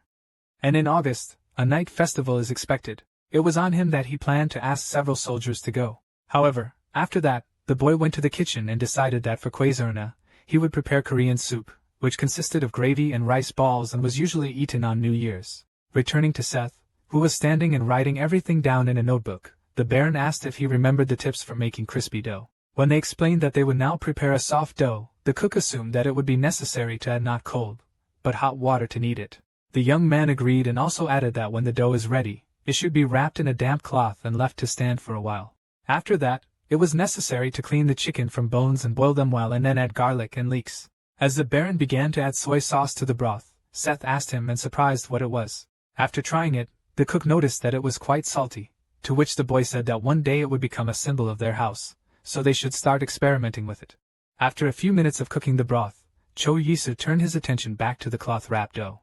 After rolling it into sausages and cutting it into thin pieces, he explained that the puff pastry should be dried for about 2 or 3 days. Noticing how the Baron was tearing the dough with his bare hands rather than using special tools, Seth asked if that was the way it should be done.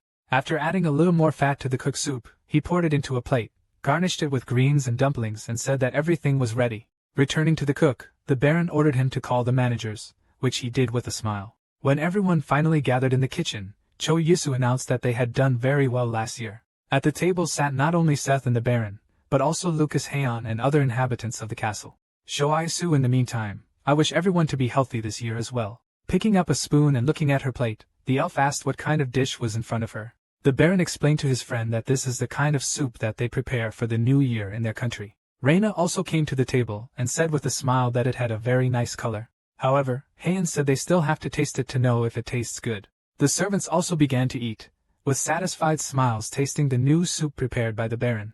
For a moment, everyone froze trying to comprehend the flavors they were experiencing now.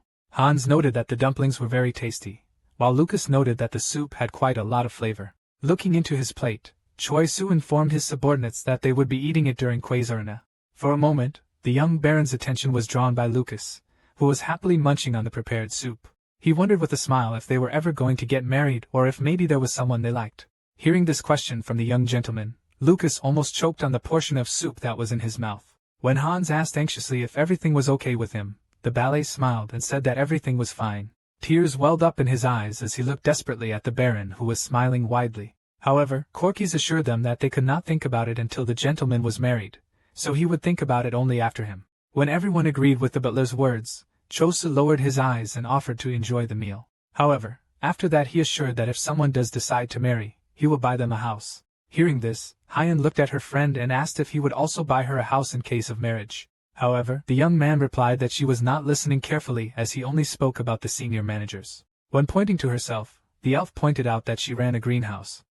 Cho Isu decided to agree to buy her a house as well. Hey and drew attention to the sly looks of all those present, saying that there are a lot of witnesses, so the Baron will not be able to take the words back.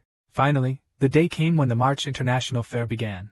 While walking between the stalls of the shopkeepers, Cho Yisa noticed that there were a lot of people, and Lucas suggested that he go see how their tent was. However, as they got closer, the Baron noticed the very long line that had formed in front of it. It suddenly dawned on him that the line was forming right where Corky was standing outside their tent. Hearing someone calling him, the butler raised his eyes in surprise and looked at the master. To his question about how sales are going, the man replied that the demand is very good. He added that there are many merchants who want to buy their products in bulk.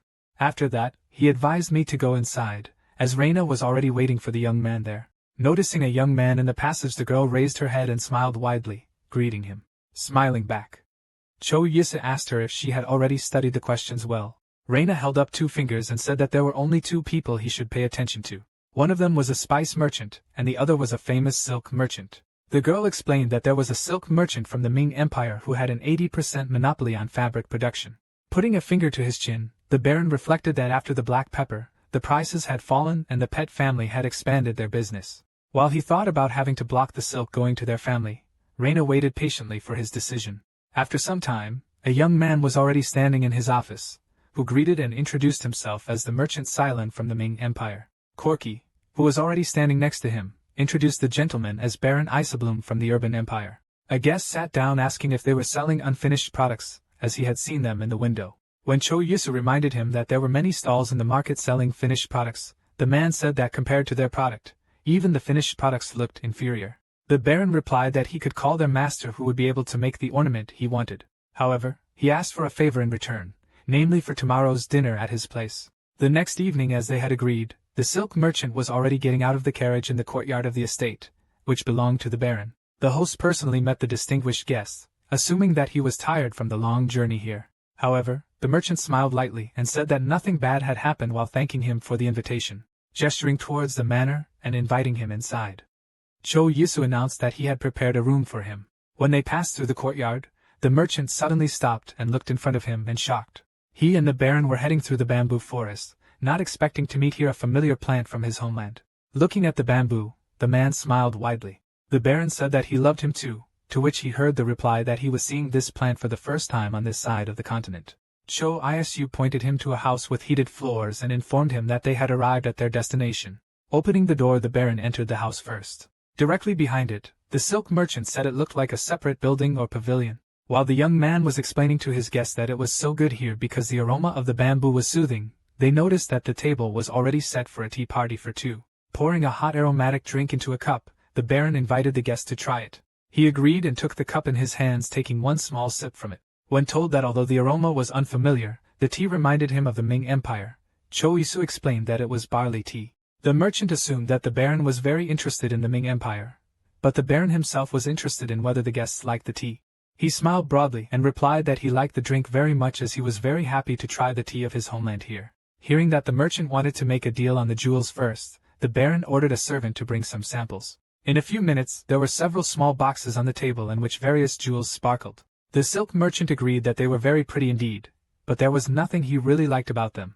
After hearing this, Cho Yisu was not confused, but with a smile ordered the servant to bring some more samples. In one of the boxes he had just brought, which he opened, there was a large bright green stone that sparkled in the sun. Taking the box in his hands, the silk merchant opened his eyes in surprise, asking if it was jade. The Baron explained with a smile that he had heard that jade was more valued than diamonds in the Ming Empire. In addition, a mandatory feature of the stone was a deep color without various impurities, which indicated a high class. When the young man asked the merchant if he was satisfied with the quality, he said that he would very much like to buy all the stones to give to his wives. At the same time, he placed an order for 8 sets of jade and 8 sets of amethyst, ruby and sapphire. Turning to face Corky, Cho Yisu ordered him to prepare the food for now. He added that according to rumors, the merchant spent a lot of time on the ship, and since he spent the Chinese New Year there, they prepared a whole special menu. The merchant was very surprised that he knew about the Chinese New Year and explained that it is an analog of their Quazaran. In a few minutes, a large number of different dishes appeared on the table, starting from vegetable slices and ending with a large roast pig. Looking at all this gastronomic diversity, the silk merchant stared at the table in surprise. Taking one of the boiled shrimp dumplings with sticks, he said that it was the house itself, and they were extremely delicious. and the pig tasted a little different from what he had tasted before, but his skin was quite crispy. The fish was very fresh and the crispy bamboo shoots went well with the fried seafood. After hearing him say that he ate like crazy, Choice said he was glad he enjoyed it. After the meal, the young man with a broad smile got down to business, asking if he traded in silk. However, the man said that he was trading what he bought, keeping a close eye on the interlocutor. Choice said that he heard that he was cooperating with the Pat family. Folding his hands, the merchant said that everything was correct, asking if he was also interested in the silk trade. But the young baron seriously said that he was more interested in the Pat family since they were actually their competitors. At this, the merchant fell silent, looking at his acquaintance in surprise and trying to understand what he was getting at. A minute later he smiled and said that he was very honest and asked if he wanted to ask him not to sell silk to the said family. Choice confirmed his guess by offering to expand trade with the Kyong family instead. This family was baronial and vassal of the Meditz family, and also managed quite a large business in the city. When the merchant taking another sip said that he would think about this offer, the young man decided that everything would not be as easy as he thought. Therefore, he decided to use his trump card and warn that if things do not go well, he plans to start producing silk himself. Hearing this, the merchant covered his mouth with his hand in fear, trying not to show his fear. In fact, until the 3rd century China was a monopoly in the production of silk, and in order to prevent the leakage of secret technology, the Chinese spread a rumor that silk was made from tree bark. However, Choice did not believe this and thought that he would be very surprised if he said that he knew the technique of silk production. A shadow of fear immediately fell on the merchant's face as he asked how the boy found out. However, the baron calmly warned that so far only he knows about it. A big drop of sweat rolled down the merchant's face when he asked if he really wanted to start silk production here. Choice said that with the mulberry trees and silkworms it would be quite easy to do, besides they have magicians. The merchant didn't even need words about wizards to understand that it would be much easier with them. Folding his hands in a castle, the man tried to understand how the baron knew so much, but the mention of silkworms meant that he was not bluffing. Baron perfectly understood that such a reaction was quite expected, but he was also perfectly aware that even if they began to produce silk, the difference in quality would be incredible. But now he was only worried about the fact that the merchant was very worried about this topic, realizing that he still had little choice. His interlocutor smiled and assured that he would definitely stop all business with Pat's family. After hearing such a welcome answer, Choice assured with a smile that he would keep quiet about how to make silk. The merchant also smiled broadly and said that in that case they would be very grateful. He himself understood very well that he needed time to match in quality, but it was unknown how much the boy really knew. As he took another sip of his tea, the merchant thought that he should only end business with the Pat family, who were one of his many trading partners, and were clearly not worth the risk. Handing his guest a plate of chocolates, the baron said that they had handled it all very well, offering to try a new dessert. However, the Empire merchant also thanked and said that if the technology became known, it would be a big problem for them, determined to prove his honest intentions. The boy looked at his interlocutor and asked what sericulture was, as he thought silk was made from bark. The merchant laughed, but after shoving one of the candies into his mouth, he fell silent, glaring at the baron in surprise. When he advised him to take a medicinal herbal bath before leaving, the man thought that his interlocutor was a rather considerate person. The next morning, 2 large wagons pulled by horses and loaded with chests left the estate. Handing the owner a piece of paper, the merchant said that he had prepared a check for him to pay, and he added that he wanted him to accept the silk as payment for last night's dinner. Looking at the wagon with the chest inside, the young man thought that he could definitely need the silk now. He asked the merchant to stop by before he went home, as he promised to prepare new dishes for the urban empire. Having said that he would definitely stop by to pick up the ordered jewelry, the man got into the cart and set off. Choice, who had been looking after him before, suddenly heard a soft noise behind him. All of this, it turns out, was being closely watched by Reina and Hyan, waiting for the Ming Empire merchant to leave. Immediately after that, ignoring the surprised baron, the girls rushed to where the chest with the gift was. Frowning her eyebrows, the elf sharply lifted the lid to look at what exactly was left for them. Seeing several rolls of silk fabric inside, the girls opened their eyes with joy. Taking it in their hands, they said it was the most beautiful silk they had ever seen. The baron approached them and with a smile offered to look at the gift when it was moved to the vault, but the girls completely ignored him, realizing that he had no chance against the expensive and good fabric. Choice humbly closed his eyes and shook his head. Later, while the young baron was taking a bath, Lucas massaged him and asked how he was feeling. However, he only thought that together with the money he earned from the international festival and Siola's money, he received somewhere around $370 billion. Although he felt like it was just yesterday that he sold 10 grams of spices for 6 million won, and now he has become richer than the Meditz family. While his mind was occupied with what to buy in Korea now, the valet asked if he was going to the Meditz family for the weekend. Looking at the boy, Cho Isu replied that he was going to the wedding of the youngest son of Count Meditz, offering to go with him. When Lucas replied that he was needed here, the young man began to insist that they go together. However, he explained that since the wedding of one of the sons of the Meditz family was coming up in a month, and he had received an invitation, he was not allowed not to come. Shou Yu, who suddenly thought that he would have to spend a whole month and a half on the road there and back. Exhaling noisily, Choisu assured that when he would marry himself, he would not invite people from the city to the wedding. To his words that he could go with them and see his parents, Lucas replied that he would see them when he went to Boberland this spring.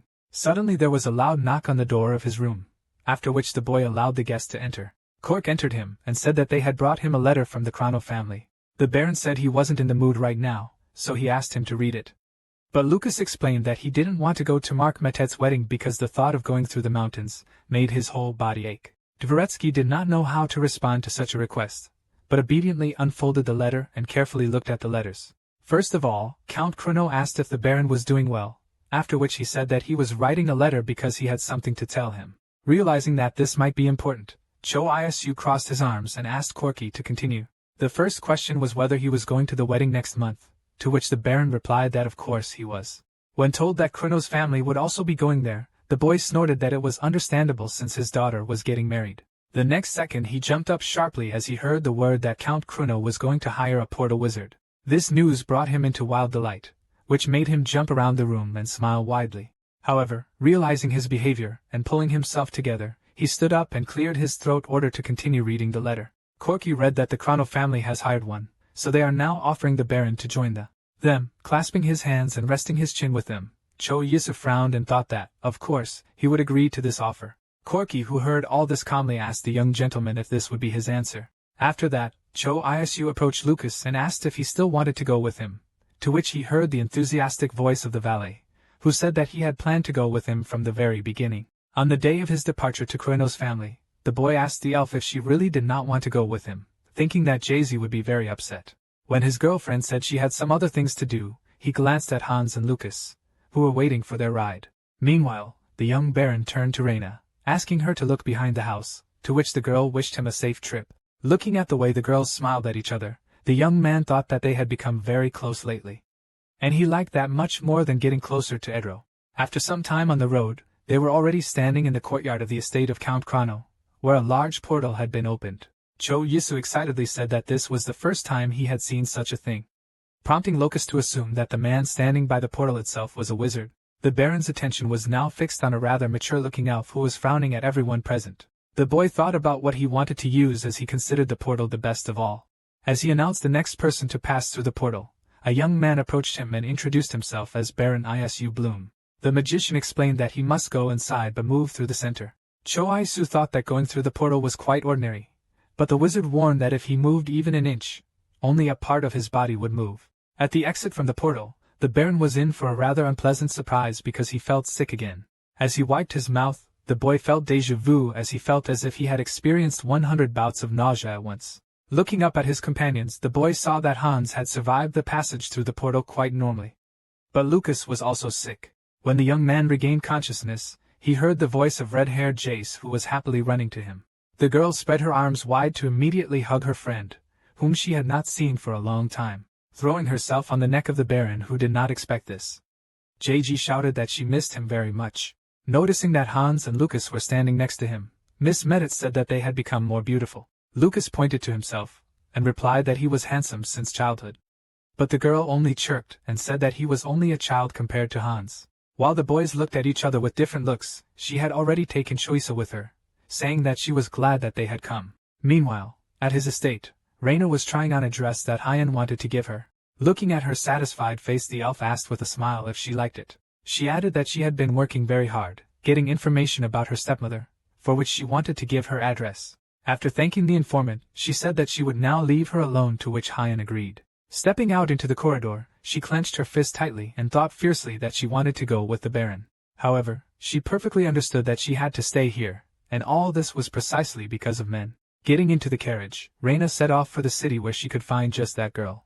Standing in the middle of the street, she carefully turned around looking for the house she needed. Her attention was attracted by a small arch near which a young man was standing. Noticing Baron Bloom's informant, he looked at her and asked if there was anything he could do to help her. After lying that she had come for a tarot reading, the clerk told her to go up to the second floor.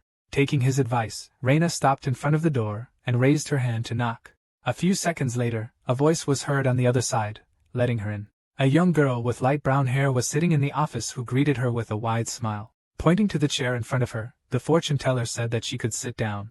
Stretching out her hands or starting a fortune-telling, the girl asked what exactly was the problem that brought her here. However, Reina, not answering anything, sharply pulled out a knife and swung it in front of the fortune-teller. She immediately screamed when she felt a sharp cut on her hand from which blood flowed. Grabbing her injured arm, she lashed out at her guest and asked what she was doing. Reina, still holding the knife in front of her, ordered the girl, whose name was Natalie, not to pretend to be innocent.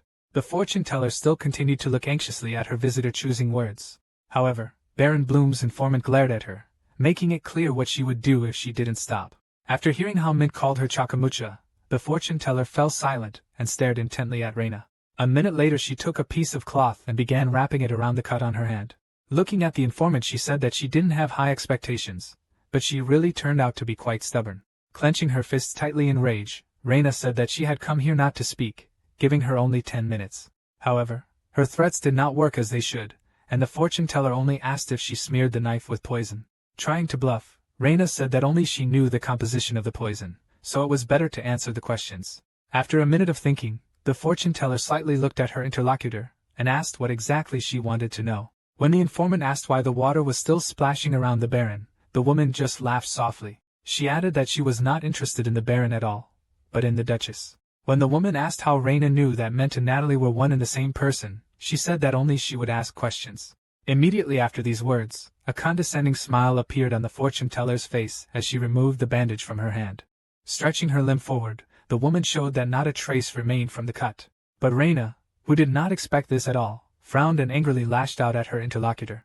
Immediately after that, she jumped up, throwing the chair behind her. Baron Bloom's informant understood that before her was a sorceress, and possibly even a healer. Folding her hands in a lock, she only advised her to sit down. Realizing that she didn't have much of a choice, Reina frowned and sweat rolled down her face. Looking at her rival, she slowly sat down in her chair, hissing loudly. She wondered why, with such an ability, she was trying to approach them with such a poor disguise. She was offended by the disrespect he had said about the Baron, but then she asked why she was so interested in the Duchess. Propping her head with her hand, Natalie replied that she was thinking about the end of the tragic history of her species. Reina was surprised by such words because she thought that since she was a sorceress, she should have good food and housing. The next moment the informant looked at her interlocutor in surprise, not expecting what had happened. She even froze, staring at her with her eyes and not saying a word. Reina couldn't understand what was happening, so she stared intently at Natalie, not making eye contact with her. Taking out a small box, the woman held it out and opened it, advising her to try what was inside. Frowning, Reina asked what made her think she would actually eat it. However, Natalie replied that if she had already planned something, she would have killed her long ago. Crossing her arms over her chest, she added with a smile that it was solely the girl's choice whether to eat the offered candy or not. The informant looked intently at her interlocutor, trying to understand what exactly she was thinking. The next moment, the girl saw how the fortune-teller herself reached into the box and grabbed the red ball. Taking the candy from her hands, Reina slowly brought it to hers. Immediately after that, a picture appeared before her eyes, where many elves were imprisoned behind bars. Some of them were bound and dressed in rags, walking down the street. They dragged the rosary with their hands bound to each other, while the nobles who had gathered around looked on. Reina, who hadn't expected to see so much suffering from the elven people, froze for a moment, her eyes wide. The next second after that, hot tears began to flow from her off. Grimacing and gritting her teeth, she asked why Natalie was showing her this, to which she replied that she was counting on her support. The informant looked intensely at the interlocutor and asked her why they could not rebel against the people. However, the fortune-teller calmly closed her eyes and answered that it was a big secret. In the thoughts of Natalia herself, the thought that only the Emperor knows the weakness of the elves. Therefore, it is not worth it that anyone else should know about it. Hearing the words that she needed Hyon to restore the freedom of the elves, Reina jumped up and said that she was not going to sell her the Duchess. However, the fortune-teller only spread her hands and said with a smile that she only needed an opportunity to get close to her. To the words that she can do it herself without help, Natalie replied that Hyon is too careful for that. Frowning, Baron Bloom's informant began to think about what she should do, covering her mouth and laughing loudly. The fortune-teller said that if you refuse, she will cast a spell on her. But Reina was more interested in the question of what to do if the Duchess refused the meeting. However, when the interlocutor was assured that she would not harm the Duchess, the informant called her with her to the estate. When they arrived at the estate, they found Hand in her greenhouse while she was tending to the flowers. Without turning her head, the elf reacted to Raina's greeting.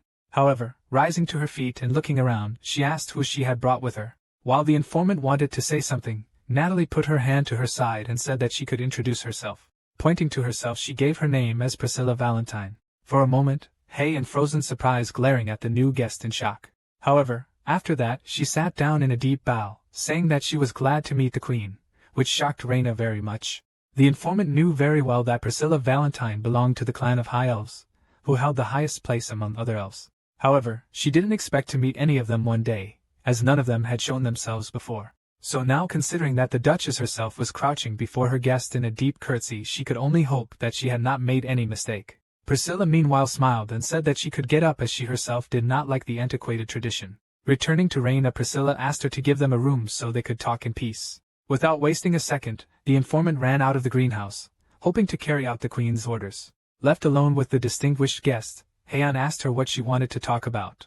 However, she did not let her finish, saying that they were destroying an artifact owned by the imperial family. Looking at her surprised face, the Queen added that if they destroyed it, then they would not be able to control their mana at will. Placing a hand on the elf's shoulder, Priscilla told her that she would need her help for this. The elf queen added that in her 60 years, she had never met an elf as beautiful as herself. The woman took the girl's face by the chin and lifted it up, forcing her to look only at herself. With a big smile, Priscilla said that it had been 10 years since she entered the palace. Hearing the proposal to come to the palace and deceive the emperor, Heian asked if he wanted to make her a concubine. However, Priscilla assured that she would take care of the current queen so that Hay and herself could become queen. But the Duchess was against such a prospect, as she frankly informed the Queen. She replied that it was for a greater purpose, because if she sacrificed herself, then their entire species would be able to live freely and happily. However, Heian did not succumb to persuasion, so she again stated that she did not want to sacrifice herself. She reminded him that the artifact was shut down for an hour during the magic demonstration on Quasarina, so they could work during that time. However, Priscilla exhaled noisily and said that the hour was too short, as the artifact was hidden underground and the path to it was like a maze. Besides, even the emperor is forbidden to enter there during this hour. Hearing that the artifact wasn't their only weakness, Heian looked at the Queen in surprise. She explained that the imperial family knew the recipe for a poison that was deadly to the elves and had previously been used during the rebellion. So with this layout, history can repeat itself if something goes wrong, and the ruling family can use the artifact and poison to intimidate them. Lowering her head, Hay, and apologized, but repeated that her answer was still no. Priscilla smiled and assured her that she didn't have to reject the offer just now, reminding her that she was still too young. Hay lowered her head and thought that if she had heard this offer earlier, she would have agreed without a second thought. However, she now had very important things that she did not want to lose. Trying to find an option that would suit both of them, she started picking options. At one point, the elf raised her head decisively and informed the Queen that she had found the elf source. At first, Priscilla did not believe her words, so frowning, she questioned whether it was really so. The Duchess continued to explain to the Queen that she could run the place in peace. In addition, the Dutch has shared with her that she had never experienced anything like this in her entire life. Plunging into the water, it seemed to her that all problems disappeared and peace came in the soul. And it was there that their species could start a new life. However, the Queen objected, saying that the artifact must be destroyed first. His very existence shackled their minds and prevented them from experiencing complete freedom. However, Heian was sure that this was why they should go to the source she had found. Priscilla looked hopefully at the platinum-haired woman and asked her if she had any ideas. The Duchess froze for a moment, looking intently at the Elven Queen and choosing her words. A few minutes later, they were sitting at the table. And the Queen said that if all the wizards gathered at the Elven Spring, they could lure the Imperial army there. That way they could grab the artifact while no one was around, and without the artifact they wouldn't be attacked. Although actually Heian was a little worried about the source being in Choice's lands. When the Elven Queen said that the plan was pretty good, the Duchess added that it was the only way to get the artifact out of the tower. Holding a cup of tea in her hands, Priscilla apologized for making such a difficult request. However, Han calmly replied that she perfectly understood everything, since it was for the sake of saving their species. Placing her cup on the saucer, Priscilla added that she had been trying to destroy the artifact all her life, but to no avail. Right after that, the Elven Queen was lost and thought about the artifact that controlled the mana. Her predecessor created it in order to become the strongest among all elves. But this suddenly became a problem when it fell into the hands of the Ermin imperial family. So now no one should have known that it was their family that created it, and she wanted to fix it. Hey, and asked her if she wanted to go to the spring, but the queen said she would rather watch the emperor.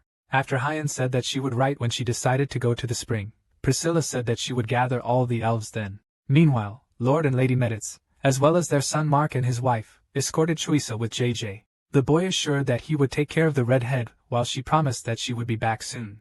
Wasting no time, immediately after that they decided in the direction of the portal that opened behind them. The young baron was well aware of what this could mean, but he kept a strange smile on his face. In a few minutes, they came out in the yard of his estate near the porch of which stood a carriage. Jay said with a big smile that the house was much bigger than she expected. Attention was drawn to Hatsun and Reina, who went outside to meet the guests.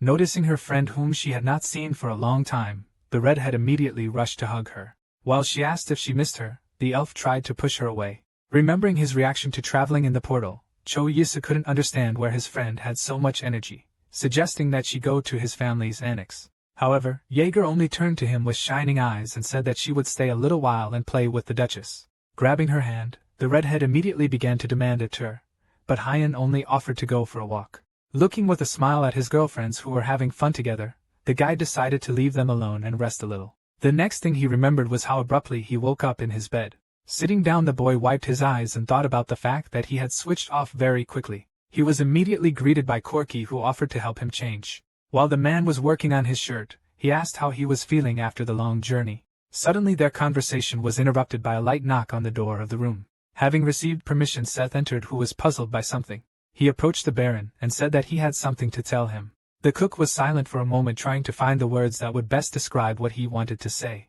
Cho Isu, observing his behavior, asked why he was so nervous.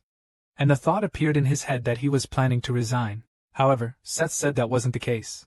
Finally, blurting out that he was going to get married. Not expecting such words at all, Choyasa looked at his cook in surprise, assuming that he must be too busy or going on dates.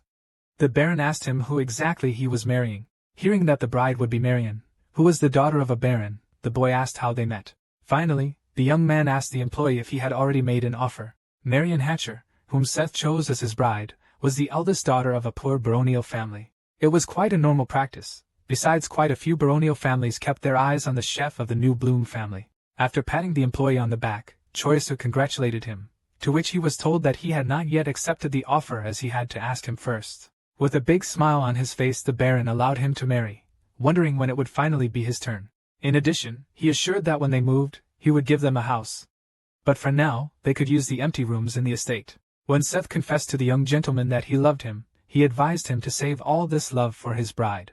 Immediately afterwards, Seth asked him if he could appoint his bride as maid of honor to the Duchess, to which he was told that he would have to ask the elves. Glancing at the butler, Cho Yisa ordered him to prepare well for the wedding.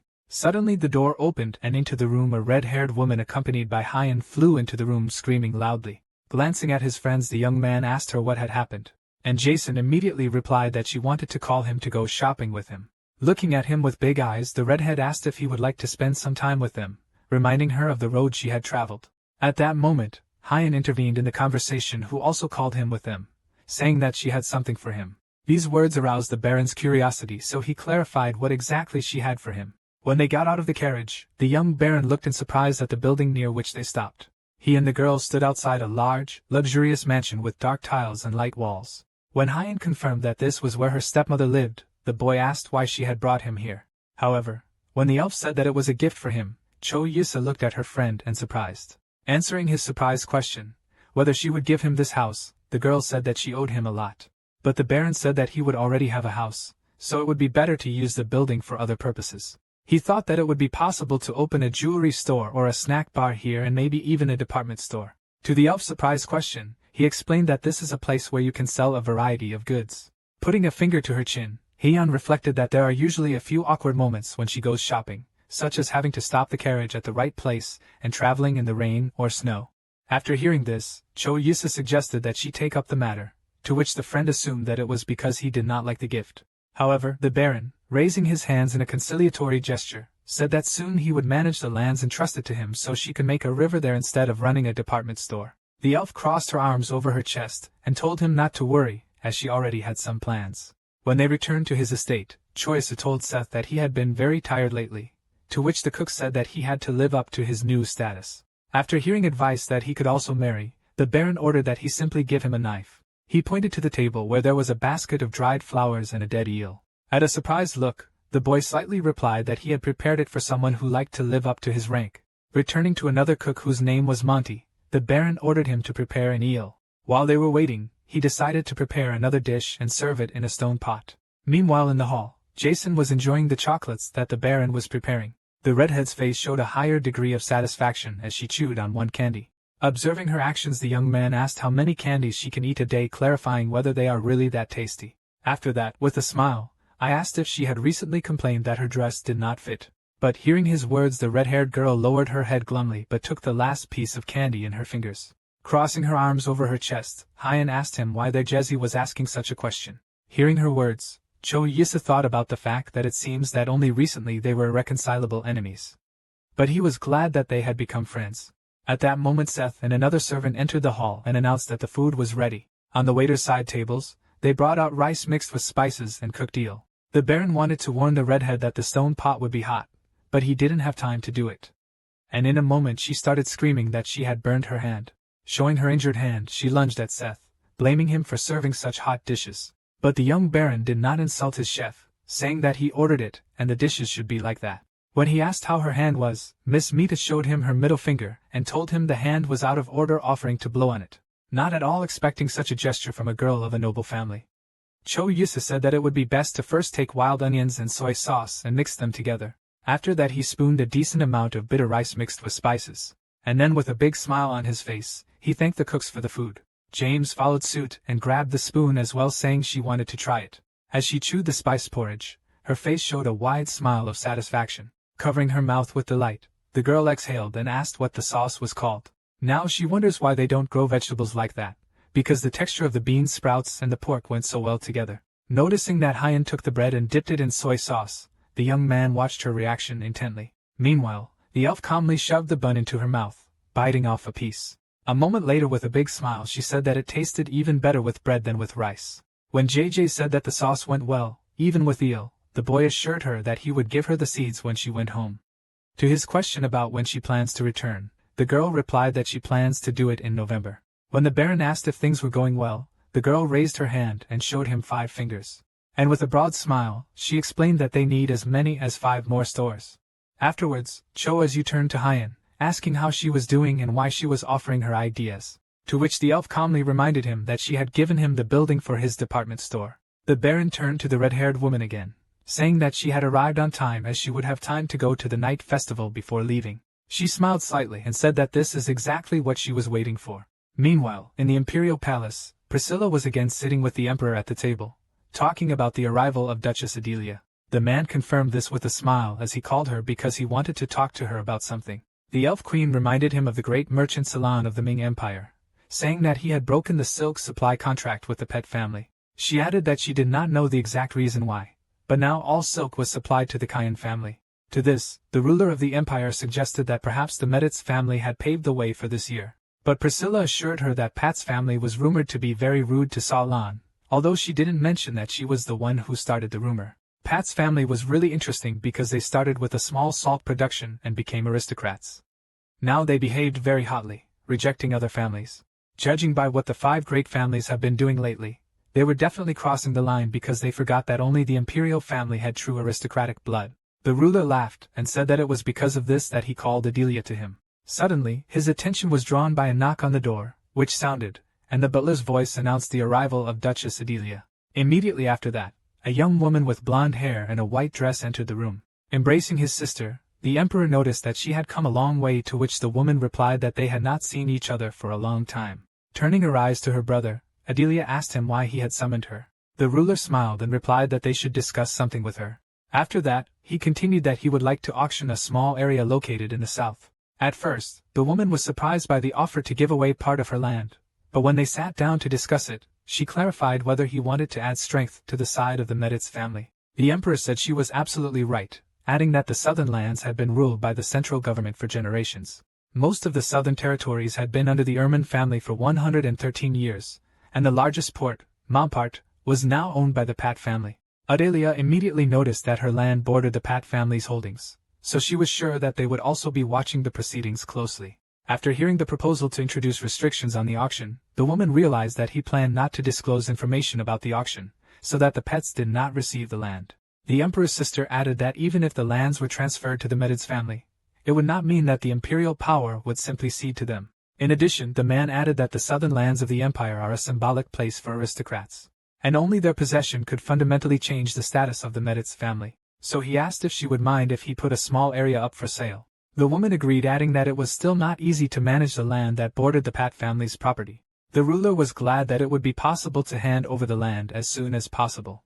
Perhaps even today. After discussing important matters, the woman offered to go to the night festival, since she had already come to it, to which the emperor noticed that it would be possible to take capable knights with him. In addition, the man said that his sister would be able to buy something from him. Stepping out of the emperor's office, Adelia thought that she had once ruled these lands. But now she had to seize the opportunity to stop her brother's rise to power. Therefore, if she takes advantage of the opportunity, she will be able to overthrow Charles and take the throne. Meanwhile, being in his estate, Cho Yusa heard someone calling him outside and ordered him to come in. Immediately after his permission, a dazed Rain affluent into the room calling him loudly. Not expecting such a reaction, the Baron smiled and asked what was happening so urgently. He ordered her to sit down and told Lucas to bring 2 coffees, then asked the girl what had happened.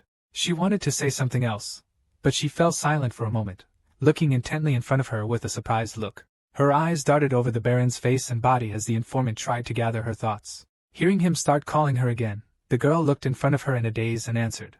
Her thoughts were only occupied by how nice the Baron smelled, but pulling herself together she said she had good news for him.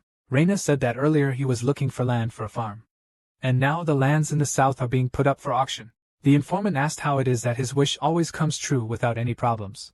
After that, she added that it was the first time she heard about the southern lands being put up for sale. Looking at the cup of hot drink in front of her, the girl said that the emperor's sister herself was putting them out, thinking that the only known reason was to get money. Putting his finger to his mouth, Cho Yusa thought that the Baron could only 100,000 acres of land, meaning he could claim 70,000. However, the south seemed to belong to the central government, so he was sure that Count Meditz would also be in the bargain. He was unsure about the relationship between the imperial family and the 5 main families.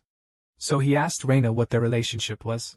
The informant replied that there were no problems on the surface, but the imperial family would not be happy if the 5 main families began to increase their power, since until the 4th century the empire was ruled by the Anagail dynasty. Now, the Big 5 were called the 4, because the Meditz and Krunau families were in a political alliance, and instead of including the Meditz from the 5 big families, they simply excluded the Krunau family.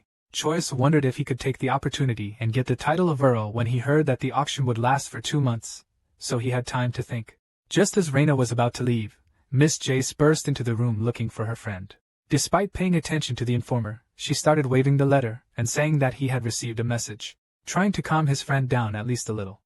He asked her what kind of letter he had received, to which the redhead said that the letter was sent by her father. As the Baron tried to read it, Jace also tried to see what was written in the message. The Lord welcomed him and said that they should get the lands for sale in the south, wanting to trade 10,000 acres for 20,000 gold. If they get them, they will be able to join forces with the Krunau family, maintaining central control. At the end of the letter, Lord Meditz expressed his hope that the Baron would try very hard at the auction. The young man immediately calculated that he would have to pay 3 billion won for 10,000 acres. So he decided to wait and see how everything would turn out. After hearing from a friend who was standing behind that the letter contained a lot of difficult words, he suggested that she go and have fun. The red-haired girl sternly said that she wanted to go with him, which confused the boy a little. Noticing the incomprehension on his face, the girl was indignant that he had forgotten everything, to which the Baron asked where exactly she was planning to go, reminding him that the night festival was coming soon. She immediately dragged him to a large arena, where the young man was surprised at the large number of people. Sitting on the podium, the girl advised him to take a seat as soon as possible, since the performance was about to begin. When the host announced the match between the 3rd squad of the Meditz family and Shalman's mercenaries, Jace began to pat her friend on the back. Her family's warriors stood with serious expressions, holding shields and swords. In front of them stood the knights who looked at their opponents with stern eyes and ready for battle, hearing from the young maiden that if they lose, she will finish them off. The Lord's warriors tense up. The next moment, the Lord's knights were engaged in a battle with mercenaries. Their swords constantly crossed during the fight, sending many sparks into the air. Cho Yusu watched in shock, not believing that this was actually happening, while beside him the redhead raged supporting her warriors. Suddenly the head mercenary struck one of the knights hard with his sword, knocking his weapon away from it. Hearing from the presenter that in such a short time the first dropout was from her family, Jae screamed loudly. However, immediately after that, she received the news that another one of her warriors had been eliminated. The girl began to get even more angry, promising the knights that when they return, she would kill them. While the girl raged behind his back, the young baron thought that the opponents of the Medit's family were very good. His attention was finally drawn to the leader of the mercenaries after the announcer announced their victory. The young man tried to calm Jace down by saying that they had 2 more teams, but the girl said that she was still upset about the situation. At the beginning of November, as the nightly festivals drew to a close, the knights went through battle with each other. After that, an intelligence war began between the aristocratic families. As they sat with Reina in the carriage, Cho Yisu asked her if she checked the list in the secretariat well. When asked if any of the mercenaries caught her attention, the girl replied that she noticed someone. She added that this mercenary group that took 7th place in the 5x5 battles, namely the Serb mercenary group. Suddenly, the Baron's attention was drawn to a noise in the street, and he asked if something had happened there. Looking out the window, the informant assumed that somewhere there had been a fight between the mercenaries. One of the men came close to the carriage and started cursing, swinging his sword around. Ken was startled by the sharp noises and scrambled, and started hopping on the spot. No matter how hard Lucas tried to hold him back. The Baron sat in the carriage and looked at Reina, unable to understand what was happening. The girl carefully looked out the window of the carriage, trying to see all the participants of the event. However, she was surprised to notice that Lucas was no longer at the coachman's place. To the frightened question of the Baron, she answered that he simply disappeared and ordered the gentleman to sit in the carriage. Immediately after that, the girl jumped into the driver's place and took the bridle in her hands, trying to lead the carriage to a safe place. Finally, after a few minutes, they stopped on one of the big streets. Cho Aisu wanted to know what happened at that moment, to which Reina said that people suddenly appeared and drew their swords, and the mayor got scared. In addition, she assumed that Lucas simply fell out of the carriage in a panic. The Baron asked how she could go with them as she knew he was missing, but the guards replied that his safety was their priority. In desperation, slapping his forehead with the palm of his hand, the Baron ordered them to go immediately and look for him. Reina offered to take him home and go to the secretariat another time, which Cho Yisu agreed to. Clenching his teeth, the boy asked her if she could also go look for Lucas, to which the girls said they still had people. Arriving at his estate, the young man stood in front of the window and awaited the results of the search operation. He thought about the fact that the sun had already set over the horizon and Reina and the guards and Lucas still hadn't returned. Thinking and putting a finger to his chin, he tried to understand where his valet had gone. Cork said he understood his concerns, but rest was also necessary. Trying to keep his voice confident, the man said that Lucas would be fine, and they would let them know as soon as he got back. Hans was not left out either, assuring him that he would keep watch at the main entrance. Looking at the devotees, Choice said that he would go to sleep, but he would wait a little longer. The next morning, a loud voice woke him up in his office behind his desk. The young man immediately jumped up and began to ask the butler to Lucas. He did not know what to answer, but he said that he did return. Descending into the living room, Cho Yisu found a picture of Hans with tears in his eyes hugging Lucas, who was trying to call him. Not believing that his valet had returned home, the young man froze in place and looked at the boy in bewilderment. Lucas meanwhile tried to ask him to pull him out of Hans' arms. Approaching his friend, Cho Yisu patted him on the shoulders and asked him to calm down while the big man wiped away his tears. Looking carefully at his valet, he asked him if it was really all right. When the boy noticed a bandage on his arm, he asked what happened to the arm, to which Lucas said it was just a scratch. Putting an end to any questioning that might have taken place, the valet gestured to one of the mercenaries standing at the entrance. He calmly replied that it was the person who saved his life. The unknown mercenary greeted and introduced himself as Shaman, who was the leader of the mercenary group. Upon hearing his name, Choice realized that he had definitely seen them at the night festival. He invited everyone to the table, and when everyone sat down he asked what happened then. The valet with a smile said that he fell from the carriage like a fool and then got into the middle of a fight where he was wounded and lost consciousness. From all his history, the young baron only gleaned for himself the words that he was wounded. However, after that he turned his attention to Shaman again and asked if he had taken care of him. Hearing an affirmative answer, he thanked and assured that he would pay him for rescuing his valet. However, when he replied that no reward was needed, the young man only looked at him and surprised. Looking at his puzzled face, the leader of the mercenary group explained that he had actually come to apologize. Cho Yisu was very surprised by these words, so he asked the man if he had heard him correctly. Scratching his head, the mercenary leader said that the fight was actually his fault. And while he was choosing the words, Lucas challenged himself to explain everything to the Baron himself. He said that a group of mercenaries led by Knight Shaman had come to the 5x5 battle stage, and they were able to win it at the stage when it was 3 against 3. It was Shaman who raised his sword in victory, sitting on his horse after the battle. The man remembered that the opponent who lost in the tournament could not accept his defeat and decided to continue it on the street. From these words, Cho Isu concluded that Shaman and his men were not responsible for the fight. The valet added that his mercenaries actually helped the citizens get to safety away from the battle. Suddenly the young baron realized that Shaman was the one who defeated the third team of the Meditz family. So I concluded that not only do they have great skills, but they refuse the award and apologize instead. Hearing from the young gentleman that he would be happy to pay for the rescue of such an important person in the house of Lucas. Suddenly, Cho Isu returned to Quirky and asked him where Rain was, only to hear that she had not yet returned. However, just as he was about to send someone for her or call her here, the girl's figure appeared in the doorway. He called her cheerfully, but noticed that Raina's face remained very sad. Entering the room and seeing that there were visitors, the informant looked at the Baron in surprise. Lucas also did not take his eyes off the girl, realizing that she was looking at him. Realizing that the valet was sitting in front of her, Raina immediately flew into the office, holding the hem of the dress in front of her. As soon as he jumped up to explain something, the girl put her hands on her sides and hovered over him. The informant grabbed his shoulder with one hand and tried to hit him with the other, saying that she was very worried. However, when the emotions were released, she exhaled and said that she was glad that they were all right. The Baron also praised her for her good work and offered to sit at the table with them. Suddenly, Shaman looked at her carefully and quietly repeated her name, causing the informant to freeze. In the next moment, a familiar voice was heard and she turned to the knight who had saved Lucas and looked at him in surprise. He said that he wasn't sure when he heard her name, but now I see that it really is Water. When he called one of her nicknames which sounded like Protri, she clenched her teeth fiercely. To the Baron's surprised question if they knew each other, the girl answered that they once trained together. However, when the young gentleman was interested in her nickname, the girl hit her forehead with her fist, exhaling noisily and trying to find words to explain. However, it was at this point that Shaman stepped in, saying that Pro-Tray is short for the obnoxiously characteristic Rena. And when he added that she was crazy, as yesterday and today he came up with another nickname. But the girl stopped him in his tracks. After that, the man smiled and rose to his feet, saying that it was time for him to go, as several of his charges were also injured and were being treated. Cho Yisa ordered Corky to bring a bag of gold and held it out as a thank you for saving Lucas. After that, he turned to the valet and told him that he needed to rest and warned him to contact the wizard healer. The boy tried to assure him that he was fine, but after paying attention to his bandaged hand, which was already starting to turn red, the man said that everything was not right.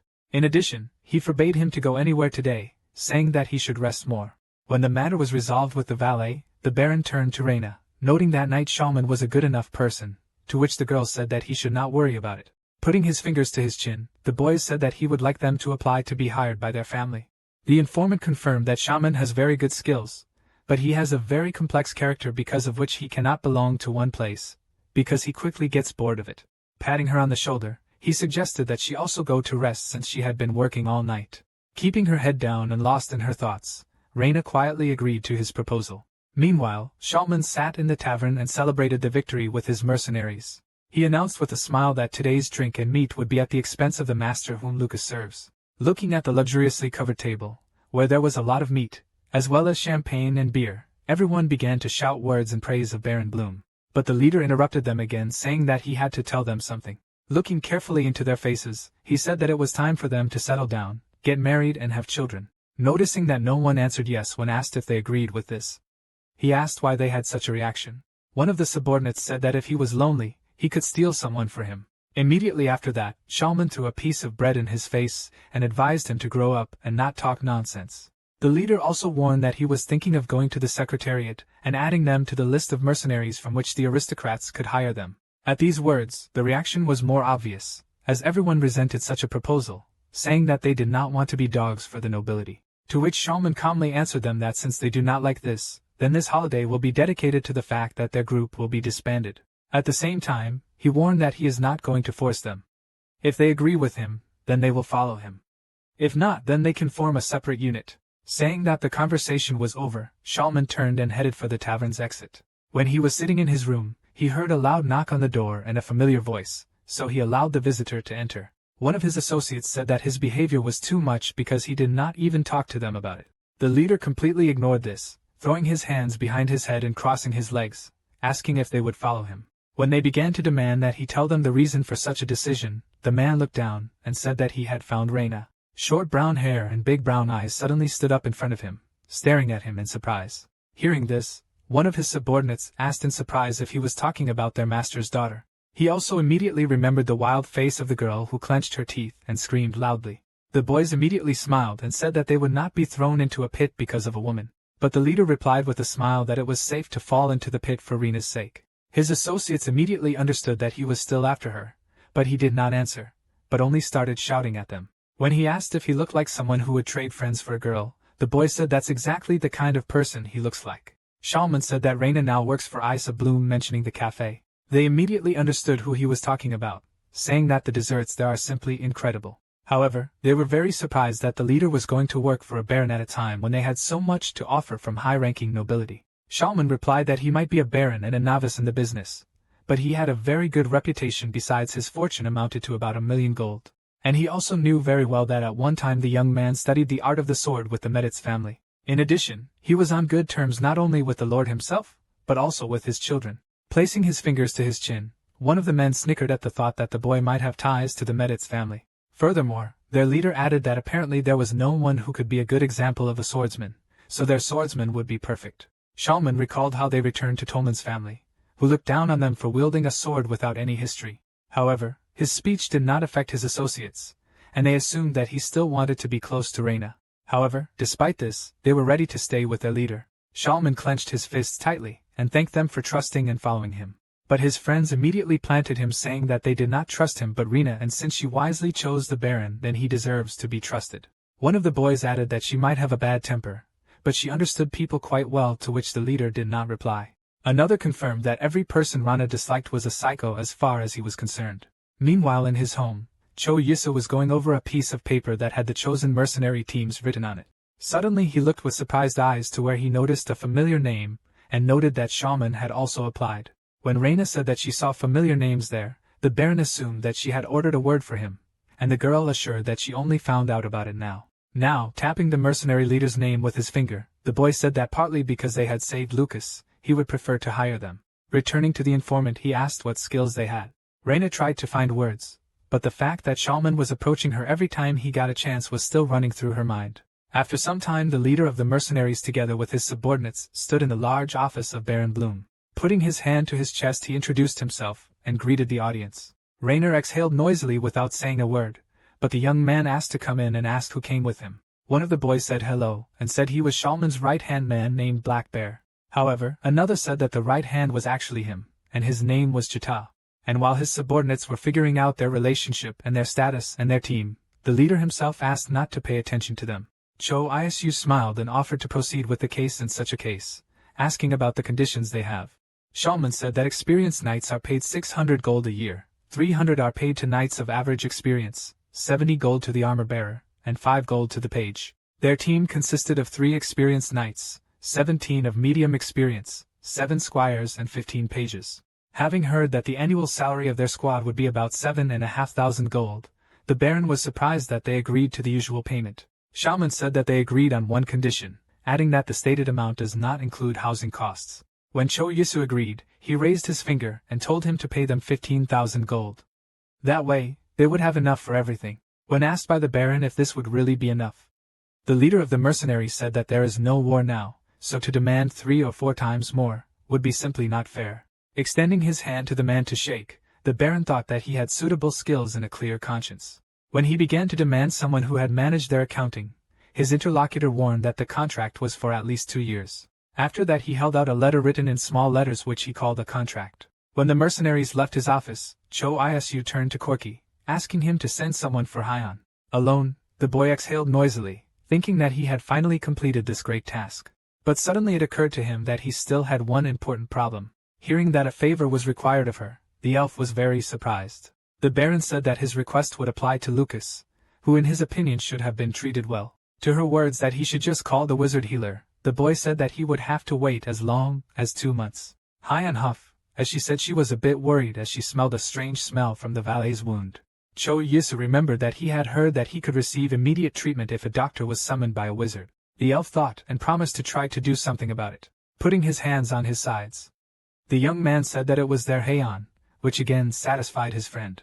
However, he immediately began to worry about the question of whether everything would be fine with her in the secretariat, remembering her words that she did not like to stand out. But Hain with wide eyes assured him that she had a better idea than going to the secretariat. Choisu was very surprised when her friend said that she had a healer she knew. Priscilla, who definitely changed her disguises for disguise, immediately appeared in my memory. The elf did not want to reveal all the cards, so she simply said that she met her by chance. But the young baron was more worried about the question of how they determine what each other's abilities are. Heian explained that according to rumors, an elf is born with the ability that best suits them, to which the boy noticed that she would be more suited to fire. After some time the baron knocked on the door of the room where his valet lived. Hearing the young gentleman's voice, Lucas asked him to wait a moment. Opening the door, he asked him what had happened, not expecting such a visit. Cho Yusu frowned as he carefully studied the boy's appearance, and smelled something strange. All attention was focused on the wrapped hand of the valet, suspecting that the smell was coming from her. He tried to say or he was going back to bed, but Lucas assured him that he was fine. When after some effort, the boy's face contorted in pain, the young man assumed that he might have torn the ligaments. He suggested that he wait a little longer, and advised him not to overexert himself despite his convictions. And suddenly Cho Isu ordered him to stop lying to him about his well-being, warning that he might die. He perfectly understood that death due to sepsis due to neglect of a large wound is common even in the modern world. And while Lucas was afraid of such a prospect for himself, the young man thought that the conditions of the Erman Empire were much stricter. He began convinced that he said this because this could happen if they were suddenly unlucky. Cork suddenly entered the room and told Lucas that it was time to change the bandage on his arm. Hearing the surprise in his butler's voice, Cho Isu told him to take good care of Lucas as soon as possible. Without wasting time, the man began to carry out the order and untie the valet's wrapped hand. The young baron stared intently at how the hand had turned blue where the wound had been. Stepping out into the corridor, he thought about the fact that it would be good to bring a doctor here from Korea. However, they were lucky because Heian knew the healer personally, so he mentally advised Lucas to hold on a little longer. After that, he met Reina, who with a smile announced that the results of the auction had arrived.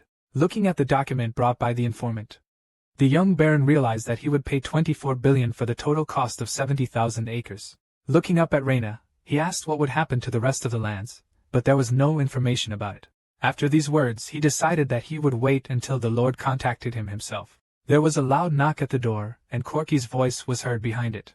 The butler went inside and calmly informed the young gentleman that a guest was waiting for him downstairs. The guest was a young elf with pastel green hair, a yellow dress, and a hat. Not knowing her name, Cho Yisa thanked her for coming while introducing himself. After removing the hat, the guest was asked to turn to her healer, explaining that he wanted to lead a quiet life as much as possible. Looking at him attentively with bright green eyes, the girl asked him if he understood what was being said. Opening his arms, Cho Yisa replied that he understood everything, offering her tea, but she refused, arguing that she would drink tea after work. Immediately after that, the elf went to the patient whom she had come to treat and asked to remove his bandages. When he did, a picture of a hand with callous skin opened up to her and everyone present. The girl immediately turned to Corky and asked him to hold her hat. Immediately after that, she began to remove her gloves to begin the treatment. Keeping her gaze fixed on her wounded hand, she used magic, causing green energy to form around her. Looking at the bright light from under her hand, Cho Yisa let out a surprised breath. Lucas was smiling widely as he saw his hand completely healthy and unharmed within a minute. Bowing, he thanked for the treatment and heard a warning not to get injured again. Wasting no time, Hans hugged him tightly again. Watching him beg to be let go, Cho Yisa thought with a smile that both of them were very energetic. After that, he turned to the healer with a big smile, saying that he had prepared snacks, so he offered to sit at the table. There was already a kettle with tea on the table and fresh chocolates on a saucer. The green-haired elf silently enjoyed a hot drink mixed with dessert.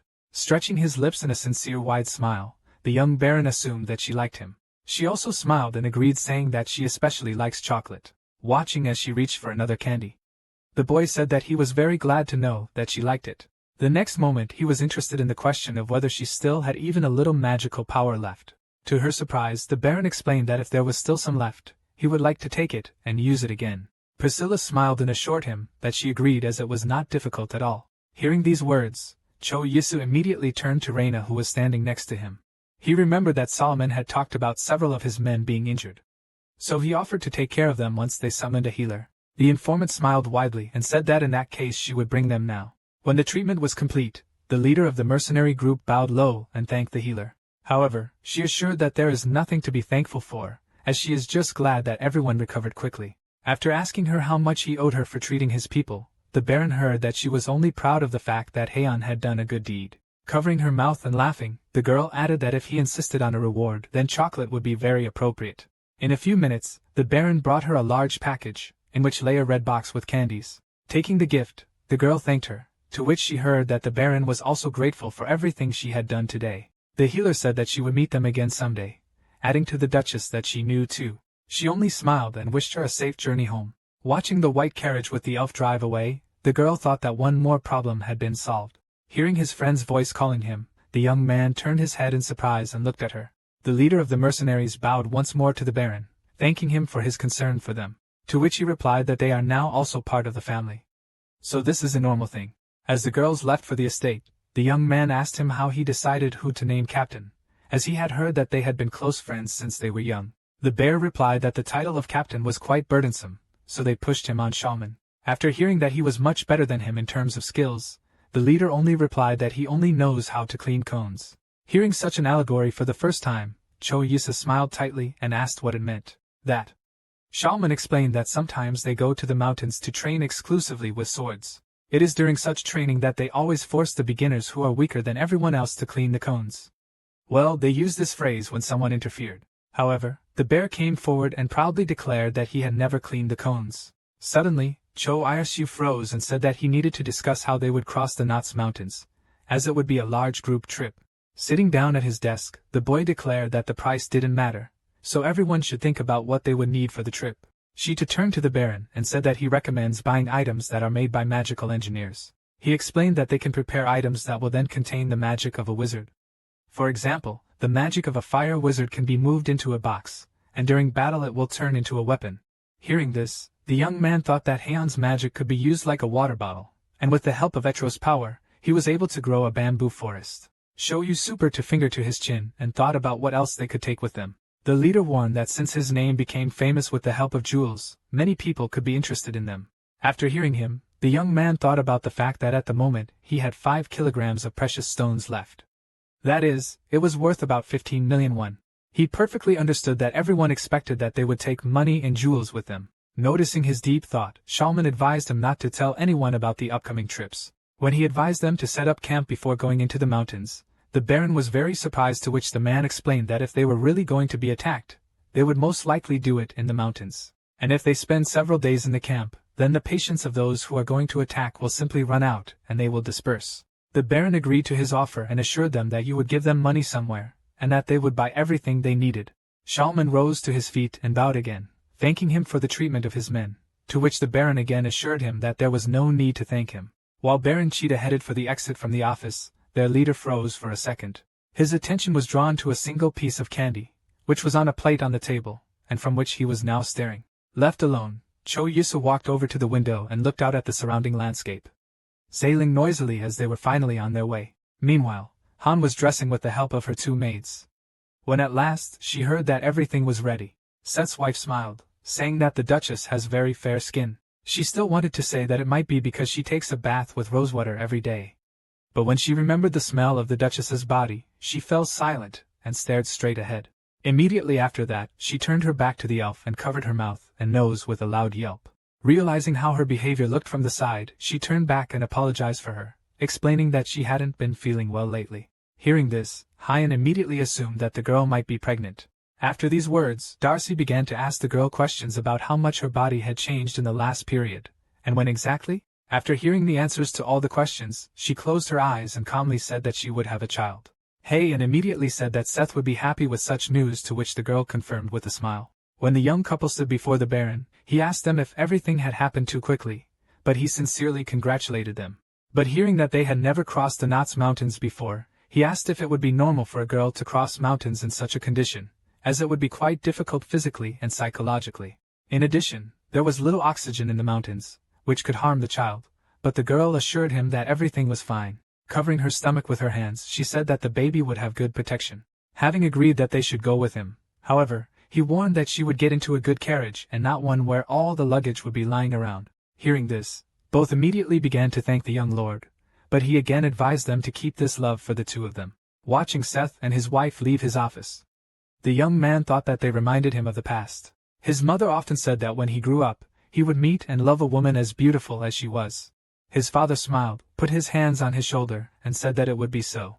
After that, the father usually began to give very serious and mature advice, despite the serious shock of his son. When it was already dark outside, the young baron decided that it was time to go to bed, since he also had business for tomorrow. That morning, he was in for a surprise. Because when he went down to the Heian greenhouse, he met all the servants who scattered confetti and ribbons, wishing him a happy birthday. Looking at Hans, Corky and Lucas, he smiled and asked what it meant, clarifying if they had prepared it. But suddenly hearing the red-haired woman's voice behind him, the boy turned around and surprised. Jace held Heian his hand in hers and pointed at herself, saying that they had arranged this together. She handed him a sword and a luxurious scabbard and said it was her gift to him. The young man smiled broadly and said that he had always wanted a sword. And to his friend's question whether he likes it, he answered yes. Corky also approached the young gentleman and handed him a small box, saying that they had written him letters, which he promised to read later when he was alone. Suddenly Cho Yisa looked surprised at Heian, who came closer and said that she also had a present for him. Handing him a metal lamp, the girl asked him to lift the lid. He obediently did what the elf asked him to do, not knowing what to expect from her. There was a dark cake in which one burning candle was stuffed. Looking surprised at the elf's gift, Cho Isu asked if it was the same pound cake he made her. The elf explained that it was the same dish, but with soy sauce, adding that she had cooked it herself. Choish, you struggled to find the words to describe your friend's culinary masterpiece. Rodovolosa suddenly remembered that in the north people blow out a candle on a birthday, asking if they celebrated in the same way in their homeland. When she heard an affirmative answer, she forced him to do the same, which Choisu agreed to, mentally telling Heian not to make pound cake with soy sauce again. When the candle was extinguished, everyone around started clapping and wishing him a happy birthday. After cutting him a piece, Heian and the others began to persuade him to try it as soon as possible. Jay said that she had never tasted stockpile in soy sauce, asking if she could have a taste. Hearing from the elf that she prepared a stockpile especially for him, and there is a vegetable pie for them, the redhead was upset but agreed. When Heian told the baron to eat his cake, he only winked and parted his lips in a smile as he agreed. Heian looked very pleased that she was able to give her friends such a gift with her own hands. While everyone was happily celebrating his birthday, Cho Yisa stood with a piece of soy cake and looked at him sullenly. He frowned and a big drop of sweat rolled down his face because the boy could not force himself to eat this piece. It seemed to him that a piece of pie was also looking at him while smiling, understanding what awaits him in the future. Exhaling, the baron still stuffed a piece of cake into his mouth, deciding that what will be will be. But he did not feel any incredible taste because everything just resembled bread with the taste of soy sauce. He turned and looked around for Lucas, then called him over. Pointing to the cake the elf had prepared, he asked him to try some, saying there was too much for him. Lucas began to refuse, reminding the Duchess of what she had prepared especially for the Baron, but he insisted on his point. The young man watched intently as the valet carefully chewed a piece of soy cake. But the reaction wasn't quite what he expected, as Lucas smiled and said that it was really delicious. To his master's surprise, he added that the best cook in the empire, which Seth was now, had improved the recipe. So there was nothing interesting here. The face of the cook suddenly appeared before the Baron's eyes, thinking about how he could approve of him. The valet noticed the expression on the Baron's face and asked if something was wrong, but he simply said that everything was fine and he could go. Grabbing his fork again, Choisu decided to eat as much cake as he could fit so that Heian wouldn't be offended. Therefore, after a certain time, he put an empty plate from under the cake on the table. Patting his stomach, he thought about the fact that he had eaten too much. Besides, he thought that he could still smell the soy sauce. For a moment the boy closed his eyes and tried to gather his thoughts somehow to announce what he wanted to say. After that, he loudly called Seth to him and asked if the food was finally ready. Having received an affirmative answer and approaching his butler, the young man asked him if he had invited guests. When they were already at the table, the boy announced that today was his birthday, as everyone could already hear. Therefore, he said that starting from today on the state, a festival will be held for their family. He would like them to eat delicious food and become closer to each other on it, adding that he has prepared many dishes. With his arms out to his side, the boy pointed to a table full of various foods and drinks, and said that they could begin the celebration. Jason and Heian smiled contentedly at their friend. Cork, Lucas and Hans had a similar expression on their faces, as well as the others. Even the newly recruited mercenaries for security were present at the table. Watching the redhead grab the breaded chicken calf, Cho Yisa thought that she still lacked any elegance despite being a lord's daughter. After biting into a decent piece of chicken, the girl froze for a moment, staring in front of her and surprised. She swallowed the meat and the maid came to her, asking if something was wrong and suspecting that she did not like it. But the Baron smiled slightly and pointing at his friend with his finger asked if she was going to ask why her cook couldn't cook the chicken like that. Jeju was surprised at how he guessed, but then she was interested in the question of why she did not know that fried chicken could be so tasty. Biting into a new piece, the girl even thought that the recipe looked quite simple, so she couldn't understand why their cook wasn't trying at all. The taste of the chicken fried and breading in a lot of oil was wonderful, and the aroma was absolutely incredible. Glancing at the rest of his servants, Cho Yisa heard them tell him that they would work for him until they died. The mercenaries promised to work for him not as contract workers, but as regular official employees, and were going to make a toast in his honor. Shalman, who was sitting at the table next to Reina, noticed that they could also eat at the same table with the Baron. Glancing at the table where the maids and servants sat, he wondered if there was any sense in the fact that even the servants ate meat. Rain has smiled with satisfaction at this, and noticed that all the servants in their family ate meat almost every day. We'd asked if the Baron was so rich, to which the girl said that not all rich people are so concerned about their subordinates. Looking at the smiling boy, the informant said that the Baron was a really good person, so Shalman should also try. When she warned ominously that she would be watching him, the man smiled and said she could watch his room tonight. On the day they were all due to leave, there were 4 horse-drawn carriages parked outside Baron Bloom's estate. With his hands at his side, the Baron looked at it, and thought that they were ready to go. A butler accompanied by several other men approached him, and said that they had finished packing their luggage, so it was time for them to leave. Those who remained asked if he would come often, assuring them that they would miss him. They also advised to be careful on the road. Looking at the new butler, the Baron advised him to contact him if anything was needed, to which he assured that he would do his best. Looking at the man he was leaving his estate to, Cho Isu thought that Corky had introduced him, so the man was trustworthy. Suddenly, his attention was drawn to Jace, who was rushing into the carriage with Hand, and saying that they would go first. Lucas reported that Mino and York had left as well, while the Baron had meanwhile called Raynor to go with him. When they got into the carriage, he stretched tiredly and said he would get some sleep, advising the informant to rest as well. With these words he handed her a blanket folded several times. Reyna accepted it and thanked her, looking at her barren and surprised. A minute later the girl froze, continuing to stare at the young gentleman with a dazed look in her brown eyes. He turned off almost immediately, resting his head on the window jamb and crossing his arms over his chest. The girl thought about finally seeing what the Baron looked like when he slept, thinking about how good it felt to be his wife. When they stopped, the Baron awoke and looked out the window where one of the servants came and warned them that they would not be here long. Jace, having put on a warm cape, also went outside and said that compared to the city the air here is incredible, but Han did not want to go out. Turning around, the redhead said she was a bit worried, asking if they would be able to make it to the city alive. The young man himself thought about it for a long time, but tried to calm his girlfriend down. Suddenly, their attention was drawn by a white carriage that arrived almost immediately after them. The guards immediately came forward, took a fighting position asking who they were. The horse, which was harnessed, faltered and stood on its hind legs, but the coachman tried with all his might to stop it. Baron Bloom wondered why the high-class carriage was alone in the mountains. Suddenly, a blonde head appeared from the window, and a familiar voice asked why they were so angry, assuming they were thinking of leaving without him.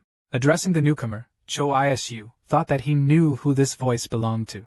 Reyna stepped forward and ordered the mercenaries to retreat and hide their weapons. Looking at Edro, who was smiling lightly, she said that this wizard was a friend of the Dutchers. The elf meanwhile was approaching the Baron, who was wondering how he knew they were going right now, to which he smiled wider and said that he would go with them.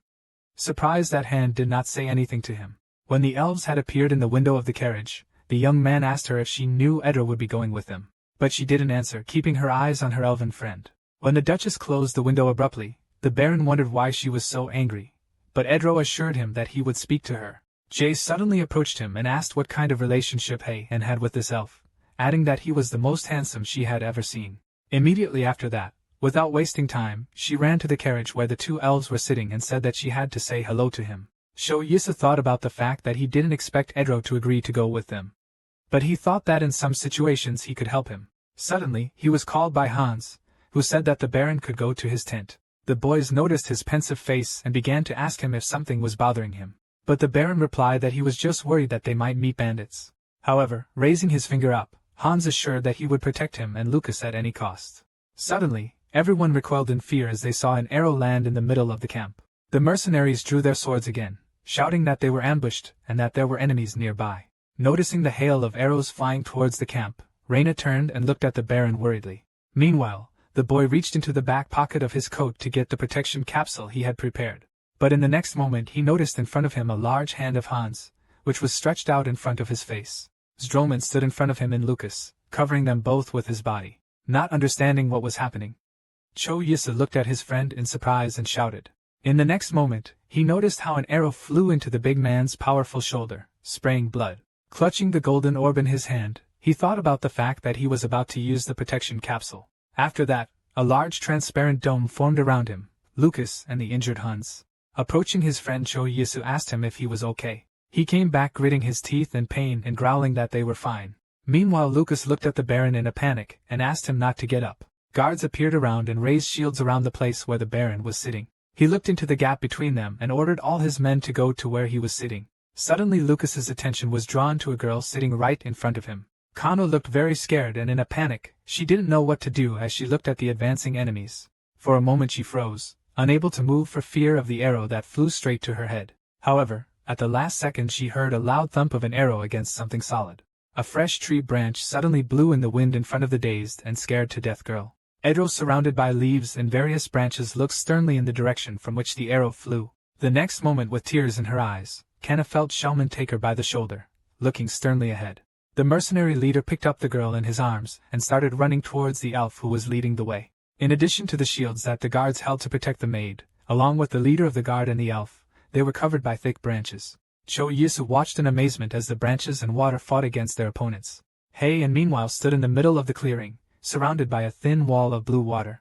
The elf was intently trying to gather water into a pile to attack their enemies. Noticing this, Cho Yisu was afraid for his friend who might be hurt, so he called her name. Approaching the Baron, the girl said that they created a magical barrier so the guards could lower their shield. In the meantime, Shaman's attention was drawn by the arrows, which managed to stop at their feet before creating a barrier. Turning his head, he saw that many more arrows had bounced off the barrier, and were now disappearing from the ground on the other side. He gritted his teeth thinking that there were at least 50 archers out of the number of arrows.